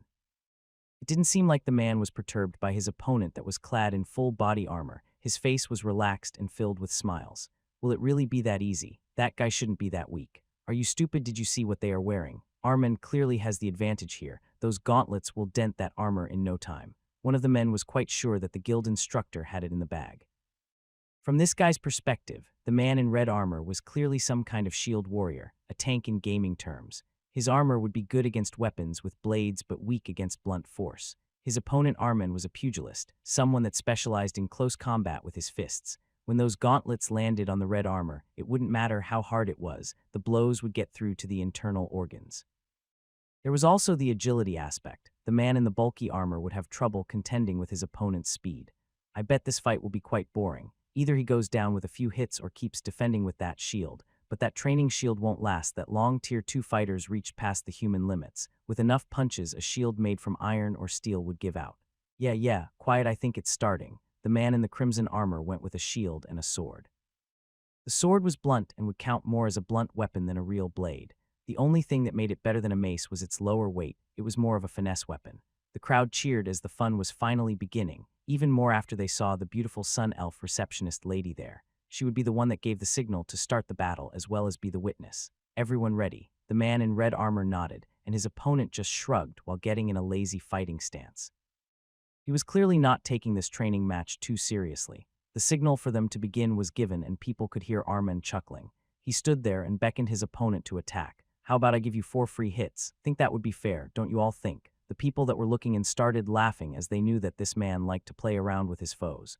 This was clearly a tactic used to agitate an opponent and make him do sloppy decisions.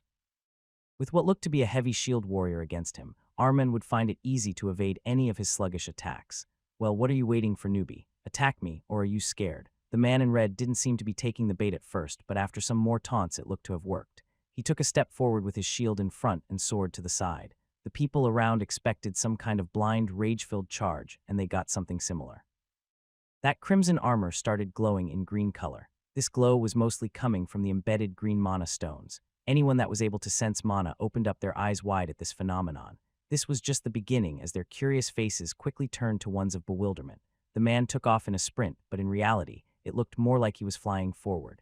The speed at which he was going was not something a Tier 2 beginner should be able to produce. Armen barely reacted by dodging to the side. His expression was similar to everyone else here as he felt something graze his cheek. A long streak in the ground was formed as the man in the armor zoomed by. It looked as if this person had trouble containing his own speed. The greenish glow that the red armor produced faded away, and the silver-rank candidate turned to Armen that rubbed his cheek. Even from here, everyone could see that he was bleeding. They weren't sure how, but it didn't look like this would be such an easy fight for this instructor. People started moving closer as now everyone was interested in what this person had to offer. Was it some kind of special class, or was this armor responsible for this sudden speed boost? Only time would tell. Soon the bout resumed as the armored man glowed green again and charged forward. This time around he was even faster. Armen was unable to keep his word and defended himself against the practice blade with his metal gauntlets. A quick exchange of sword against fists took place. Sparks started flying, but it didn't seem like anyone was giving an inch. The ended after the pugilist landed a hard hit on the armored man's shield. The impact caused him to slide back, and a small dent appeared on the slab of metal that the armored warrior was holding. This trade-off was followed by a pause. It seemed like the two fighters were about equal, but the man in the red armor didn't take any hits. He managed to slip in a couple of sword strikes here and there while also skillfully defending himself with his shield. The crowd that was looking at this was quite astonished. What was supposed to be a quick little training exercise that should have already ended in Armen's favor was still in full swing. It even looked like the fresh Tier 2 adventurer was winning as his agility was above this trained pugilist. Did he lie about his level or something? Are we getting scammed? The people that bet against the warrior in red were now worried. This could have been some scam that pitted someone that was above Armen in levels and in experience. That red guy's movements did seem a bit sluggish in the beginning. Was he playing it off? Some of the adventurers noticed that the armored man had started off slow. He even fumbled around a couple of times. Now, on the other hand, it looked like he was slowly gaining the upper hand. It was as if he was someone that was just learning to use a new weapon, and only now was he getting the hang of it. Armen doesn't seem to be in on it, at least. One of the adventurers pointed at the tan man that took on a different fighting position. His darkish skin started changing color into a more reddish tint. This color shift was accompanied by bulging of muscles. While the adventurer was already muscular before this, now he just looked like an overpumped bodybuilder. All kinds of veins could be seen coming off those rippling muscles. It was clear that he activated some kind of pugilist skill. The effect showed as his speed and strength were at a different level than before. A punch connected with the borrowed shield that almost instantly collapsed onto itself.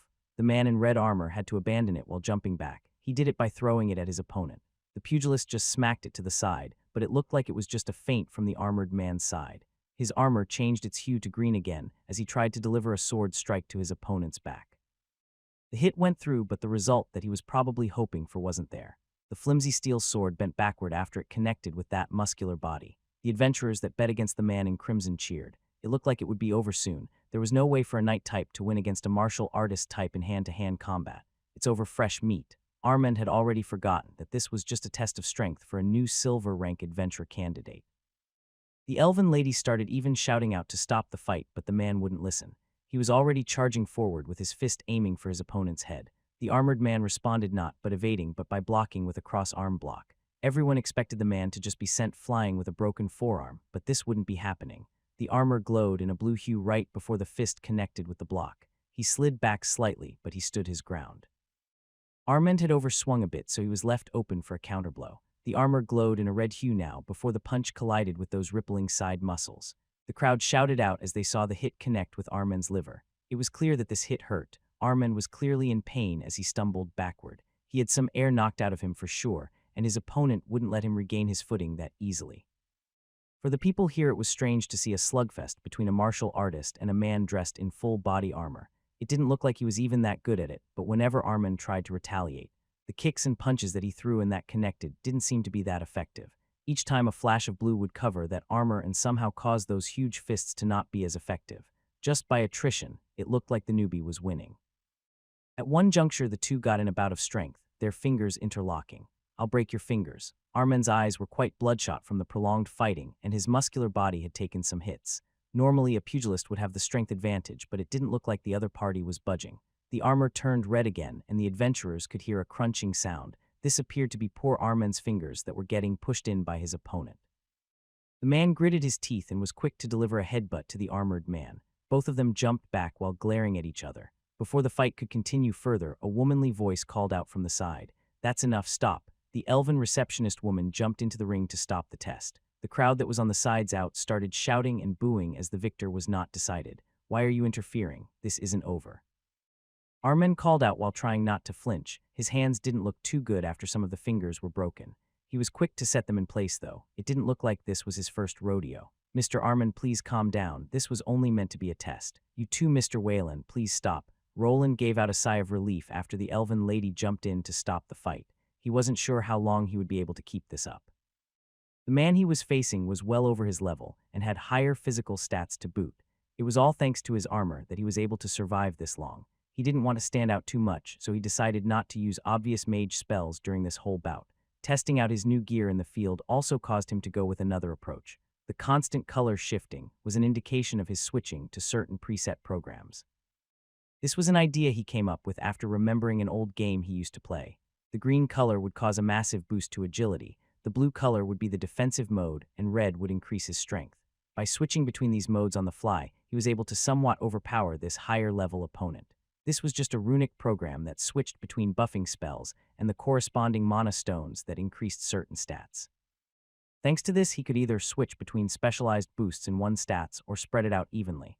It took him some time to get used to the agility boost the most, but luckily his opponent wasn't taking him that seriously. This allowed him to field test this armor of his, which he thought was a big success. There was some lag between switching the various modes, and he accumulated some damage as well. This was something that he expected, and now he just needed to work out some kinks.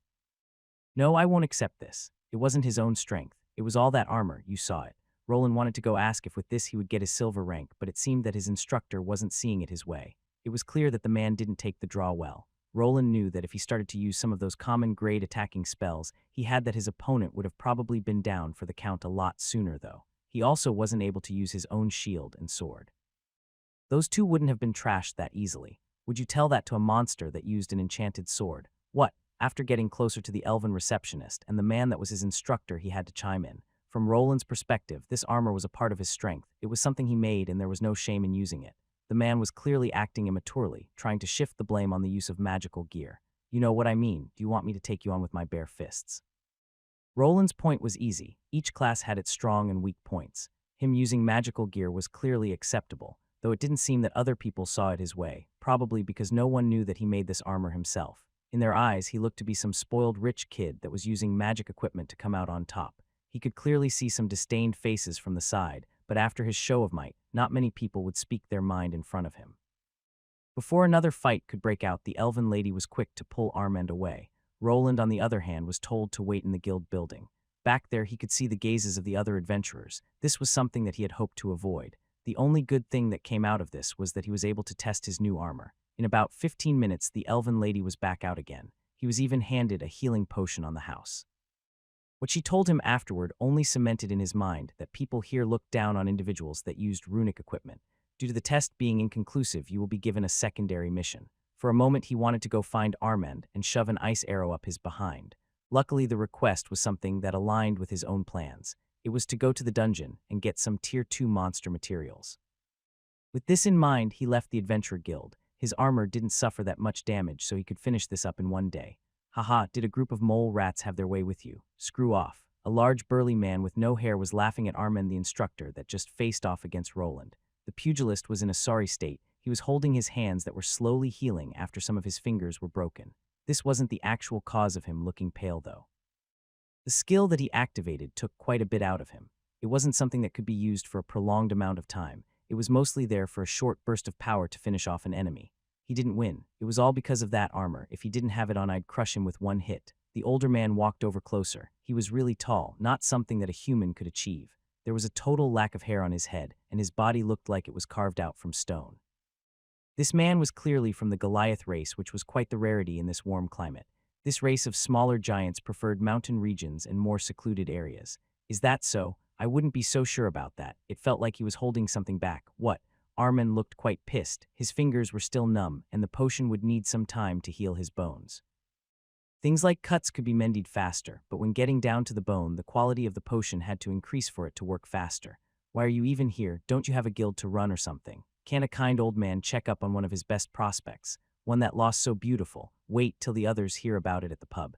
Maybe now you can start taking things more seriously. A wooden chair flew towards the large old man. It connected with the wall next to him, which caused him to laugh more before walking out of the room.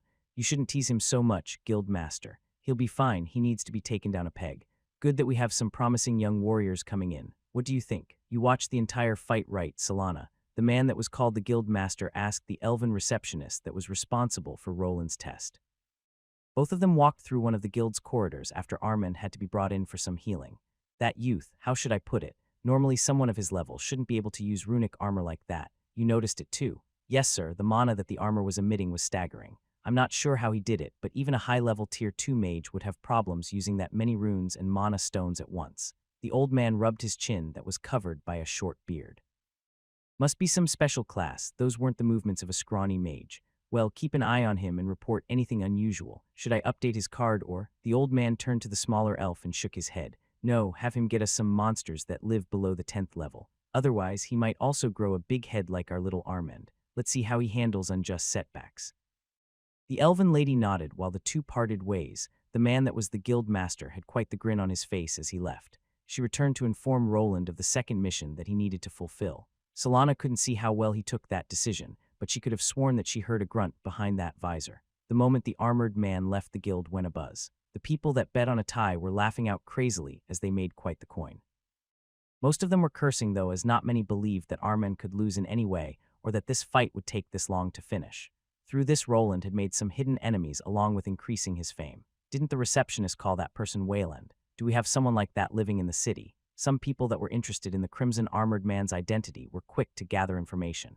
It was always good to know who you were dealing with, and this was clearly a strong individual. Please everyone quiet down. The second receptionist that looked like a businesswoman with glasses shouted out. The whole fight was causing too much of a commotion and no work was being done. Soon everyone straightened out and everything returned to normal. While this was happening, Roland was walking towards the dungeon. Killing Tier 2 monsters would be quite easy to him at this point. This was something he was able to do even before reaching this class. He couldn't really cheat this quest. Bringing over mana stones was one thing, but monster parts was another. They would know if he did it himself by the creature's freshness. It would probably be better to just bring over the whole body as proof instead of disassembling it. He didn't want them to look for some other loopholes. While walking towards the dungeon, Roland thought back to how the fight went. After working on himself for a year by battling monsters alone, he was slowly developing as a fighter. With the help of his gear, he was now somewhat able to contend with higher-tier opponents. Though if that guy took me seriously from the start, he would have probably won. He wasn't foolish enough to believe that he would have come out on top in a proper fight. Even though he didn't have his shield or sword, the other guy was the same. It was lucky that that martial artist was easy to anger and was constantly on the attack. If he took some time to assess the situation, the outcome could have been different. But I also didn't use any attack spells. One good attack could have decided the battle. This was also why he wasn't willing to demonstrate his full capabilities during the test. Anyone that would try to battle him now would expect the sudden speed and strength boosts. They wouldn't expect a flamethrower coming from his hand, though. He had managed to squeeze in a few attacking spells here and there, but also onto his shield or sword to not strain his armor too much. I should probably increase my pace. He looked at the road ahead. There weren't many people around, as most of the adventurers would be already at the dungeon. There wasn't a set time for people to be there, but most went there in the morning and came back before sundown. It was similar to a full-time job, but you had the flexibility of taking a break whenever you pleased. Roland left his larger spatial bag that could actually hold his bike in it back at home. Though he would probably look strange riding it around with his armor on, so it was fine to just walk there this time around. With a small jolt of his energy, the crimson armor's runes started flashing in green. His agility stat was boosted instantly, and he felt light on his feet. So he ran. His speed was higher than a pro sprinter from his old world would be capable of, and this was only a steady jog towards his destination. It was a strange sight to see a man, at about 190 cm of height, in a full set of armor just running. His strides were large, and it looked like instead of sprinting, he was jumping small distances forward. This was the type of enchantment that lowered the user's mana by a set number without burning through it. Thanks to this, he would only need to keep watch over his stamina. The way he constructed this armor allowed him to switch between these buffing spells. Thanks to this, his mana wouldn't go below a certain point. These buffing spells only activated the corresponding mana stones that increased his stats while taking a small number of magic points to activate. Most of the time he had it running where all the stats were equally distributed, with an emphasis on physical stats as his willpower and intelligence were already high enough. He put on the brakes before arriving at the usual dungeon entrance. People gave him some glances here and there due to the new armor. There was some danger in wearing such costly-looking gear, mostly from the thief guild types. This establishment was slowly creeping into this new city along with others as it expanded. He wasn't hit hard yet, only some small-time burglary attempts by lower-level thieves. It was unknown to him if they would ever try to rob him blind. There was that one time in Edelgard, so he was prepared. He didn't feel like he would lose to normal thieves now even without traps. While on the inside, he pulled out his shield and sword. The enchantment was switched to a more all-around stat boost. After spending close to a month playing around in this forge and procuring new materials, he felt like going wild. His first opponent was a little flaming skeleton that went down with one quick slice of the sword. There wasn't really anything left for him to do on these upper levels. Nothing up here could survive even one slice from his sword. Roland even decided to check out his favorite grinding spot with the troglodytes. He wouldn't be tossing any magical grenades or wide-area spells into their tiny room. Instead, he used the old-fashioned way by walking into the large, wide-open room where they would descend. This time around, there were no other adventurers here, so he had free reign. The passages slammed shut, and the ugly lizard monsters started crawling out. This reminded him about the trial area where the monsters came at him in the arena. These lizardman-looking monsters were a lot weaker at most at the levels of the imps that he faced during his class change. They charged at him with their claws and teeth, but found themselves unable to hit their target. Each time a clawed hand descended to slice him apart, he stepped out of the way. What followed after was a quick slice through the neck, which decapitated the creature in one quick move. His sword was also made from deep steel and shining in a blue light. The sword that he used also had some advanced runes on it. The default was the strengthening rune along with a sharpness rune. One would help him cleave through his enemies, while the other would allow a minimum amount of damage to occur. From what he could tell, the strengthening rune worked in increasing the blade's density and structural integrity while the spell was activated. Roland went with this, as he didn't think that an elemental spell of any kind would be that worthwhile. Even if these creatures were mostly fire-based, it didn't mean that they wouldn't be also resistant to other magical elements. Putting a non-elemental enchantment on it was more than enough. He ran out of materials for now, but he was also planning to create a multifunctional spell staff later on. In the future, he might put everything into his armor, but external casting weapons still had their uses. They also would lower the deterioration factor of his armor if he saved up the charges for tougher enemies. Was that the last one? After looking around, he could only see dead lizards without heads. It took him almost no time to take care of them, even in an open field battle. He was clearly far stronger than he was before, but it would be unwise of him if this fact made him arrogant. It was a common thing amongst adventurers and people in this world. The boost from a Tier 1 to Tier 2 class was quite large. Some people allowed something like this to cloud their judgment, thinking that they could take on monsters far stronger than they were actually capable of. This was also why Roland was slowly measuring his strength against enemies that he previously faced off. Should I try fighting the boss alone? While going through the monster's remains and removing their mana stones, he started thinking. On the 10th level, there was the chamber with the boss inside.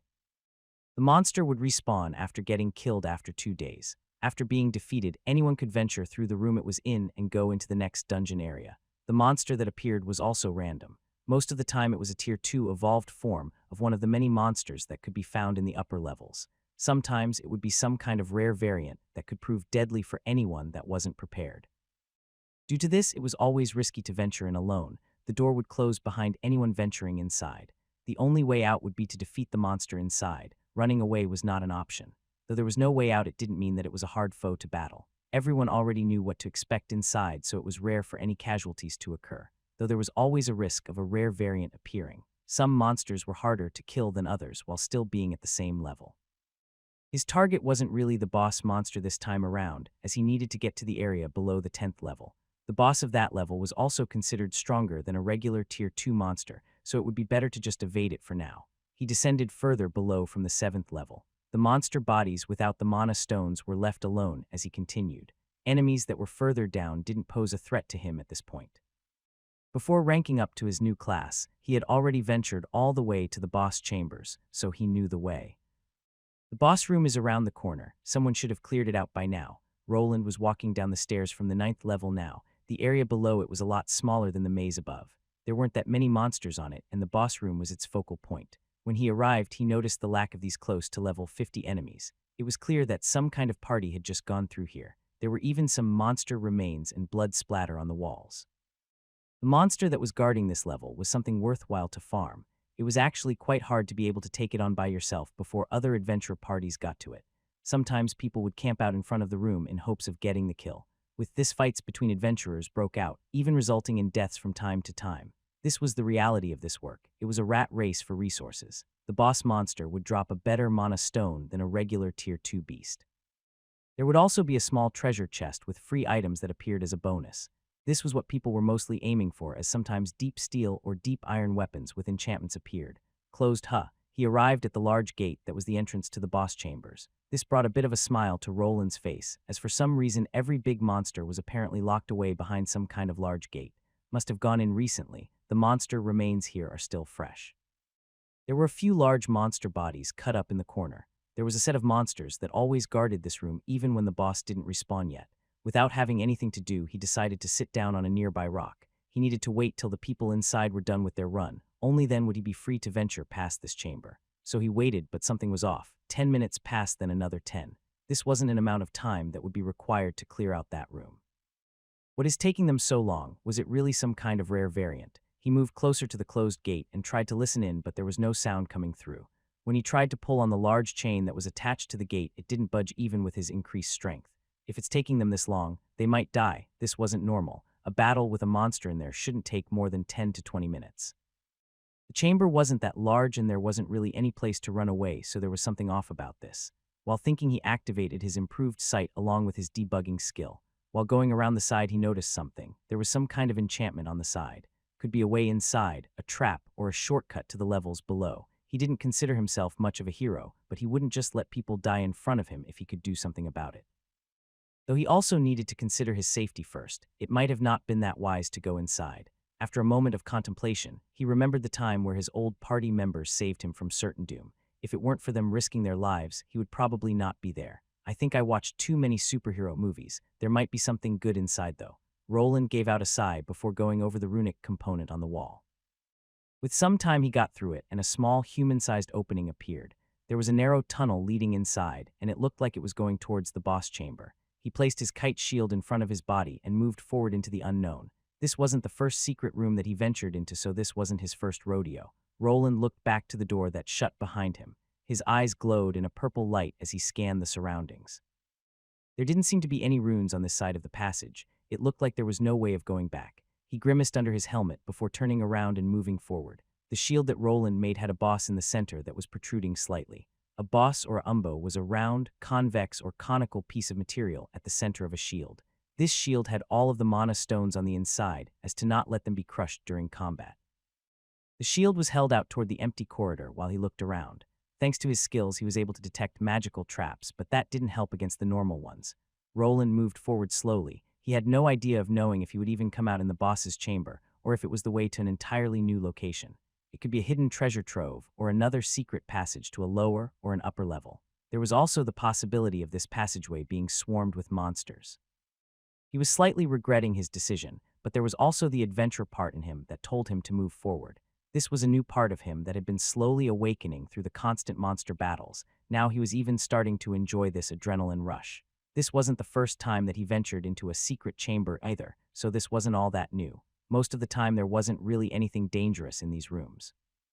The most important point was to go in slowly and assess the situation with a clear mind.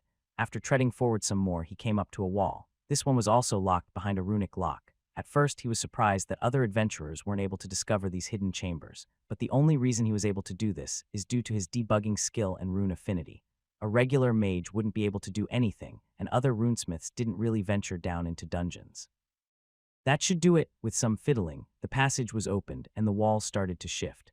A big slab of rock started sliding up to reveal some light. When he looked inside, he discovered a larger chamber. The first thing that he could feel was the increase in temperature.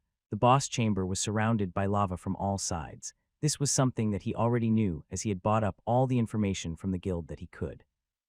When someone entered this room, they would be greeted by a narrow bridge going toward a large platform in the middle. The adventurers needed to move to this platform, and then the bridge behind them would shift back into the lava. Only then would the boss of this place appear. After the monster was dead, another bridge going forward would show itself. The path to go back would also open up, and now other people could travel through this room. Where Roland came out, he found himself above this chamber. He was walking forward, but with the lack of light, it was a bit confusing. He didn't notice that he was going upwards slightly, and now the boss room was almost right below him. Damn, are they all dead? He could see some dead bodies, crushed into paste and some caved in heads. There was quite the large monster moving slowly in the middle of it. He recognized the type that it was instantly, and this would be quite the troublesome foe. After glancing at it with his analyze skill, he had some more information. Ruby Golem L69, it was a rare variant of a golem that appeared in the lower levels. Normally, it would be a golem made from stone and magma called the volcanic golem. That one was already hard to kill due to being made from molten rock. Sharp-bladed weapons were almost useless against heavy monsters like this. A massive amount of strength and energy would be required from a person to slice through something like this with a blade. The easier tactic would be to apply heavy hammers or maces to crack the rock bit by bit.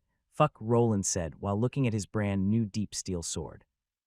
Even though it had some protective enchantments, it didn't really possess the weight to do much damage to this thing. This ruby golem wasn't fully made from rubies. It was similar to a volcanic golem that was made from hard volcanic rock. There was even fire and magma coming out from some cracks in that rocky hide along from its small head that was similar to a human skull. Besides that, there were rubies plastered all over its body. These rubies formed spikes. Those spikes were on its tree trunk-sized arms and legs. They were used to puncture through its opponents in various ways. Before moving forward, Roland decided to abandon his blade. What he would use for now was his old mace that went through some reforging. It wasn't really on the level of his blade, but it would have to do for now. The rune that increased its weight during a fight was something that he needed for this bout. He could see that not everyone was dead yet. The monster was also somewhat damaged, as it didn't just decimate the adventurer party. What the monster was moving towards was a person that was wearing a large backpack. He looked familiar, but also didn't look like he was an actual adventurer. It was probably someone hired to carry the monster remains and distribute healing potions during the battles.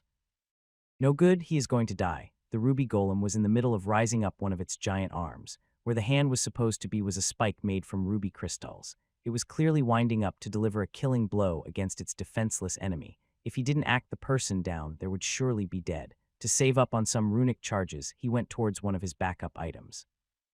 Thanks to maxing out his basic rune condensation skill, and now it even leveling up further, he was finally able to scribe card-sized runes. Roland had some side pouches strapped to his belt for that reason. After pulling out one, he held it between his thumb and index finger. The card-sized scroll glowed in blue light before changing colors to brown. An arrow made of densely packed rock shot out almost instantly. It whizzed through the air and collided with that raised ruby hand. Collision caused a small explosion to occur while also causing some of the rubies to shatter. This was enough for the monster to turn its hulking body around. At this moment, Roland was still standing above the boss stage. He wouldn't just give away his high ground advantage. There were multiple attack scrolls that he possessed, so he decided to use this safe spot to pelt the ruby golem with his spells. The ruby parts that the golem was composed of started cracking slightly, but they were quite hard to damage.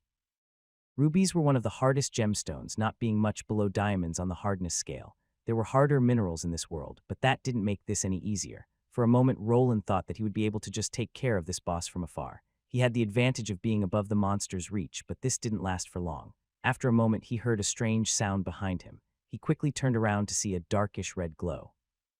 Hot magma started flooding into this small corridor of his. The only way out was jumping down to the platform below. There was also quite a large chunk of spiked rubies flying his way from the other side. Somehow the golem had thrown its entire fist that was composed of rubies at him. The collision caused a resounding to flow through the room. The whole place shook around while Roland landed on his own 2 feet. He had made quite the landing as spider web-like cracks formed in the spot that he descended into. Now he was able to see the monster from closer up. It was quite big, at least 5 meters tall and wide as a small house. It was missing its right hand, but somehow the creature was regenerating itself. He could see the rubies manifesting themselves and slowly growing to form new sharp spikes. Before the monster could get near him, he activated more of his attacking scroll spells. Various colorful magical arrows and bolts collided with the giant monster that was pushed back slightly. After the smoke had cleared, he could see some cracks and fissures here and there, but it didn't look like it would be going down this easily. The golems always have a core inside their body. I need to destroy it. Golems were one of the toughest monsters to go against. Their bodies were resistant to both physical and magical attacks. They had one weakness, though. They were similar to slimes in that regard, as they also possessed a monster core. If destroyed or even shifted from its original spot, the monster would cease its functions. Most of these golems had partially exposed cores, which allowed for a somewhat bearable fight. The fight mostly consisted of slowly aiming for the exposed core till it gave out. This golem was a bit different due to being a rare variant, and Roland had an idea why. The core must be behind that mass of rubies. He could see that this thing posed quite the amount of red crystals on its back. These were quite concentrated, which implied that the important part was back there. The biggest problem there would be smashing his way in. With his mace in his hand and shield in the other, he moved forward. His armor glowed in a green light as he activated his agility-focused mana stone structure. With the increased speed, he was able to easily evade the attack that this lumbering giant executed. While the golems were very resistant to most forms of attack, they had one critical weakness: their speed. They were like slow tanks that could barely react to their enemies. This was also why the wide swings were quite easy to evade. The green glow shifted to red in a moment as the mace descended to one of the monster's knee joints. With the increased strength and the impact rune, a devastating blow was delivered. He was even surprised at the amount of damage he was able to deliver. He didn't come off scot-free, as just as the attack caused the knee to crumble, his hand was in a world of hurt. Clearly, the increase of strength, speed, and force wasn't something his body was used to. This, combined with hitting a hard, resistant target, caused his hand to almost break. He had no quick heal spells of any kind, so there was no way of healing his arm if it broke.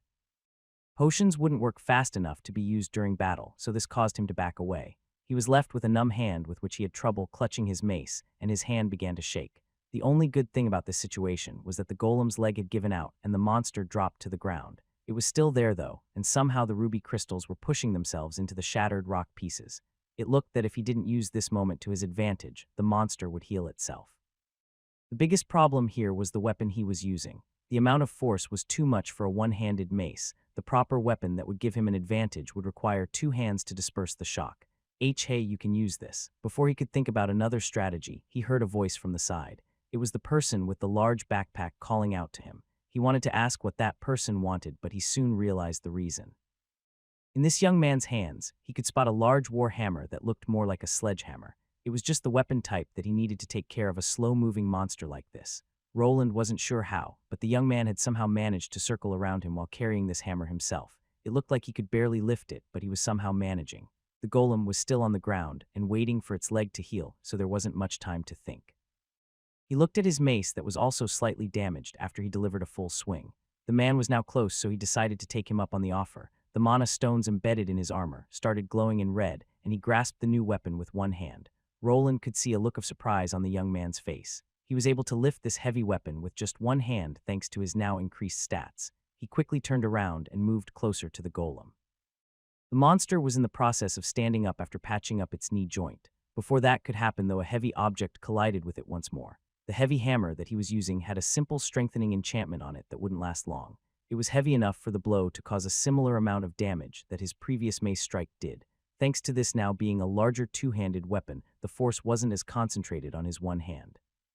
He still felt some of the impact rattling his bones, but it was far more bearable than before. With the second hit, the rubies that were holding it together started to crack and shatter. Roland had to quickly jump back as the monster swung one of its huge arms at him. It was quite a slow reaction, so he had ample amounts of time to activate his speed boost and to circle to the creature's back. This time around, with another wind-up, he delivered a smack to its posterior. The large ruby crystals that were protruding out of there started to break. He kept circling around the monster's back while hitting it. With the broken leg, the monster could only somewhat crawl around. Soon something round that was of a different coloring became exposed. This was the creature's core. With one more smack, he could feel his hands going numb once more. The hammer that he was holding was also starting to get bent out of shape. He had to grit his teeth while delivering the blows. If he let this thing time to recover, it would be over. Then finally, with one last hard smack, the monster's golem core started cracking. Before he could cheer at his hard-fought victory, he heard the youth's voice from the back again. "Wait, if you damage the core like that, the golem is going to blow." Roland glanced at the damaged core and the golem. Thanks to his mana sense, he could see a small rise in the magical concentration in the air. He quickly threw the hammer to the side and sprinted back to the man that he rescued. His shield was placed on the ground during the time he was picking up the hammer. Now it was in these youth's hands and he needed it back. "Give me that and take cover behind me." He grasped his shield with one hand and crouched down. While he activated the protective magic, he had the other person curl up behind him to save up on space. With no other structures around them, he would need to defend them both with his shield. Soon the monster started showing cracks that were pulsating with fiery energy. In no time, the whole golem burst up in flames along with an explosion. Sharp rocks and gemstones started flying everywhere while causing widespread destruction. Roland's shield could produce various mana barriers. He had inscribed it similar to his armor, where he could select between the correct elemental shield for each occasion. This time he would go with a fire rock shield combo, just right to protect him from this hail of molten rock. Even with the magic at full swing, he could feel the explosion pushing him back slightly. This was followed by a large number of rocks of various sizes hitting his shield. This barrage continued for a moment until the whole boss chamber looked like a war zone. That should be it. The light from the runes on his shield started to dim as he stood up. What was left from the monster was a large pile of rocks. Most of its remains had exploded and flew into the river of magma below. This meant that there wouldn't be many rubies that he would be able to salvage from this. These monster gemstones weren't that costly as well compared to the natural gemstone. The battle was over and he was victorious. The party of adventurers that had arrived here in hopes of riches was now no more. The only survivor was the youth that was used to carry around the adventurer's luggage. After glancing at him again, he recalled bumping into this person back in the store, and then again while walking into the city today. The party had probably gone here while he was performing the guild advancement test. They were truly unlucky to run into a 1 in 1,000 rare variant of a golem. Should I go to the guild and report this? He thought to himself while looking at the blast zone that left everything destroyed. He glanced at the scared youth that was coughing from all the volcanic dust. The area started rumbling, and the bridges connecting to the exits started to appear as they signaled the defeat of the boss monster. Bernier dropped down onto his butt after seeing the monster finally go down. The bloody battle was finally over, and the monster had self-detonated after getting its core cracked by the man wearing the crimson armor. He thought back to how this day started. Bernier had just recently joined up with a fresh adventure party, not as a part of it, more as a freelancer that was doing odd jobs for them for money. There was a reason why he was here all alone and without his family. This young man was close to 170 cm in height with red hair. He had a scruffy beard that was in the same color along with large brown eyes. His stature was a bit wide and his hands had some meat on them. He was wearing a cheap set of leather armor, but most of it was just dark cloth. Being a half-dwarf, half-human made his upbringing quite hard. The particular village that he grew up in didn't take too kindly to his father marrying a human woman. Then calamity struck. The village was attacked by monsters, and he and many others were left with no parents. The people that were against him living as a half-breed there took this chance to slowly shun him. In time it was too much and he decided to try hitting it off on his own. The news of the new dungeon city getting built caused him to dream of a new beginning. There was no work in the village he was in. None of the dwarven blacksmiths or artisans were willing to hire him, so it was time to leave. It took some time to get here. The journey wasn't easy as he didn't have much money. He had to perform tasks for the caravan that he joined and sometimes sleep outside with nothing but the night sky above him. After about a month, the new city was on the horizon, and the dream of an easy life was close to being grasped. At least that was his initial thought, but reality tended to be different than a person imagined. He wasn't greeted with warmth, but with spite as well. The smithies that he applied for didn't take him very seriously. At most, they would let him carry the materials around, but never let him continue his craft of blacksmithing. He was left with only a promise that if he did his time, they might allow him to work on some horseshoes in the future. Thus his money problems started. He was forced to perform odd jobs again. He wasn't strong in any meaning of the term, so the only thing worth the time was helping the adventurers carry their items. This line of work wasn't what he had in mind when he came here, and it barely paid the bills. He was left with a minuscule amount of what the adventurers sold at the guild. His tasks were to pick apart the monster corpses and carry all the equipment that the adventurers couldn't be bothered with. Bernier had seen Roland wandering town from time to time. He always had peculiar unmatching armor on which made him stand out. This half-dwarf was someone that was aching to work with his hammer. The only thing he could do was watching other craftsmen create. Then came this fateful day. The armor that Roland was wearing today was different than usual. The craftsmanship had improved, and the application of runes made Bernier's mouth water as he bumped into him when they were leaving for the dungeon. The party he was a part of consisted mostly of steel-ranked adventurers, with the leader being a fresh silver rank.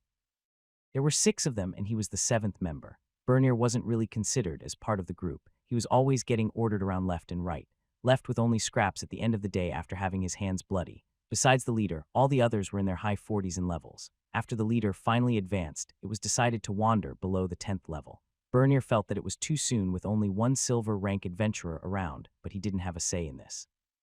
They told him to shut up and just hide in the back as always. From his perspective, things were actually looking good. The team was beating all the monsters quite easily.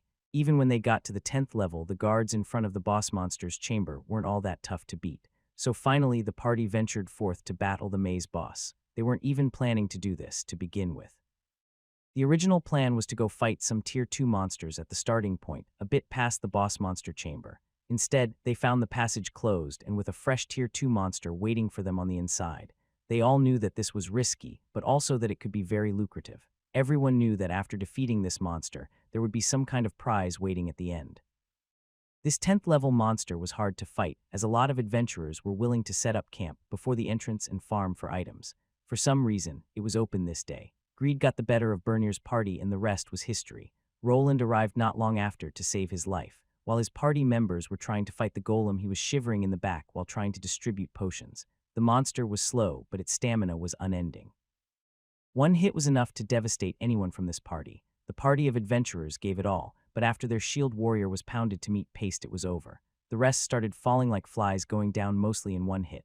This boss clearly out-leveled their leader, which was that shield warrior that fell first. Bernier's chest was still pounding even though it was over. The rocky bridges that connected this room to the exit were now slowly rising back up.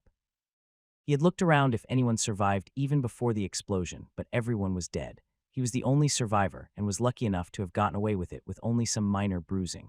At this moment, he was looking at the man dressed in crimson armor that had saved him. This warrior was walking over to the spot that the ruby golem detonated. There wasn't really anything left besides some broken-off gems. I might have to go back to the guild and report this. Bernier heard the man mumble to himself while kicking around the golem parts. Soon he turned around to face him, which caused the half-dwarf to stand at attention. He didn't think that the man was hostile after he had already saved him, but there was always a small possibility that he could end up dead. It was possible for this armored man to see him as an eyesore. Some people would get rid of all witnesses and then rob the adventurer corpses of all their belongings. Though in this situation there wasn't much left of them.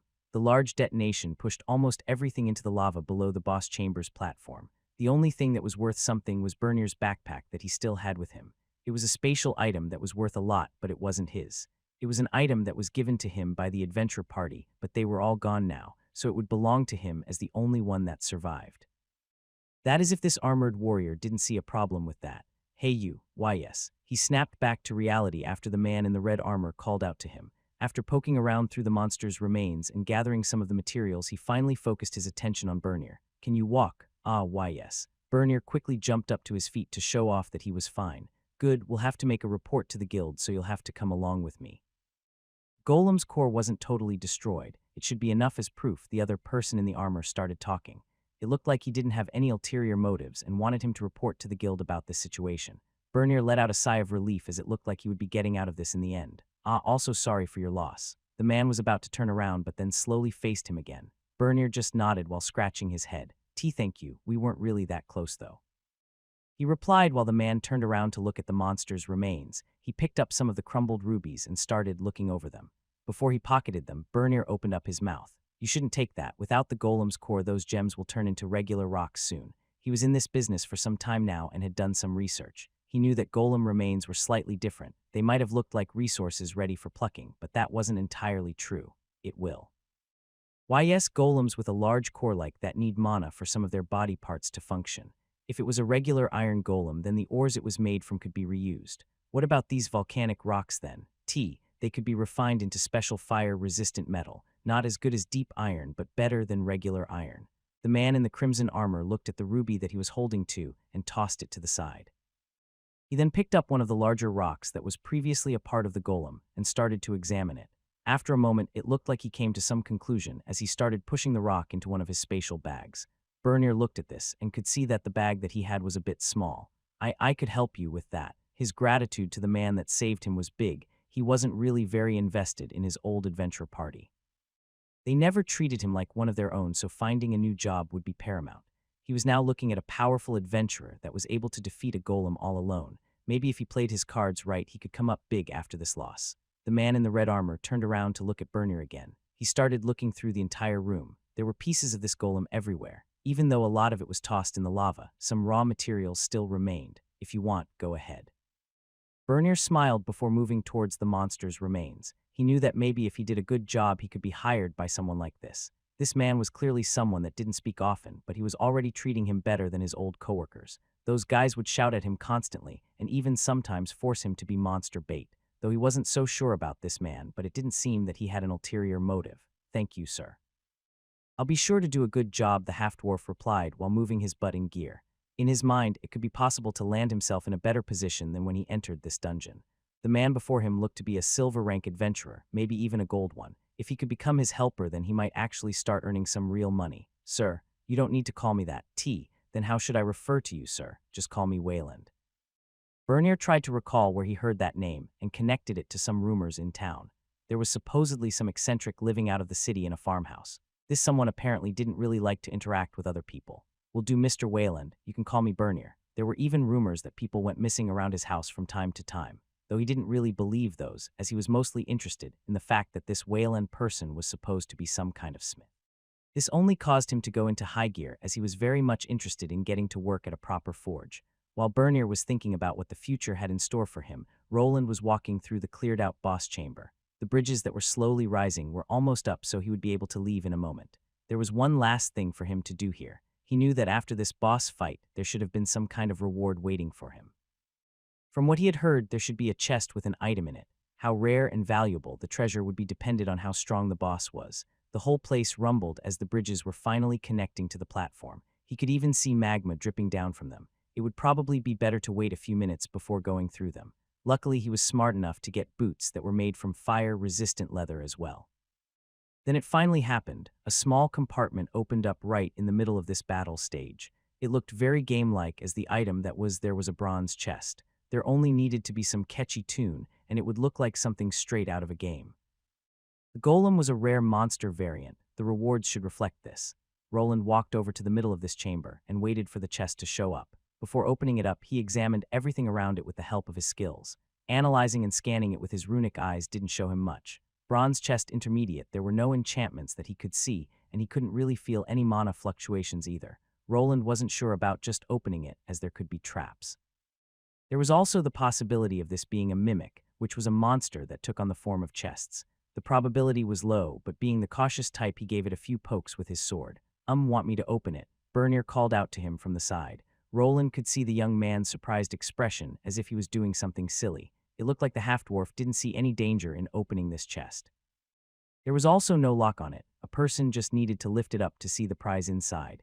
"It's fine, I'll do it myself," he replied while still being a bit apprehensive. He used the tip of his sword to wedge it inside before flipping the chest open. Even though it looked like it would be fine, he still protected himself with his shield from any possible explosions or poisonous arrows shooting out of there. The chest was opened, and there was no trap inside. There was also no weapon or armor piece in there either. Roland reached into the bronze chest and pulled out the item that was inside. Bernier, that was picking up the remains from the ruby golem, looked in with interest as well. He also was wondering what the prize for a strong boss monster like this would be. "Is that a monster egg?" Bernier called out from the side. Roland was holding a large egg. It was far larger than a regular chicken egg, close to what an ostrich egg would be. It was a darker shade of red with some black stripes that weren't uniform in length or width. Monster egg. Roland's analyzing skill wasn't high enough to give him any specifics on this thing. It was clearly an egg from some kind of monster. If it was rare and would fetch him a good price on the market was unknown. He knew that there were tamer and summoner classes that could do things with eggs like this, but he wasn't sure if he would have a use for it. He looked to Bernier with the egg in hand.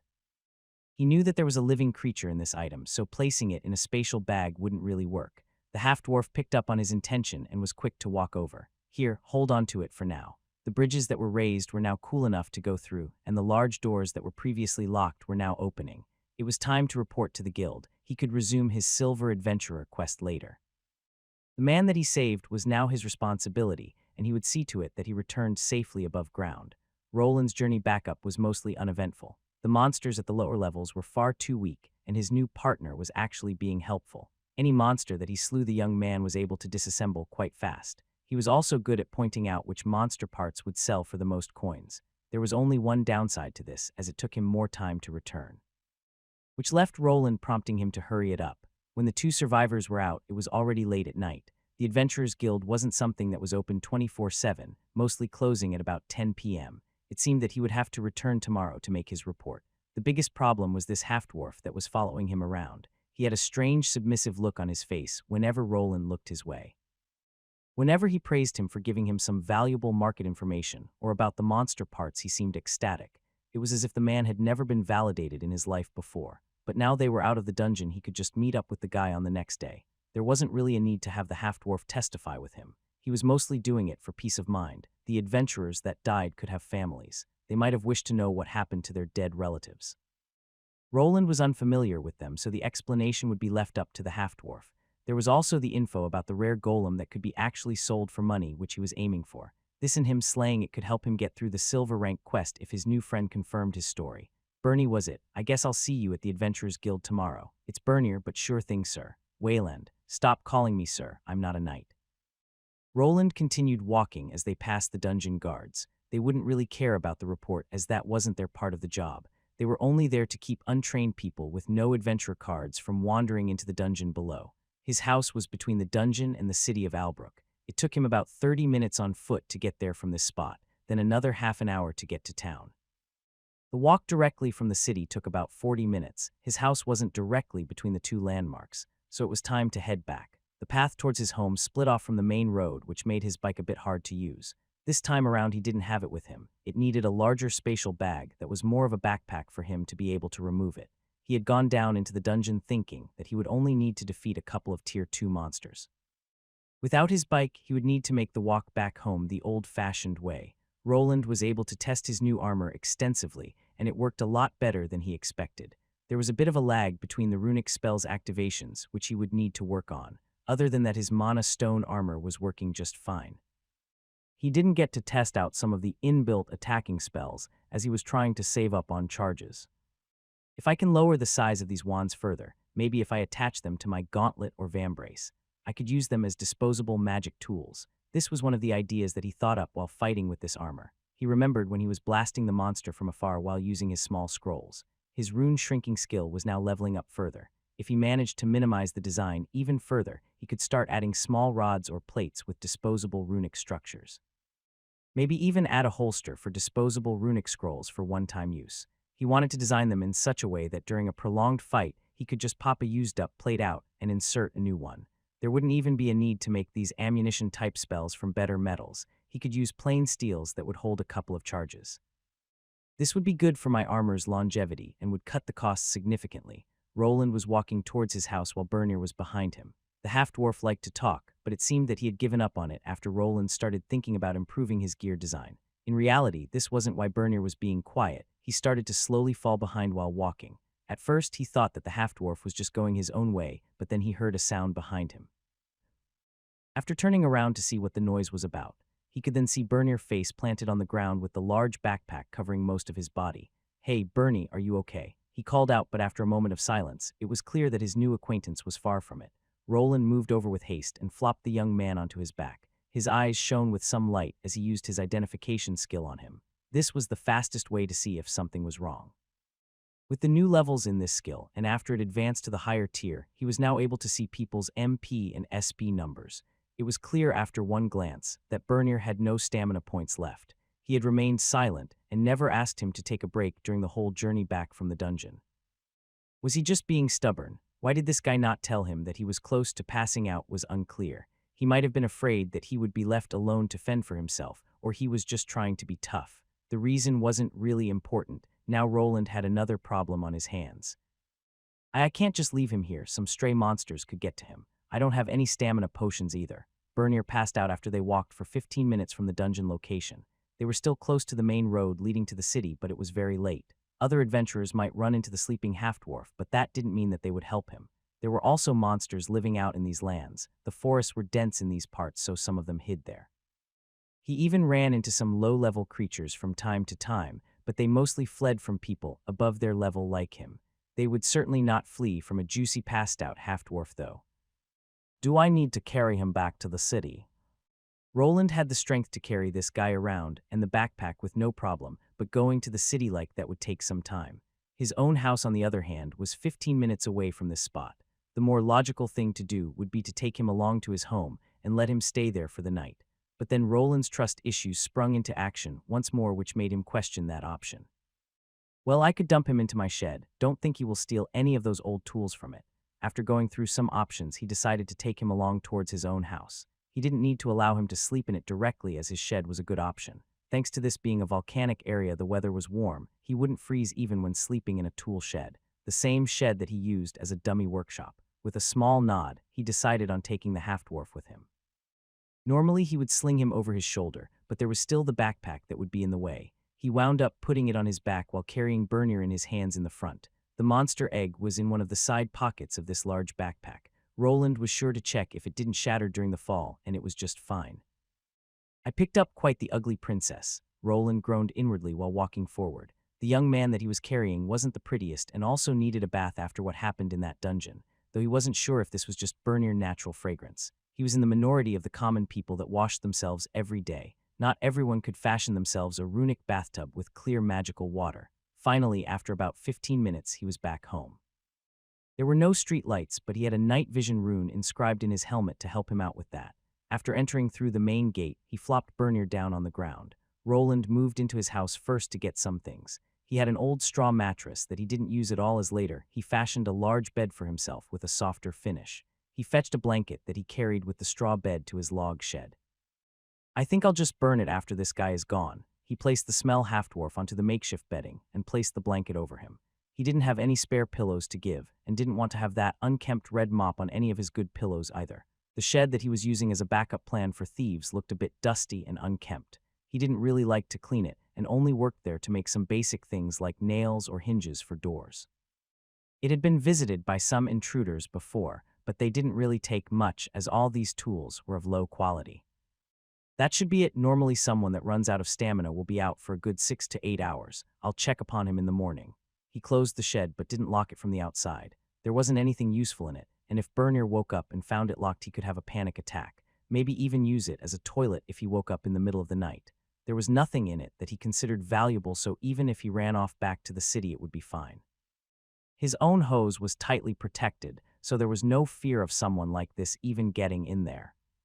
What was a guy like this doing down in the dungeon anyway? His jobs are blacksmith and carpenter. He is level 45. Shouldn't he be in some smithy working? Roland had peeked at Bernier's status. He couldn't see his pure stats, so he couldn't compare his old runic blacksmith class to the regular one, but he could see that this man was a pure crafter. From his perspective, there was no reason to endanger himself to go down into the dungeons.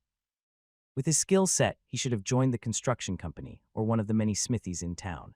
Roland shrugged as he hoped to be rid of this half-dwarf in the morning. After dumping him off at the Adventurers Guild, he would have a clear conscience. It was already late and he was still wearing his crimson armor. Even though he was complaining about Bernier's smell, he wasn't much better off. Spending a whole day in this type of armor had made him sweat. How he was able to last this long was thanks to his heat-resistance skill, along with a little rune that lowered the temperature on the inside. First, he made a trip to his secret workshop where he started to remove his armor. This was a bit easier to do than putting it on, so he was done with it faster. He had made a rack from some wooden logs beforehand. It was quite basic, but was enough for hanging this crimson armor. After being done with that, it was time to take a bath. He was tired after a full day of work, but not enough to not clean himself.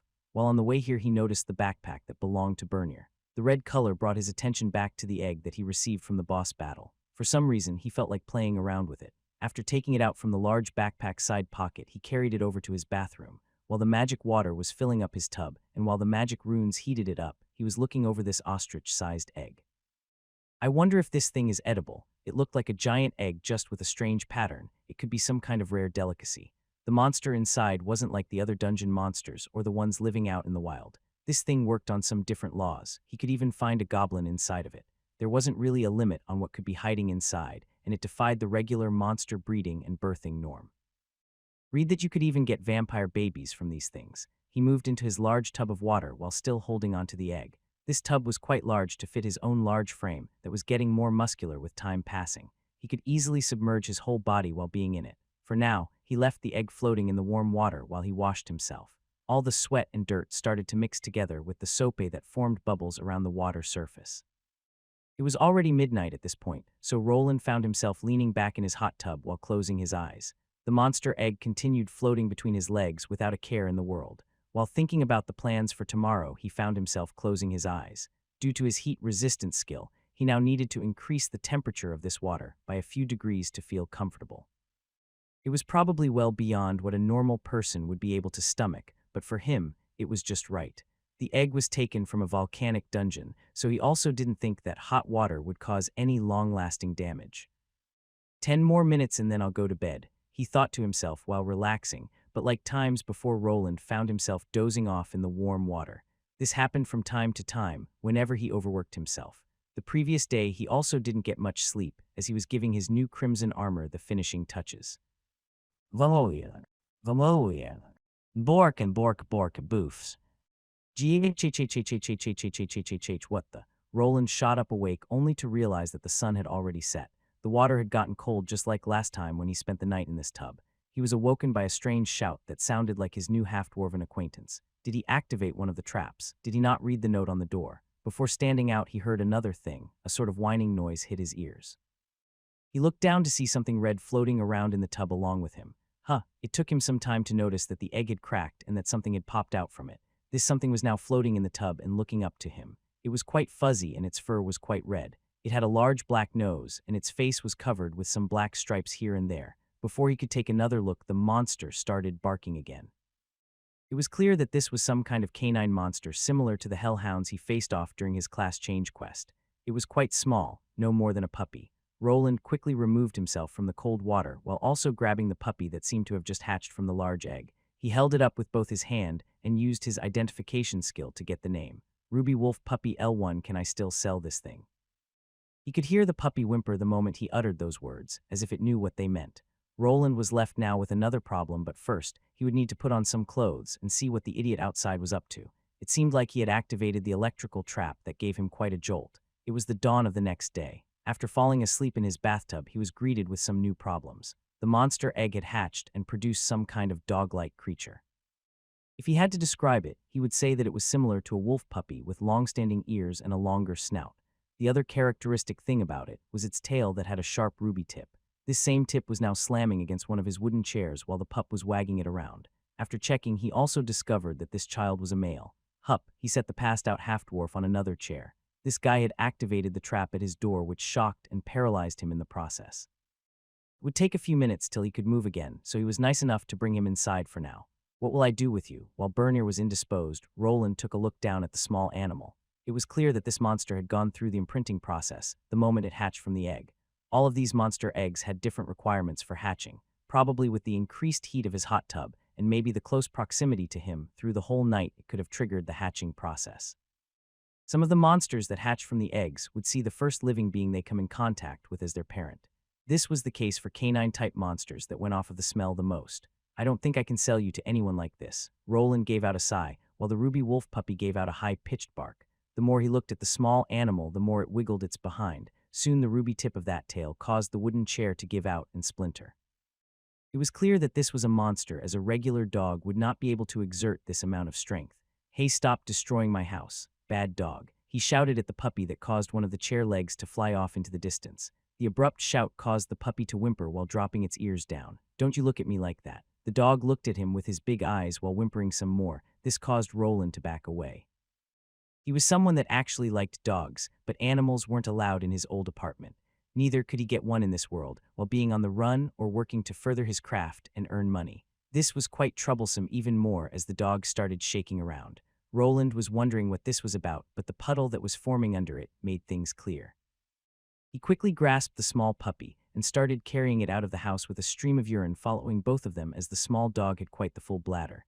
Did you drink the bathwater or something? When he got outside with the little red puppy, the little guy started barking frantically some more. Its ears stood at attention along with its tail as it saw the large space outside. Soon it was barking and running around with no worry in the world.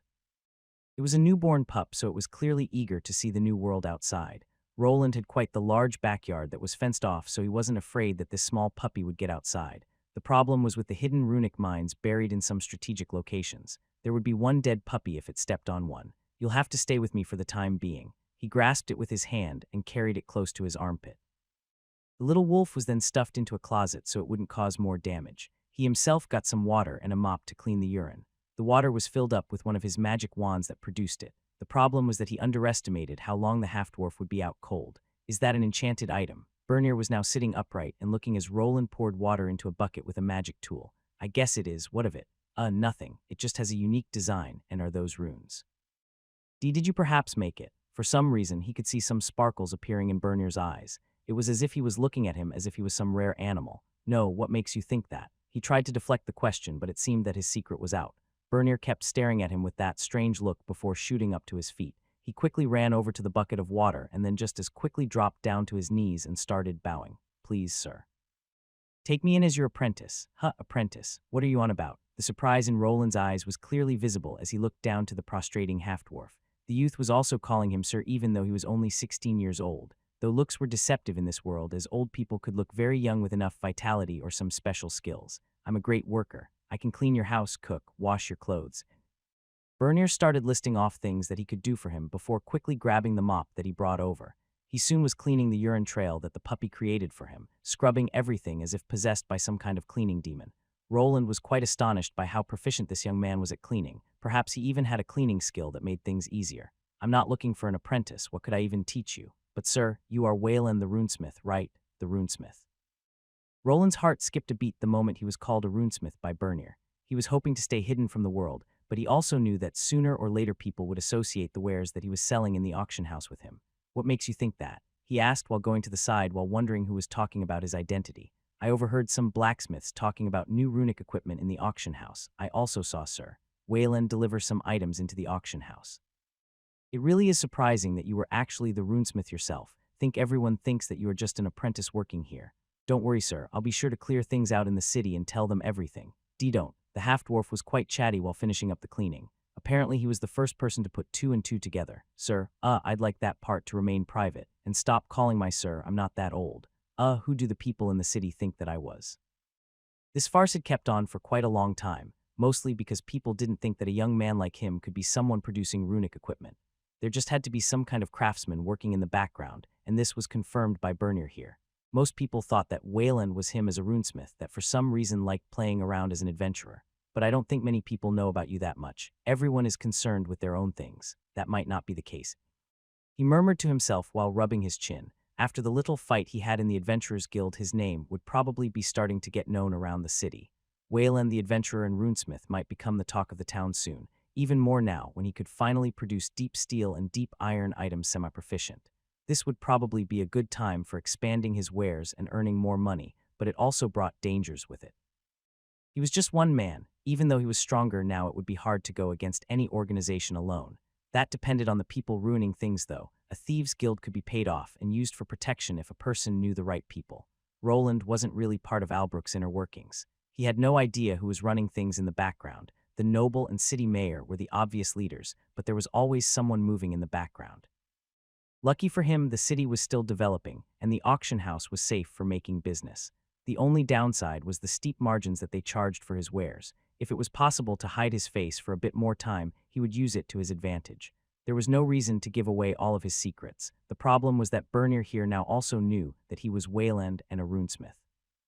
The people from the Adventurers Guild probably knew this as well. He did show his face to the elven lady while getting his new card. With how things were currently hiding might not have been an option. If he even needed to do that was still up to debate. It had been some time since he escaped from Edelgard, and even longer since he left his old home. It might have been time to let all of this paranoia rest and move on with his life.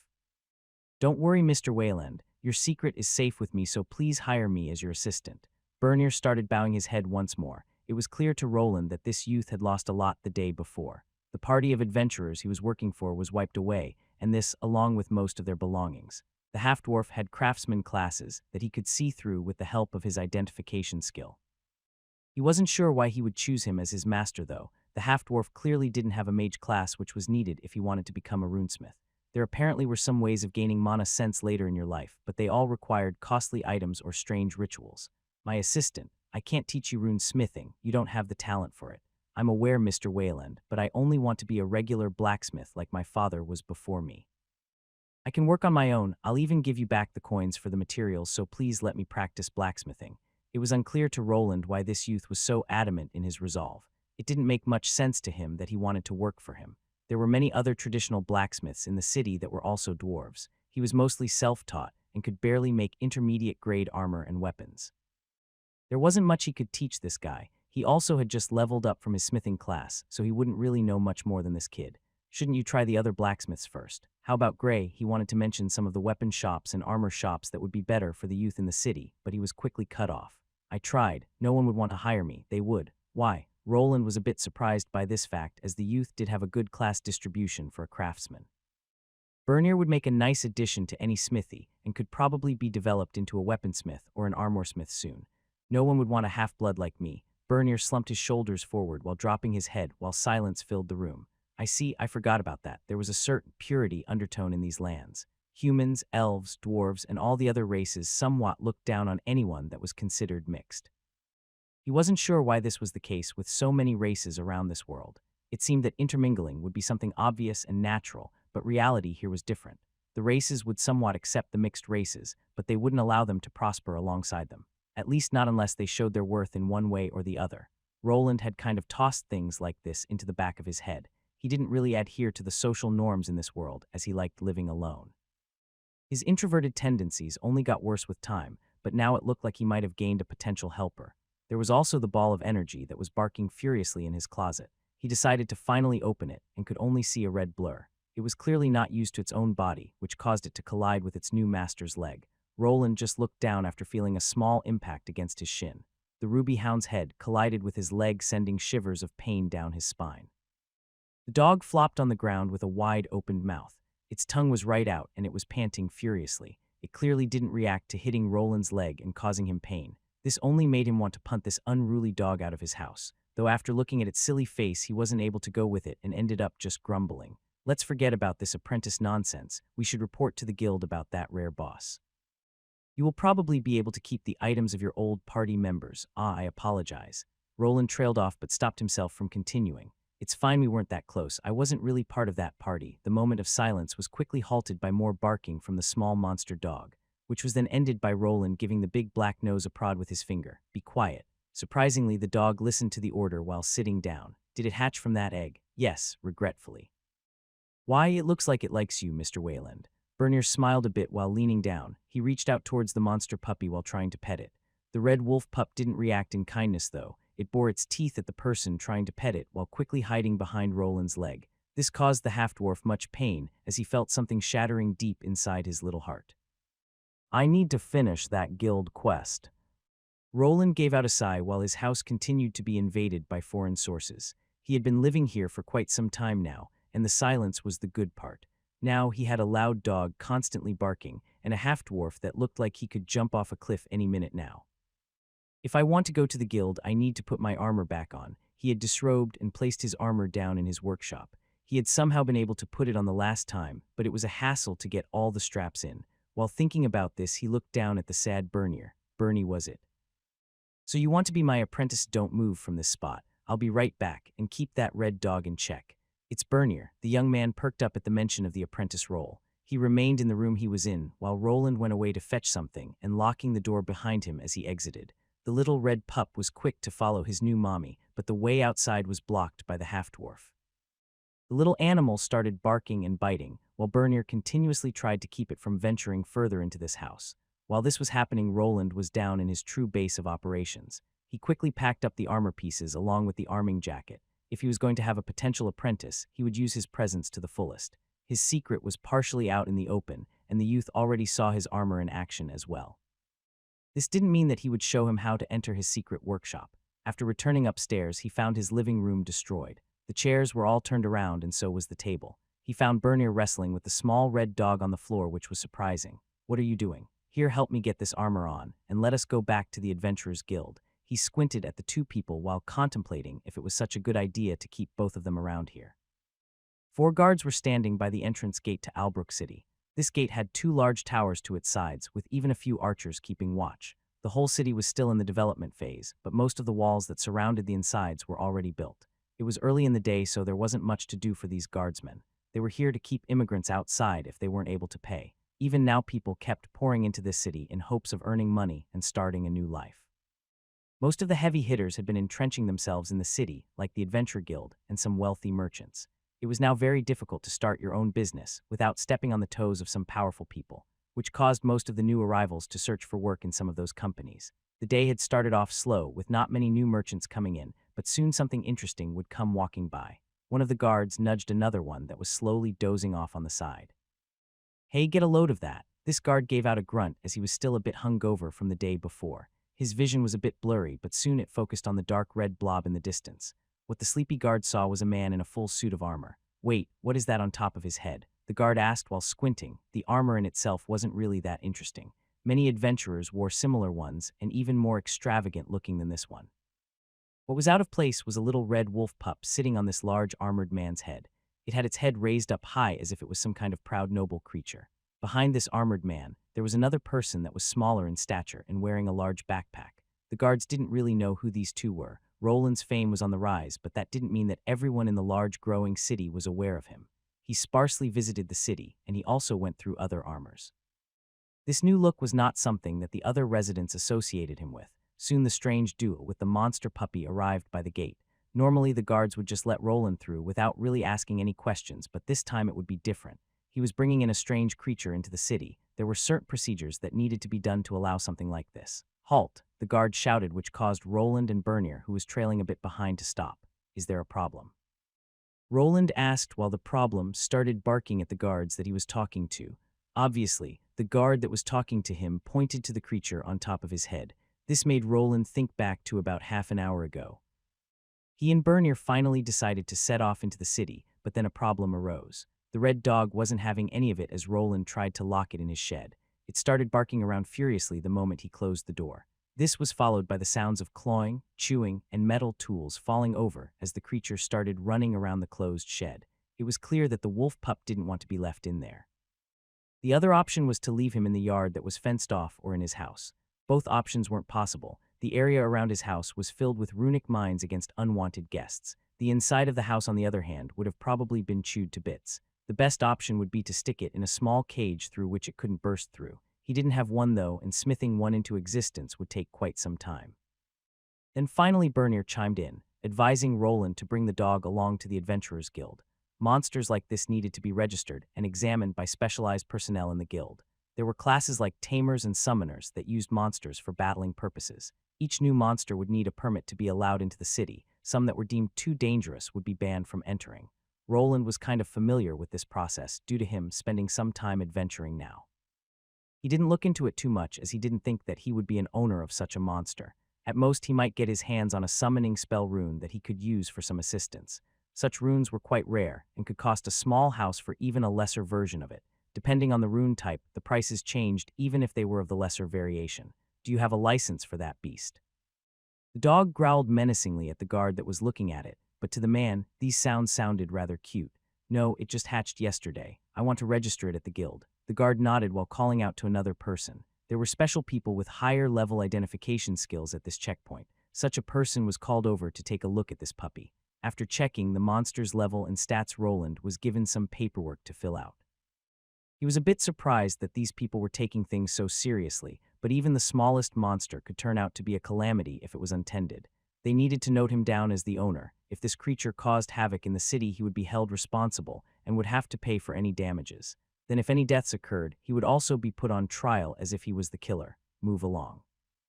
Something like this would happen each time he came by. Getting that license would be the only way to hasten this process. He also needed to pay a small fine for bringing in an unregistered monster into the city without a proper permit.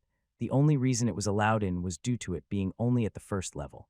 In this world, monsters had danger levels applied to them, and this creature was judged to be on the lowest of low.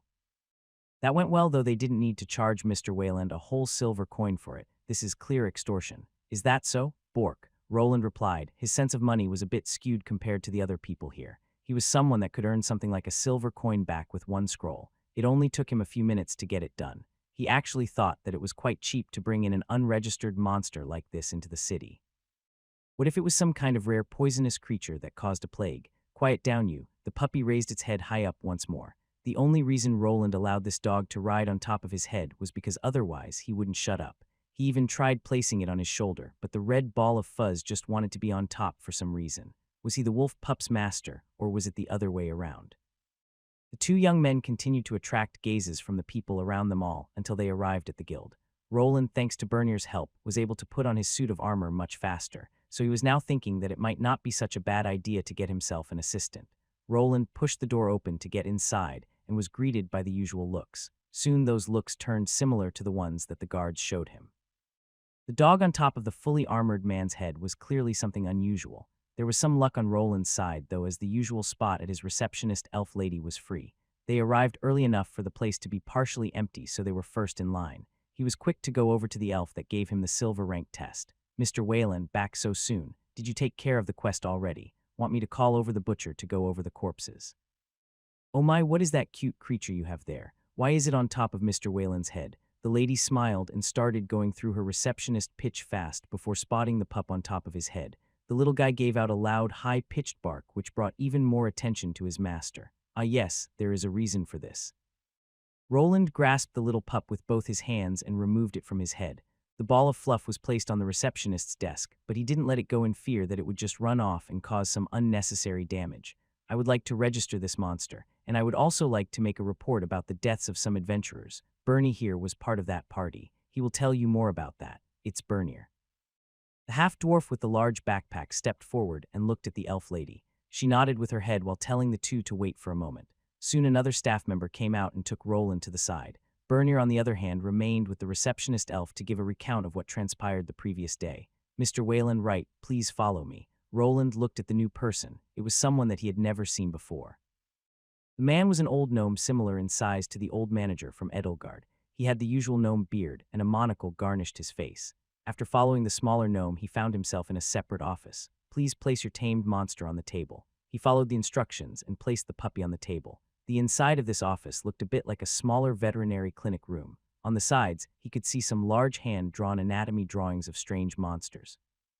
There were also some medical instruments here and there. A ruby wolf, quite a rare find. Roland could see that the monocle that the man was wearing was a standard identification tool. With items like that, you didn't really need people with high identification skills. His new dog clearly didn't like to be touched by the other man as he started to bark. The old gnome didn't seem to care much as he continued to look over the small creature while also touching it. "Yes. It looks fine. It has clearly imprinted itself upon you, Mr. Wayland, and should stay loyal for now. Is this your first tamed monster?" Roland nodded at the answer. "It happened by chance. Is there a possibility of it accepting a different owner?" He grumbled slightly as he wanted to sell this wolf. Keeping pets was never really his thing. This only brought more troubles to him as he would need to get this puppy up in levels before it became useful. "You don't wish to keep it." A high-ranked tamer could probably override the imprinting, but it would be hard to find such a person. "The longer you wait, the harder it will be. I'd advise you to keep this monster. It's a rare breed of a canine type. These types always stay loyal to their owners. Its evolutionary options should also be quite powerful if you raise it well." Evolutionary options. "Ah, excuse me, I forgot that this is your first tamed monster. Let me explain." Roland raised a brow at the old man that brought his attention to a diagram on the wall. On it there were various monster drawings with arrows. The first one was an egg similar to the one that this monster hound hatched from. These monsters begin with an egg. There are various requirements needed to be taken into consideration to have one hatched, but you seem to have triggered it by luck already. The old man chuckled while pointing to the next drawing that was of a lizard-looking monster. After hatching, the monster will try to form a bond with the first being it comes in contact with. When this occurs, the person that the monster imprints on will be deemed as the creature's master. This allows the master to see their tamed monster's stats, thus helping them track their progress. With this, you'll be able to plan out its evolutionary path. If for some reason a creature hatches without any person to tame it, it will become feral and just act as a regular monster. Roland looked at the small pup. He had previously used his identification skill to figure out its type, but he wasn't able to see detailed stats. "I should be able to see its stats." "Ah yes, the first time might take time getting used to. You need to access it through your own status screen. Try focusing on it." Roland raised an eyebrow while then bringing up his own status screen. It was easy to bring it up as it came quite naturally. He had learned this skill just by getting transported into this world and getting some of the real Roland's memories. Now he needed to try something else, but when he tried thinking about the tamed monster, another window was brought up. "Oh. Name, Ruby Wolf Puppy L1X type. Fire Earth Beast HP 7777 MP 110, 110 SB 136, 136 Strength, 5 Agility 10 Dexterity 6 Vitality, 5 Endurance 9 Intelligence, 7 Willpower 10 Charisma 16, Luck 14. I see that you have figured it out. Roland could see all of the advanced statics of this monster. There was also something like a type attached to this puppy, but no classes. This was probably due to the monster's name containing its type, which was also more or less its version of a class. Only intelligent beings of the various races in this world were able to have classes. Monsters, on the other hand, would get evolutions, which would always change their appearance in one way or the other. It could be something minor like a change in the color of its fur or something grand like a more than twice increase in size. Besides the main statics, he could also see the little guy's resistances. His resistance to the fire element was at 40 while Earth was the second highest at 25. The creature also possessed elemental affinities. He himself still had them on 0, while this little pup surpassed him in almost all of them. Elemental affinities, percentage fire 50, wind 10, earth 30, water 1. Things like the elemental affinities could later be improved with further evolutions. Higher affinities would empower various skills and magic attacks for the corresponding element. It also looked like the higher tier element affinities like lightning were not showing up at this point in time. He also has some skills. Bite L1 passive skill increases the strength of biting attacks. Fiery Bite L1 skill discharge of flames during a bite attack. Ruby Tail Whip L1 skill can elongate the ruby tail of the monster, which then can be used as a means of attack. Enhanced Sense of Smell passive skill enhances the sense of smell. Roland squinted at the explanation of the last skill that didn't really add anything new. His pup already had some good skills that he could use. The discharge of flames looked like a good skill as it probably added magical properties to the attack. He wasn't really sure about the tail attack though. The pup was a bit too small to do much damage with that ruby tip, though it might work against smaller creatures like monster rats. I think we can safely give you out the license, Mr. Wayland, but if you wish to sell this creature, it would be good to part with it now. The longer it is around you, the harder it will be to break the imprinting. I'm sure we could agree to a good price. Sell it. Roland looked at the red puppy that stared at him back. It was as if the creature knew what the two people were talking about here. Roland could see those big puppy eyes watering up, and it even started to whine. Don't you look at me like that. The more he stared into the eyes of this small monster, the harder it was to make a decision. Soon he finally spoke up while being unsure of what to do. I'll think about it. For now, give me the license. Sure, you'll have to fill out some papers. I'll bring them over. The moment he spoke out, the puppy started wiggling its rump side to side. Its ruby-tipped tail started even smacking into the table the little monster was sitting on. When the old gnome left the room, the puppy decided to jump on Roland's head once more, looking proud and victorious. Stop climbing on my head, you red potato. Borf, the puppy replied while Roland's head rattled from getting his helmet hit by the puppy's ruby tail. Is it too late to sell it? Bork, welcome back, Mr. Wayland. We are finished here as well. The busty elf lady smiled at Roland as he returned with the puppy. He had taken it down from his head by now. This was done out of concern that the puppy would grow up thinking that he might be the leader of the pack. He couldn't just let his tamed monster literally walk over him. Bernier was to the side, waving at him as well. He looked happy for some reason after looking at the puppy that was now in Roland's hands. Welcome back, Mr. Wayland. Did you decide on the name? Not really. The old man that explained how taming creatures like these had informed him about this. The monster contract wouldn't be fully complete unless he named the monster. This was done through the system window, and he just needed to concentrate while looking at the wolf pup's status. How about I just call it Potato? The wolf pup gave out a menacing whine the moment he mentioned the name. It clearly didn't like Roland's naming sense, but he had no idea how to call the red creature. It looked quite cute at the moment, but when it grew up it would look closer to a wolf. Little Potato, that would be a cute name for such a little cutie. The elven woman looked down at the barking dog while chuckling. Sure, so everything has been cleared up. Then can I get my adventure card updated? He asked as he had signed all the papers relating to the new party member. The ruby wolf puppy would become his tamed monster.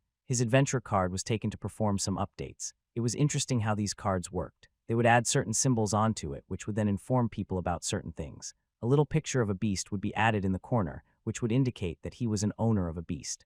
This card could then be given to any guild, and they could scan it for the detailed information about the monster in question. This all was not done with any runic components, though as he couldn't identify any of them, it worked on some other magical system. It was probably done through regular enchanting, which used a slightly different language, or maybe something else entirely that he wasn't aware of. Runes were not the end-all-be-all in this world. Many other magic languages existed that could produce similar or even better effects. The old gnome also told him to get a collar for the wolf pup.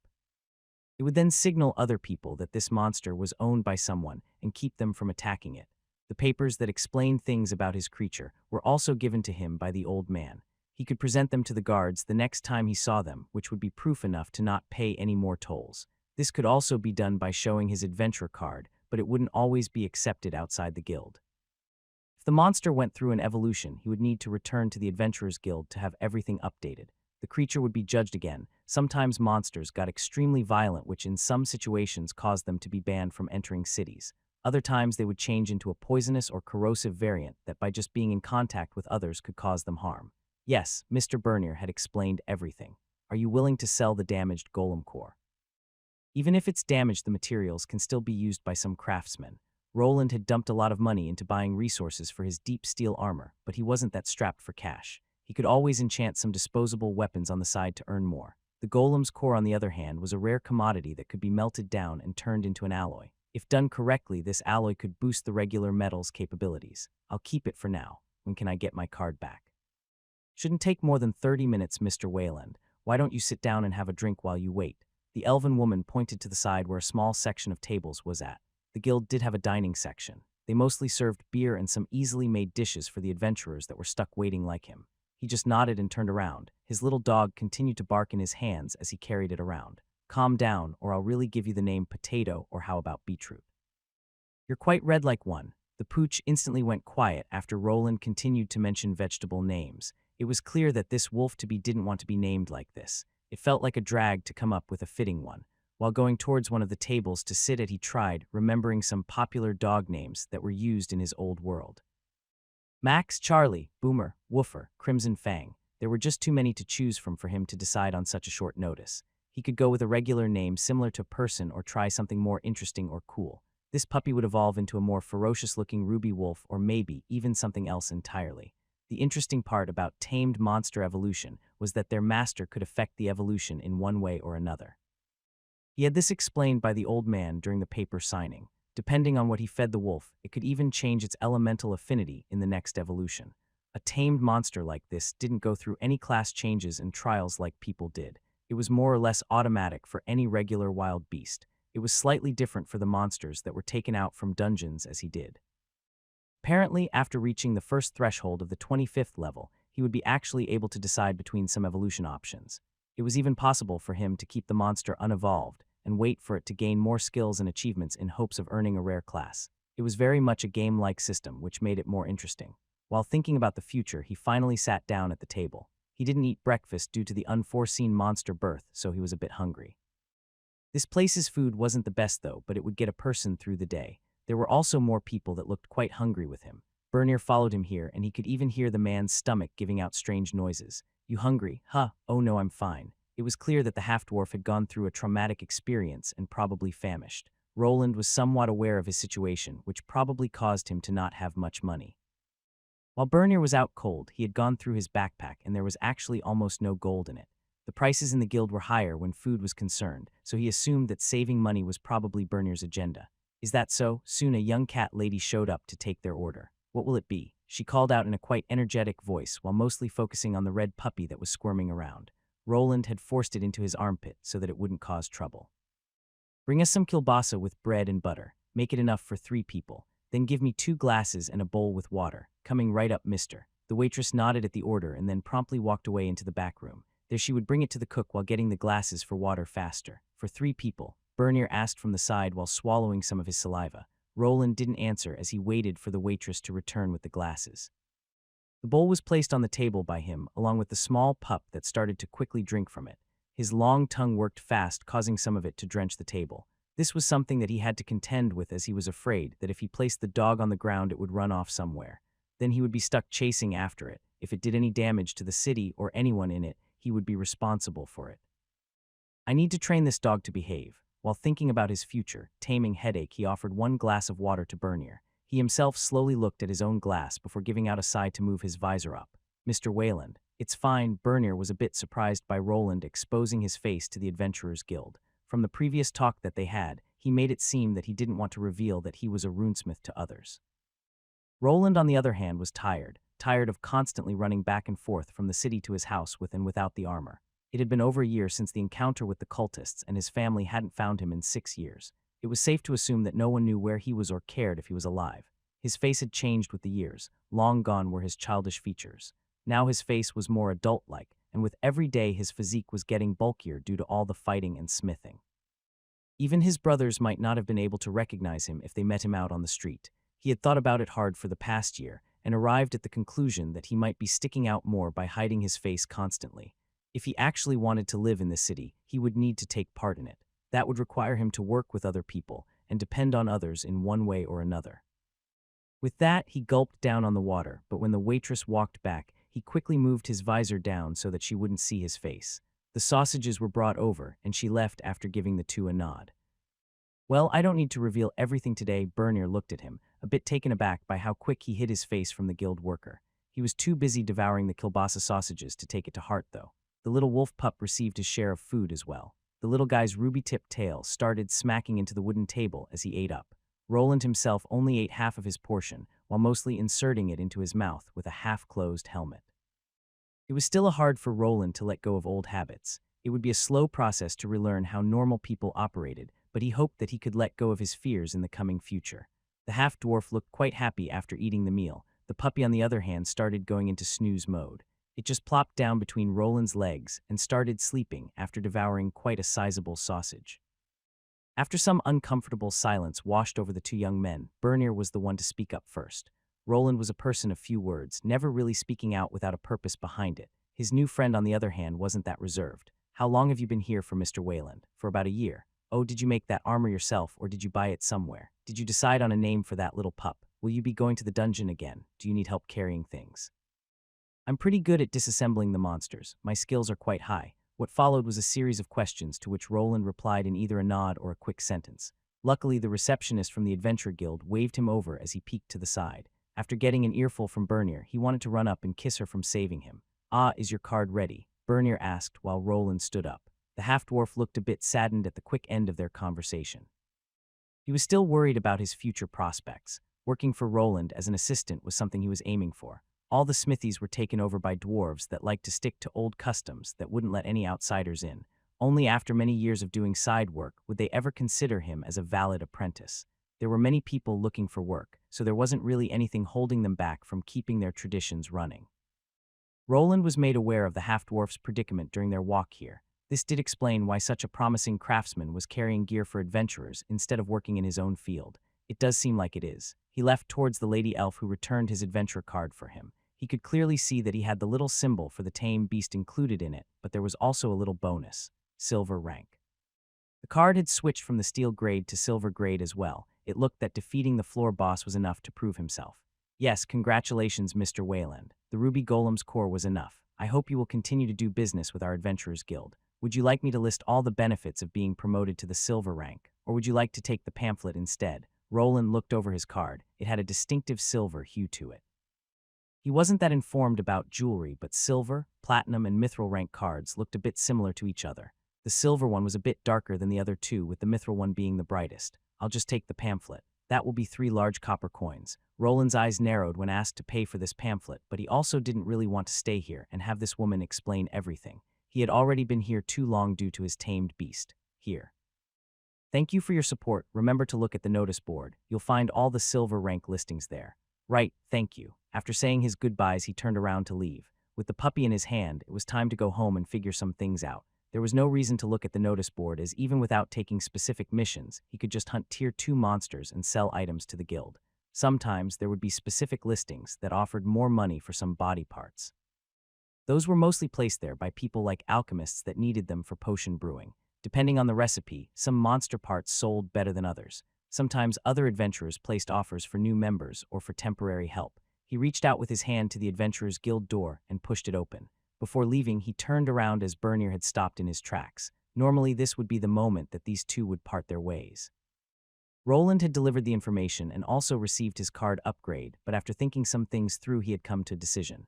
For now, I can offer you free lodging and food. If you prove yourself, we can talk about a set wage, but you'll have to show me how you work with a hammer first. Roland called out to Bernier from afar. The red-haired youth's gloomy expression quickly changed as he moved forward.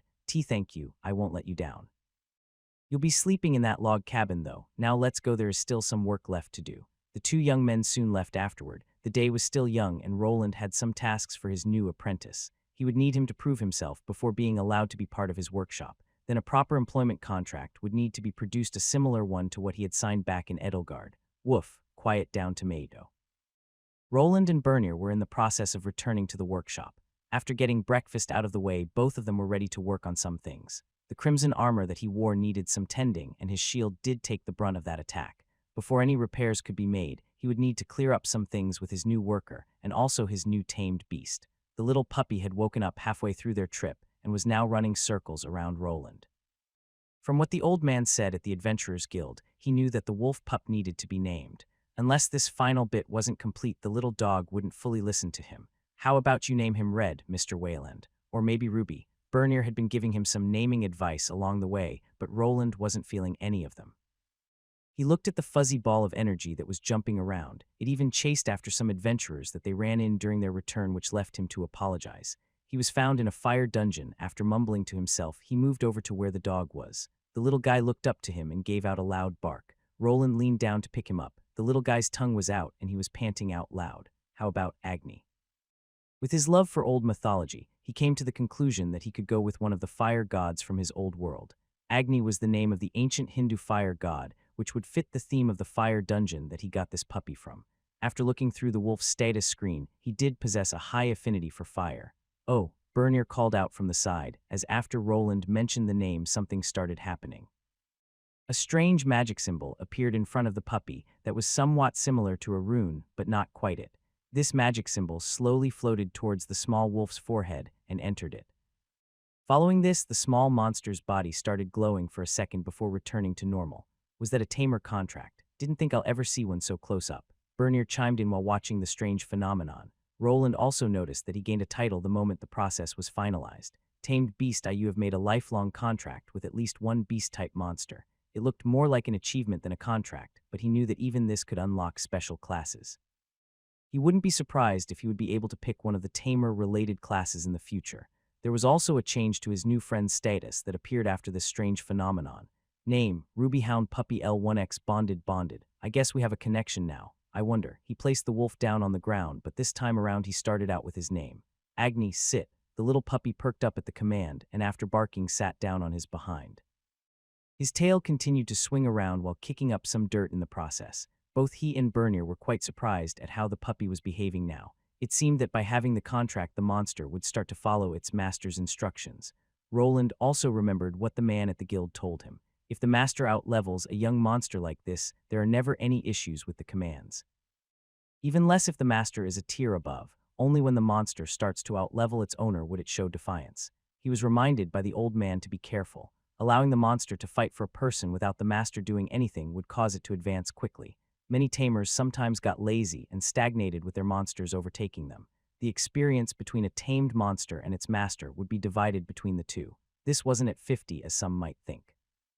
It was closer to 70 for the monster and 30 for its owner. In some cases, if the monster was a violent variant, it could go berserk and even kill its own master. Such stray monsters would then roam the land unhinged from their contract. Having a monster go berserk could be counteracted by a couple of things. Besides the owner having a higher level, some tamer and summoner-like classes could have special traits or skills that kept their beasts at bay. Another way would be through magical items, similar to slave collars, that would force a monster to obey. Well, I can always keep it from advancing if it ever reaches my level. This was the most common way of guarding oneself against an unruly tamed beast. In Roland's case, he was an active fighter, and he also gained experience from crafting items. It was highly unlikely to him that his tamed monster would ever reach a higher level than he did. It's finally listening to you, Mr. Wayland. Good, let's go. It was time to return to his home, with his new wolf partner now somewhat behaving he could give Bernir some work. After arriving, they headed over to his side workshop where he kept the regular iron and steel tools. You can stay in this shed for now. You can also use the spare wood if you want to customize it. I can make changes. Sure, you do have that carpenter class. It would be a waste to not use it. Just tell me before you make any changes. The two started talking, and Roland began listing some rules for his new worker. For one thing, he wasn't allowed to wander around the premises. There were many buried traps here and there that could be set off by the clumsy half-dwarf. He had already been shocked by his door, so he didn't want him to get his foot blown off on a mine.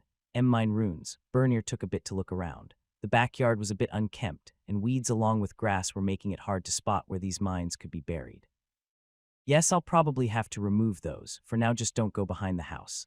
Roland glanced at the puppy that he was holding. The little guy was wiggling around and trying to escape, but he knew that it could cause an explosion to occur. Maybe later he could teach this wolf to evade the traps by smell, but for now they were a big hazard for both Agni and Bernier.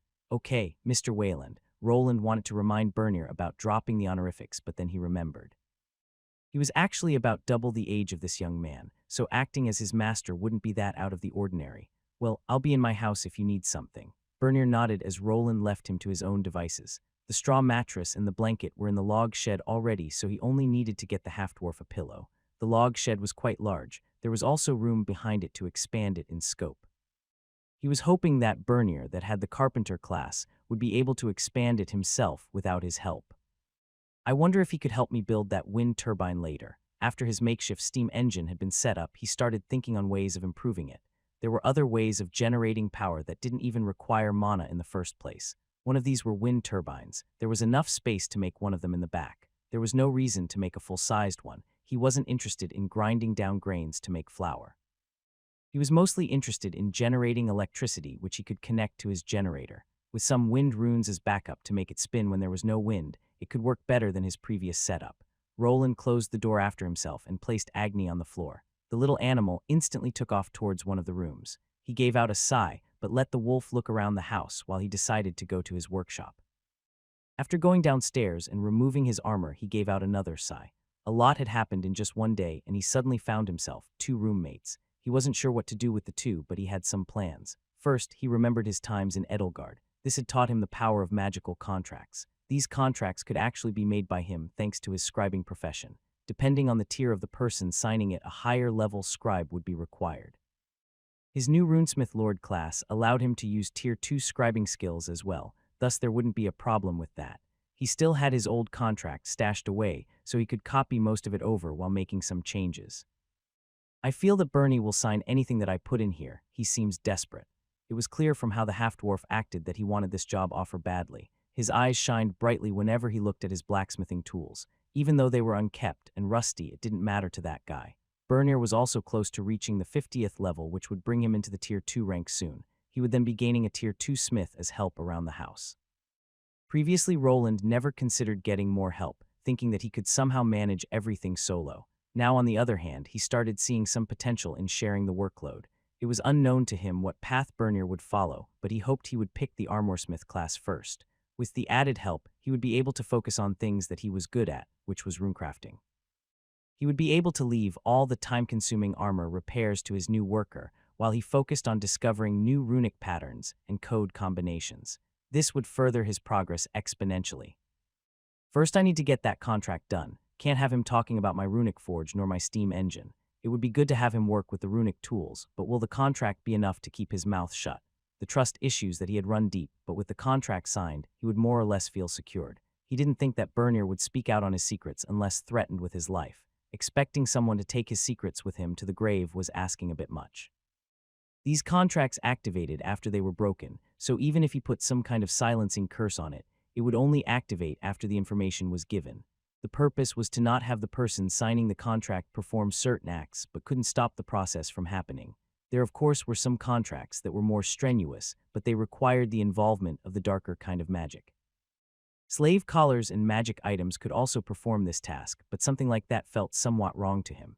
Bork, a bark of a wolf, moved his attention to his other problem. The dog here was still newborn, and at this current level, he wasn't really useful. Agni, do you want to go kill some monsters? The dog started wiggling his rump behind frantically and jumping around the house as if he couldn't contain his happiness. First, I need to get that contract done. Your training will have to wait. Roland went to grab some scrolls. It was time to scribble down the first draft of Bernier's contract. He needed to make it sure that his new worker would not babble out some of his secrets. The contract would be ready for when his new friend actually proved his worth. If his skills were not up to par, or if he showed no willingness to improve, then Roland would need to take back his offer. From how eager his new friend acted, it didn't seem that he suffered from a lack of motivation. I'll get him to smith something later, like a ladle. He smirked to himself a bit after remembering his blacksmith class change. Soon he walked away to get some work done, his little red puppy following him around while being a constant bundle of energy. A few days later, are you sure we have everything? Yes, Mr. Wayland, I double-checked everything. Good, just remain in the back to be safe, but we won't be going to the lower levels, so it should be fine. Bernier nodded at Roland's words while both of them headed towards the dungeon. It was early morning as the two young men set off. In front of the two-man team was a rather energetic little wolf pup that took the chance to bark at any adventurers that he met. Agni, come back. You might get attacked like last time. Roland called out to the pup that quickly sprinted back to him. He picked him up from the ground and placed him on his shoulder. Previously, some newbie adventurers tried attacking his little tamed monster. It caused a little scuffle to unfold, but due to his fame rising, they backed away after seeing his shiny crimson armor. Soon the small party arrived at the entrance of the dungeon. Some people had seen Roland's performance against Armen, so they backed away as he was going through. Bernier had a strange smirk on his face while seeing this. Mr. Wayland, you sure are popular with the other adventurers. Is that so? Roland tried to ignore that fact as well as Bernier's ass-kissing attempt. You still need to make that shield when we get back. She could hear his new associate giving out a strange sound. After signing a contract, he was given tasks around the smithy that took out a good chunk of his time. He was a good worker, but also had some bad habits that other dwarves had. For one thing, he liked to drink a lot. With the lodging fees taken care of, he used some of the coins he had over to get some cheap alcohol. This he also drank during work. When asked for an explanation, he only replied that he worked faster when under the influence. This was a fact that he discovered after the contract was signed. If he knew, he would have included a non-drinking during work clause. The two descended into the first floor and went through one of the corridors. Most adventurers had progressed enough, so this level wasn't being used. Today was the day to help his puppy to level up. For that, he needed to have him kill other monsters. Normally, when a person at the second tier was in a party with tier 1 people, they wouldn't get much or any experience. Luckily for him, the tamed monster contract was a bit different, and a small part of experience would fall to his monster. The fastest way was still to have him fight himself, as no skills would be leveled up. With low skill numbers, the evolution options would be very limited. There we go, Agni, get ready. The puppy gave out a loud bark while looking forward. There stood his enemy, and it was a menacing one indeed. Red Rat L2 Roland pointed at the small creature. It was larger than a regular rat, and the red coloring showed that it was somewhat resistant to fire.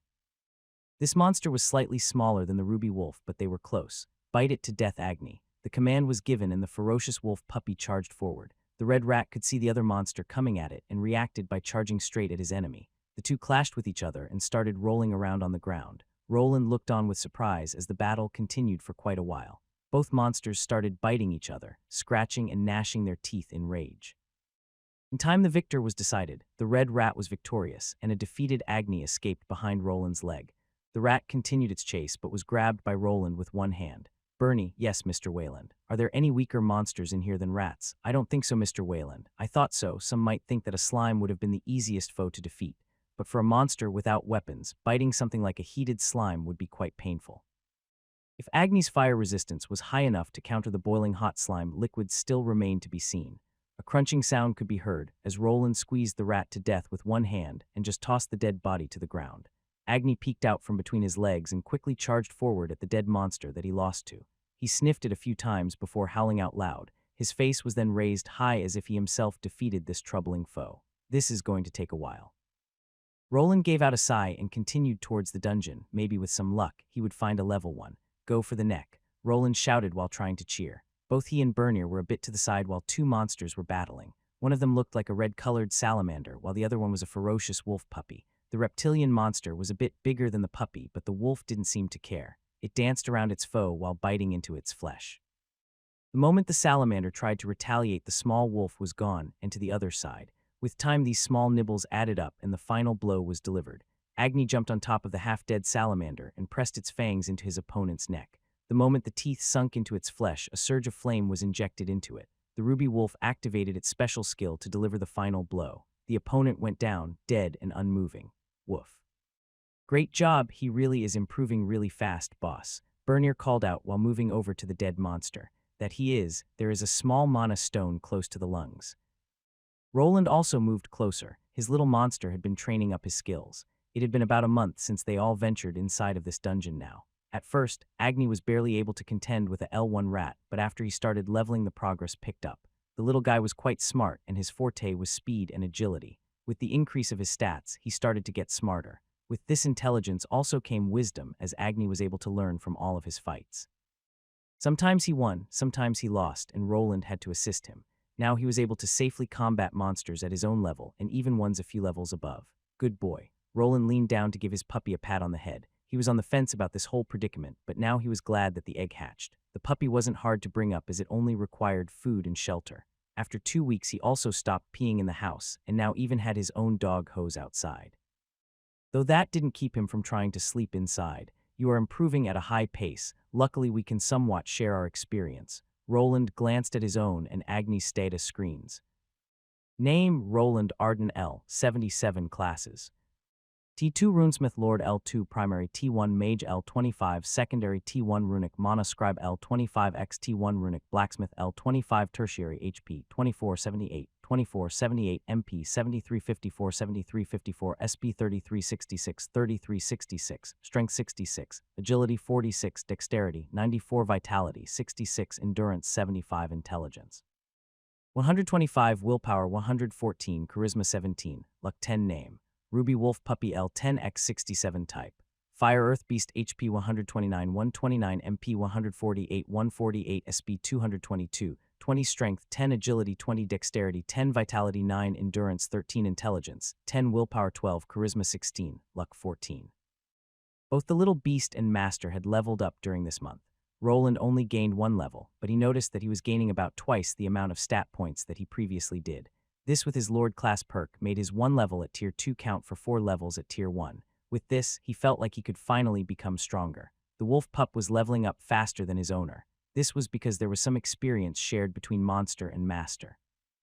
When Roland defeated high-level foes, a small part of the experience was given to his wolf. Agni did have to be close to him for that to go through. If the distance was more than 20 meters, nothing would happen. He would also gain a bit more the closer he was during combat. This was something that he had tested out at his old training spot with the troglodytes. He used his bombing method this time around and found his little puppy gaining a big chunk of experience. Those monsters were quite a low level for someone like him, so he wasn't receiving much, but with the help of his new assistant, he would at least be gaining the money back for his runic bombs. This day they have come here to descend into the lower levels. Roland had given Agni some time to level up, but he himself had remained stagnant. After defeating the ruby golem, he had almost gained a level already. Now after a month, his experience points haven't increased by much, and his skills were also not growing. For this day, he had prepared to go down below the 10th level to the fabled lava area of this dungeon. That area was still getting mapped out as it was swarming with Tier 2 creatures. No Tier 3 monsters had been spotted, but the adventurers were apparently having a hard time traversing through the hotter areas. This dungeon wasn't suited for beings that didn't have fire resistance. He, as a runesmith lord, had heat resistance and his armor. His wolf puppy was naturally resistant to a degree to flames that left his assistant. Bernir had his own set of armor prepared with some chilling runes. The half-dwarf didn't have much mana to speak of, so the armor he was wearing could only defend him against the flames. At first, Roland wanted to just buy some cheap iron or steel armor for his new assistant, but he on the other hand begged him for something else. He wanted to make his own armor and then have runes inscribed later. This was a good opportunity to see if he made the good choice in hiring him.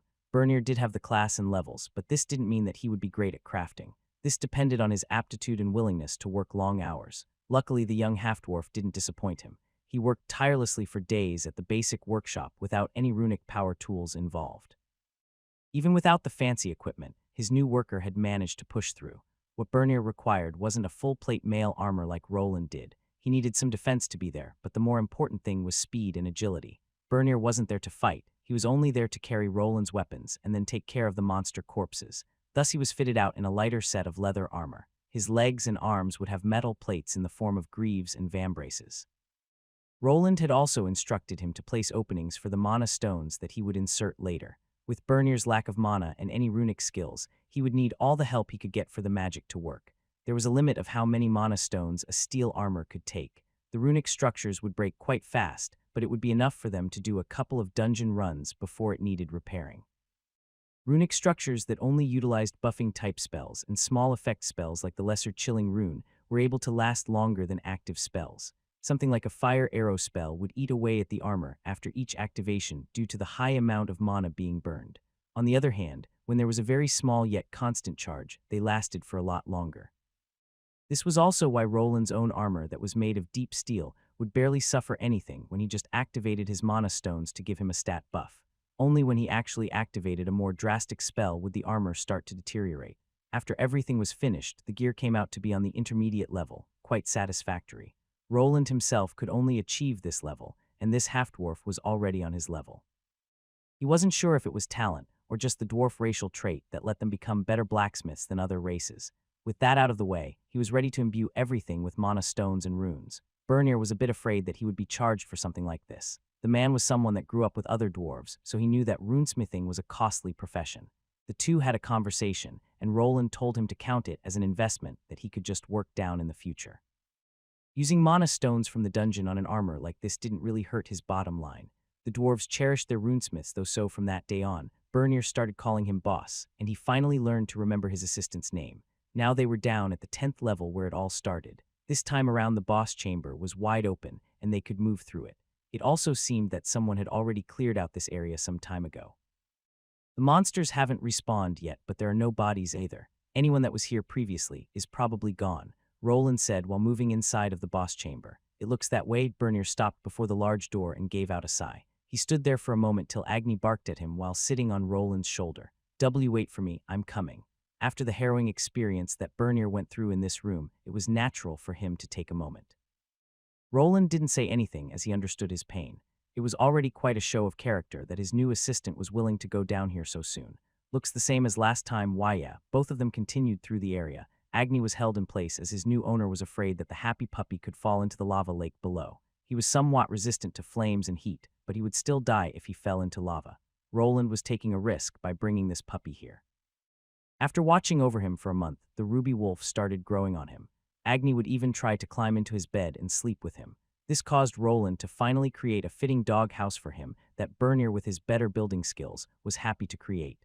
His new canine companion had started to listen to his commands. He decided that he could at least try descending to the lower levels to fight some monsters. His own tamed monster would get a lot more experience from Tier 2 enemies than what they were fighting on the upper levels. Bernir here. Agni was passed over to Bernir for safekeeping. Being a similar monster to a dog, Agni would be accepting to more people than just his master. From what Roland could tell, he was seeing Bernir as part of the pack with his master as the alpha. Stay in the back. The monsters below shouldn't be able to go above the stairs. After leaving the boss chamber, there was another flight of stairs leading to the next section. The moment the small group reached it, they were greeted by hot air. Roland was wearing a full helmet with a closed visor, so he didn't feel it. Bernir, on the other hand, who was only wearing a simple metal headgear with his face exposed, was taken aback. You can activate the rune now. It should alleviate the heat. Following Roland's instruction, the blue mana stones that were inserted into Bernir's armor started to glow. A thin veil of blue ice energy covered the half-dwarf's whole body and made the whole thing bearable.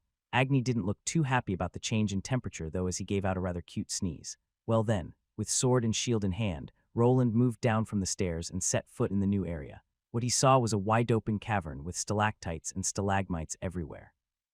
There were flowing rivers and small lakes of fire present as well. The lava seemed to be pouring from the walls and into those streams and lakes alike.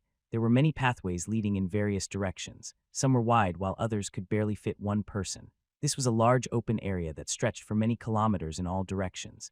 There was only one known exit to the top, which made traversing the whole area difficult without anyone with directional skills like a tracker. Be careful, boss. Yeah, I know there could be monsters in those lava pools. The sector where he was in now had a larger piece of land on it with some smaller lava pools spread around. In those sizzling hot pots, there could be monsters hiding, ones that were resistant to flames. He came prepared, knowing the weaknesses of the foes an adventurer was facing was the basics. With the degree of fire protection that he was wearing, he felt rather content at venturing forward. SSSSSSSSSSSS, there it was, his first opponent that was crawling out of one of those smaller pools of lava. Some of them were connected to the larger lakes and rivers that were flowing in the back. Luckily, none of the larger monsters would be able to fit through the smaller openings. Volcanic Salamander L54, it was an evolved variant of the salamander monster he saw in the labyrinth. This one was quite larger, more the size of a smaller horse but with shorter legs. Its scales looked more robust and had a more brownish tint to it that let it blend in with the darker volcanic soil here. The monster slammed its elongated tail into the ground, causing it to crack in a few places as it noticed Roland looking at it. The large salamander started hissing while looking at its target. Roland at this moment was hiding behind his shield while getting closer. He was sure to keep watch if there weren't any other enemies nearby. Without a seasoned tracker to detect enemies, he needed to be extra careful. Soon the battle started with a bark coming from the back. Bernir was sure to hold Agni in his hands while peeking from around the corner. What he saw was the monster moving its head upwards. The lower part of its neck started bulging out and glowing in a red color as it prepared an attack. Roland didn't need much time to figure out what it was doing. There were a few possibilities of defending against this type of attack. He chose to dodge instead of using his shield to block, as this attack was somewhat slow. The monster opened up its mouth, and a ball of heated magma was flung from it. It connected with the ground where Roland was previously standing on and caused an explosion. He, on the other hand, was glowing in green after activating his runic structure. This type of attack that the monster performed was quite powerful. Even he that was wearing magical armor wouldn't come out unscathed if he just received it. It did have one glaring weakness, as it left the person or monster using it open for a quick counter. Normally something like this would be better used for a finishing move on an opponent that couldn't move. "Got you," he called out while pointing his hand at the creature. Roland had gotten in range for a magical attack. This came in the form of a cone of cold spell that was inscribed on his gauntlet. The surge of icy air and ice crystals descended on the volcanic salamander. Due to this monster living in a warm climate, it couldn't take low temperatures very well. It suffered massive damage while also losing most of its mobility. A critical hit that rendered his opponent immobile was just the thing he needed. With a nice slice from his blade, the head was off and the battle was won. You have gained 358 experience, not bad. Using magic against these fire monster feels like cheating. He looked at the dead monster while putting his sword away. It didn't take much for him to kill it. Using the creature's weakness made everything quite easy. He didn't feel like he would lose to it without the spell either. He would just need to take a bit more time. Okay, don't see any other monsters. The party that cleared out the boss chamber must have killed most of them at the entrance. Bernier, we will wait here for now. More should respawn soon. Roland decided to wait at the safe spot for now. This was the first time that he was here, so he needed to get used to the stronger Tier 2 monsters. He liked to do things slow and steady without rushing too much into danger. With the puppy and his assistant, he also needed to keep the two safe. On it, boss. Bernier moved in and Agni was quick to jump on the dead salamander. He looked like a proud warrior that had slain this monster himself. Roland just smirked a bit and gave the puppy's head a ruffling. After the monster was done being processed, it was time to do some grinding. Okay, boss, you can go ahead. HNGH, Roland in his everyday clothes, but with gloves that were glowing red, was pushing a large wooden spire. It looked like a large, thick wooden log with a peculiar contraption attached to the top part. That's it, just a bit more, now stop. He was quick to move to the other side to stabilize the construction. This large tower-like log was inserted into a hole, and while Roland was holding onto it, Bernier moved over with a wheelbarrow. In it, there was something that looked similar to plaster or cement with a similar dark gray coloring. This substance was something very similar, but made with the help of alchemy instead of chemicals. With the help of monster remains, this world had made its own strides in the way of construction. After dumping the contents, Bernier grabbed a smaller plank from the side and started smoothing this fantasy cement out. It will take half a day for this to dry, boss. Roland nodded while continuing to support the larger structure with his enhanced strength. In his previous world, people would have to use cranes for something like this. With his current Tier 2 stats and some help from strength-enhancing runes, he was able to heft this burden. But boss, will this windmill work? Isn't it too thin? Bernier scratched his nose while attaching some support beams to this windmill. In reality, this wasn't anything like that. It was a small wind turbine that Roland finally got around to building. With the help of his assistant, he could speed up the process, making cables and the small parts for the propellers and generator that was inside. The cables were pushed through the large log that added some well-needed weight. This was his first design, so he decided to make the fans a bit smaller. Thus, even when they would be spinning at full swing, the structure would remain stable in place.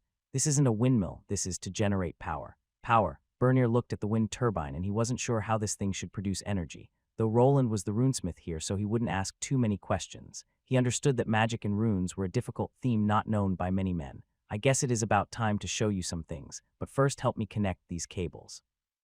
The wires they were using were simple copper ones. They were coated in a dark rubber-like substance that worked quite similar to its old-world counterpart. Luckily, these wires didn't require runesmithing, as they were just there to carry the current towards the generator in his runic workshop. Roland had decided to move to wind energy, as keeping a boiler down in his workshop was causing some difficulties. The engine that he made was also not very efficient at all. He had a couple of options here. One would be water energy like people used in dams. The problem was that there was no river nearby. Another option would be geothermal. With a lava dungeon nearby, this could be a possibility, but he needed something closer to his house. Thus, wind turbines were the next good option. He could easily place multiple ones in his yard behind his house. Even if he placed some outside his fence, no one would probably complain, and he might be able to buy more land if he wished for. The biggest downside to this setup was that it was clearly visible to anyone. If a person decided to walk through here, they would see some strange-looking windmills spinning around. It was clear that he wasn't using them for grain and making bread. He might be able to say that they were for pumping water. They were also used for cutting wood at sawmills, though they saw less use in this kind of world, where a woodcutter had enhanced strength and specialized skills to make everything go fast. He noticed this trend that filled this world around him. The people here tended not to look for shortcuts to their work. They would naturally gain more skills and level up. They got faster and better at everything by just continuing to train. Most of them didn't see the reason to invest in unique inventions. The only progress was seen towards magic and alchemy, while machinery was left in the dust. Bark, could you stop digging in the yard? Roland scolded Agni, who was busy digging up a hole and burying something in it. After the puppy had settled in, some changes needed to be made. For one thing, he needed to remove the trip mines from the ground, as the little wolf was quite happy to dig them out. Luckily, Roland got to him in time before any explosions happened. With this in mind, another larger construction plan for the defenses was fashioned. This one would eliminate the random chance of his allies injuring themselves in his backyard. With the wind turbine in place and Bernier to help him out, they would connect the electricity with the fences. Implementing the electric fence would take a bit to make, as he needed the wind turbine to power the items in his workshop first. Depending on how much juice this turbine produced, he would go ahead with the fence idea. Roland knew that the jolt that the fence would give wouldn't keep real threats away. It was more of a warning signal for people to keep out. Smart individuals would probably notice this and think twice before venturing forward. Others might just vault over this wall and try their luck inside. With unique defenses came unique rewards. Without some danger, there were no real rewards. Not having the mines around puts this place at risk. Are there any automated defenses that I could build here? He grumbled while looking at the ruby tip of his wolf puppy. The little guy was having a blast while turning his land into Swiss cheese. Boss, why don't you build a golem? Bernier moved over while whipping some sweat from his brow.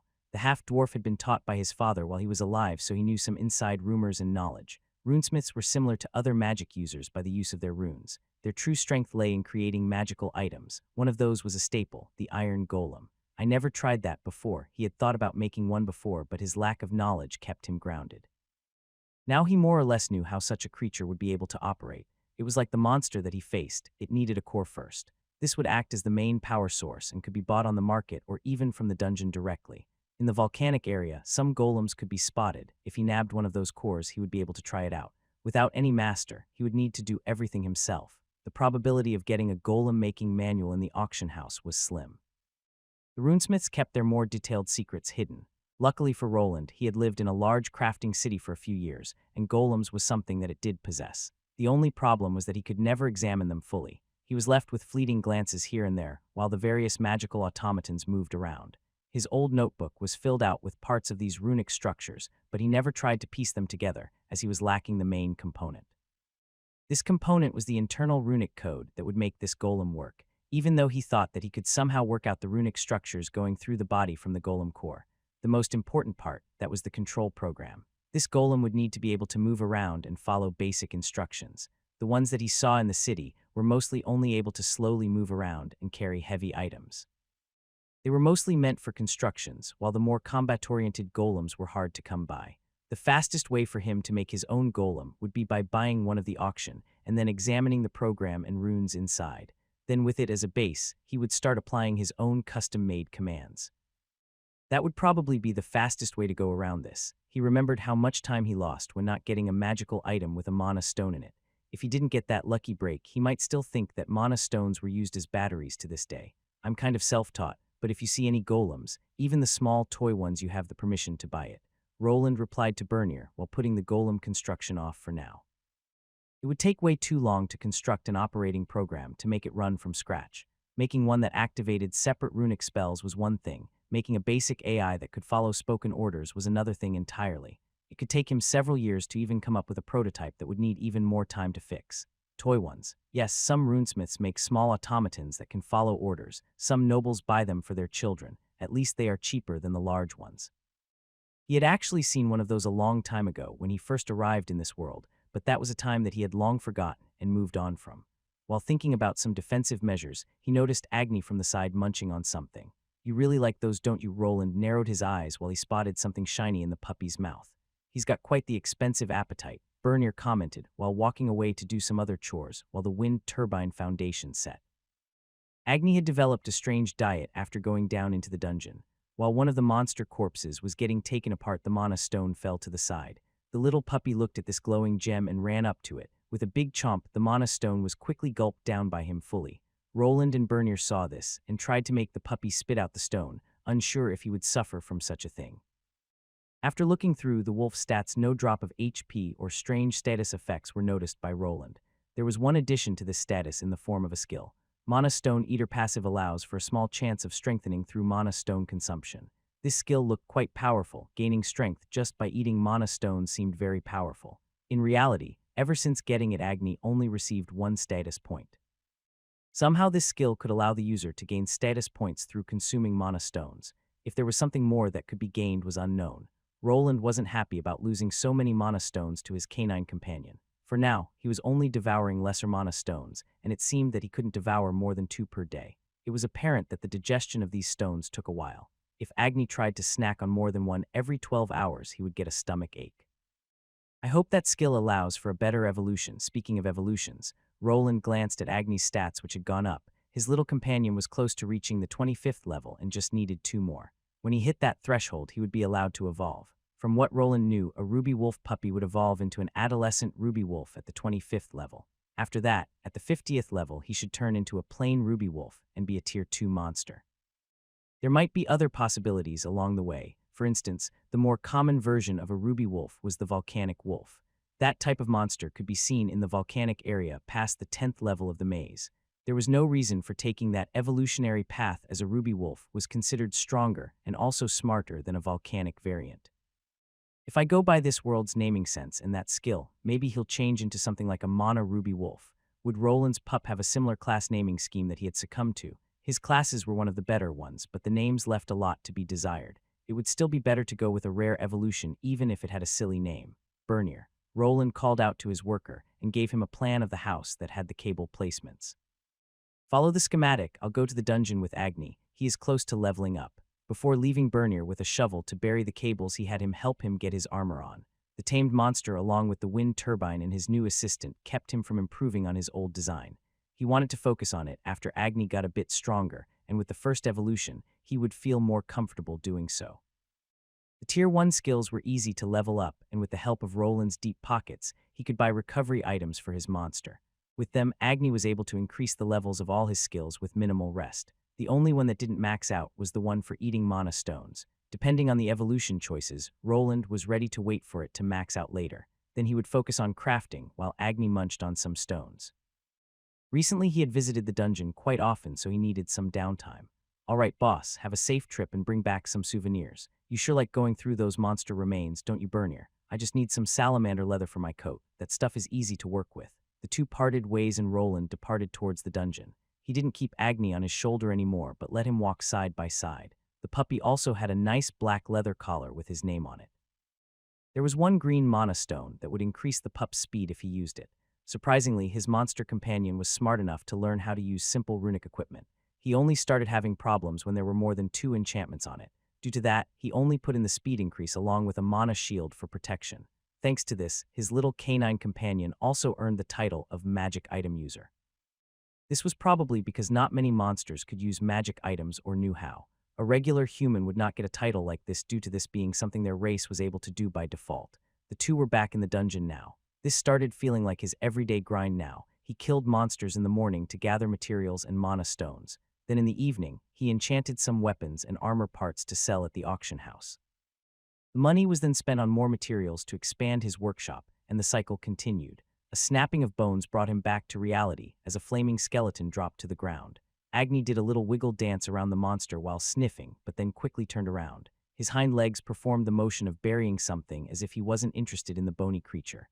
No mana stones, huh? You got a good nose for those ever since you have gotten that skill. They continued into the deeper levels of the dungeon, but not below the 5th. Past that, the monsters were above the 25th level and could prove dangerous for his little puppy. He wanted him to gain the rest of the experience by himself without getting power leveled by him. After spending half the day down here, it was finally time for the little guy to level up. With a glance at the status screen, it was apparent that an evolution was possible. Name: Ruby Wolf Puppy L, 25x max type. Fire Earth Beast HP 264, 264 MP 210, 210 SB 445, 445 Strength, 20 Agility, 35 Dexterity, 15 Vitality, 18 Endurance, 28 Intelligence, 15 Willpower, 15 Charisma, 16 Luck, 14 Roland could clearly see that Agni wasn't able to gain any more experience. From what the old gnome at the Adventurers Guild had told him, he needed to focus on this experience counter that was maxed out. After he did, he could see multiple options become clear to him. He rubbed his chin while looking over them. It was time to make a decision or wait till his tamed monster leveled up his skills more. Adolescent Volcanic Wolf Fire Earth Beast, a common canine-type monster found in volcanic regions. Their noticeable feature is their growing mane covered in volcanic rocks. Adolescent Ruby Wolf Fire Earth Beast, an uncommon canine-type monster found in volcanic regions. Their noticeable feature is their growing mane covered in rubies. Adolescent Gemstone Wolf Fire Earth Beast, a rare canine-type monster found in deep dungeons. Their noticeable feature is their growing mane adorned with various gemstones. Hellhound Puppy Fire Fiend Beast, an uncommon canine fiend type of monster. This type of monster is regularly seen accompanied by demonic beings. Adolescent Ash Wolf Earth Beast, a common canine-type wolf found in dungeons. They are characterized by having a white ashy fur pattern. Roland was now glancing at the evolution options that he was given. There were 5 of them, with 2 uncommon variants and 1 rare. There was one peculiar option with the Hellhound that caused the puppy to stay as a young type. From what he knew, these types of evolution options were a rare sight. They would more or less reset the current monster progress and turn them into a different type. Here, his Ruby Wolf would transform into a Hellhound puppy, which would change it from a wolf to a dog, and also give him a fiend type along with the beast type. A rare type doesn't mean that it is particularly better than an uncommon one. He rubbed his chin while reading through the explanations. There wasn't much information given about the skills these evolution options would give. Normally, he wanted to go for the Ruby variant at first, as that was the original type of monster Agni was. Now there was another option with the Gemstone Wolf, which was probably there due to the new mana stone-eating skill his puppy gained. The Volcanic and Ashen Wolf types looked like the more generic ones, with the Ashen one even losing the Fire type in the evolution. There was also the option of going with a Hellhound and starting anew. Then when the time came to evolve again, there could be some rare options for the Hellhound type, though these types of monster were considered the more violent type, which could pose some trouble down the line. What do you think, Agni? Ruby Wolf or Gemstone Wolf? Or maybe a Hellhound? Bark. The little guy started barking and running around. It was clear that he wouldn't get much out of this baby monster and would have to make the choice himself. Let's go back home for now, Agni. Roland decided to stall this evolution. He needed to get more information about these advancement options. The mana-eating skill wasn't fully matured yet either, so there might be some other evolutionary option if he maxed it out. There was no rush for something as important as an evolution. There were sometimes options to reset like the Hellhound one, but those were super rare. The Ruby Wolf options would not be there again. It was impossible to go around in circles until someone made up their mind. The only thing he could go off of his books or by experience from tamers. The two returned home to discover a quite drunk Bernier hammering away while shaping some nails. There was also a use for those and a lot of scrap metal to go around. His assistant was also very close to reaching level 50 now, which would also let him advance further. Boss, welcome back. I put the cables where you wanted. Want me to help you undress? Bernier noticed Roland walking back into the house as his runic armor was quite characteristic. The half-dwarf's face was quite red, but he was actually able to work in such a state. If he would be able to do the same thing when power tools were introduced was something Roland was afraid of. It was one thing to swing a hammer, and another to handle a runic saw that could take out a limb. No, it's fine. We'll connect everything tomorrow. He didn't bother his assistant as Bernier was clearly working hard to get his level up. Since hitting the 48th level, he was tirelessly using his smithing skills to grind up towards this important occasion. It was also getting late after spending most of the day down in the dungeon. When Roland opened up the door to the house, Agni was quick to jump in and go to his spot.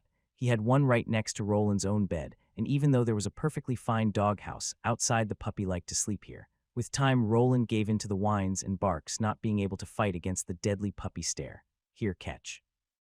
Roland tossed Agni a nice-looking mana stone, and the puppy began munching on it almost instantly. Enough time had passed since the last one, so it was fine now. After getting undressed, it was time to look over some plans. The wind turbine would be getting connected tomorrow, so he needed to go through some things. At this point in time, some months had passed since his new assistant had arrived. Even though he didn't want to reveal his secret lair below his house, it was inevitable that it would be. It was clearly obvious that he was doing runecrafting somewhere in his house. Even with some sound-canceling runes to keep the noise of his smithing away from prying ears, it was easy for Bernier to figure things out. The decision was made to show his assistant his secret workshop that he had now locked behind a special magic magnetic lock. By being able to focus on studying the runes, he started to crack the code slowly. With time, he hoped to not need to look at other people's work or use his debugging skill to just steal the working designs. With the knowledge of the magic programming language, he wanted to construct his own magic, maybe even make something new that never existed in this world before. If I can't install any mine runes for now, I could go with a normal alarm system. Roland was still on the fence on what to do instead of the mine approach. It was too deadly with his puppy and new assistant around. He needed something different, maybe something that could tell the two apart from unwanted guests. I could make something akin to a photocell alarm system. With some knowledge of his old world, he came up with one of the classics. By placing some light sensors around the fence, he would know if someone passed through it. He recalled one of the popular movies, where the hero had to evade many red laser beams that would trigger the alarm. It was an easy solution and could be placed around the fences away from his assistant and puppy. I wonder if I could make some automated magical weapons. Then there was another thing that he wanted to do. His land was fenced up in a square shape. At each corner, there was a smaller tower made of hardwood. Thanks to Bernier that was good at building things, the fence had been redone to actually be proper. Roland was thinking about placing magical devices at those corners, which would turn them into sort of defensive towers.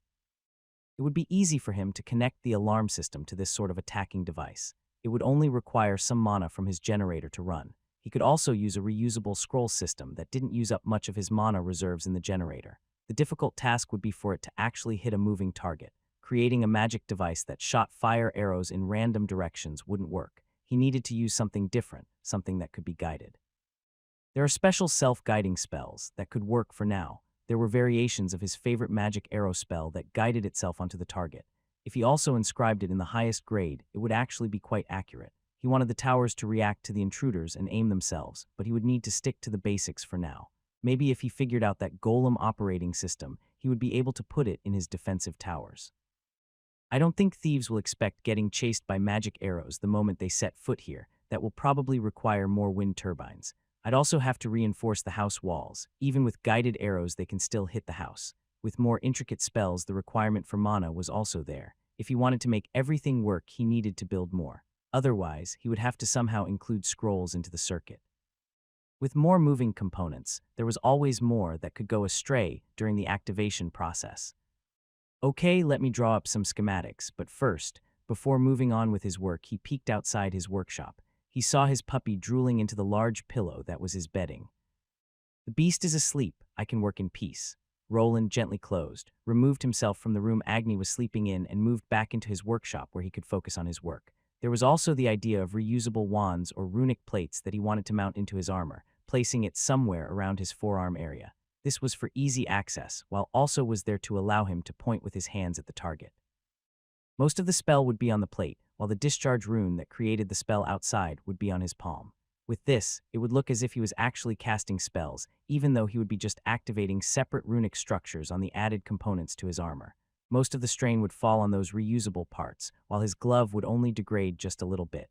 Thanks to it already being from deep steel, the damage would be minimal. The reusable components, on the other hand, could be made from cheap iron or steel.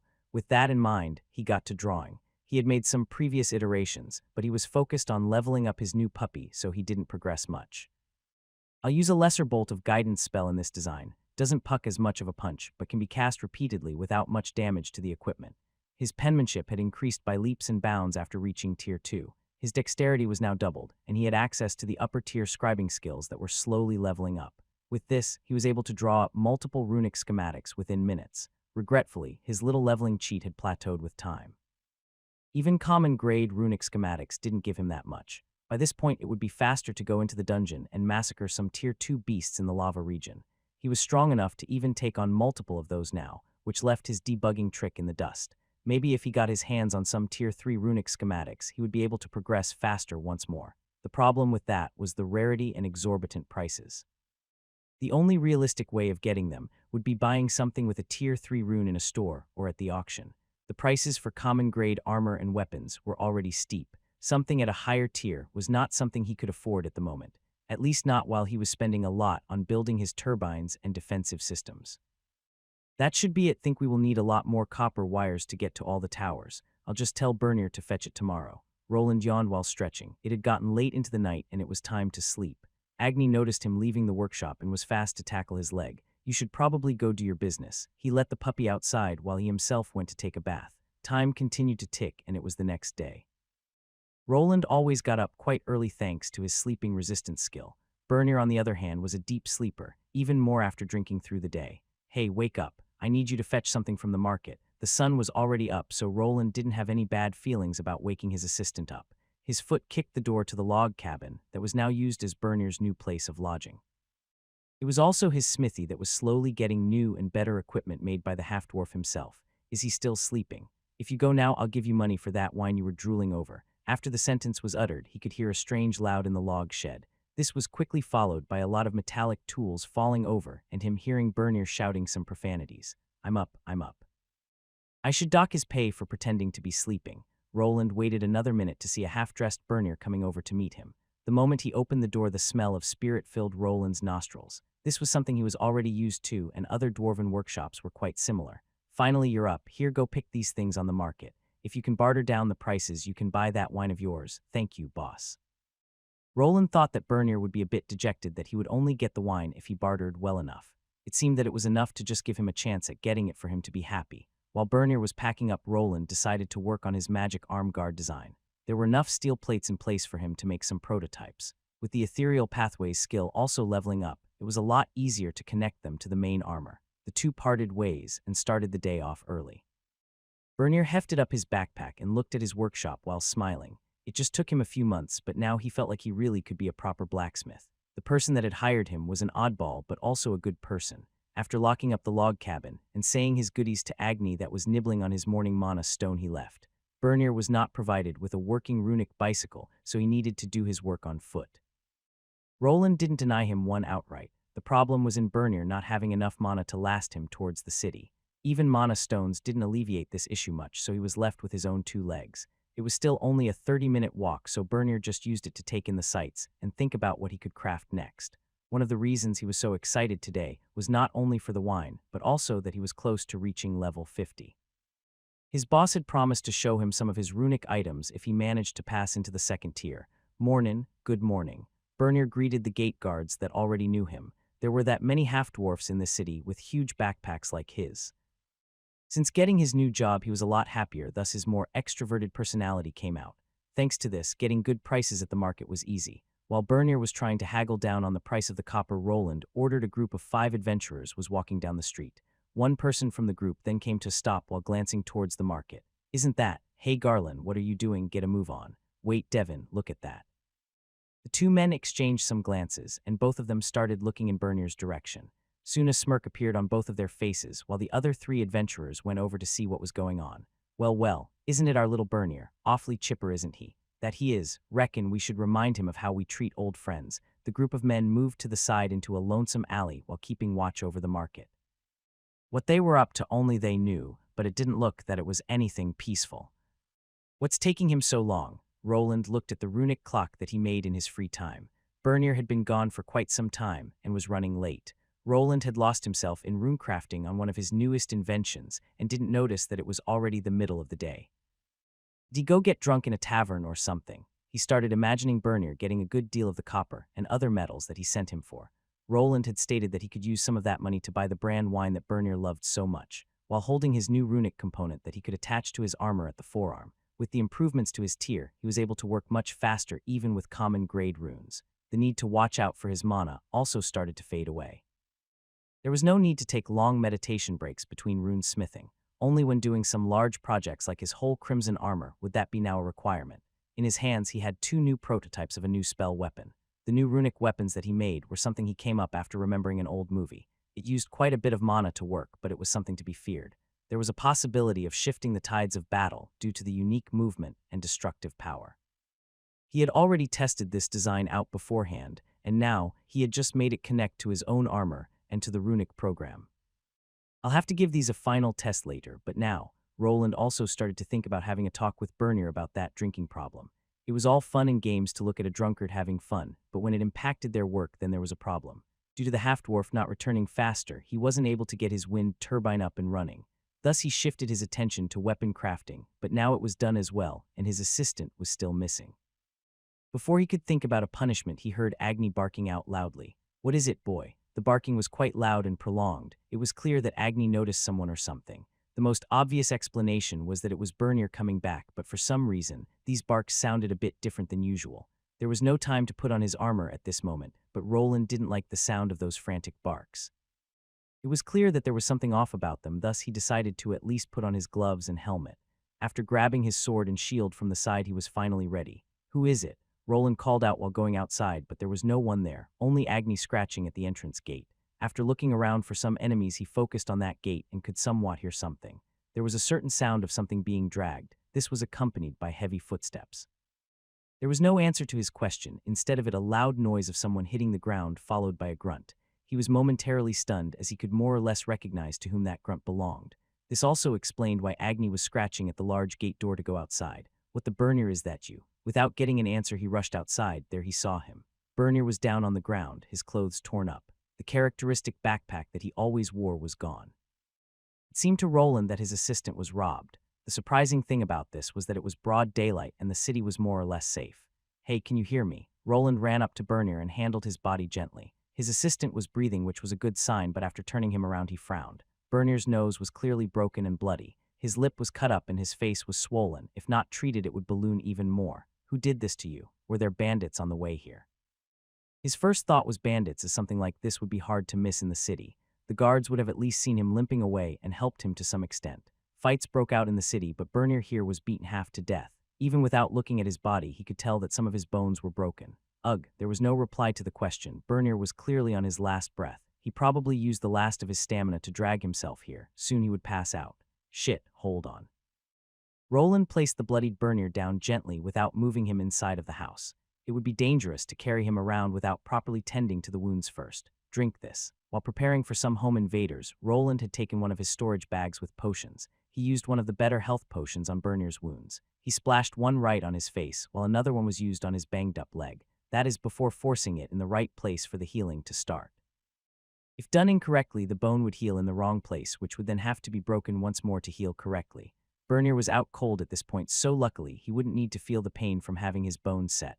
Only after doing this did he decide to pick him up to carry him to the house. During the whole debacle, Agni was on the side whimpering with a curled-up tail. Bernir was placed on the couch, and Roland removed his clothes with the help of his knife. The clothes that he was wearing were filled with sweat and dried-up blood.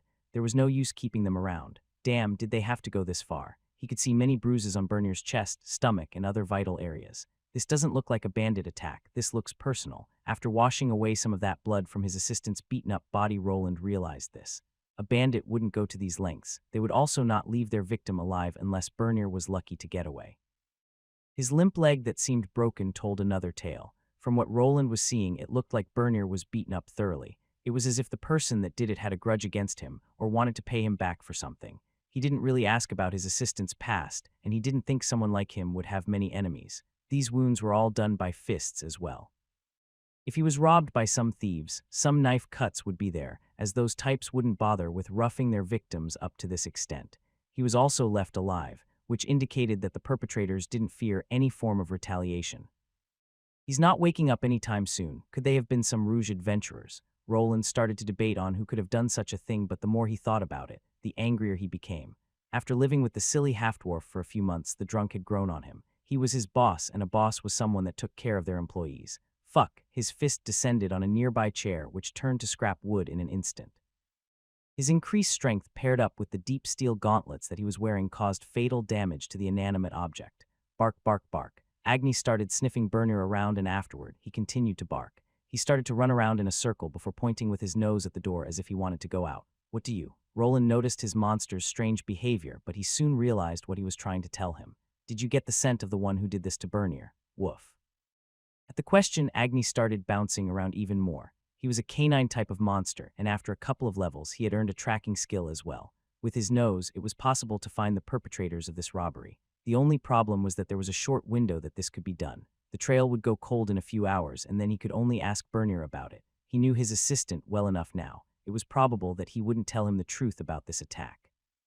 He could have had history with the perpetrators, and wouldn't want to report this to the City Watch either. The backpack was his, so he didn't owe Roland anything for it, and he would probably work hard to pay back for the copper and money that was stolen.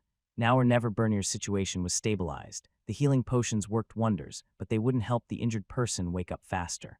Roland also wasn't sure if he wanted him to be awake for the thing that he was about to do.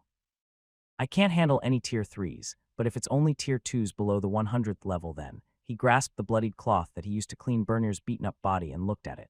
It was clear to him that the assailants could have gone back to the city. Causing a scene there would bring unwanted attention.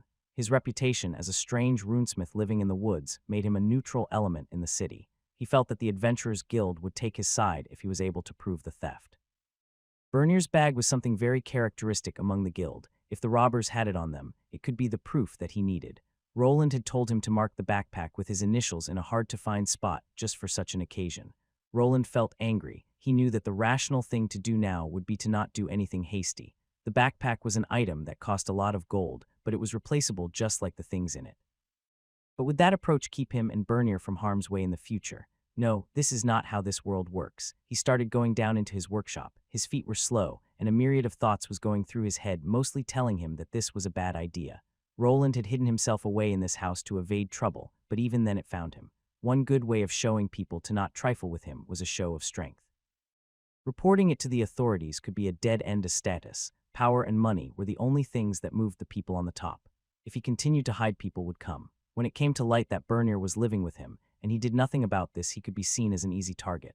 Someone could decide to put that up to the test sooner or later. Hiding his strength could backfire in the near future, but having a high profile also brought in many other issues that he was trying to avoid. If he acted, then the news of a particular runesmith would probably circulate through the city. He would alert everyone to his presence. If this would cause more trouble down the road remained to be seen. He placed his helmet on his head as he was now ready. The weapons that he previously constructed were still attached to his forearms as he decided to take them along. After checking all of his gear, he walked out with his shield on his back and his sword to the side. This time around he would go with the classics, as a sword and shield were quite versatile against humans. Agni, do you still have the scent? Woof. The wolf puppy barked and sniffed Bernier some more before charging out through the door. His master was left behind to lock up the entire house. Bernier's life wasn't in danger, but he probably wouldn't be waking up before this whole situation was over. Roland's stats were much higher than Agni's, so catching up to the puppy wasn't hard. He saw him sniffing around and running along the usual path that they took to get to his house. There were signs of Bernier moving through here, marks of dried blood, and even where he was dragging his leg. This path leads to, they came to the fork in the road that was between his house, the dungeon, and the city. With more sniffing, Agni shot towards one of these paths that made Roland frown. He was going towards Albrook, which he had hoped to avoid. This was not a main road path, but one that he and Bernier used as a shortcut. It went through the woods and was also the place of the incident. Soon both of them arrived at a spot with a lot of snapped branches and marks of battle. There were even parts of Bernier's torn-up clothes. While Agni continued to sniff around, Roland examined the crime scene. It was clear that Bernier tried to put up a fight, but there were multiple assailants. They must have followed him from the city and waited till he was alone, probably a tracker in the party. This isn't that far away from the house. Roland felt a bit dejected that he had no idea that such a thing was happening. While he was consumed in his work, Bernier was getting assaulted by someone here. He was already thinking about some sort of communication device that would alert him if something like this happened again. Did you get the fresh scent, boy? Agni barked after sniffing around this area. The trail was still fresh, but it went towards the city. The people that did this were probably somewhere there. This could pose a problem. He had already decided to at least check things out. If the assailants proved too powerful, he would have to let things be. On the other hand, if they weren't, then he would have someone to take out this pent-up rage on. The two continued all the way to the city gates, which they passed now after Roland had attained his monster permit. The combination of a large man in a crimson armor and a small red puppy with a ruby tail did turn some heads. Weapons and armor were allowed, so even though he had a shield and sword, they weren't taken away. Where is Agni leading me to? They moved past the main street and into the market and continued further. He only visited the Adventurers Guild along with the auction house. They were going further into the more underdeveloped area, which some might call the slums. It was a place that people that came here with high hopes ended up when they failed. Bernier told him once that before he started working as a smith with him, he was forced to live around this area. He told him some tales of daylight robberies and thugs getting into fights. Apparently, the guards didn't wander in here too often, which led to the creation of a more lawless zone. This was a part of this world. Places like this existed in all developed cities. With time, Roland also expected the Thieves' Guild to be created if the city's population kept increasing. The houses became more shabby, and the streets dirtier the further the two went in. Soon they ended up at a larger building with saloon-like doors. Agni started pointing with his nose inside, which made Roland believe that the assailants were in there. Agni. Good, you should go hide somewhere and don't come out till I call for you, understood? Agni whined a bit, but soon followed the instructions. With time, he had grown into quite the well-behaved pooch. He was smart enough to realize that he would only hold his master back against the people inside. Roland watched as his ruby wolf ducked into one of the alleyways to hide. It would be difficult to concentrate on fighting if his puppy got used as a hostage. The assault happened recently. I should be able to ascertain who it was. He moved forward to open the door to this rundown pub. It was a seedy establishment that housed all sorts of ruffians that didn't want to pay the market price for alcohol. The door parted for him and revealed a somewhat large interior. People were talking and laughing loudly while drinking watered-down beer and wine. His somewhat unique appearance did raise some eyebrows, as not many would be able to afford an eye-catching runic armor like he did. While they were looking at him, he was looking at them. His eyes scanned the area for potential culprits and stopped at one of the tables. There was a group of men sitting there. They looked rough around the edges. They were clearly the ones that he was looking for, as there was a particularly large backpack up against the wall next to their table. All tier 2, this should be manageable. Roland turned to them and started walking. It was time to get in some trouble. The day in Albrook was slowly coming to an end, but the sun was still out. Chatters and laughs that were previously prevalent in this establishment went silent the moment an unknown person walked in through the saloon-like door. He was larger both in height and stature than the average human male. This wasn't what made this person stick out like a sore thumb. Armor that he was wearing was dark crimson. Mana stones and runic symbols adorned it from head to toe. The people in this place belonged to a more rough element of the city. This place was one of the cheap pubs where they could spend their hard-earned coin, a chunk of it procured through less than stellar means. Thieves, rogues, and con artists were all here, and they could tell that this unexpected knight was here to cause trouble. It was abnormal that someone with that amount of gear would show his face around here. Most people here were already inching away after the armored man looked to the side and started approaching one of the tables in the back. Hey, isn't that Devin and his chums? Did they do wrong to some high-ranking adventurer? An old-looking dwarf asked while taking a swig from a pitcher filled with alcohol. The person sitting next to him was a human of similar age. The man rubbed his chin, but soon he shrugged. No idea, though Devin and his boys aren't pushovers. This might be interesting. I'll put 2 small silvers on those idiots. You're on. Both of the men grinned at each other while continuing to drink their booze. They were far away from the spot those men were sitting in and wanted to see a good show. It was quite normal for bar fights to break out in a place like this, and just as normal to put bets on them. It was something that was welcome amongst the ruffians living here. It was seen as a form of entertainment to spice up the monotonous life. With the lack of modern-day entertainment, what was left was fighting, gambling, sex, and drinking. Hey Garland, get a load of this guy. Devin, the leader of the group, was in the middle of drinking some cheap booze while glancing at the busty bar wench. He looked to where his buddy Garland was pointing to spot a strange armored man. The man was wearing a full suit of plate mail armor. On his back was a kite shield, and to his side an arming sword. Devin was a bit drunk already, and he was together with 4 other party members. Even if the man was armored and armed, this didn't pose much of a threat. The people here also had their weapons ready, some strapped to the sides just as the knight, while others had them placed on the table directly. In this neighborhood, there was a need for the protection of one's life. Having people fighting with drawn weapons wasn't as rare as some people might think. You think you're scaring anyone with that fancy armor? Fuck off.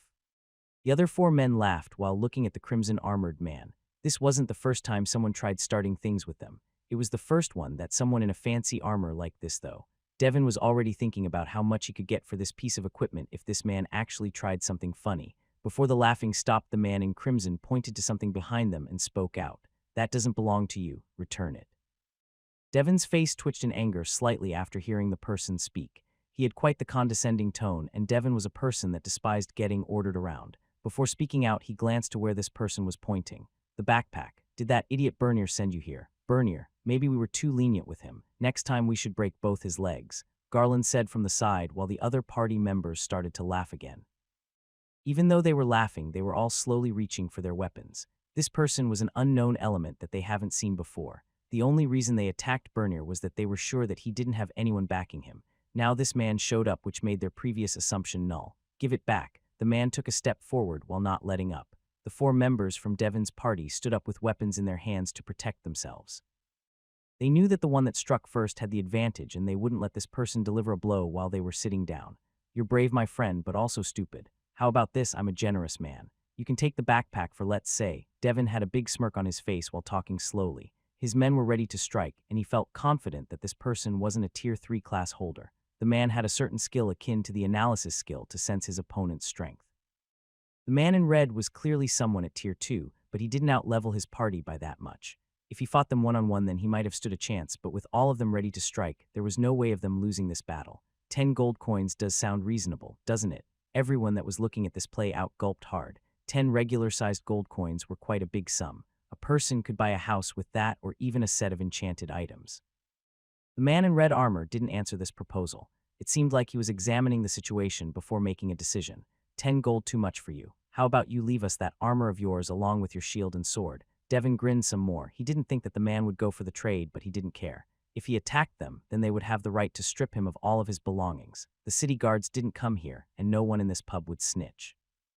It was an unspoken rule among the people living here. Everything would be taken care of between them without involving the nobles. What, don't have it? The man in red remained silent without answering. Devin's grin started fading as getting ignored was also something that he disliked. The man showed up out of nowhere and wanted to take Bernier's backpack back. Inside of it, they found some change and blacksmithing materials. There wasn't much, but they could pawn the large storage bag at the auction house later. He would certainly not give something like that away for free, even less likely after the armored man showed up. If they gave in to his demands, it would make him and his crew seem weak. A person of crime had an image to uphold. If they didn't, every two-bit crook would try to screw with them. So you won't return it. Are you an idiot? Devin replied with a glare. The man seemed to ignore his previous proposal. It was as if bartering for the item was out of the question. Then the man did something strange. He moved his hand into a smaller spatial bag. This prompted Devin's men to get ready, but instead of any weapons, he pulled out a round orb. This peculiar orb lit up in blue color and projected an image of some dots. It was clearly a magical device, but the use was unclear. Good, empty alleyway, no one there. What are you mumbling about? Devin, this guy is pissing me off, let me. Before Garland could reply, the man in the crimson armor moved both his hands forward. He wasn't holding any weapons, just pointing with the flat side of his palms at them. It looked like he was trying to push an invisible wall. They realized too late what he was up to, as his whole armor lit up like a Christmas tree with the focus being his hands. What the? A massive ball of green energy formed in front of him before being shot out. It was a massive burst of wind elements that pushed all 5 of the men back against the wall with a staggering amount of force. The shabby wooden walls of this pub weren't able to support this attack and crumbled. All of Devin's party members, including him, were sent through this wooden wall and fell out on the other side. Everyone that was watching this from the side was astonished by this development. The armored man looked like he had some enchanted armor on, but no one had ever seen someone use it like this. Mostly the enchantments would be buffing spells or defensive ones. Active magic spells burned through the caster's mana by too much. Unless someone was a mage, they wouldn't be able to handle prolonged use of such gear. Even then, mages would use special magic wands or staffs for such things, and not bulky armor that slowed them down. The fight continued while people scattered to the sides even more. Now they realized that the fight had some kind of crazy magic involved. There was now the possibility of being involved in some wide area magical blasts. No one was willing to stick too close to a caster that was using runic weapons. You fuck. Devin spat out some blood as he was hurled all the way on the opposite side of this alley and into a stone wall. His party members were all close to him while one of his men was still hanging out of the wooden wall. Wait, look out. With a sudden blurry movement, the man in red armor was now upon the man that was covered in splintered planks. He was grabbed by the neck from behind and promptly lifted up. Then the armor started glowing in a blue light before another spell was discharged. Yarghhhhh, it was a lightning spell. The man was being electrocuted before their very eyes. It was clearly a higher-tier common spell that packed quite a punch and was fast. After the Crimson Man injected their party member with high voltage, he was promptly tossed to the side, his body limp. The fight was taken outside of the premises of this pub. Some of the people that were on the inside decided that this was enough and it was time to run. There were a few that remained in place, interested in this man's capabilities. It seemed that he was able to repeatedly cast spells, which was the forte of runic spells.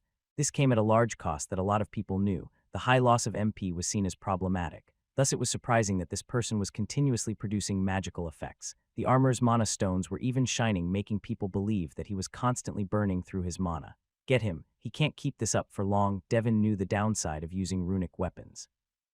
They only needed to prolong this fight, and their enemy would run out of steam sooner or later. Gia. A flat pillar of rock collided with Garland's belly. He was the group's tank and also larger than this enemy that they were facing. He had managed to grab his shield and axe before being sent out through the wall. The problem was that the attack came from below and not from in front as he had expected. The man's right boot looked to be the magical device that activated this earth-based spell that connected with his liver and sent him to his knees. More screams filled the alleyway as the magical spells continued to be discharged. It didn't seem like the person casting them was having a tough time with his MP. With an ice blast, another man fell, and now the only person that remained was the ringleader. Don't think that you'll get away with this, you shit. You think you can just waltz in here and... Before Devin could finish the sentence, a blast of magic energy connected with the ground right next to him. He moved to the side to evade it, but it seemed that this was just a feint that the man in crimson was waiting for. The armor glowed in green light and he appeared right to the side. Without having time to react, and in a panicked state, Devin received a clean shot from the man's fist to the chin. His teeth and blood flew up against the stone wall as he crumbled like a deflated balloon. You could have just returned the backpack, but you had to make it difficult. Before Devin could reply, he saw a blood-covered armored fist flying towards his face again. With another hit, he tumbled onto his back and into some garbage on the side.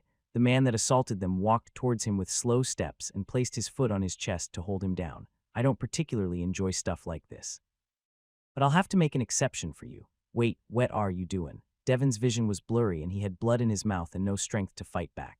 He saw Roland leaning down and grasping one of his legs below the knee. The mana stones on his armor glowed in red as the man felt pressure being applied to his shin bone.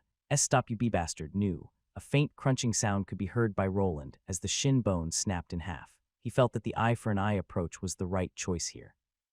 The potions could heal the broken bones as well, so this wasn't even that harsh of punishment in his mind. Before passing out, the last thing that Devin remembered seeing was a discharge of electricity coming from the very gauntlets that broke his leg. It had actually been quite the merciful gesture from Roland, as the man was knocked out cold almost instantly and didn't need to suffer through the pain of a freshly broken shin. Roland removed his foot from the man's chest and glanced at the broken leg for a second before turning around. The battle was won quite easily, but he had used a large amount of mana to hasten this process. He took a mana potion out from his storage bag and drank it before turning around and heading back into the pub. The entrance that he made with his wind blast was still there. On the inside, he could see half of the people missing while some others looking at him with interest or fear in their eyes. While walking, the chipped wood started cracking under his feet.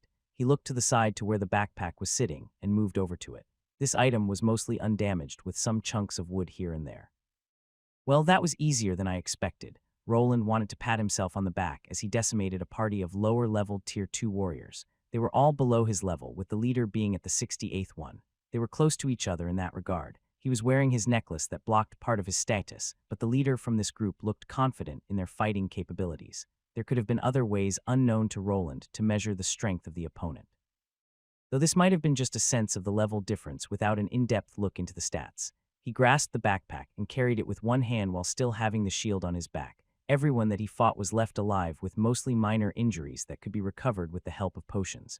Before leaving, he moved over to who looked to be the bartender in this pub. The man was an old, muscular man past his 40s. What do you want? Even though the man witnessed him take out 5 people with spells, he didn't look that scared. Here, this should cover the cost for the destroyed walls. Roland reached out and dropped a couple of small gold coins on the bar counter. The old man raised an eyebrow at the large sum of money, and then to the large hole in the flimsy wall. Hey brother, if you want there ye another wall on the other side. The man grinned while quickly swiping the coins from the bar counter. Roland just turned around without replying and went for the exit.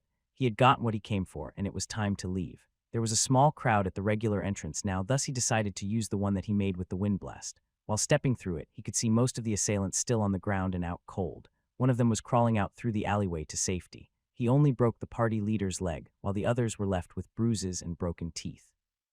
Thus it was normal for one of them to attempt to flee. The person that was crawling away was Garland. Being the tank, he did have the most resistance and hit points from the group. He could see Roland walking out of the hole in the wall again, which prompted him to quickly try to escape. He had already seen Devin's broken leg and was not willing to receive the same treatment.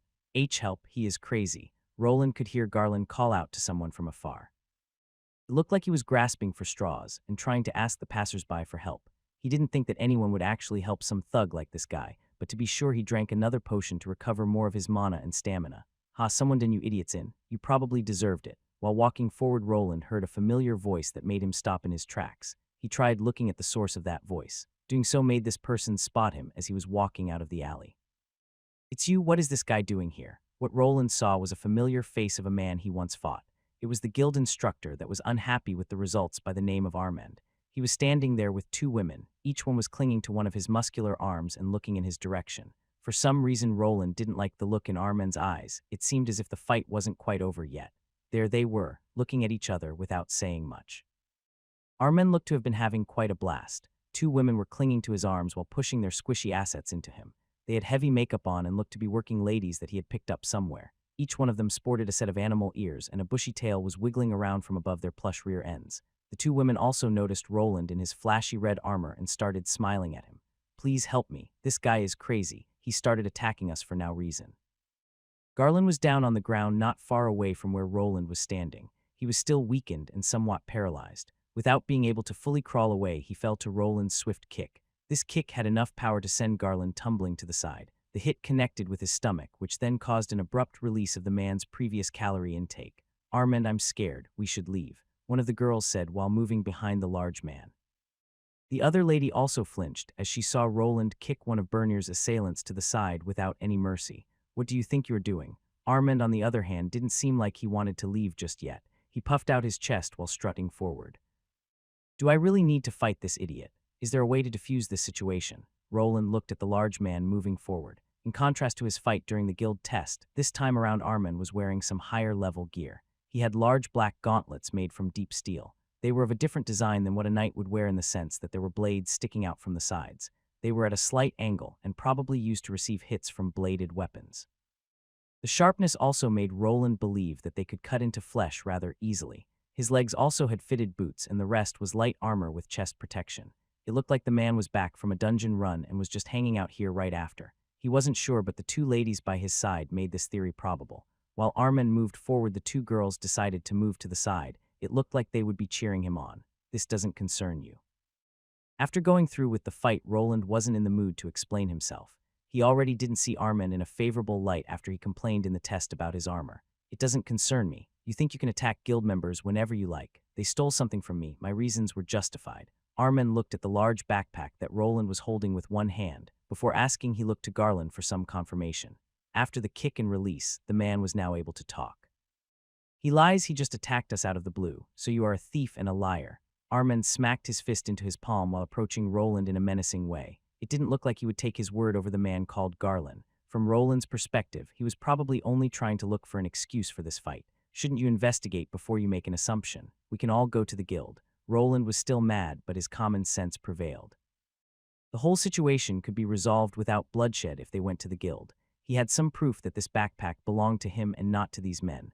Bernier would probably recover for an official hearing, and some things like this could be confirmed with spells. "Investigate. There is no need. Now stop spouting nonsense. You're just trying to stall." "Stall for what? How did an idiot like you become an instructor at the guild?" Roland replied with scorn as he had enough of this guy. Didn't look like there was a way to reason with him in any way, shape, or form. "Who are you calling an idiot, you idiot?" Roland wanted to scratch his head at this response. The man before him was clearly not very intelligent as he continued moving towards him. There was not real beef that Roland had with Armand, but he wouldn't back down if a fight was that he wanted. Surrendering was also not an option. He had no way of knowing what this man would do. Would he actually take him to the guild and go through the proper procedures? It didn't seem like this person was very fond of paperwork, so that option was not probable. "Back off, I won't warn you again." Roland moved his hand towards his enemy. His palms were outstretched, similar to the way when he produced the wind blast. He didn't want to hurt this idiot as he was related to the guild. If the other guild members would see him in a bad light, or if he would be excluded from it for attacking an active instructor, was unknown to him. He didn't have any proper backing in the city, and the guild master was probably someone that he wouldn't be able to take down with strength alone. "Shaking in your boots already. I'm going to pry you out of that armor." "Honey, hurry up. We don't have all day." The two ladies that Armand was with started cheering from the side while he got in a fighting stance. He placed his left foot forward while his right foot was back and pointed at a 90-degree angle. He had one fist to the right side of his hip while the left one was stretching out. Roland wasn't an expert, but this stance made him think about karate. It looked like the diplomatic talks had broken down and now the battle remained. He looked around for a moment, and from the corner of his eye, he spotted Agni peeking out from another alleyway.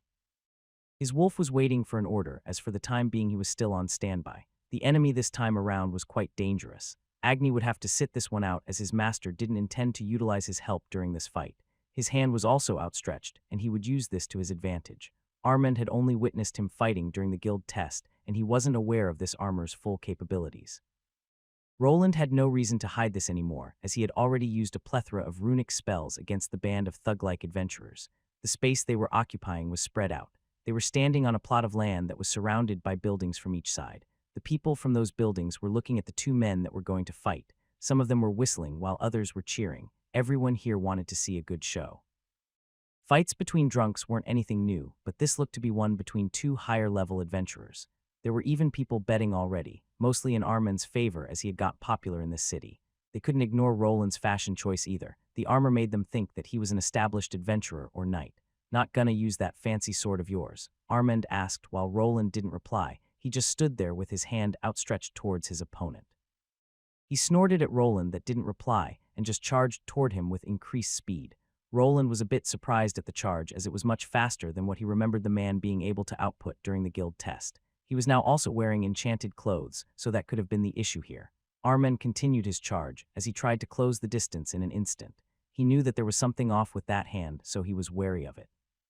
This was something that Roland was counting on. The hand was used as a feint to mask his true purpose, which was the Earth Pillar spell that he used before. Without even stepping forward, his metallic boot started glowing.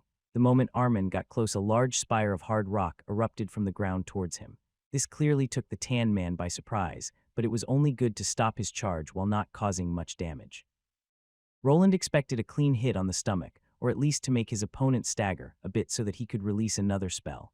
Instead, the rock pillar got smashed into rubble by Armin's large fist. He recovered quite quickly and continued. This time around, Roland had to step back while activating the Cone of Cold spell. A wide burst of frost energy erupted from his open palm. The crowd gasped as they saw the quick casting proficiency that Roland was displaying. Normally, a person needed a lot more time between spells and even longer for magic armor. Roland could do this thanks to programming the spell language himself. It was tailored to him, and he also possessed a specialized class that was good at using runes. "I knew you had more tricks up your sleeve," Armin shouted while dodging to the side. Even though Roland was fast on the uptake, with his spell casting, he was fighting a close-range expert. His opponent's reaction time was about the time he needed to activate his runic spell structure. He moved his hand to follow his opponent while spraying the cold air in a wide area. The ground below became covered in ice, and the people in the crowd even felt the shift in temperature. Some of them realized that it was probably a bad idea to stand so close to a magic caster like Roland. One stray spell could kill or maim anyone involved. Roland wasn't a madman. He could see people getting affected by his cone of cold while he was trying to hit his target. This place wasn't suited for someone like him for fighting. He couldn't use some of his more powerful spells like a flame blast. If he missed, he would probably hit someone from the crowd that continued to gather. This calls for, after stopping his spell, he jumped back. Armin wasn't far behind as he continued his approach. Roland, on the other hand, moved his hand to his waist to take out a little ball of paper. He threw it towards Armin that was quick to move out of the way and protect his head. Yet instead of an explosion that he expected, a burst of thick smoke was released by this ball of paper. A tactical retreat. His armor's green mana stones lit up as he started running. He was sure to go for the alleyway where his little puppy was in. Agni was quick to jump into his arms, and both of them took off. The backpack was also grabbed from the side as he escaped. What is this? Get back here, you coward." Armin was momentarily stunned by the smokescreen, but after activating one of his skills, he spotted some green light. The muscular man took off running after Roland while also leaving his two escorts. He had long forgotten why he had come to this place. Not yet taking revenge on Roland was the only thing on his mind. A little chase commenced as Roland's more speedy form was hard to catch. Armin wasn't slow either and was able to somehow keep up with his pace. The people were left with an empty field with no fighters present as they had run off to God knows where. The two working girls started stomping their feet in rage after their date had run off without even tipping them once. "Stop, coward, you can't run from me." "Who's running?" The two fighters came out at a deserted spot in the city. The only thing here were old buildings and rats. Roland's main goal was to get away from the populated area. If he didn't manage to find such a spot, he would just continue with his escape, but now that wasn't needed. He threw the backpack to the side while getting ready. "Go hide behind those rocks, Agni." "Woof," the puppy replied while running behind some rubble. His master, on the other hand, turned around to look at a very pissed-off Armand. He was in his enlarged form that made him look like a very muscular tomato. This was the same skill that he had used before. With it, Roland knew that his opponent was more formidable. A red glow covered his vambraces from both sides, but it was focused on metallic parts that were sticking out. This was the weapon he had worked on before, and now would be the time to test it. The red glow expanded from Roland's wrist and fire elemental energy slowly shot out. This energy slithered forward like a molten snake and singed the ground. It looked like two whips made from molten lava were attached to Roland's hands. He was even able to grasp them while flailing them around. Armen charged forward, but he was stopped in his tracks by one of those fire whips colliding with the ground right in front of his foot.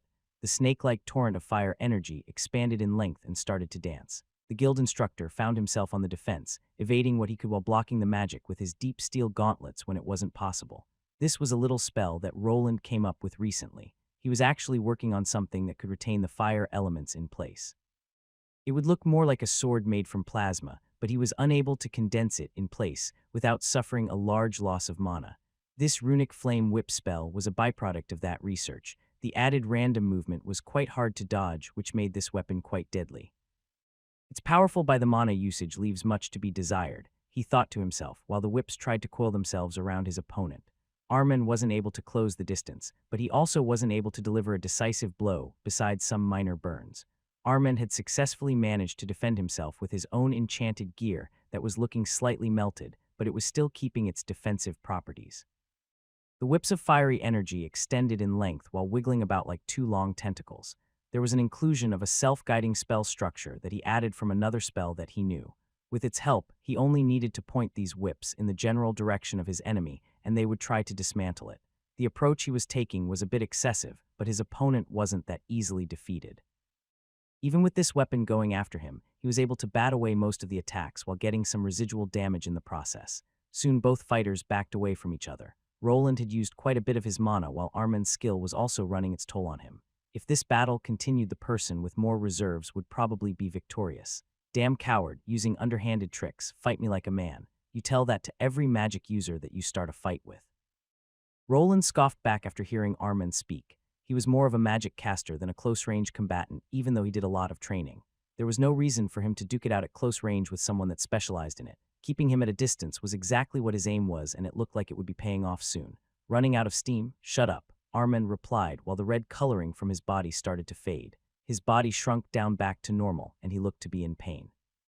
It was clear that this was some kind of doping ability that ate away at the user's stamina. The man wasn't that smart in using it, as he activated it during the chase till this point onwards. Isn't this enough? Roland would probably be able to finish off his opponent, but this wasn't really what he was aiming for. He didn't know what sort of backing this person had, so trashing him without mercy could backfire. Thus he moved over to the spot that he dropped the backpack while talking. What are you? Look, I'll make a report to the guild. If you have any grievances with me, we can officially settle it there. Though I fear that if questioned you would just lose your job as an instructor. Agni ran out from the side while barking. The sight of the puppy made Armen take a step back. What do you mean? Aiding thieves and thugs is probably frowned upon, don't you think? Thieves and thugs. The man you helped, they stole from me and hurt my friend. I was just returning the favor. The two chatted for a while. Armen looked to be more receptive to dialogue after gassing himself out. Before this event could end, though, some trouble appeared from behind. There you are, I've been looking all over for you. An elven woman appeared out of the alley that they both came from. She was wearing some stylish green armor and had a longbow draped over her back. The moment Armen saw this woman, he started grinning. Great timing, Lobelia, back me up. During their conversation, he had seemed to recover some of his stamina. Now, with a possible party member of a similar level, it didn't look good for Roland. Agni started barking menacingly as he was placed back on the ground. It looked like the fight would continue past this point, and now it was 2 against 1. The woman walked forward and stood next to the grinning Armen. It looked that with her addition, he was confident in winning. Before he could charge forward again, the elven woman named Lobelia did something unexpected. She grasped Armen's ear and yanked on it very hard. Stop causing trouble for everyone, you big idiot. Along with the ear pull, Armen received a quick kick to the shin. I apologize for my party member's attitude towards you. She looked to Roland and performed a small bow before yanking an unwilling Armen back towards the alleyway that she came from. Roland was left scratching his head, but it seemed that it was finally over. Let's go home, Agni. Woof. Roland stood alone in the wide-open area surrounded by old buildings. Some of them had even caught on fire due to him swinging his fire whips around. Thus he needed to douse them with some water magic. Luckily in his bag, he did have the wand he used for cleaning his house with water pressure. I need to report this to the guild. Along with that guy, he thought back to what happened today. Following Bernier's beating, he went to the city to disperse some street justice. There he met Armen, who attacked him. His reason was probably the test at the guild. There were a couple of choices here. He could just forget about it, return home with the backpack, and that would be it. With the lack of a police force, fights like this mostly went unattended unless someone reported them. The The party of thugs would probably do no such thing, as they were the ones that started this whole predicament. This left him or Bernier as the witnesses that would need to go to the guards to seek justice. Though after he beat up the other party already, they might not even bother in following through. The city guards might even apprehend him for causing damage to the city or performing spells out in the open. Dropping the case with those ruffians was probably the best choice, considering that he did get back his items. That left the guild and Armen, who was trying to defend the perpetrators. This was something that he couldn't just look past anymore. It was clear to him that this person was not thinking straight, just tossing his weight around like he owned the place. Armen's level was past the 90s, which brought him close to the next class change. Past Tier 2, a person could change their classes every 25 levels, just as with the Tier 1 classes. The Tier 2 classes could be leveled up to the 50th level, which most people followed through, as there was a certain bonus and special skills if you maxed out. Some did switch every 25 levels though. For instance, the Tier 3 Elementalist Mage class required 4 classes of Fire, Wind, Earth, Ice Mage to be all leveled up to at least the 25th level. There were other class combinations if a person chose to raise 2 of those Elemental Mages to level 50. Frostfire Mage, for instance, there was also supposedly a stronger, true version of the Elemental Mage if they managed to max out on all those Tier 2 classes before the change. It would take a lot longer, but the bonuses a caster would get by maxing out their levels with all the classes allowed for a prestige class. Due to how hard something like this was, almost no one actually went through with it. Woof, yeah, I'm coming. Roland grasped Bernier's large backpack and carried it over his right shoulder. It was time to return home and sleep this whole thing off. His trip back home was luckily not as eventful as his way into the city. He evaded the pub where he fought the party of Tier 2 adventurers. While moving, he had to look at his armor. He had gone through quite a bit of spells in this fight. Everything seems fine. The armor seems more used out in the dungeon, but the flame whips on the other hand. The experimental part that he used against Armen had dug through the steel prototype that he made. He had made it as a reusable part which he could replace later. The spell was on the stronger side as it pushed the capabilities of Tier 2 spells to their limit. He also discovered the biggest weakness of this type of design. It was hard to replace during combat. It was fine in a one-on-one battle, but not if it continued for a long time. When the second party member arrived, he needed to go back to his sword and shield. The whips would only function if he used his rune mending skill, but this would bring the rank down after activation. It was a skill mostly suited for a worst-case scenario and not in day-to-day combat. Unless I can implement some kind of reloading mechanism, this approach might prove fatal if I rely on it too much. With Agni riding on his shoulder, he left the city. The night had already come. With a little jolt to his helmet, he activated his night vision rune. Thanks to it, he could comfortably walk without needing to carry a torch. This had the boon of people not being able to spot him from afar, as he wasn't giving off any light. When they were close to the house, Agni was placed on the ground. The little guy quickly ran out to the entry gate and started to scratch against it. He then promptly bolted inside after Roland opened it up. Ugh-gah! After closing everything tight, Roland heard Bernier's screams. Concerned with his wounds, he rushed inside the house only to spot Agni sitting on his chest and licking his face. The half-dwarf was trying to shove the puppy off him, but was unable to escape from the long tongue and slobber. I see that you are awake. Agni finally jumped off Bernier and ran into the kitchen. From it he brought back the wooden bowl that was made for him. He tossed it on the ground and then started barking. Sure, you've earned your reward. Roland chuckled as he tossed Bernier's backpack to the side. His tracking wolf had done quite the good job. The monster wolf's nose was quite a miraculous thing. With his pet around, he would be able to counter one of his biggest weaknesses. This was, of course, tracking and spotting hidden enemies. Bernier rubbed his face that was now covered in wolf slobber. The first thing he did was to look around. After being beaten, he was still surprised that he made it back to Roland's house. He then looked at his body. His broken leg was numb from the healing potion, but it was well enough for him to stand on it. Boss, what did you— Oh yeah, I brought it back from your friends. I was sure to return the favor. They won't be walking straight for a while. You should probably rest for the night. You can sleep on the couch if you're too tired. From the way those thugs were talking about Bernier, it was clear that they knew him.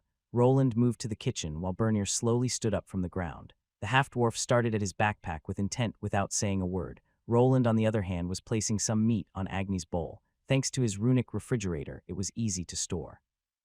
He even constructed an oven for cooking and baking that was powered by his runic engine.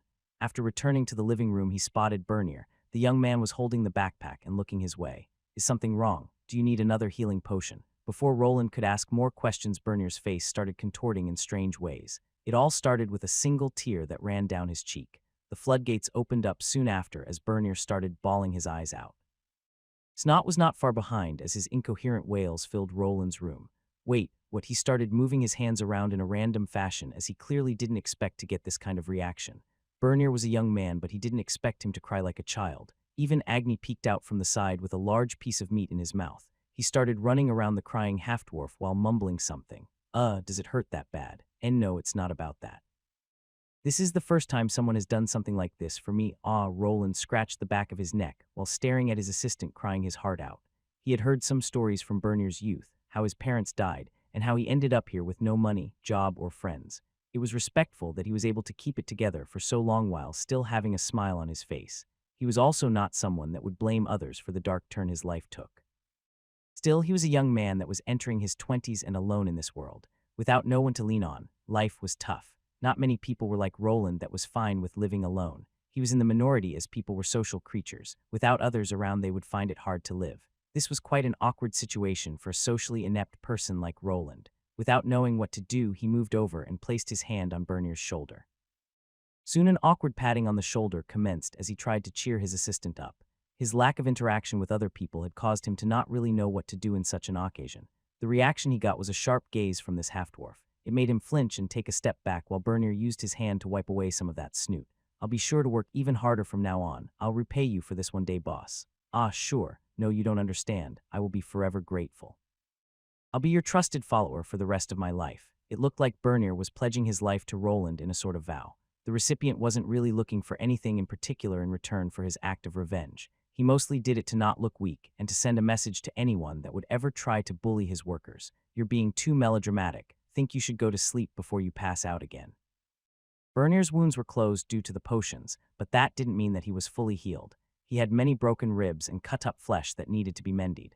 These potions that Roland was using weren't magical elixirs. They mostly kicked the body's regenerative capabilities into overdrive to mend it. The materials required for the healing process had to be taken from the body as well as from the potion. This would leave the healed person weakened, depending on the type of wound they had suffered. Of course, with higher quality potions, the strain on the body was lessened, and with a high vitality stat, this could also be counteracted. Bernier's had a fire in his eyes, but after crying his heart out and then getting pumped up, he started wobbling around. Roland had to support him with one hand onto the nearby couch. "Sorry, boss, I'll go to my workshop. It's fine, just rest here. For now, you've been through a lot today." "Boss," Bernier looked like he was about to cry again after being helped to the couch. Roland, on the other hand, was trying to avoid this show of affection from the bearded half-dwarf. Luckily, Bernier was still quite tired, so after leaving him on the couch for a few minutes, he was dead asleep and snoring like a bear. "I haven't used that sound-canceling spell in a while." He placed a blanket over his assistant and went away to get undressed and cleaned. Soon it was morning again, and the two men had a conversation with each other. Bernier explained in full detail about what this whole thing was about, so they were nothing more than small-time gangsters. Roland commented after hearing the explanations. It looked like this group of adventurers used their Tier 2 status to strong-arm weak people into giving them money. They even did it to weaker adventure parties like the one that Bernier was in before. It seemed like the guild was really not being managed well. On one end there were people like Armand that liked to toss their weight around due to being slightly stronger than the regular adventurers. Then we had even worse elements like the party of thugs that extorted other adventurers for money. This reveal made Roland worried. Something like this could only take place for a couple of reasons. One, the guild master was either incompetent or didn't care enough to bother with people below a certain tier. It looked like the people being abused were mostly below Tier 2 or at the start of this tier. The test that he went through started looking more as a show of force to keep him in line. Luckily, he was able to turn the tables on the person performing the trial. Now another problem arose as he wanted to report this blatant abuse of power to the guild master. "Boss, are you really going to bring this up with the guild? I think you have done enough." Bernier was clearly against it. He was probably afraid that Roland could be putting himself in more trouble than he could handle. Of course, that party that attacked you needs to be banned from the guild. This was what Roland would like to happen, but if a full team of Tier 2 adventurers would be outright banned from the Adventurers Guild was to be seen. It was easy to remove Tier 1 adventurers from the picture, as the materials that they brought to the guild were of low quality. On the other hand, people like these were already able to kill monsters below the 10th level in the dungeon, which would bring a lot of coin to the guild in return. But what if you get in trouble, boss? You don't need to go to this extent for someone like me. It's not all about you, Bernier. Don't want trash loitering around the Adventurers Guild. If we leave people like that be, they will only get worse. They need to be punished. Roland didn't want to be living in a city that just let adventurers like that roam uncontested. They would only grow big heads and become more unhinged the longer something like this continued. Sooner or later a fatality would happen. Bernier could have easily died yesterday if he wasn't treated by Roland, bleeding out in the middle of nowhere. We'll go to the guild today, but first I need to check my armor. Bernier looked a bit apprehensive about going to the guild. This was of course a normal reaction, and Roland knew it. Who would want to face their old bullies right after being beaten half to death? What are you waiting for? Huh. Roland opened up his secret chamber while Bernier was deep in thought. After this experience, he thought that Bernier required some cheering up. What would be better than showing him some of his runic items that he was working on? Ah yes, coming boss. He didn't need to tell his half-dwarf assistant again, as he sprinted down the stairs into the secret runic lair. Inside were all sorts of runic schematics, diagrams, and designs for Roland's inventions. The biggest one was in the back, which depicted his work in progress on the new and improved runic armor. After we are done with the guild, I'll need to make you some runic equipment. I'll need to get you something to increase that meager amount of mana you have. Roland couldn't just give Bernier his own mana increasing skill. It required mana sense to be used, something that he didn't have. The only way of increasing mana capacity for people that didn't have that skill was through potions or enchanted items. With a big enough mana stone and high-quality runes, he would be able to fashion something like this for his assistant. He would also need to fashion a communication device for him if something like this ever happened again. Pass me the hammer, Bernier. I need to do some repairs. Aye, boss, why did you stop me? We could have easily taken him down. He was probably out of mana. You have never been good at judging others' armend. An elf with golden hair was walking with a large muscular man. The man's arm guards looked to have been melted by some heat, and he was also panting. The heavy breathing was caused by the backlash of a skill that he previously used. What do you mean by that? If I didn't step in, you would have died, you big idiot. The elven woman delivered a swift kick to Armand's shin, but due to him having shin guards on the one that felt pain was her instead. How could I lose to someone relying on enchanted items? Just look at yourself. You probably haven't realized it yet. Armand looked at Lobelia, who was part of his adventurer's party. He wasn't sure what she meant by that statement, but soon he found himself leaning up against the alleyway. See, you're barely standing upright, and that armored man wasn't even tired. You know my skills, I could tell, but he was using those magic items constantly. Armand replied while wiping some sweat from his brow. He finally realized that his body was feeling weak. In his anger, he forgot to pace himself. He chased after Roland for a long time, even while activating his body enhancement skill. Then he was forced to be on the defensive against those fire whip attacks. He thought he would be able to outlast an avid magic item user, as everyone knew that they burned through a person's MP, and sometimes even SB. Roland, that he was facing on the other hand, had truckloads of magic in reserve, along with a high speed of mana recovery. This was also paired with his runic mastery skill that lowered the mana requirements on all runic items, and also his class-specific traits lowered it even further. That man must have a special class. His mana was comparable to a mage, and that was even after fighting you for so long. It can't be. We're lucky that he didn't chase you down. Why were you even fighting him in the first place? Well, you see, the two walked down the alley while talking. Armand said how the fight started. So he was assaulting people on the streets, and you gracefully, from the bottom of your heart, decided to help them out. Lobelia squinted while looking at Armand's explanation. It was clear that she knew this man long enough to recognize that this was a lie. Before she could continue with the cross-examination, two ladies with animal ears arrived at the scene. How could you leave us behind? You didn't even pay us yet. The two women looked quite annoyed, even more as they spotted Lobelia to Armand's side. As an elf, she was quite the looker, thus another misconception occurred. Who is this hussy? Listen here, we saw him first. I haven't seen you around here. Are you a new girl? Which parlor do you belong to? Are you trying to weasel in on our turf? What are you talking about? I'm not part of any parlor. Lobelia looked at Armand that was looking to the side and whistling as if nothing was happening. It looked like he was caught red-handed, but this female party member, and it was clear that she didn't appreciate this fact. So this is where you spend your coin. I'm going to tell Big Sis about this. You just wait. Wait, what? Armand started panicking and moved towards the elven girl that was about to leave. But before he could do that, the two ladies he was previously with blocked his path. Wait right there, lady killer. We aren't through with you. Pay up. Yes, pay up. You wouldn't want us to tell the madame about this, now would you? The large man's face changed into one of fear as he backed away. He quickly moved his hand into his coin purse and gave the women the money. The two girls with the animal ears smiled at each other and backed off. You know, we could go to a private place. There's enough coin here for a little bonus session. Armand started sweating even more as he looked at the two ladies winking at him now. He managed to snap out of it to chase after his party member. The two ladies looked at each other and just shrugged. Easy money. The two pocketed their payout that they didn't need to work too hard for and moved back into the city. There were other clients they could service through this day.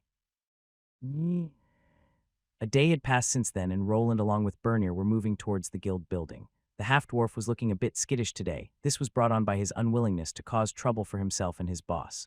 Roland was adamant about this issue as he feared being seen as weak if he didn't follow through till the end. In this world built on strength and connections, he could only rely on himself. Boss, are you sure about this? I fear that this might just bring more trouble. Bernier stopped in his tracks, but then quickly flinched forward as something ferocious started nibbling on his ankle. See, even Agni wants you to go. It's just the Adventurers Guild. They won't do anything drastic. Roland wasn't sure about the outcome of this situation, but he was curious about what the guild would do about such an incident.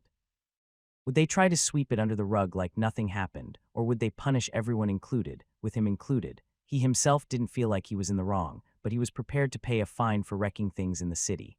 Only if the others didn't walk out of this without any repercussions, of course. Soon the two were right next to the guild building. It was quite noticeable by the smell of sweaty adventurers. People noticed the characteristic crimson armor that Roland was wearing, but by this point, they were used to it. Both of the craftsmen entered through the door and arrived in the busy building. As always, people were sticking to the notice board while others were waiting in line. This time around, Roland decided to go towards the other receptionist lady that looked like a librarian. The line moved fast enough, as most people were just there to get rewards for completed contracts. Did you know this text is from a different site? Read the official version to support the creator. Good morning, how can I help you? The woman did a little bow which after she fixed her glasses afterward. She glanced both at Roland and then her eyes fell on Bernier. The half-dwarf flinched a bit. This office-looking lady had the air of no nonsense around her. I would like to file a complaint. Could you give me the form? Roland, on the other hand, saw this as a big bonus.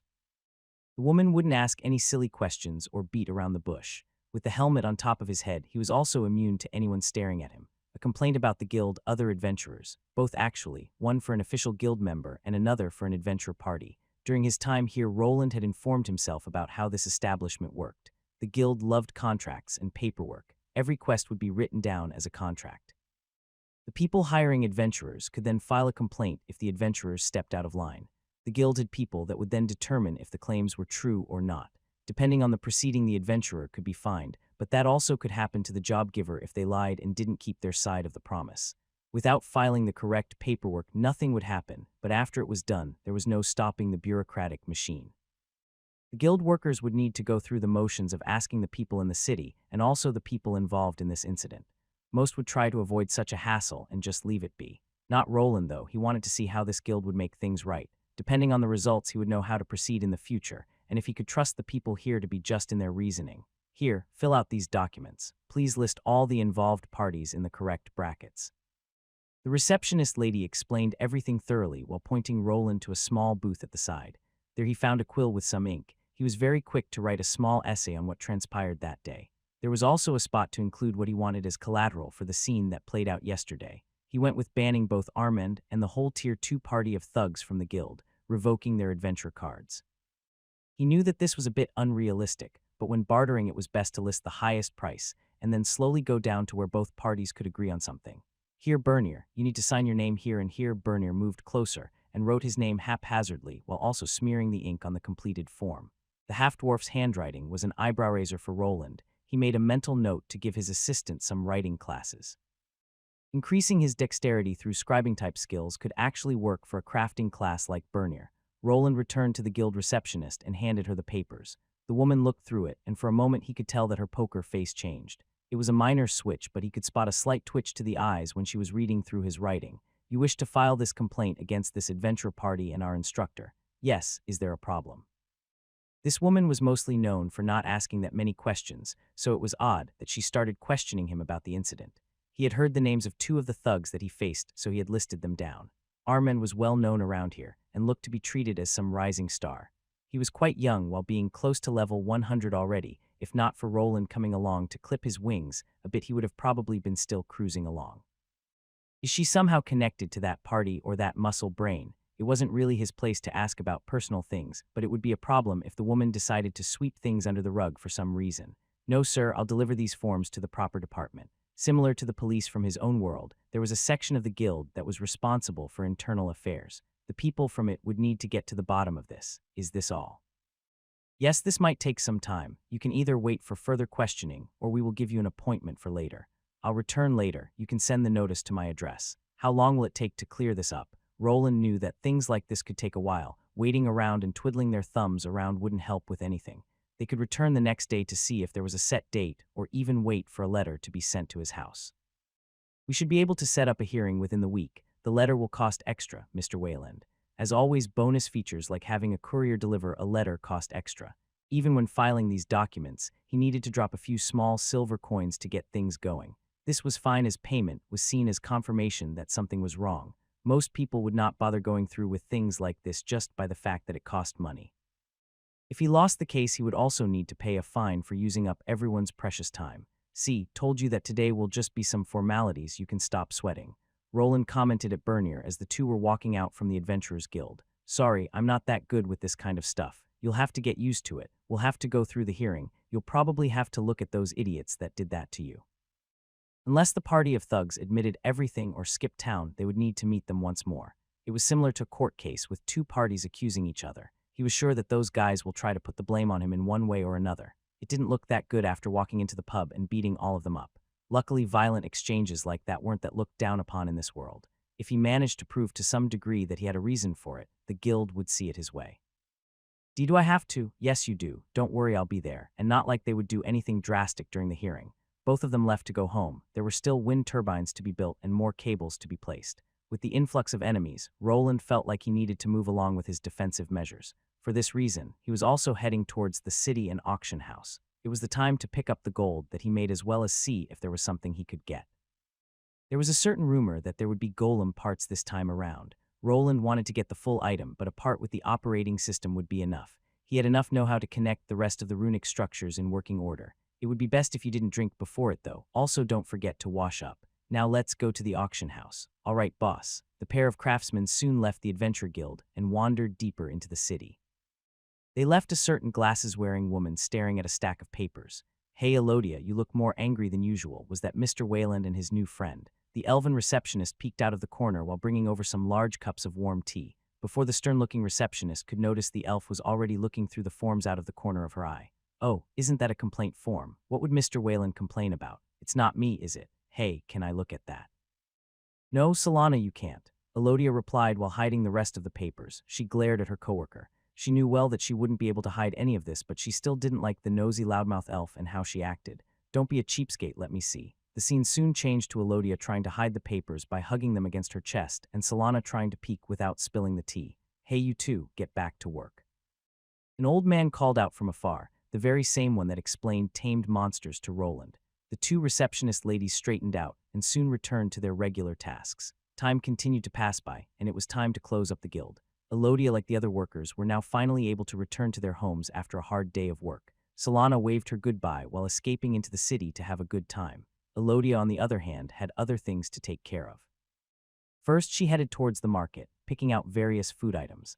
After scouring and haggling down the prices, she headed into one of the more regular city districts. She arrived at a large wooden house, but before she could enter, the door swung open. Big Sis is back. Yay! A group of 4 children burst out to give this stern-looking lady a big hug. 2 of the smaller children started clinging to her legs, while the older ones helped her out with the groceries. Soon she was inside and cooking. The home was large, but there were many young children running inside. There was a clear lack of adults here. It looked as if she was the oldest. While the food was being made, the kids started shouting again as another person arrived. It's big brother and sister, they are back too. Another pair of young adults arrived and waltzed through the door. These 2 looked more rough around the edges and were wearing adventurer gear. Did you hear how much that stupid blacksmith wanted for the repair? It's your fault for damaging them in the first place. Elodia stepped out from the kitchen to see a rather muscular young man carrying 2 kids on his shoulders. Next to him was a cute elf that was actually only a half-elf. I told you to take off your boots before you come in. You're bringing dirt in. Wash your hands. The food will be ready soon, sure, Big Sis Elodia. The elf replied, but quieted down after noticing that her big sis was looking at the man next to her with scorn. Armand. We need to have a talk. Elodia soon ducked back into the kitchen while leaving Armand and Lobelia to think about what she meant by that. Hey, you swore that you wouldn't tell her anything. I even gave you a big silver coin. I did. Maybe she found it out some other way. The large building soon filled with loud young voices while the sun began to set.